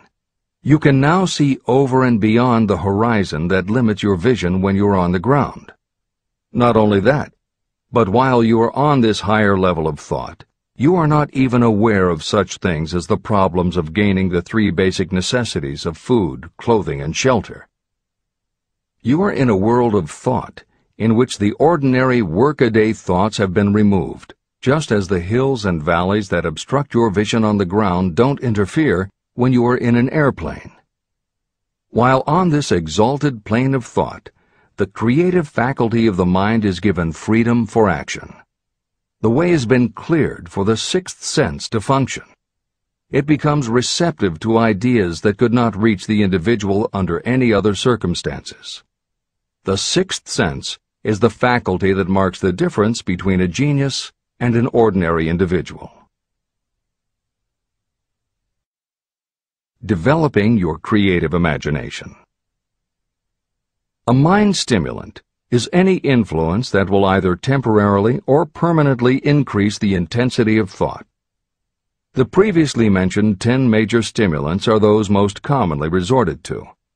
Through these sources you may commune with infinite intelligence, enter the storehouse of your subconscious mind, or perhaps even that of another person. That is all there is to genius. The more you use your creative faculty, the more alert and receptive it becomes to factors originating outside your conscious mind. And the more this creative faculty is used, the more you will rely upon it for your thoughts and ideas. This faculty can be cultivated and developed only through use. What we generally refer to as our conscience operates entirely through the faculty of the 6th sense. The great artists, writers, musicians, and poets become great because they acquire the habit of relying upon the still small voice that speaks from within, through their creative imagination. Anyone with a keen imagination knows that some of their best ideas come through so-called hunches. One of the best-known public speakers admits that his speeches are only really great when he closes his eyes and begins to rely entirely upon the faculty of creative imagination. When asked why he closed his eyes just before the climax of his speech, he replied, "I do it because then I speak through ideas that come to me from within." One of America's most successful and best-known financiers has the habit of closing his eyes for 2 or 3 minutes before making a decision. When asked why, he replied, "With my eyes closed, I am able to draw upon a source of superior intelligence." Dr. Elmer R. Gates created more than 200 useful patents through the process of cultivating and using his creative faculty. His method is significant to anyone interested in attaining to the status of genius. Dr. Gates was one of the really great, though less publicized, scientists of the world. In his laboratory, he had what he called his personal communication room. It was practically soundproof, and all light could be shut out. It had a small table on which he kept a pad of writing paper. In front of the table, on the wall, was a light switch. When Dr. Gates desired to draw upon the forces available to him through his creative imagination, he would go into this room, seat himself at the table, shut off the lights, and concentrate on the known factors of the invention he was working on. He would stay in that position until ideas began to flash into his mind in connection with the unknown factors of the invention. On one occasion, ideas came through so fast that he was forced to write for almost 3 hours. When the thoughts stopped flowing, he examined his notes and found they contained a minute description of principles that had no parallel in the known data of the scientific world. Moreover, the answer to his problem was right there in those notes. Dr. Gates earned his living by sitting for ideas. He did it for individuals and corporations, and some of the most sensible people and largest traditional corporations in America paid him to do it. The part of your mind that you generally use for reasoning may be faulty, because it is largely guided by your accumulated experience. Not all knowledge that you have learned through experience is accurate. Many times your creative ideas are much more reliable because they come from sources that are more reliable than those available to the reasoning faculty of the mind. Methods used by geniuses are available to you. The major difference between the genius and the ordinary inventor is that the genius makes use of both the synthesized and the creative faculties of imagination. For example, the scientific inventor begins an invention by organizing and combining the known ideas or principles accumulated through experience through the synthesized faculty, the reasoning faculty. If the inventor finds this accumulated knowledge is insufficient, the scientist then draws upon the sources of knowledge available through the creative faculty. The method by which the inventor does this varies with the individual, but this is the essence of the procedure. 1. The inventor stimulates his or her mind so that it functions on a higher-than-average plane through one or more of the mind stimulants. 2. The inventor then concentrates on the known factors, the finished part of the invention, and creates in his or her mind a perfect picture of the unknown factors, the unfinished part of the invention. The inventor holds this picture in mind until it has been taken over by the subconscious, then relaxes by clearing his or her mind of all thought and waits for the answer to flash into mind. Sometimes the results are both definite and immediate. At other times the results are negative, depending on the state of development of the sixth sense or creative faculty. Thomas Edison tried out more than 10,000 different combinations of ideas through the synthetic faculty of his imagination before he tuned in through the creative faculty and got the answer that perfected the incandescent light bulb. His experience was similar when he produced the phonograph. Editor's comments. Synchronicity, precognition, intuition, flashes of insight, hunches, gut feelings, symbolic dreams. These are all aspects of the phenomenon Napoleon Hill was describing in his two correlated terms, creative imagination and infinite intelligence. And the fact that Hill made a serious study of this function of the mind puts him in exceptional company. The fathers of modern psychology, Sigmund Freud and Carl Jung, recognized and tried to explain this sixth sense. Jung's concept of the collective unconscious, which is the very basis of Jungian psychology, is in many ways identical to Hill's concept of infinite intelligence. Scientists from Archimedes to Newton to Einstein to the team of Watson and Crick, who determined the structure of DNA, all conceded that intuition was instrumental in their discoveries. Duke University created a department for the sole purpose of studying these phenomena under scientific conditions. Many scientists admit to using personalized techniques similar to Hill's method for accessing intuition and creativity. These include Friedrich Kekule, who discovered the molecular structure of benzene through a dream symbol; physiologist Otto Loewi, who had a hunch followed by a dream that won him the Nobel Prize in Medicine; and as mentioned above, James Watson's breakthrough in the structure of DNA. Mozart, Shelley, Coleridge, Huxley, Descartes, Robert Louis Stevenson all claimed intuition played a role in their creations. William Blake learned the secret to a copper engraving process from a dream. British Prime Minister Winston Churchill firmly believed a premonition saved him from being killed by a bomb during the Blitz of London. As was noted earlier, psychiatry, clinical hypnosis, and affirmations all had to overcome considerable skepticism before they were accepted. That is also true of those phenomena Hill terms infinite intelligence. However, in the 1970s and 80s, the public's interest was piqued by well-researched books such as The Intuitive Edge by Philip Goldberg, Creative Dreaming by Patricia Garfield, and The Right Brain Experience by Mary Lee Zdenek. Though these anomalies of the mind still defy laboratory proof, contemporary researchers continue to publish tantalizing results. This is the end of the editorial comments. Nature has equipped the human brain and mind with internal stimulants that safely trigger the mind to tune in to fine and rare thoughts. No satisfactory substitute for nature's stimulants has ever been found. However, history is not lacking in examples of people who rose to the status of genius as the result of using artificial mind stimulants. Edgar Allan Poe wrote The Raven while under the influence of alcohol, dreaming dreams no mortal ever dared to dream before. Samuel Taylor Coleridge wrote Kubla Khan during an opium-induced dream, and Robert Burns wrote best when intoxicated. For auld lang syne, my dear, we'll take a cup of kindness yet for auld lang syne. It is true that these and others who are known as geniuses relied upon artificial mind stimulation. But a more important lesson to remember is how many of these people destroyed themselves through the use of those stimulants.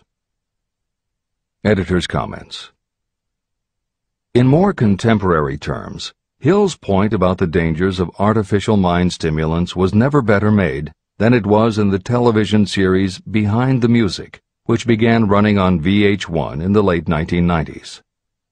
The series was meant to chronicle the lives of rock stars and celebrate their hits, but after viewing 2 or 3 of the shows, they all began to look the same.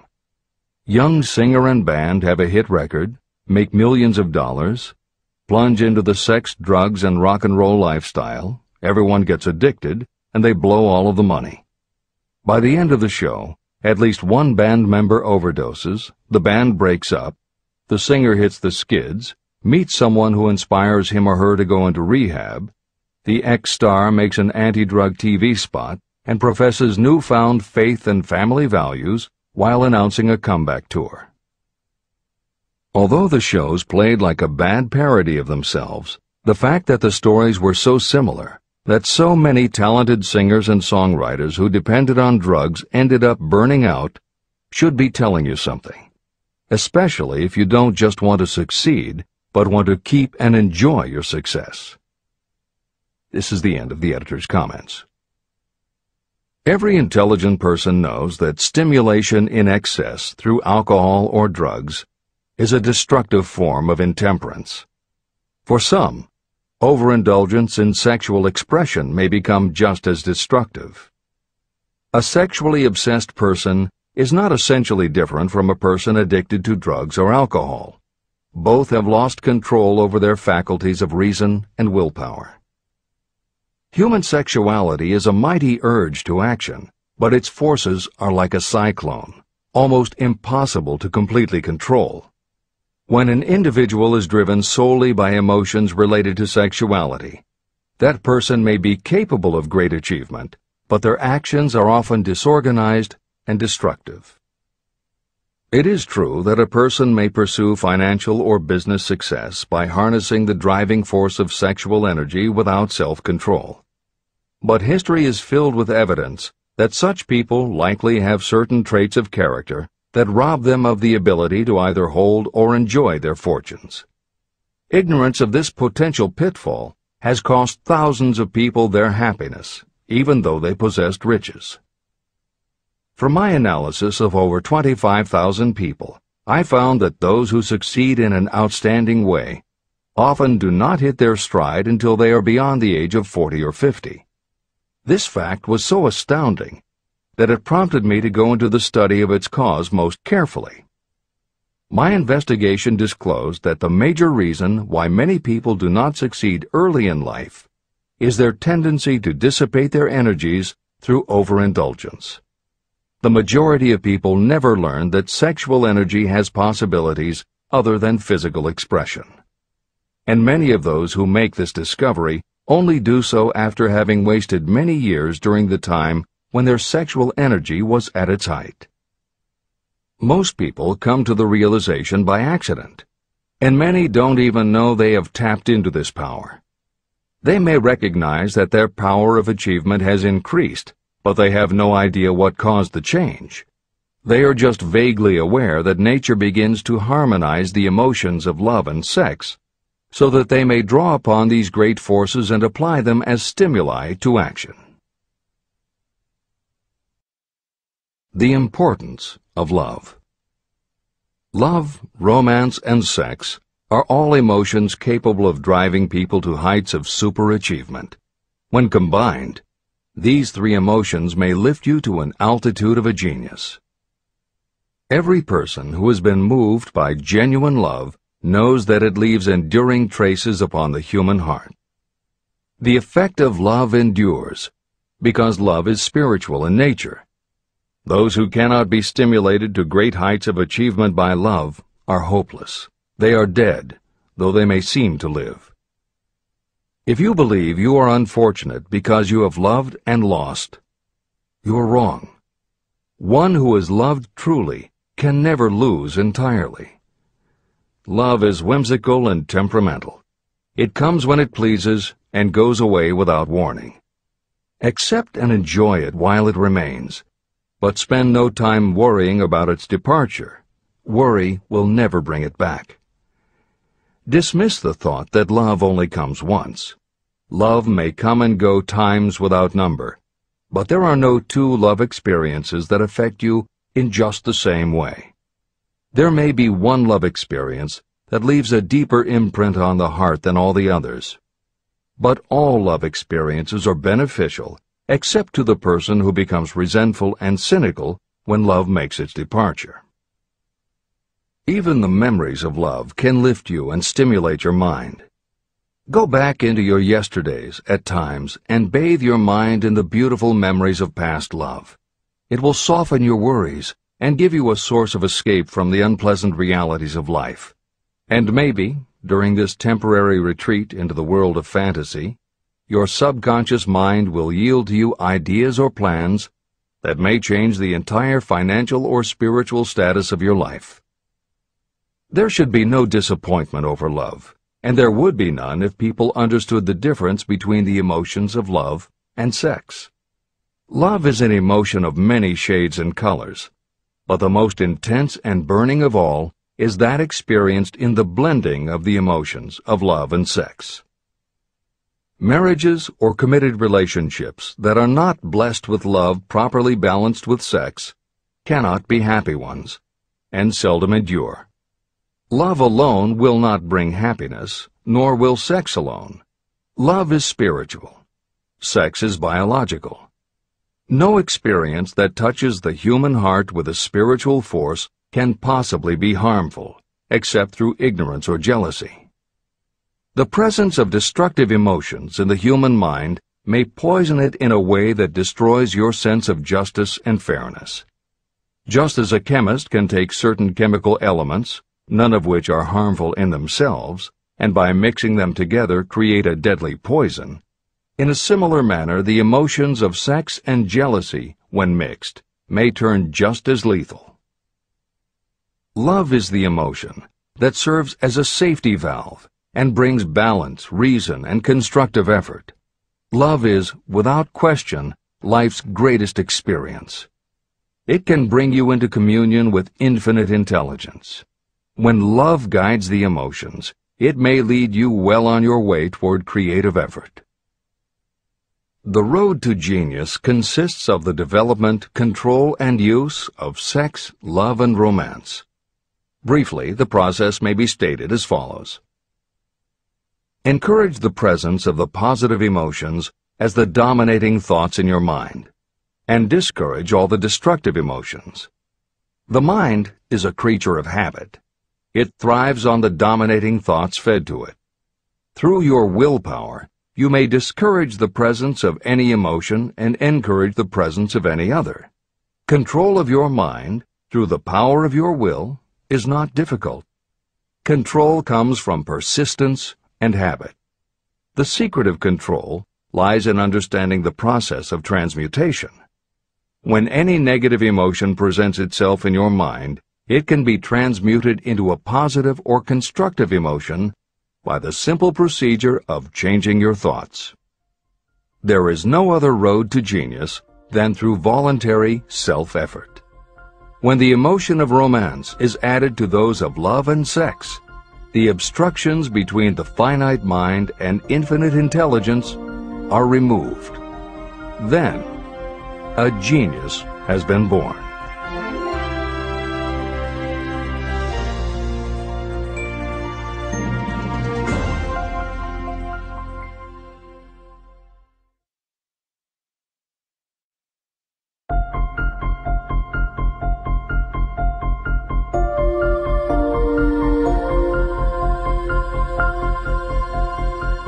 Success requires no explanations. Failure permits no alibis. Chapter 13. The Subconscious Mind.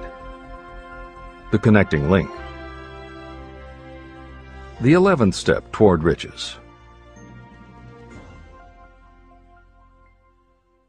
The subconscious mind consists of a field of consciousness, in which every impulse of thought that reaches the conscious mind, through any of the five senses, is classified and recorded.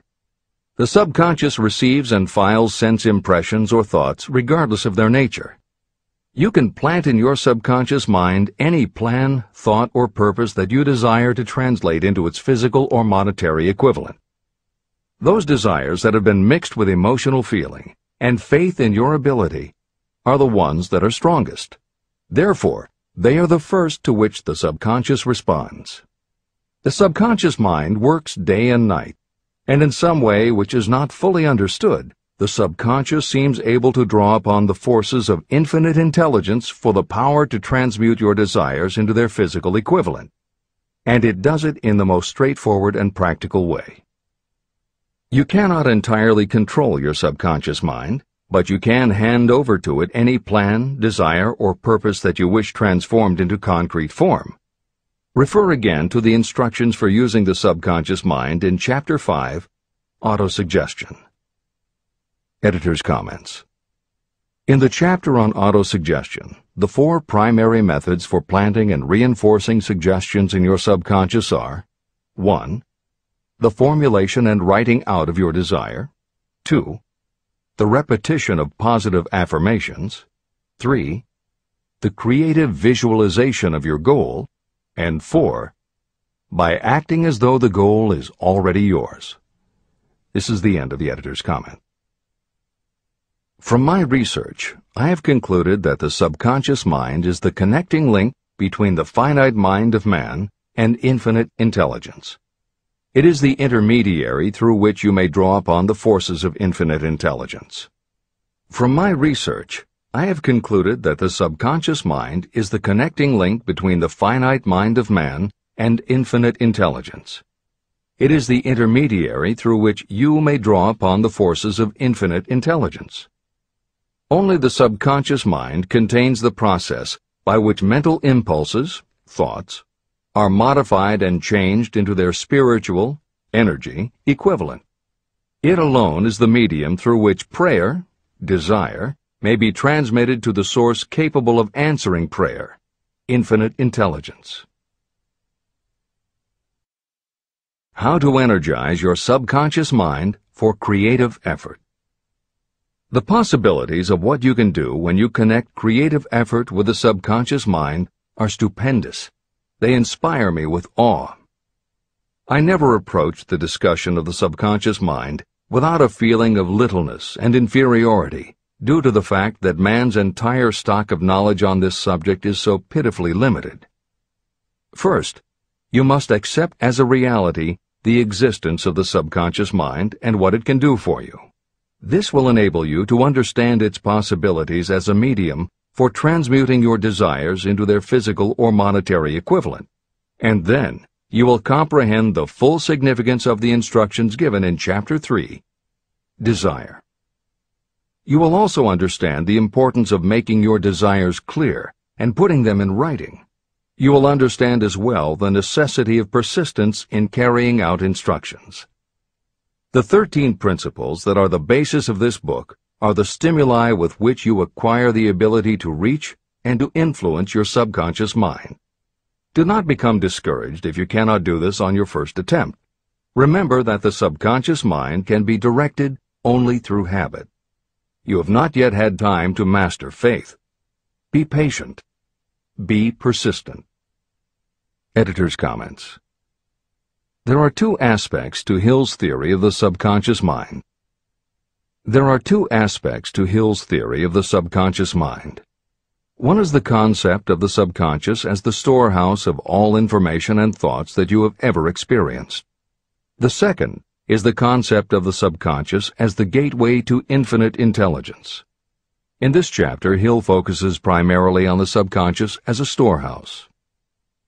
Expanding on the editorial comment about the subconscious mind that appears in the chapter on autosuggestion, proof that the subconscious is a storehouse of information is confirmed in the use of hypnotherapy by psychiatrists.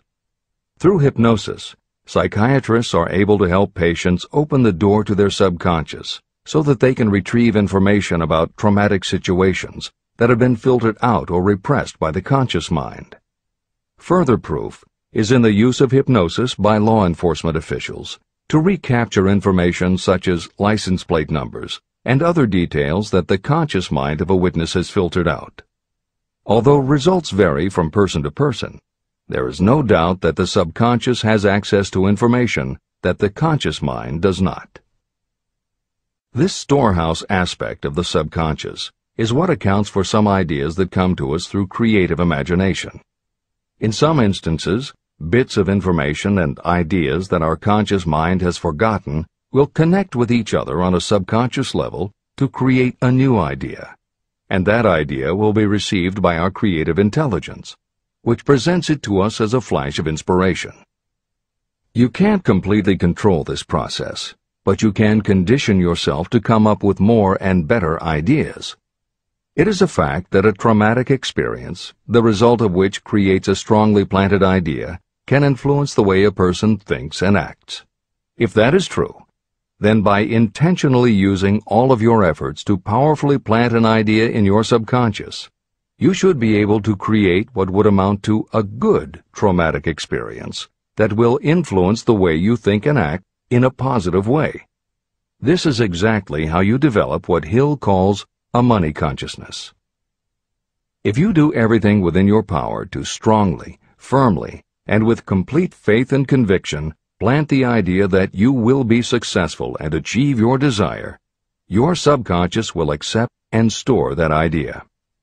If you have planted the idea so strongly that it is the dominant idea in your subconscious, it will influence all of the other ideas and information stored there. When you have given your subconscious this specific direction that it did not have before, it will begin to put together pieces of information, and through your creative intelligence, you will find that you are coming up with more and better plans and ideas to accomplish your goal. But as Hill says, you can do this only through faith and habit. You must write out the affirmation of your goal, and you must repeat it aloud every day with absolute faith and conviction that you can achieve it. You must vividly and creatively visualize yourself achieving your goal, and you must do it every day. You must conduct yourself with the attitude that says you can accomplish your goal, and that you deserve the help of those who can help you to accomplish your goal. And you must conduct yourself in that way every day. If you seriously commit yourself to doing these things, it will change the way you think and act. Your subconscious will do everything it can to transmute your desire into reality, and other people will want to do what they can to help you succeed. This is the end of the editor's comments. Many statements in the chapters on faith and on autosuggestion are repeated here for the benefit of your subconscious mind. Remember, your subconscious mind functions whether you make any effort to influence it or not. This means that thoughts of fear, poverty, and all negative ideas will affect your subconscious mind unless you master these impulses and give it more desirable food on which it may feed. The subconscious mind will not remain idle. If you don't plant desires in your subconscious mind, it will feed on the thoughts that reach it as the result of your neglect. Both negative and positive thoughts are reaching your subconscious mind continuously. These thoughts come from the four sources. 1. Consciously from other people. 2. Your subconscious. 3. Subconsciously from other people. And 4. Infinite intelligence. Every day, all kinds of thought impulses are reaching your subconscious mind without your knowledge. Some of these impulses are negative. Some are positive. Right now, you should be specifically trying to shut off the flow of negative impulses and actively working to influence your subconscious mind through positive impulses of desire.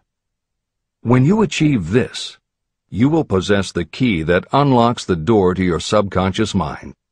Moreover, you will control that door so completely that no undesirable thought may influence your subconscious mind. Everything that you create begins in the form of a thought impulse. You can create nothing that you do not first conceive as a thought. Through the aid of the imagination, thoughts may be assembled into plans.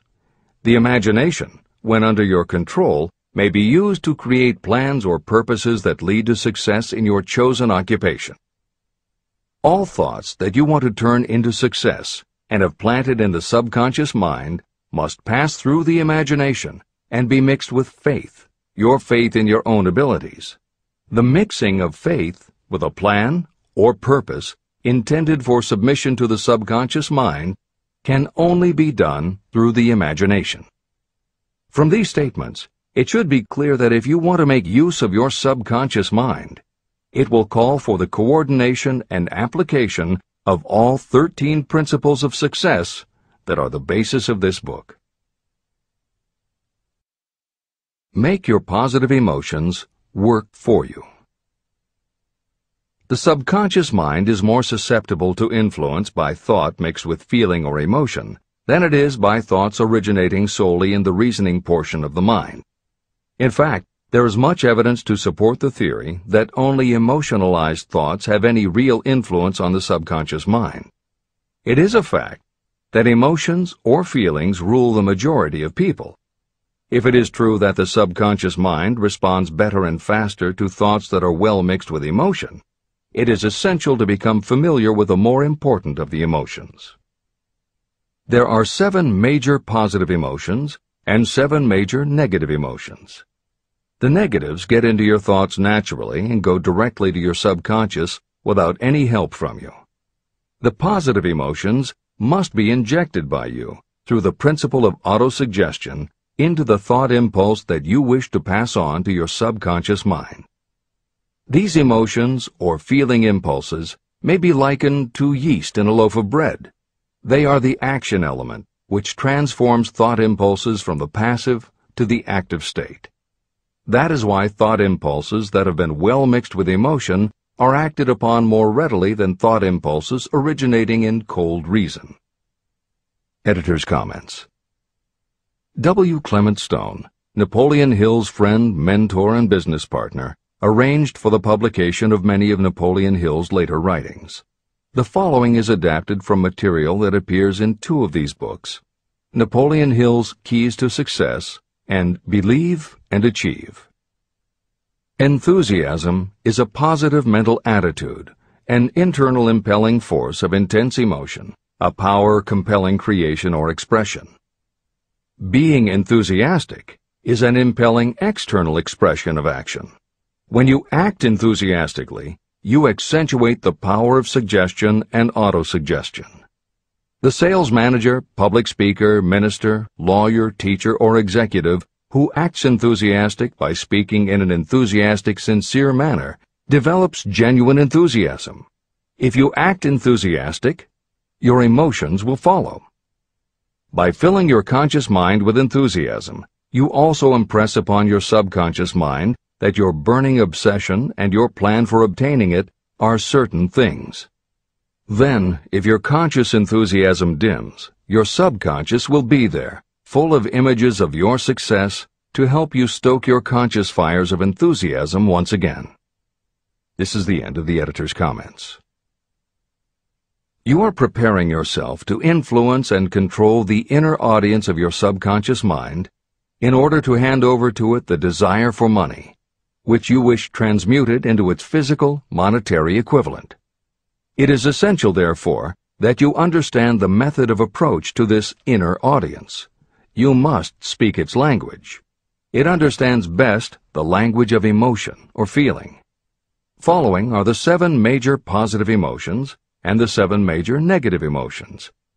I am listing them here so that you may draw upon the positives and avoid the negatives when giving instructions to your subconscious mind. The 7 major positive emotions.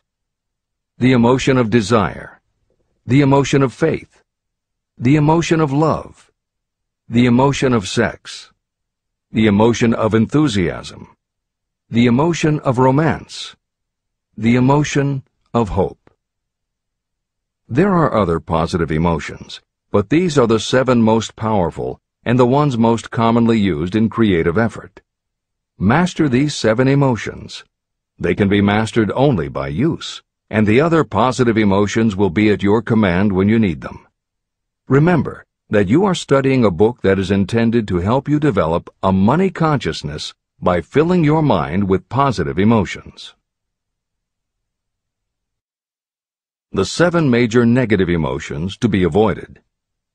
The emotion of fear, the emotion of jealousy, the emotion of hatred, the emotion of revenge, the emotion of greed, the emotion of superstition, the emotion of anger. Positive and negative emotions cannot occupy the mind at the same time. One or the other must dominate. It is your responsibility to make sure that positive emotions constitute the dominating influence of your mind. That is where the law of habit will help you. Form the habit of applying and using the positive emotions. Eventually, they will dominate your mind so completely that the negatives cannot enter it. Only by following these instructions literally and continuously can you gain control over your subconscious mind. The presence of a single negative in your conscious mind is sufficient to destroy all chances of constructive aid from your subconscious mind. Editor's comments. Napoleon Hill's concern about the susceptibility of the subconscious mind to negative thoughts, emotions, and comments is well known to professionals who work with these techniques. In clinical hypnotherapy, there is an axiom referred to as the law of reversed effect, which states that whenever there is a conflict between imagination and willpower, the imagination wins. When you attempt to plant an idea, if the subconscious already harbors a negative, trying to force the new idea has the reverse effect, because the subconscious becomes obsessed with defending its established negative idea. And the harder you try to do something, the more the subconscious resists, and the more difficult it becomes. Even the use of the word try is warned against, because it gives the suggestion to the subconscious of a preconceived failure. The concept of trying implies an ongoing effort. You don't want to try. You want to succeed. If you ask your subconscious to help you try, it may do just that. It may help you try, but it will prevent you from succeeding. Because if you did succeed, then it could no longer help you try, which is what you asked it to do. The cautionary note about using the word try is just one example of the care that should be taken when formulating affirmations and using autosuggestion. The following are some other rules of thumb that most modern experts agree on. 1. Affirmations should always be stated as a positive. Affirm what you do want, not what you don't want. 2. Affirmations work best when they are short and very clear about a single desired goal. Take the time to write, rewrite, and polish your affirmation until you can express your desire in a short statement of precise and well-chosen words. 3. Affirmations should be specific about the desired goal, but not about how to accomplish it. Your subconscious knows better than you what it can do and how it can do it. 4. Do not make unreasonable time demands. Your subconscious can't make anything happen suddenly or now. 5. Just saying the words will have little effect. When you affirm your desire, you must do it with such faith and conviction that your subconscious becomes convinced of how important it is to you. As you affirm your desire to yourself, visualize it in your mind's eye as big as a billboard. Make it big, powerful, and memorable. 6. Repetition of your emotionalized affirmation is crucial. At this time, it is your habit to think one way. By repeating your affirmation often every day, your new way of thinking will begin to be your automatic response. Keep reinforcing it until it becomes second nature to you, and your habit will have become to think the new way, the way you want to think. This is the end of the editor's comments. We form habits based on the degree of reinforcement we receive. Habits make no moral judgments. They can be either good or bad. Both are formed through repetition. If we try something and like the results, we repeat the action. You can replace negative thoughts with positive ones. You can replace inaction with action, and you can form any habit you choose. Your thoughts are the only thing that you can completely control if you choose to do so. You can control your thoughts to control your habits. The secret of effective prayer. Most people resort to prayer only after everything else has failed, or else they pray by a ritual of meaningless words. And because most people who pray do so only after everything else has failed, they go to prayer with their minds filled with fear and doubt. Because fear and doubt are the emotions that are mixed with their prayer, these are the emotions the subconscious mind passes on, and these are the emotions that infinite intelligence receives and acts upon. If you pray for a thing, but as you pray you have fear that you may not receive it, or that your prayer will not be acted upon by infinite intelligence, your prayer will have been in vain. Prayer does sometimes result in the realization of that for which one prays. If you have ever had the experience of receiving something for which you prayed, go back in your memory and recall your actual state of mind while you were praying, and you will know for sure that the theory here described is more than a theory. The method by which you may communicate with infinite intelligence is very similar to the way the vibration of sound is transmitted by radio waves. Sound cannot be transmitted through the atmosphere until it has been changed into a very high rate of vibration. The radio station takes the sound of the human voice and modifies it by stepping up the vibration millions of times. Only in this way can the energy of sound be sent over distances. After this transformation has taken place, the energy, which originally was in the form of vibrations of sound, is broadcast or transmitted as a radio signal. When a radio set receives the high-speed transmission, it then reconverts that energy back to its original slower rate of vibration. And when it is stepped down to its original rate, it vibrates the diaphragm of the speaker, which reproduces the original sound of the voice. The subconscious mind is the intermediary that translates prayers or desires into terms that infinite intelligence can receive. The answer comes back to you in the form of a definite plan or idea for procuring the object of your prayer. When you understand this principle, you know why mere words read from a prayer book cannot serve as an agency of communication between the mind of man and infinite intelligence. Do not expect troubles, as they have a tendency not to disappoint. Chapter 14. The Brain. A broadcasting and receiving station for thought. The 12th step toward riches. It was while I was working with the late Dr. Alexander Graham Bell and Dr. Elmer R. Gates that I first proposed the idea that every human brain is both a broadcasting and receiving station for the vibration of thought. In some way similar to the principle behind the operation of a radio receiver, every human brain is capable of picking up vibrations of thought that are being released by other brains. These are received as hunches and flashes of intuition. As was explained in previous chapters, it is your creative imagination that is the receiving set of your brain, which receives thoughts from your subconscious and, under certain circumstances, receives thoughts released by the brains of others. Your creative imagination is the interconnection between your conscious or reasoning mind and the four sources from which you receive thought stimuli. 1. Consciously from other people. 2. Your subconscious. 3.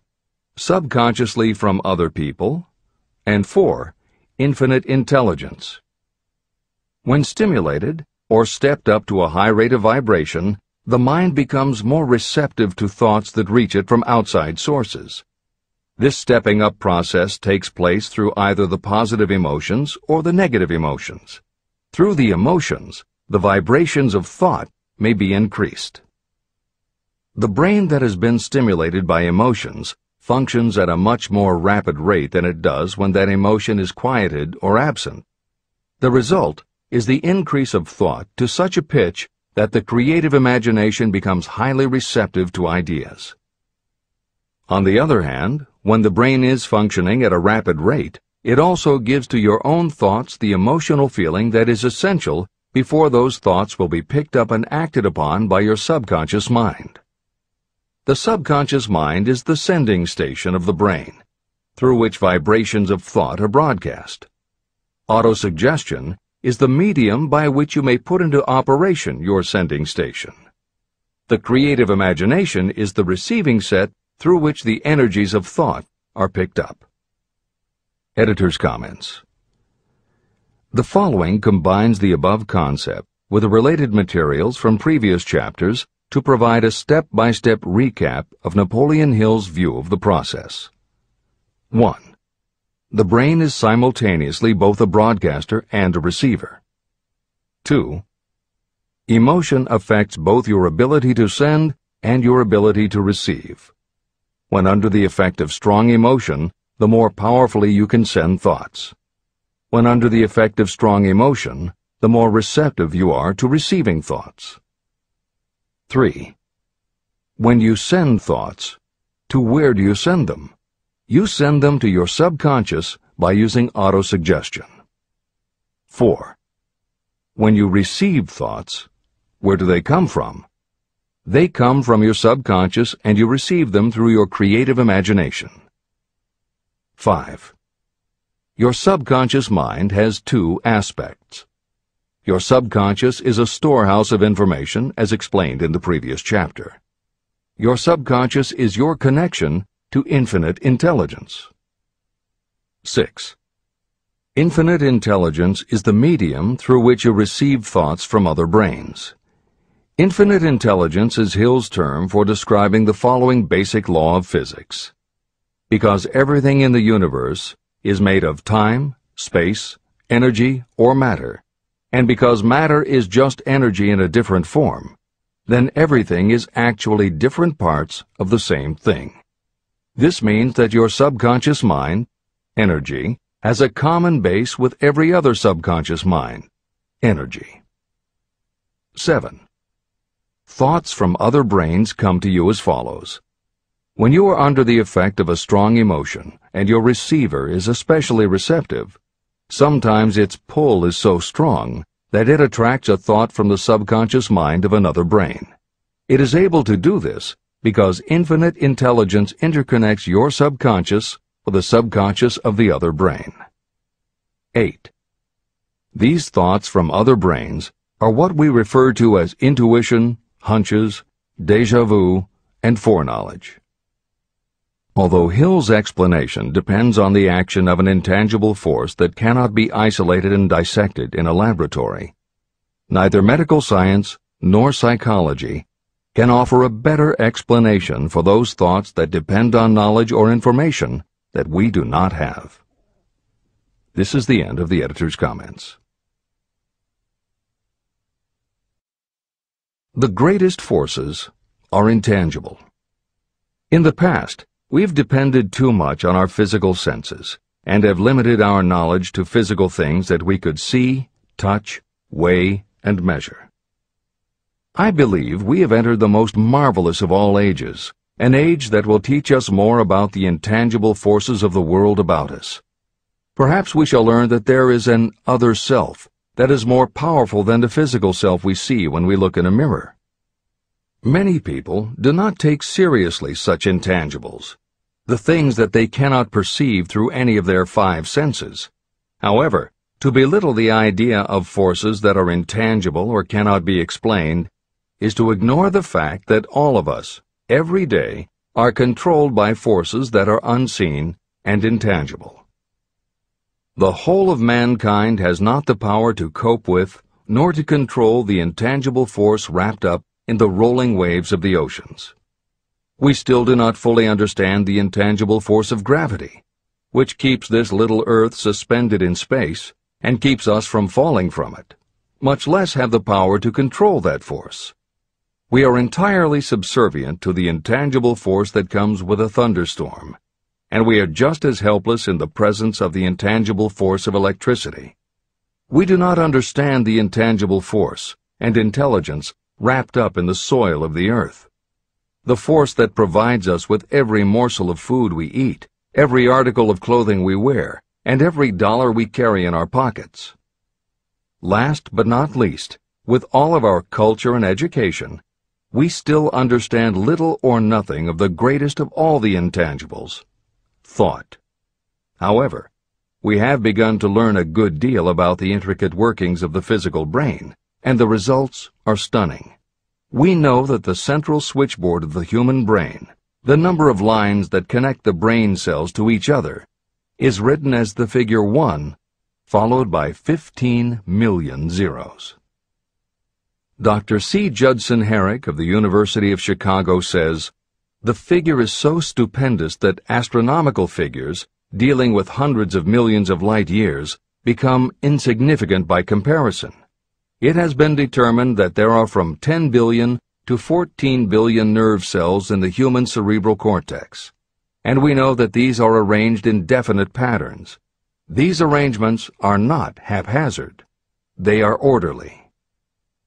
It is inconceivable to me that such a network of intricate machinery should be in existence for the sole purpose of carrying on the physical functions connected with the growth and maintenance of the physical body.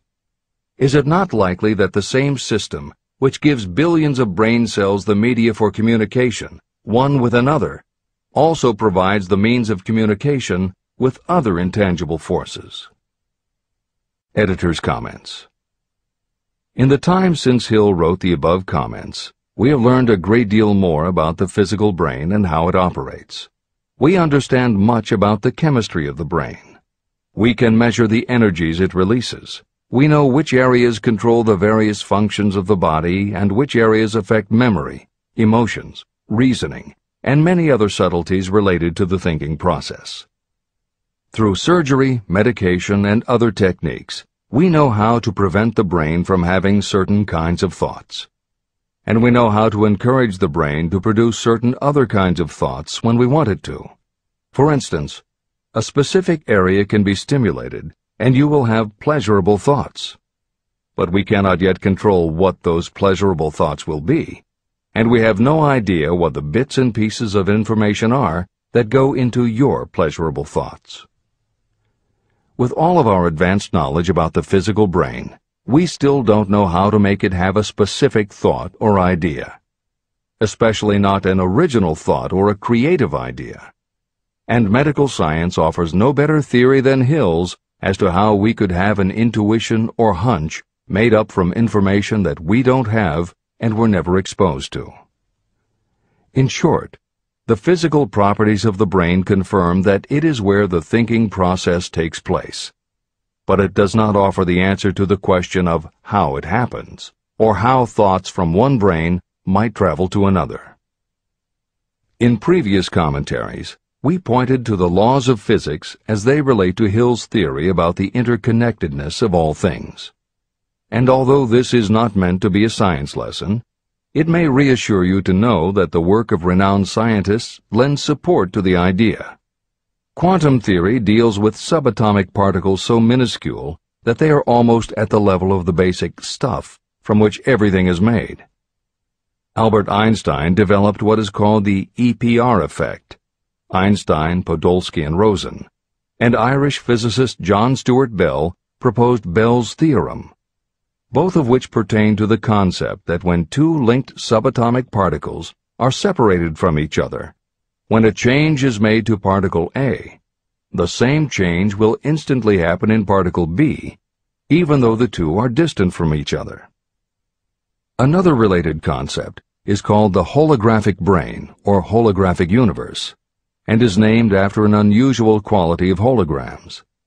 It is a fact that if you cut a hologram in half, you don't get two halves of a picture. You get two separate but complete pictures. Cut either one of those in half, and you get another two complete pictures. Cut other pieces, and again you get whole images. Every part of a hologram has the whole of the information in the original. In the 1970s, Carl Pribram, a neurophysiologist at Stanford University, announced the results of his studies which suggest that memory is not in a specific part of the brain, but is spread throughout the brain like the image on a holographic plate.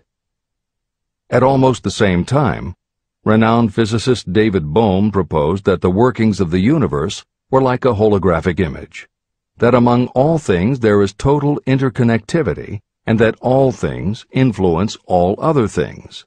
In effect, every part of the universe contains the whole of the universe. That is probably more than enough science for most readers. The point is, Hill was not alone in his conclusion that through some intangible force, your subconscious shares interconnectivity with everything else in the universe. Previously, the example was given of the folds and bumps in a tablecloth, all being different, but all still tablecloth. Here is another way to envision the intangible interconnection of all things. Suppose you were to drill 5 holes in a wall, and have someone outside the room put their fingers and thumb through the holes and wiggle them. If you then bring into your room someone who only believes in tangible things that he or she can see, that person will see 5 separate objects that can move independently of each other. You may tell the person that behind the wall the objects are connected and all part of the same hand, but because they cannot see the connection and disbelieve anything they don't understand, the person will not be convinced. Neither modern medicine, nor psychiatry, nor technology can yet conclusively show us behind the wall. But the fact remains, we have all had a hunch about somebody, and it turns out to be right. A premonition that something will happen, and it does. Or a feeling that something isn't right with someone who is not there with you, and it turns out to be true. How does this information come to us? As mentioned previously, psychologist Carl Jung called the intangible connection the collective unconscious, also called universal subconscious. Others call it the totally unified theory, the great first cause, the universal mind, or spirit, and some see it as another way of describing God. Napoleon Hill calls it infinite intelligence and offers a common-sense explanation that allows you to work with a phenomenon, even if it is not completely understood. And that, after all, is what Hill was aiming for, to give you a way to access intangible forces that will help you turn your desire into reality. This is the end of the editor's comments. After this book had been written, just before the manuscript went to the publisher, the New York Times published an editorial showing that at least one great university and one intelligent investigator in the field of mental phenomena are carrying on an organized research through which conclusions have been reached that parallel many of those described in this and the following chapter. The editorial briefly analyzed the work carried on by Dr. J.B. Rhine and his associates at Duke University. From the New York Times. What is telepathy? A month ago, we cited on this page some of the remarkable results achieved by Professor Rhine and his associates in Duke University from more than 100,000 tests to determine the existence of telepathy and clairvoyance. These results were summarized in the first two articles in Harper's Magazine. In the second, which has now appeared, the author, E.H. Wright, attempts to summarize what has been learned, or what it seems reasonable to infer, regarding the exact nature of these extrasensory modes of perception. The actual existence of telepathy and clairvoyance now seems to some scientists enormously probable as the result of Rhine's experiments. Various percipients were asked to name as many cards in a special pack as they could without looking at them and without other sensory access to them. About a score of men and women were discovered who could regularly name so many of the cards correctly that there was not one chance in many a million of their having done their feats by luck or accident. But how did they do them? These powers, assuming that they exist, do not seem to be sensory. There is no known organ for them. The experiments work just as well at distances of several hundred miles as they did in the same room. These facts also dispose, in Mr. Wright's opinion, of the attempt to explain telepathy or clairvoyance through any physical theory of radiation. All known forms of radiant energy decline inversely as the square of the distance traversed. Telepathy and clairvoyance do not. But they do vary through physical cause, as our other mental powers do. Contrary to widespread opinion, they do not improve when the percipient is asleep or half asleep, but on the contrary, when he is most wide awake and alert. Rhine discovered that a narcotic will invariably lower a percipient score, while a stimulant will always send it higher. The most reliable performer apparently cannot make a good score unless he tries to do his best. One conclusion that Wright draws with some confidence is that telepathy and clairvoyance are really one and the same gift. That is, the faculty that sees a card face down on a table seems to be exactly the same one that reads a thought residing only in another mind. There are several grounds for believing this. So far, the two gifts have been found in every person who has either of them. If you have the abilities, both seem to be of equal strength. Screens, walls, distances have no effect at all on either. Wright expresses his hunch that other extrasensory experiences, such as prophetic dreams, premonitions of disaster, and the like, may also prove to be part of the same faculty. The reader is not asked to accept any of these conclusions, but the evidence that Rhine has piled up must remain impressive. In 1927, Dr. J.B. Rhine and his wife, Dr. Louisa E. Rhine, joined Professor William McDougall, chairman of the psychology department at Duke University, to create a lab that would apply strict scientific procedures to the study of psychic phenomena. They developed scientific methodologies and procedures to study, identify, and test individuals who demonstrated unusual abilities. It was Dr. Rhine who coined the term extrasensory perception, ESP, and he adopted the word parapsychology to describe their studies. It is fair to say that the research done at the Rhine Lab is some of the most advanced work on the entire subject. In 1962, they created the Foundation for Research into the Nature of Man in order to continue their studies independent of the university and to publish related works. In 1995, the name was changed to the Rhine Research Institute. This is the end of the editor's comments. How to join minds in teamwork. In view of Dr. Rhine's findings about the conditions under which the mind responds to what he terms extrasensory modes of perception, I would like to add my own observations. My associates and I have discovered what we believe to be the ideal conditions under which the mind can be stimulated so that this sixth sense can be made to function in a practical way. To begin with, I should explain that there is a close working alliance between myself and two members of my staff. Through experimentation and practice, we have discovered how to stimulate our minds so that we can, by a process of blending our three minds into one, find the solution to a great variety of problems that are submitted by my clients. The procedure is very simple. We sit down at a conference table, clearly state the nature of the problem we have under consideration, Then begin discussing it. Each contributes whatever thoughts may occur by applying the principle used in connection with the invisible counselors described in the next chapter. The strange thing about this method of mind stimulation is that it places each participant in communication with unknown sources of knowledge definitely outside their own experience. If you understand the principle described in the chapter on the mastermind, you of course recognize the round table as being a practical application of the mastermind. This method of mind stimulation, through the discussion of definite subjects between three people, illustrates the simplest and most practical use of the mastermind. When you tap into the power of your mastermind group, you will find that the more you work together, the more each member will learn to anticipate the ideas of others and to connect immediately with their intense enthusiasm and inspiration. You cannot completely control this process, but the more you use it, the more it will come into play. By adopting and following a similar plan, you will be making use of the famous Carnegie formula described in Chapter 1. If it means nothing to you at this time, mark this page and read it again after you have finished the last chapter. Great achievement is usually born of great sacrifice and is never the result of selfishness. Chapter 15.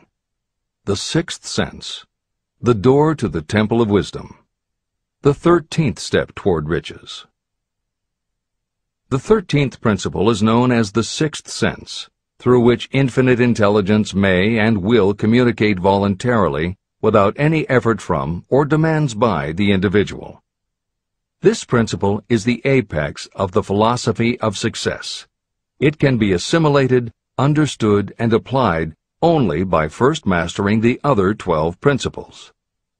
The sixth sense is that portion of the subconscious mind that has been referred to as the creative imagination. It has also been referred to as the receiving set through which ideas, plans, and thoughts flash into the mind. The flashes are sometimes called hunches or inspirations. The sixth sense defies description. It cannot be described to a person who has not mastered the other principles of this philosophy, because such a person has no knowledge and no experience with which the sixth sense may be compared. After you have mastered the principles in this book, you will be prepared to accept as truth a statement that may otherwise be incredible to you. Through the sixth sense, you will be warned of impending dangers in time to avoid them and notified of opportunities in time to embrace them.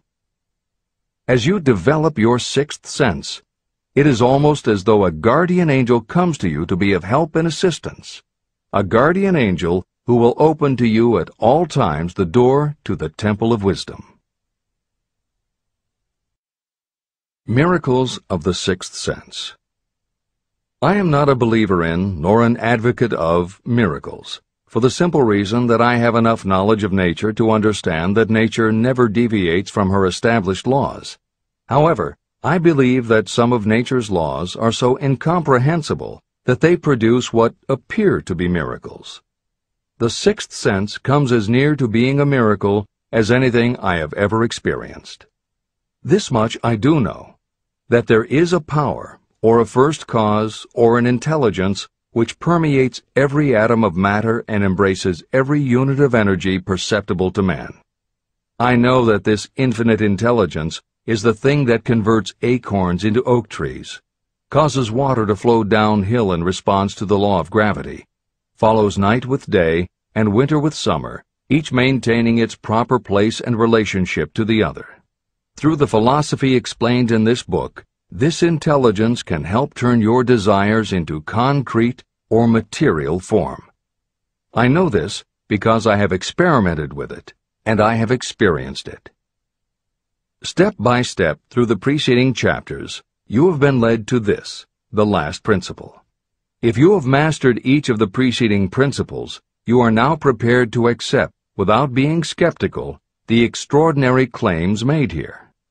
If you have not mastered the other principles, you must do so before you may determine definitely whether or not the claims made in this chapter are fact or fiction. Let great people shape your life. I have never completely divested myself of the habit of hero worship. While I was passing through the stage of hero worship, I found myself trying to imitate those whom I most admired. My experience has taught me that the next best thing to being truly great is to emulate the great, to try to act like them, be like them, and feel like them as much as I could. I discovered that the faith with which I tried to imitate my idols gave me great capacity to do so quite successfully. Long before I had ever written a line for publication or delivered a speech in public, I followed the habit of reshaping my own character by trying to imitate the 9 men whose lives and life works had been most impressive to me. These 9 men were Emerson, Paine, Edison, Darwin, Lincoln, Burbank, Napoleon, Ford, and Carnegie. Every night, over a long period of years, I held an imaginary council meeting with this group, whom I called my invisible counselors. This is how I did it. Just before going to sleep at night, I would shut my eyes and see, in my imagination, this group of men seated with me around my council table. Here I had not only an opportunity to sit among those whom I considered to be great, but I actually dominated the group by serving as the chairman. I had a very definite purpose in using my imagination in this way. My purpose was to rebuild my own character, so it would become a composite of the characters of my imaginary counselors. Realizing that I had to overcome the handicap of being born and raised in an environment of ignorance and superstition, I deliberately assigned myself the task of voluntary rebirth through the method I have described above. Building character through autosuggestion. I knew, of course, that we all become what we are because of our dominating thoughts and desires. I knew that every deeply seated desire causes a person to find a way to turn that desire into reality. I knew that self-suggestion is a powerful factor in building character. In fact, it is the sole principle through which character is built. With this knowledge of how the mind works, I was fairly well armed with the equipment needed to rebuild my character. In these imaginary council meetings, I called on my cabinet members for the knowledge I wished each to contribute. I would even speak out loud to each of them as follows. Mr. Emerson, I desire to acquire from you the marvelous understanding of nature which distinguished your life. I ask that you impress upon my subconscious mind those qualities you possessed that enabled you to understand and adapt yourself to the laws of nature. Mr. Burbank, I request that you pass on to me the knowledge that enabled you to so harmonize the laws of nature that you caused the cactus to shed its thorns and become an edible food.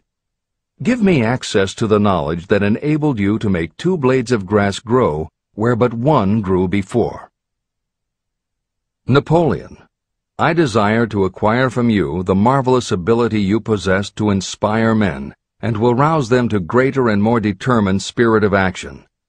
I desire also to acquire the spirit of enduring faith which enabled you to turn defeat into victory and to surmount staggering obstacles. Mr. Paine, I desire to acquire from you the freedom of thought and the courage and clarity with which to express convictions which so distinguished you.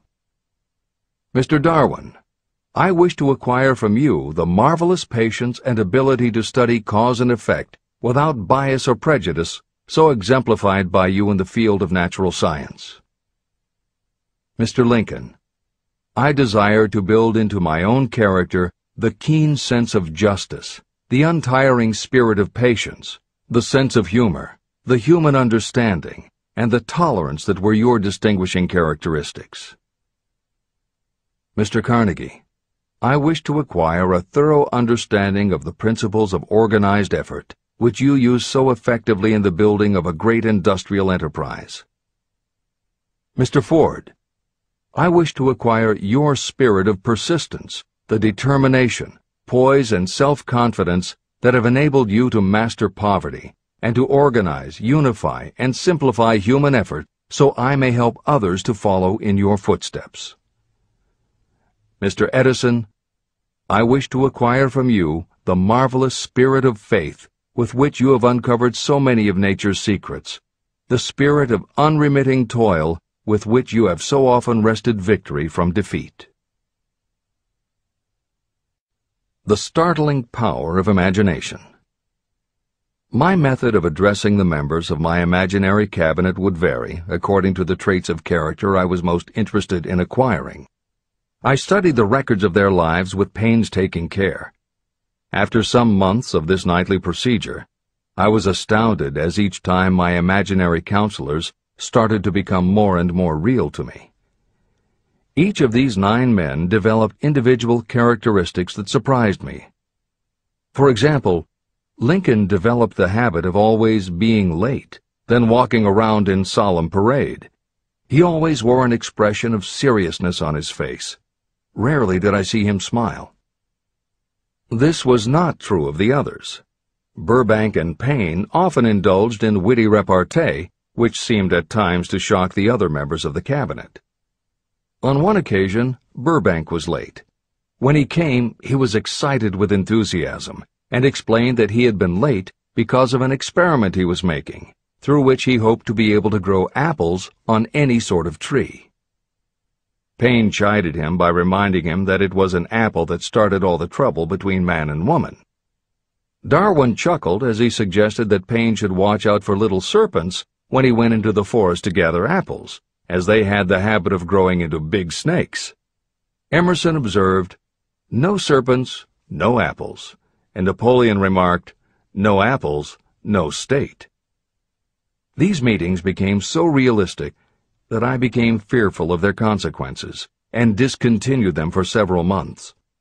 The experiences were so uncanny, I was afraid that if I continued them, I would lose sight of the fact that the meetings were purely experiences of my imagination. In writing this book, this is the first time that I've had the courage to mention this. I knew from my own attitude in connection with such matters that I would be misunderstood if I described my unusual experience.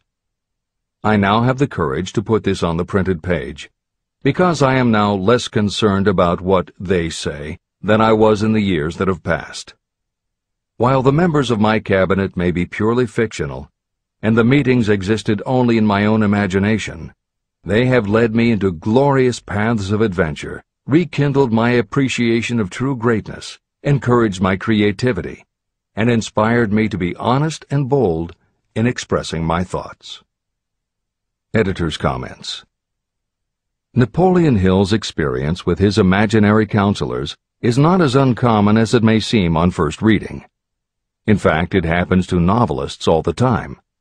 As an author proceeds with the writing of a book, there will come a point when the characters in the novel become so well defined in the author's mind that the personalities of the characters themselves begin to suggest plot points and dialogue that the author never planned. Often the thoughts that come to the author when he or she is in the character are completely original, and in real life would never have occurred to the author. Psychiatrists, therapists, and motivational experts also use this phenomenon when they work with role-playing. The usual procedure is to ask 2 people to act out a scenario as if they were in each other's shoes. If this is done in a situation where the participants do not feel embarrassed or self-conscious, and if the people will allow themselves to become submerged and seriously try to become the other person, the results can be stunning. Depending on the faith with which you approach it, you can get not just a general sense of what the other person is going through, but also have flashes of insight, actually feel what the other person feels, and gain a real understanding about the reactions or motivations of others. Why it works is just as much a mystery as why you get hunches. It may be simply that when your imagination creates a character, it doesn't give the character inhibitions, so when you think through the character, your mind is less restricted. Regardless, the fact is that by using your imagination to project yourself into other characters, you can open yourself to ideas that you don't normally have access to, and you can use this mental phenomenon as one of the tools that will help you turn your desire into success. This is the end of the editor's comments. Tapping the source of inspiration. Somewhere in the cell structure of the brain is something that receives the vibrations of thought ordinarily called hunches. So far, science has not discovered where this sixth sense is located, but this is not important. The fact remains that human beings do receive accurate knowledge through sources other than the physical senses. Generally, such knowledge is received when the mind is under the influence of extraordinary stimulation. Any emergency that arouses the emotions and causes the heart to beat more rapidly may bring the sixth sense into action. Anyone who has experienced a near accident while driving knows that the sixth sense often comes to your rescue and by split seconds helps to avoid the accident. I mention this as background to the following statement of fact. On many occasions when I have faced emergencies, some of them so grave that my life was in jeopardy, I have been miraculously guided past these difficulties through the influence of my invisible counselors. My original purpose in conducting council meetings with imaginary beings was solely to use autosuggestion to impress upon my subconscious mind certain characteristics that I wanted to acquire. In more recent years, my experimentation has taken on an entirely different trend. I now go to my imaginary counselors with every difficult problem that confronts me and my clients. During my meetings with these invisible counselors, I find my mind most receptive to ideas, thoughts, and knowledge that reach me through the sixth sense. The results are often astonishing, although I do not depend entirely on this form of counsel. The sixth sense is not something that one can take off and put on at will. Ability to use this great power comes slowly, through application of the other principles outlined in this book. No matter who you are, or what may have been your purpose in reading this book, you can profit by it even if you don't fully understand how or why the principle described in this chapter works.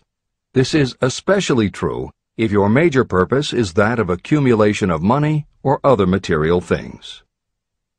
This chapter on the sixth sense was written because the book is designed to present a complete philosophy by which individuals may unerringly guide themselves in attaining whatever they ask of life. The starting point of all achievement is desire. The finishing point is the kind of knowledge that leads to understanding. Understanding of yourself, understanding of others, understanding of the laws of nature, and the recognition and understanding of happiness. Full understanding of this comes only through familiarity with and use of the principle of the sixth sense. In reading this chapter, you may have found yourself lifted to a high level of mental stimulation. Splendid! Come back to this again a month from now, read it once more, and observe that your mind will soar to a still higher level of stimulation. Repeat this experience from time to time, giving no concern as to how much or how little you learn at the time. Eventually, you will find yourself in possession of a power that will enable you to throw off discouragement, master fear, overcome procrastination, and draw freely upon your imagination. Then you will have felt the touch of that unknown something that has been the moving spirit of every truly great thinker, leader, artist, musician, writer, or statesman. Then you will be in a position to transmute your desires into their physical or financial counterpart as easily as you may lie down and quit at the first sign of opposition.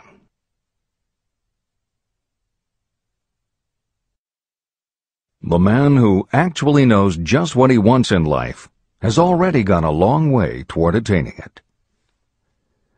Chapter 16.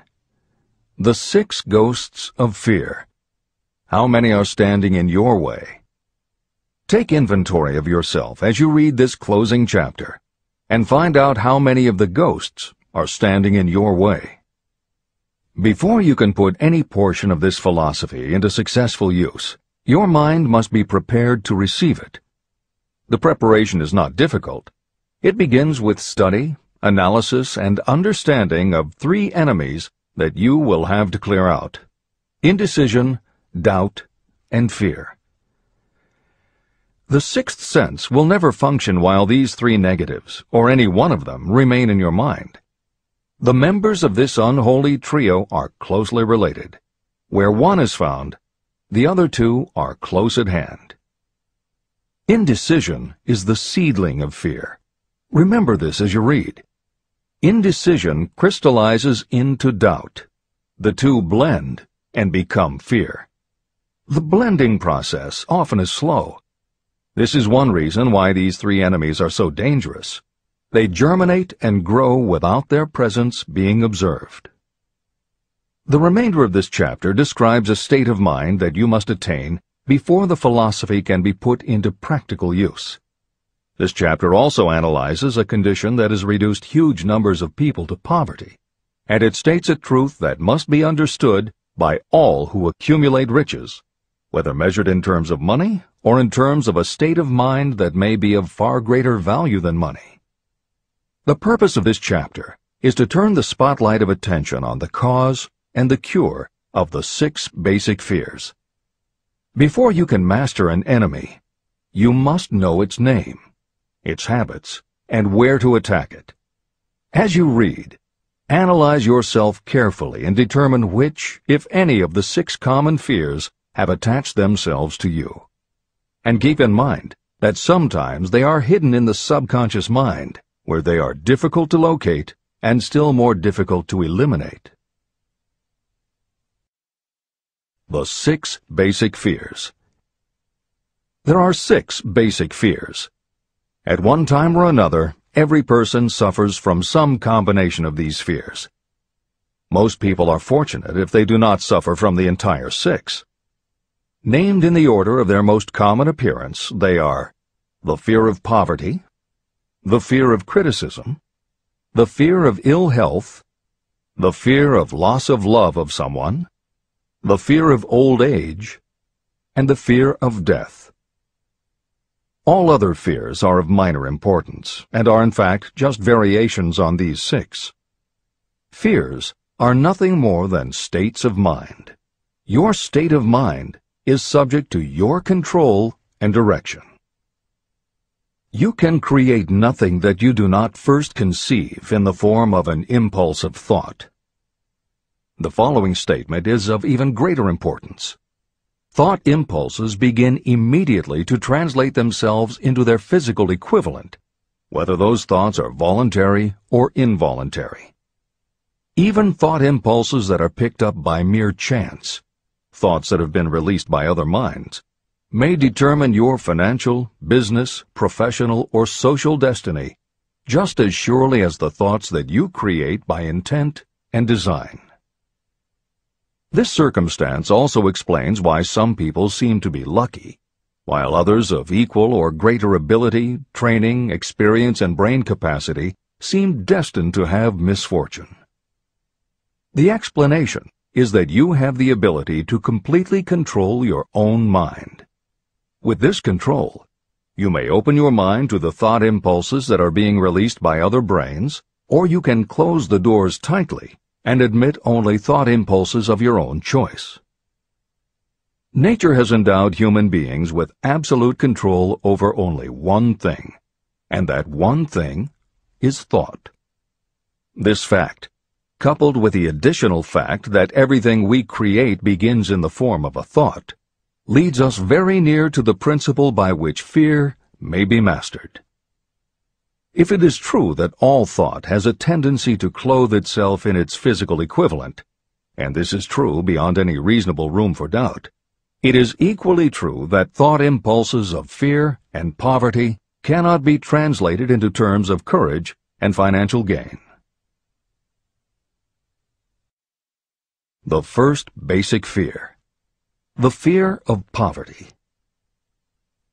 There can be no compromise between poverty and riches. The two roads that lead to poverty and riches travel in opposite directions. If you want riches, you must refuse to accept any circumstance that leads toward poverty. The word riches is used in its broadest sense, meaning financial, spiritual, mental, and material wealth. The starting point of the path that leads to riches is desire. In Chapter 3, you received full instructions for the proper use of desire. In this chapter on fear, you have complete instructions for preparing your mind to make practical use of desire. Here is the place to give yourself a challenge, which will definitely determine how much of this philosophy you have absorbed. Here is the point at which you can tell what the future holds in store for you. If, after reading this chapter, you are willing to accept poverty, you may as well make up your mind to receive poverty. This is one decision you cannot avoid. But if you demand riches, determine what form and how much will be required to satisfy you. You know the road that leads to riches. You have been given a roadmap. If you follow it, it will keep you on that road. If you neglect to make the start, or stop before you arrive, no one will be to blame but you. This responsibility is yours. No excuse will save you from accepting the responsibility if you now fail or refuse to demand riches of life. All you need is one thing. Incidentally, the only thing you can control, and that is a state of mind. A state of mind is something that is up to you. It cannot be purchased. It must be created.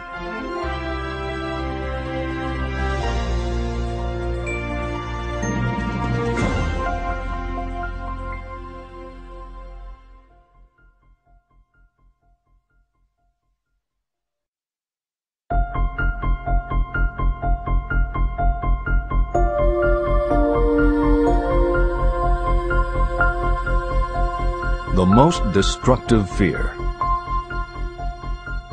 Fear of poverty is a state of mind, nothing else.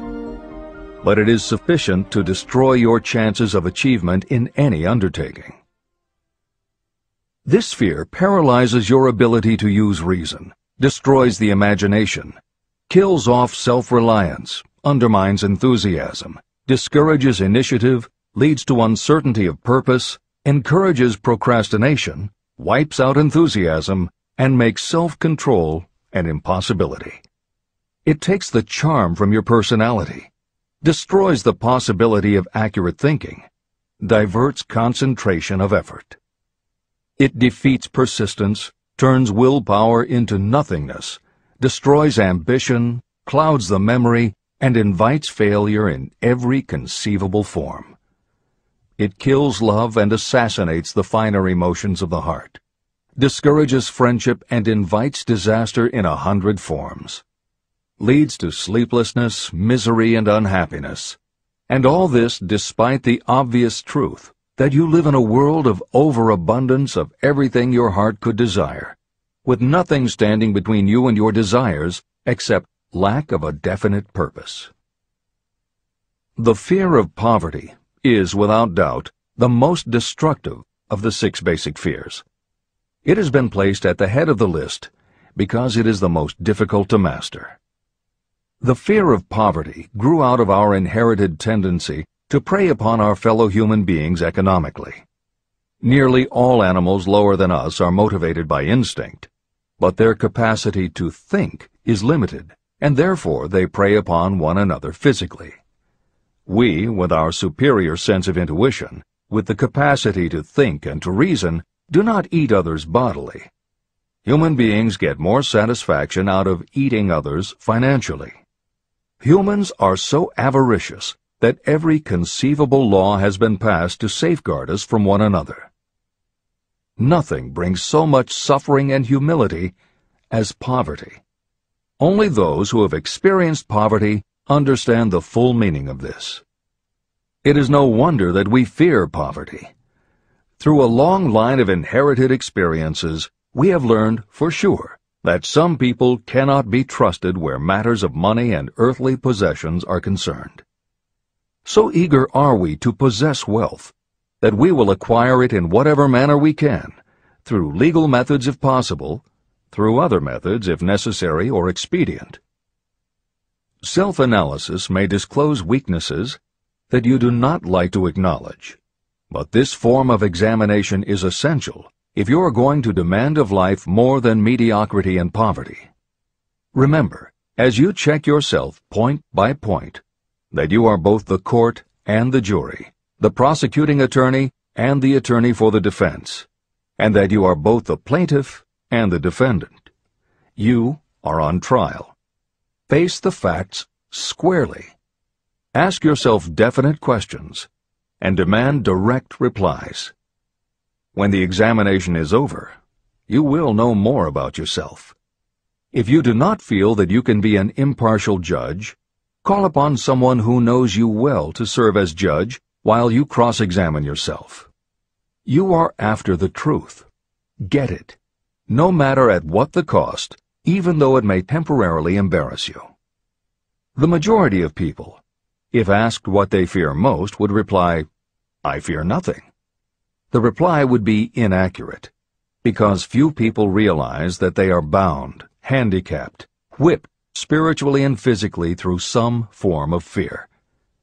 So subtle and deeply seated is the emotion of fear that you may go through life and never recognize its presence. Only a courageous analysis will disclose the presence of this universal enemy. When you begin such an analysis, search deeply into your character. The following is a list of the symptoms to look for. Symptoms of the fear of poverty. 1. Indifference. Commonly expressed through lack of ambition, willingness to tolerate poverty, and the acceptance of whatever compensation life may offer without protest. Also mental and physical laziness, and lack of initiative, imagination, enthusiasm, and self-control. 2. Indecision. The habit of permitting others to do your thinking. Sitting on the fence.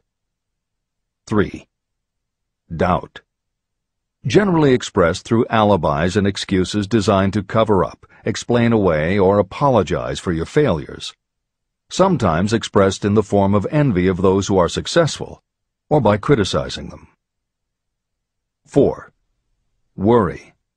Usually expressed by finding fault with others, a tendency to spend beyond your income, neglect of personal appearance, scowling and frowning, nervousness, lack of poise, self-consciousness, and often the use of alcohol or drugs. 5. Overcaution. The habit of looking for the negative side of every circumstance. Thinking and talking about possible failure instead of concentrating on succeeding.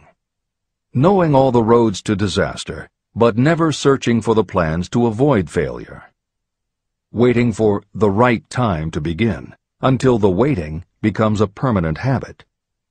Remembering those who have failed and forgetting those who have succeeded. Seeing the hole in the donut, but overlooking the donut around the hole. 6. Procrastination. The habit of putting off until tomorrow that which should have been done last year, spending more time in creating excuses than it would take to do the job. This symptom is closely related to overcaution, doubt, and worry. Refusal to accept responsibility. Willingness to compromise rather than put up a fight. Compromising with difficulties instead of harnessing and using them as stepping stones to advancement. Bargaining with life for a penny, instead of demanding prosperity, opulence, riches, contentment, and happiness. Planning what to do if you fail, instead of burning all bridges and making retreat impossible. Weakness of, and often total lack of, self-confidence, definiteness of purpose, self-control, initiative, enthusiasm, ambition, thrift, and sound reasoning ability. Expecting poverty instead of demanding riches. Associating with those who accept poverty instead of seeking the company of those who demand and receive riches. Money talks. Some will ask, why did you write a book about money? Why measure riches in dollars alone? Some will believe, and rightly so, that there are other forms of riches more desirable than money. Yes, There are riches that cannot be measured in terms of dollars. But there are also millions of people who say, "Give me all the money I need, and I will find everything else I want." The major reason why I wrote this book on how to get money is that millions of men and women are paralyzed with the fear of poverty. What this sort of fear does to one was well described by Westbrook Pegler. Editor's comments. James Westbrook Pegler was a controversial newspaper columnist for the Chicago Daily News and the Washington Post. Although his career lasted into the 1960s, he was most widely read and quoted during the 1930s and 1940s. During that period, he went from being a public supporter of Franklin Roosevelt and the New Deal policies to the opposite end of the political spectrum, championing conservative points of view.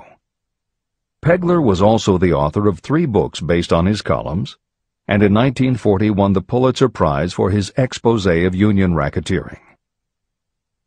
This is the end of the editor's comments. We continue with the article by Westbrook Pegler.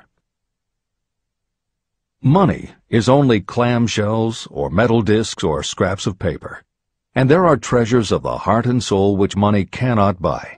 But most people, being broke, are unable to keep this in mind and sustain their spirits. When a man is down and out and on the street, unable to get any job at all, something happens to his spirit, which can be observed in the droop of his shoulders, the set of his hat, his walk, and his gaze. He cannot escape a feeling of inferiority among people with regular employment, even though he knows they are definitely not his equals in character, intelligence, or ability. These people, even his friends, feel, on the other hand, a sense of superiority and regard him, perhaps unconsciously, as a casualty. He may borrow for a time, but not enough to carry on in his accustomed way, and he cannot continue to borrow very long. But borrowing in itself, when a man is borrowing merely to live, is a depressing experience, and the money lacks the power of earned money to revive his spirits. Of course, none of this applies to bums or habitual ne'er-do-wells, but only to men of normal ambitions and self-respect. Women in the same predicament must be different. We somehow do not think of women at all in considering the down-and-outers. They are scarce in the bread lines, they rarely are seen begging on the streets, and they are not recognizable in crowds by the same plain signs which identify busted men. Of course, I do not mean the shuffling hags of the city streets, who are the opposite number of the confirmed male bums. I mean reasonably young, decent, and intelligent women. There must be many of them, but their despair is not apparent. When a man is down and out, he has time on his hands for brooding. He may travel miles to see a man about a job and discover that the job is filled, or that it is one of those jobs with no base pay, but only a commission on the sale of some useless knick-knack which nobody would buy except out of pity. Turning that down, he finds himself back on the street with nowhere to go, but just anywhere. So he walks and walks. He gazes into store windows at luxuries which are not for him, and feels inferior and gives way to people who stop to look with an active interest. He wanders into the railroad station, or puts himself down in the library to ease his legs and soak up a little heat, but that isn't looking for a job, so he gets going again. He may not know it, but his aimlessness would give him away even if the very lines of his figure did not. He may be well dressed in the clothes left over from the days when he had a steady job, but the clothes cannot disguise the droop. He sees thousands of other people, bookkeepers or clerks or chemists or wagon hands, busy at their work, and envies them from the bottom of his soul. They have their independence, their self-respect and manhood, and he simply cannot convince himself that he is a good man too, though he argue it out and arrive at a favorable verdict hour after hour. It is just money which makes this difference in him. With a little money, he would be himself again. This is the end of the article by Westbrook Pegler. The second basic fear, the fear of criticism. Just how we originally came by this fear, no one can say definitely, but one thing is certain. we have it in a highly developed form. I am inclined to attribute the basic fear of criticism to that part of our inherited nature that prompts us not only to take away other people's goods and wares, but also to justify our actions by criticism of the character of others. It is well known that a thief will criticize the man from whom he steals, that politicians seek office not by displaying their own virtues and qualifications, but by running negative campaigns against their opponents. Designers and clothing manufacturers have not been slow to take advantage of this basic fear of criticism. Every season, styles change. Who establishes the styles? Certainly not the purchaser. It is the designers and manufacturers. Why do they change the styles so often? The answer is obvious. They change the styles so they can sell more clothes. The fear of criticism robs people of their initiative, destroys their power of imagination, limits their individuality, takes away their self-reliance, and does them damage in 100 other ways. Parents often do their children irreparable injury by criticizing them. The mother of one of my friends used to punish him with a switch almost daily, always completing the job with the statement, "You'll land in a penitentiary before you are 20. He was sent to a reformatory at the age of 17. Editor's comments. Modern psychotherapy is well aware of the circumstance that Hill describes in the preceding paragraph. In the chapters on autosuggestion and hypnosis, reference was made to childhood traumas that result in phobias, compulsive behaviors, fixations, or complexes. However, there are instances in which the implanting of a suggestion is much more subtle. Hypnotherapists have found that common phrases such as, "Don't you ever say no to me again," "I'm afraid she'll never get over it," or "You're just like your father," can hamper a person's abilities later in life if such phrases were said often enough, or at a time when a child was particularly vulnerable. This is the end of the editor's comments. Criticism is the one form of service of which everyone has too much. Everyone has a stock of it, which is handed out gratis whether called for or not. Your nearest relatives are often the worst offenders. It should be recognized as a crime.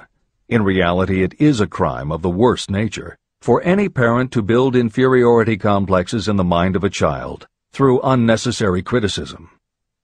Employers who understand human nature get the best there is in people not by criticism, but by constructive suggestion. Parents may accomplish the same results with their children. Criticism will plant fear in the human heart, or resentment, but it will not build love or affection. Symptoms of the fear of criticism. This fear is almost as universal as the fear of poverty, and its effects are just as fatal to personal achievement, mainly because this fear destroys initiative and discourages the use of imagination. The major symptoms of the fear are 1. Self-consciousness, generally expressed through nervousness, timidity in conversation and in meeting strangers, awkward movements, and shifting of the eyes. 2. Lack of poise, expressed through lack of voice control, nervousness in the presence of others, poor posture, poor memory. 3. Personality weaknesses, lacking in firmness of decision, personal charm, and ability to express opinions definitely, the habit of sidestepping issues instead of meeting them squarely, agreeing with others without careful examination of their opinions. 4. Inferiority complex, the habit of expressing your own self-approval as a means of covering up your feeling of inferiority, using big words to impress others, often without knowing the real meaning of the words, imitating others in dress, speech, and manners, boasting of imaginary achievements, and acting superior to cover up the fact that you feel inferior. 5. Extravagance, the habit of trying to keep up with the Joneses and spending beyond your income. 6. Lack of initiative, failure to embrace opportunities for self-advancement, fear to express opinions, lack of confidence in your own ideas, giving evasive answers to questions asked by superiors, hesitancy of manner and speech, deceit in both words and deeds. 7. Lack of ambition. Mental and physical laziness, lack of self-assertion, slowness in reaching decisions, being too easily influenced, the habit of accepting defeat without protest, or quitting an undertaking when opposed by others. Also the habit of criticizing others behind their backs and flattering them to their faces, suspicion of other people without cause, lack of tactfulness of manner and speech, and unwillingness to accept the blame for mistakes. The third basic fear. The fear of ill health. This fear may be traced to both physical and social heredity. It is closely associated with the causes of fear of old age and the fear of death. We fear ill health because of the terrible pictures that have been planted in our minds of what may happen if death should overtake us. We also fear it because of the economic toll that it may claim. One reputable physician estimated that 75% of all people who visit doctors are suffering with hypochondria, imaginary illness. It has been shown that the fear of disease, even when there is not the slightest cause for fear, often produces the physical symptoms of the disease feared. Powerful and mighty is the human mind. It builds or it destroys. Through a series of experiments, my staff proved how susceptible people are to the power of suggestion. We asked 3 acquaintances to visit separately with the victim. They were instructed to pose the question, "What ails you? You look terribly ill." The first questioner provoked a grin from him and a nonchalant, "Oh, nothing, I'm all right." The second questioner was answered with a statement, "I don't know exactly, but I do feel badly."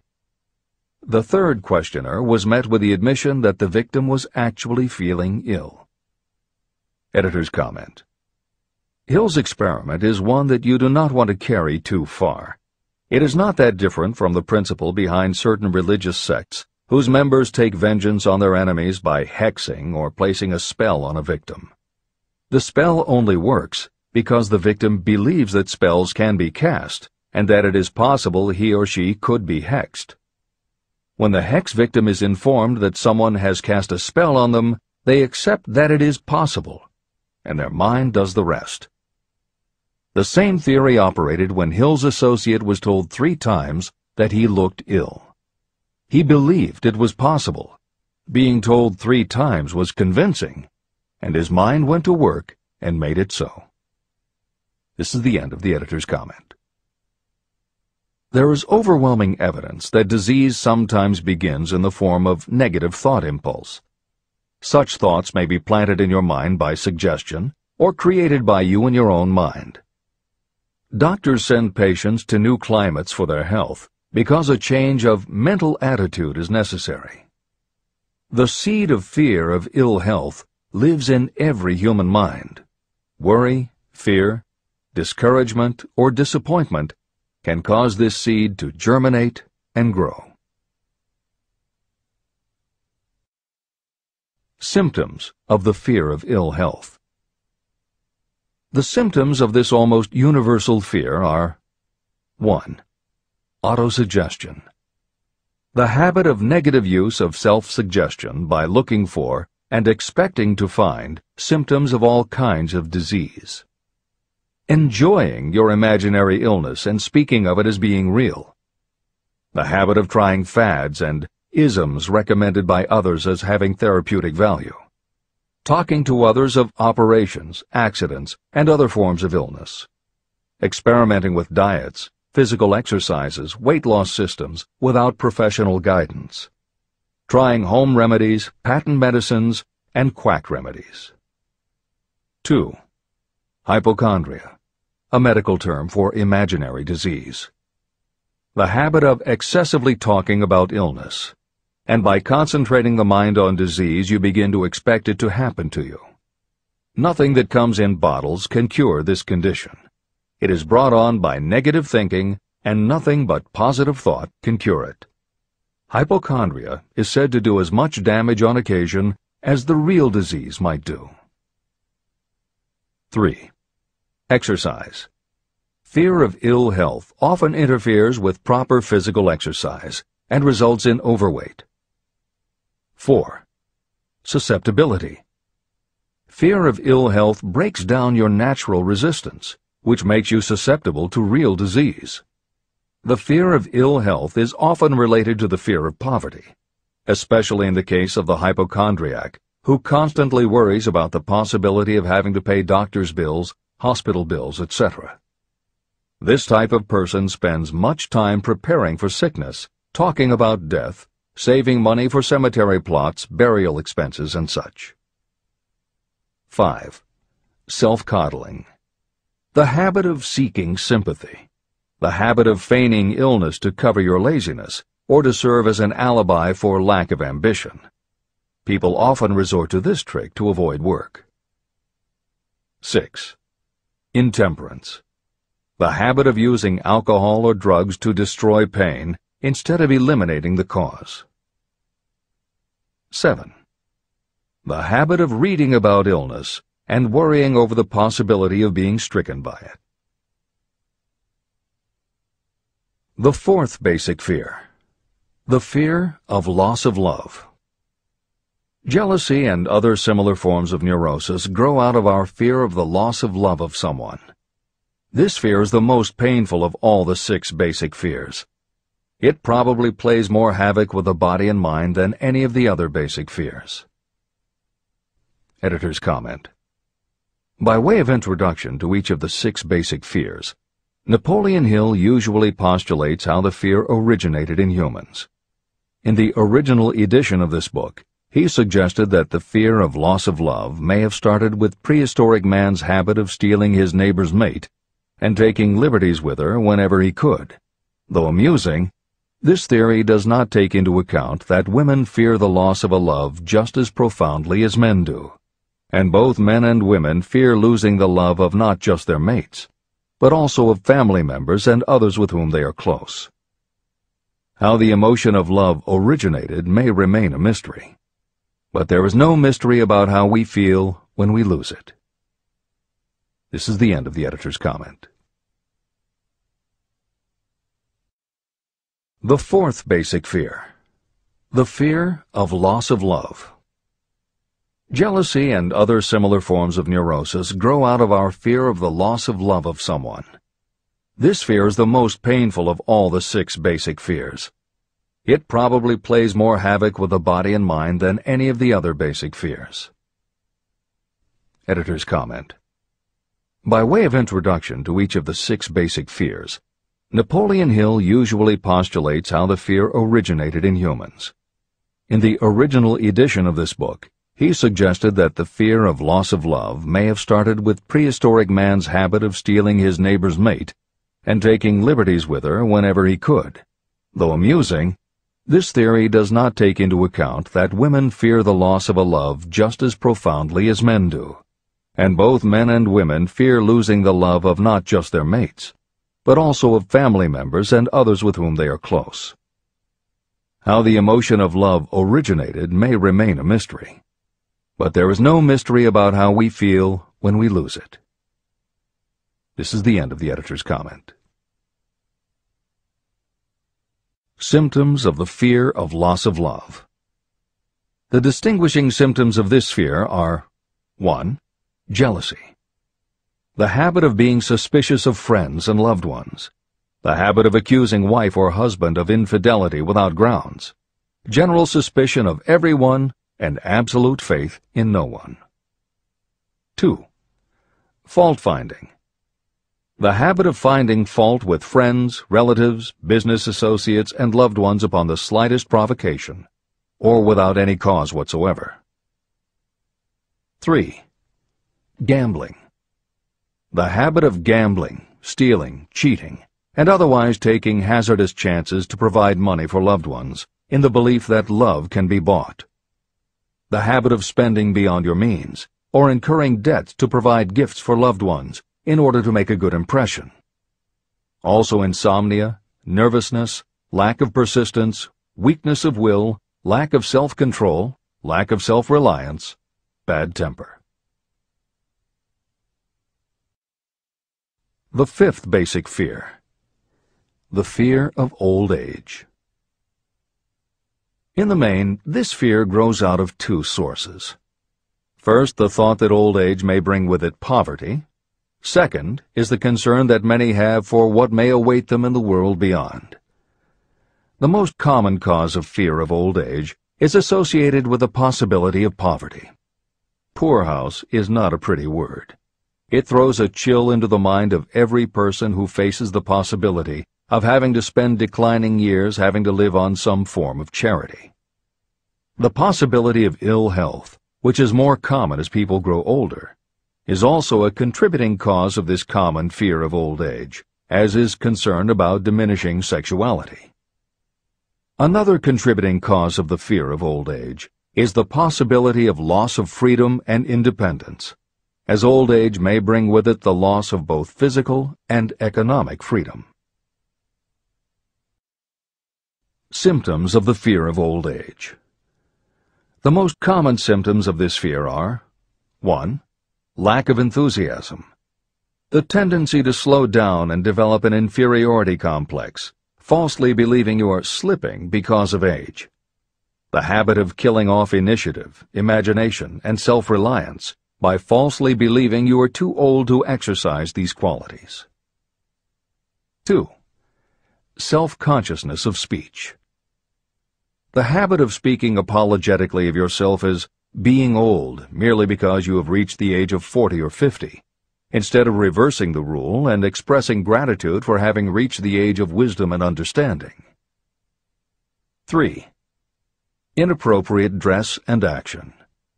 Trying to appear much younger than your age by going overboard in your attempt to keep up with the style and mannerisms of youth. The sixth basic fear: the fear of death. To some, this is the cruelest of all the basic fears. The reason is obvious. The terrible pangs of fear associated with the thought of death, in the majority of cases, may be charged to religious fanaticism. So-called heathens are less afraid of death than the more civilized. For hundreds of millions of years we have been asking the still unanswered questions: where did I come from? And where am I going? During the darker ages of the past, the more cunning and crafty were not slow to offer the answer to these questions for a price. Come into my tent, embrace my faith, accept my dogmas, and I will give you a ticket that will admit you straight into heaven when you die, says the religious leader. Remain out of my tent, says the same leader, and the devil will take you and burn you throughout eternity. The thought of eternal punishment destroys interest in life and makes happiness impossible. While the religious leader may not actually be able to provide safe conduct into heaven or send you to hell, the possibility of the latter seems terrible. The very thought of it takes hold of the imagination in such a realistic way that it paralyzes reason and sets up the fear of death. The fear of death is not as common now as it was during the age when there were no great colleges and universities. People of science have turned the spotlight of truth upon the world, and this truth is rapidly freeing men and women from this terrible fear of death. The young men and women who attend the colleges and universities are not easily impressed by fire and brimstone. Through knowledge, the fears of the dark ages that grip the mind have been dispelled. The entire world is made up of only four things: time, space, energy, and matter. In elementary physics, we learn that neither matter nor energy can be created or destroyed. Both matter and energy can be transformed, but neither can be destroyed. Life is energy, if it is anything. If neither energy nor matter can be destroyed, of course life itself cannot be destroyed. Life, like other forms of energy, may be passed through various processes of transition or change, but it cannot be destroyed. Death is mere transition. And if death is not mere change or transition, then nothing comes after death except a long, eternal, peaceful sleep. And sleep is nothing to be feared. If you can accept the logic of this, you may forever wipe out your fear of death. Symptoms of the fear of death. The general symptoms of this fear are: 1. The habit of thinking about dying, instead of making the most of life. This is generally due to lack of purpose or lack of a suitable occupation. This fear is more prevalent among the aged, but sometimes the more youthful are victims of it. The greatest of all remedies for the fear of death is a burning desire for achievement, backed by useful service to others. A busy person seldom has time to think about dying. A busy person finds life too thrilling to worry about death. 2. Sometimes the fear of death is closely associated with the fear of poverty, where death would leave loved ones poverty-stricken. 3. In other cases, the fear of death is caused by illness and the breakdown of physical body resistance. 4. The most common causes of the fear of death are ill health, poverty, lack of appropriate occupation, disappointment over love, insanity, and religious fanaticism. The disaster of worry and destructive thinking. Worry is a state of mind based upon fear. It works slowly but persistently. It is insidious and subtle. Step by step, it digs itself in until it paralyzes the reasoning faculty and destroys self-confidence and initiative. Worry is a form of sustained fear caused by indecision. Therefore, it is a state of mind that can be controlled. An unsettled mind is helpless. Indecision makes an unsettled mind. Most individuals lack the willpower to reach decisions promptly and to stand by them after they have been made. We do not worry over conditions once we have reached a decision to follow a definite line of action. I once interviewed a man who was sentenced to be electrocuted 2 hours later. The condemned man was the calmest of the 8 men who were in the death cell with him. His calmness prompted me to ask him how it felt to know that he was going into eternity in a short while. With a smile of confidence on his face, he said, "It feels fine. Just think, brother, my troubles will soon be over. I've had nothing but trouble all my life. It has been a hardship to get food and clothing. Soon, I will not need these things. I have felt fine ever since I learned for certain that I must die. I made up my mind then to accept my fate in good spirit." As he spoke, he devoured a dinner sufficient for 3 men, eating every mouthful of the food brought to him, and apparently enjoying it as much as if no disaster awaited him. Decision gave this man resignation to his fate. Decision can also prevent one's acceptance of undesired circumstances. Through indecision, the 6 basic fears become translated into a state of worry.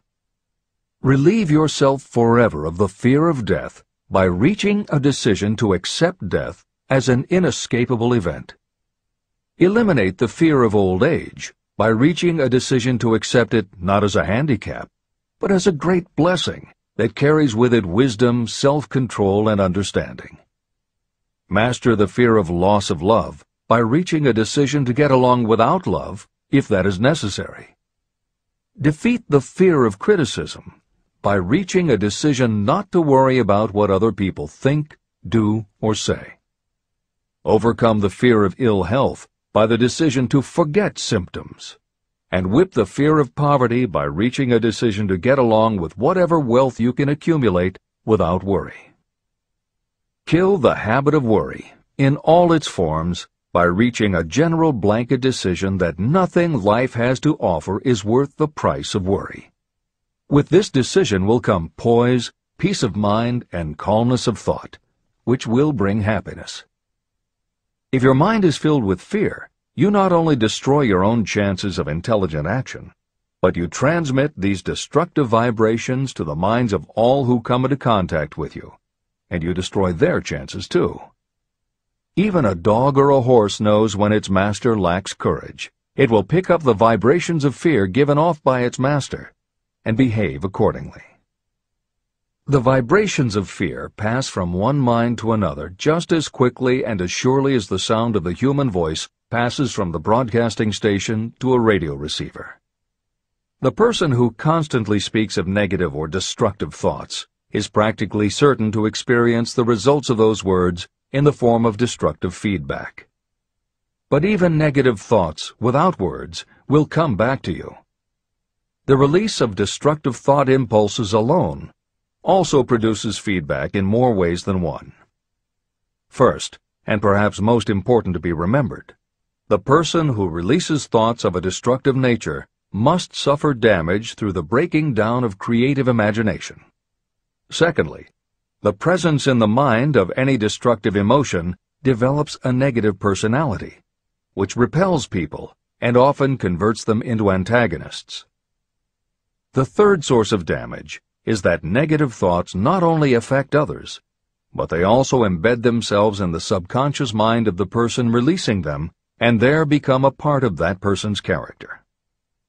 Your business in life is to achieve success. To be successful, you must find peace of mind, acquire the material needs of life, and above all, attain happiness. All of these indications of success begin in the form of thought impulses. You control your own mind. You have the power to feed it whatever thought impulses you choose. With this goes the responsibility of using your mind constructively. You are the master of your own earthly destiny, just as surely as you have the power to control your own thoughts.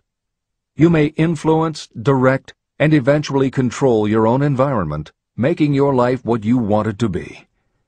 Or you may neglect to make your life what you want, and you will be adrift on the seas of circumstance, where you will be tossed like a wood chip on the waves of the ocean. The Devil's Workshop. In addition to the 6 basic fears, there is another evil by which people suffer. It constitutes a rich soil in which the seeds of failure grow abundantly. It is so subtle that its presence often is not detected. It is more deeply rooted and more often fatal than all of the 6 fears. For want of a better name, let us call this evil susceptibility to negative influences. Those who accumulate great riches always protect themselves against negative influences. The poverty-stricken never do. Those who succeed in any calling must prepare their minds to resist such influences. If you are reading this book to learn how to grow rich, you should examine yourself very carefully to determine whether you are susceptible to negative influences. If you neglect this self-analysis, you will give up your right to attain the object of your desires. Make your analysis searching. As you read the following questions, be tough on yourself. Go at the task as carefully as you would if you were searching for any other enemy you knew was waiting to ambush you. You must deal with your own faults as you would with a real and serious enemy. You can easily protect yourself against real enemies because there are laws, police, and courts to deal with them. But this 7th basic evil is more difficult to master because it strikes when you are not aware of its presence, when you are asleep and while you are awake. Moreover, its weapon is intangible because it consists of merely a state of mind. Negative influences are also dangerous because they come in so many different forms. Sometimes they enter the mind through the well-meant words of your friends and relatives. At other times they come from within, through your own mental attitude. Always it is as deadly as poison, even though it may not kill as quickly. How to protect yourself against negative influences. To protect yourself against negative influences, whether of your own making or the result of negative people around you, recognize that your willpower is your defense. You must put it into constant use until it builds a wall of immunity against negative influences in your own mind. Recognize that you and every other human being are, by nature, lazy, indifferent, and susceptible to all suggestions that reinforce your weaknesses. Recognize that you are, by nature, susceptible to all of the 6 basic fears, and you must set up habits to counteract all these fears. Recognize that negative influences often work on you through your subconscious mind and are therefore difficult to detect. Keep your mind closed against all people who depress or discourage you in any way. Clean out your medicine chest and stop pandering to colds, aches, pains, and imaginary illness. Deliberately seek the company of people who influence you to think and act for yourself. Do not expect troubles, as they have a tendency not to disappoint. Without doubt, the most common weakness of all human beings is the habit of leaving their minds open to the negative influences of other people. This weakness is all the more damaging because most people do not even know they do it. The following list of questions is designed to help you see yourself as you really are. You should read through the list now. Then set aside a day when you can give adequate time to go through the list again and thoroughly answer each question. When you do this, I advise that you read the questions and state your answers aloud so you can hear your own voice. This will make it easier for you to be truthful with yourself. Self-analysis questions. Do you complain often of feeling bad, and if so, what is the cause? Do you find fault with other people at the slightest provocation? Do you frequently make mistakes in your work, and if so, why? Are you sarcastic and offensive in your conversation? Do you deliberately avoid the association of anyone, and if so, why? Do you suffer frequently with indigestion? If so, what is the cause? Does life seem futile and the future hopeless to you? Do you like your occupation? If not, why? Do you often feel self-pity? And if so, why? Are you envious of those who excel you? To which do you devote most time, thinking of success or of failure? Are you gaining or losing self-confidence as you grow older? Do you learn something of value from all mistakes? Are you permitting some relative or acquaintance to worry you? If so, why? Are you sometimes excited about life, and at other times in the depths of despondency? Who has the most inspiring influence upon you, and for what reason? Do you tolerate negative or discouraging influences that you could avoid? Are you careless of your personal appearance? If so, when and why? Have you learned how to ignore your troubles by being too busy to be annoyed by them? Would you call yourself a spineless weakling if you permitted others to do your thinking for you? How many preventable disturbances annoy you, and why do you tolerate them? Do you resort to alcohol, drugs, cigarettes, or other compulsions to quiet your nerves? If so, why do you not try willpower instead? Does anyone nag you, and if so, for what reason? Do you have a definite major purpose? And if so, what is it, and what plan do you have for achieving it? Do you suffer from any of the 6 basic fears? If so, which ones? Have you developed a method to shield yourself against the negative influence of others? Do you use autosuggestion to make your mind positive? Which do you value most, your material possessions or your privilege of controlling your own thoughts? Are you easily influenced by others against your own judgment? Has today added anything of value to your stock of knowledge or state of mind? Do you face squarely the circumstances that make you unhappy, or do you sidestep the responsibility? Do you analyze all mistakes and failures and try to profit by them, or do you take the attitude that this is not your duty? Can you name 3 of your most damaging weaknesses? What are you doing to correct them? Do you encourage other people to bring their worries to you for sympathy? Do you choose from your daily experiences lessons or influences that aid in your personal advancement? Does your presence have a negative influence on other people as a rule? What habits of other people annoy you most? Do you form your own opinions, or do you permit yourself to be influenced by other people? Have you learned how to create a mental state of mind with which you can shield yourself against all discouraging influences? Does your occupation inspire you with faith and hope? Are you conscious of possessing spiritual forces of sufficient power to enable you to keep your mind free from all forms of fear? Does your religion help to keep your mind positive? Do you feel it your duty to share other people's worries? If so, why? If you believe that birds of a feather flock together, what have you learned about yourself by studying the friends whom you attract?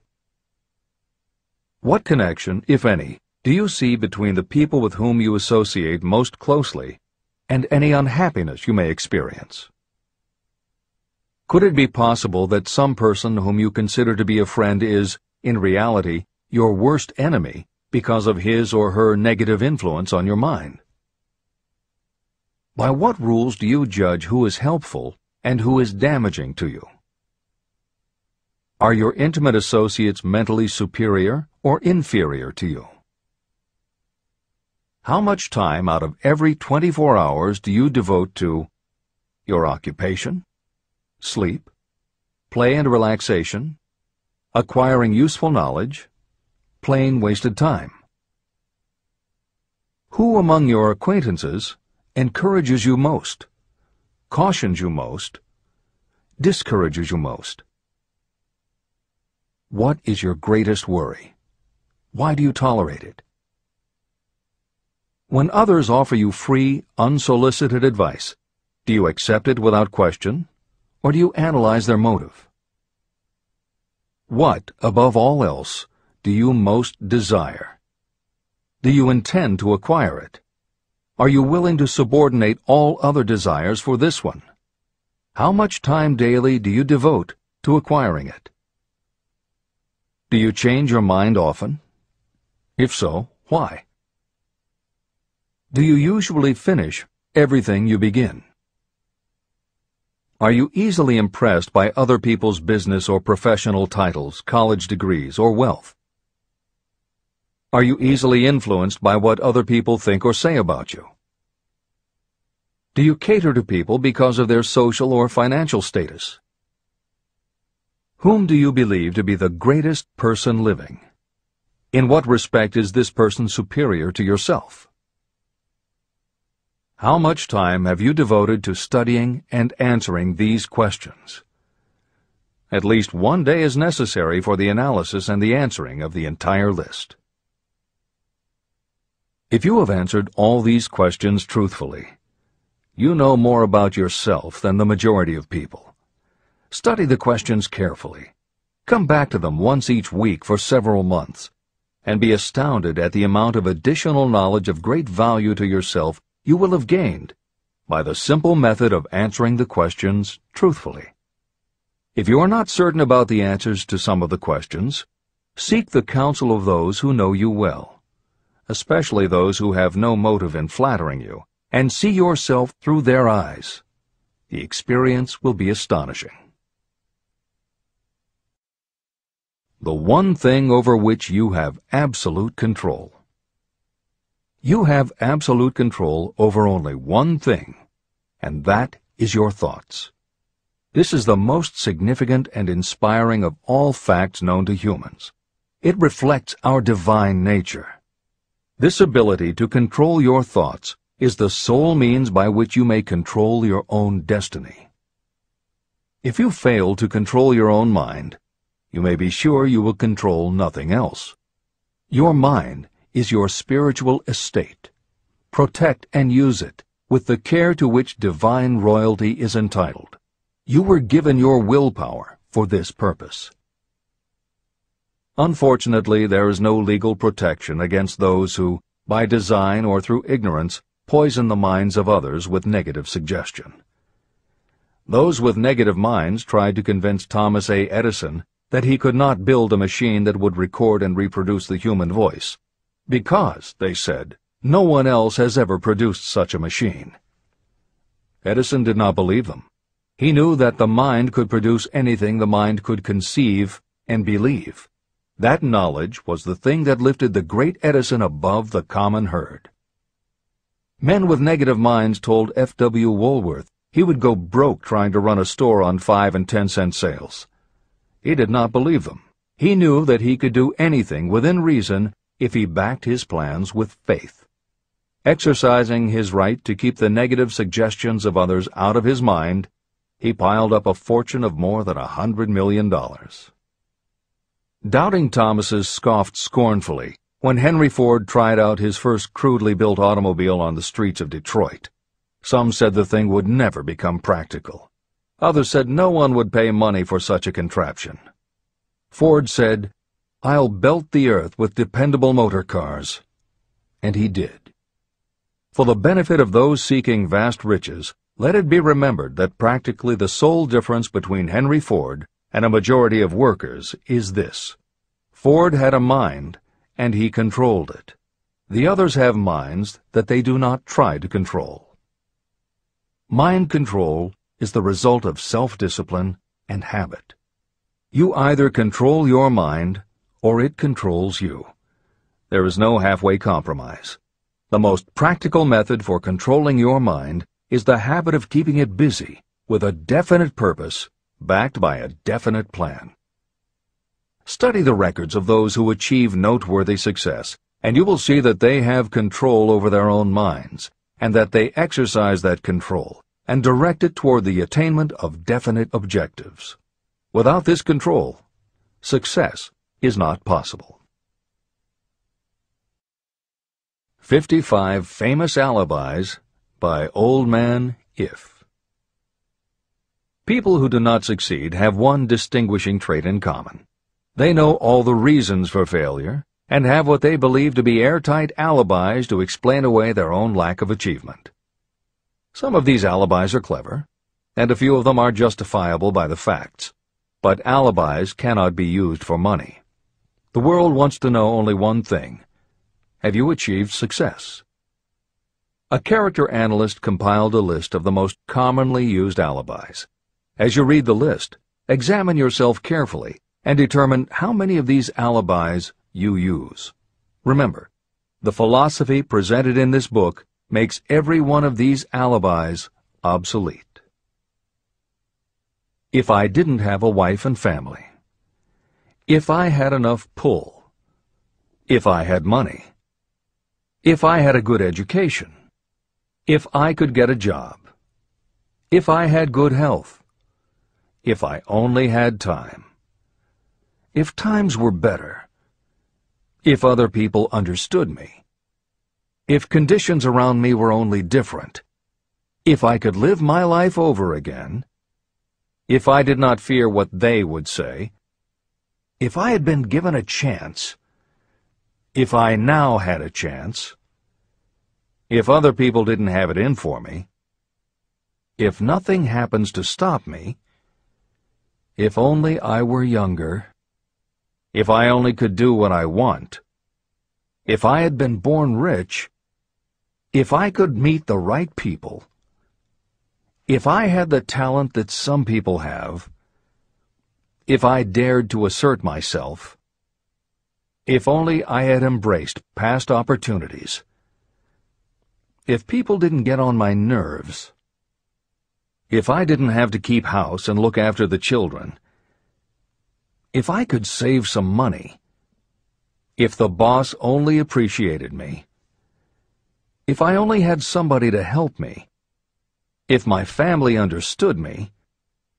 if I lived in a big city, if I could just get started, if I were only free, if I had the personality of some people, if I were not so fat, if my real talents were known, if I could just get a break, if I could only get out of debt, if I hadn't failed, if I only knew how, if everybody wasn't against me, if I didn't have so many worries, if I could marry the right person, if people weren't so dumb, if my family were not so extravagant, if I were sure of myself, if luck were not against me, if I had not been born under the wrong star, if it were not true that what is to be will be, if I did not have to work so hard, if I hadn't lost my money,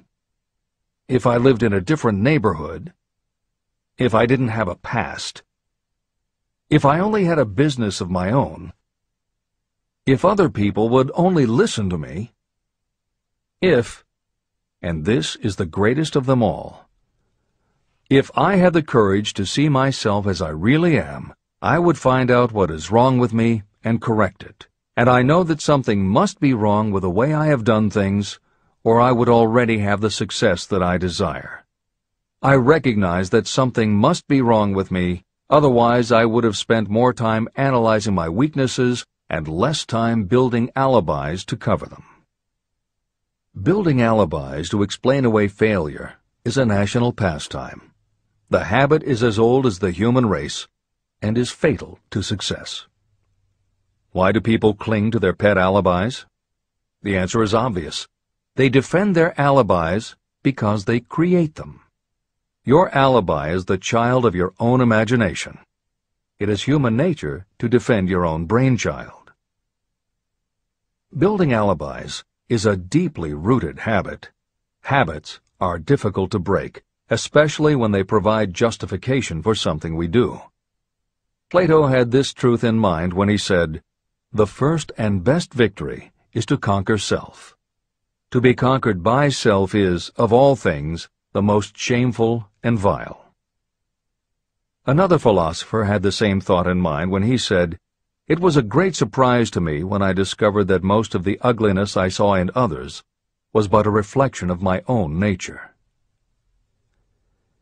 Elbert Hubbard, philosopher, author, publisher of the Fra magazine, and founder of the Roycrofters Community of Artists, said, "It has always been a mystery to me why people spend so much time deliberately fooling themselves by creating alibis to cover their weaknesses. If used differently, this same time would be sufficient to cure the weakness. Then no alibis would be needed." In parting, I would remind you that life is a checkerboard, and the player opposite you is time. If you hesitate before moving, or neglect to move promptly, your men will be wiped off the board by time. You are playing against a partner who will not tolerate indecision. Previously, you may have had a logical excuse for not having forced life to come through with whatever you asked. That alibi is now obsolete, because you are in possession of the master key that unlocks the door to life's riches. The master key is intangible, but it is powerful. It is the privilege of creating, in your own mind, a burning desire for a definite form of riches. There is no penalty for the use of this key, but there is a price you must pay if you do not use it. The price is failure. There is a reward of stupendous proportions if you put the key to use. It is the satisfaction that will come to you when you conquer self and force life to pay whatever is asked. The reward is worthy of your effort. Will you make the start and be convinced? "If we are related," said the immortal Emerson, "we shall meet." In closing, may I borrow his thought and say, if we are related, we have, through these pages, met. Remember that your real wealth can be measured not by what you have, but by what you are.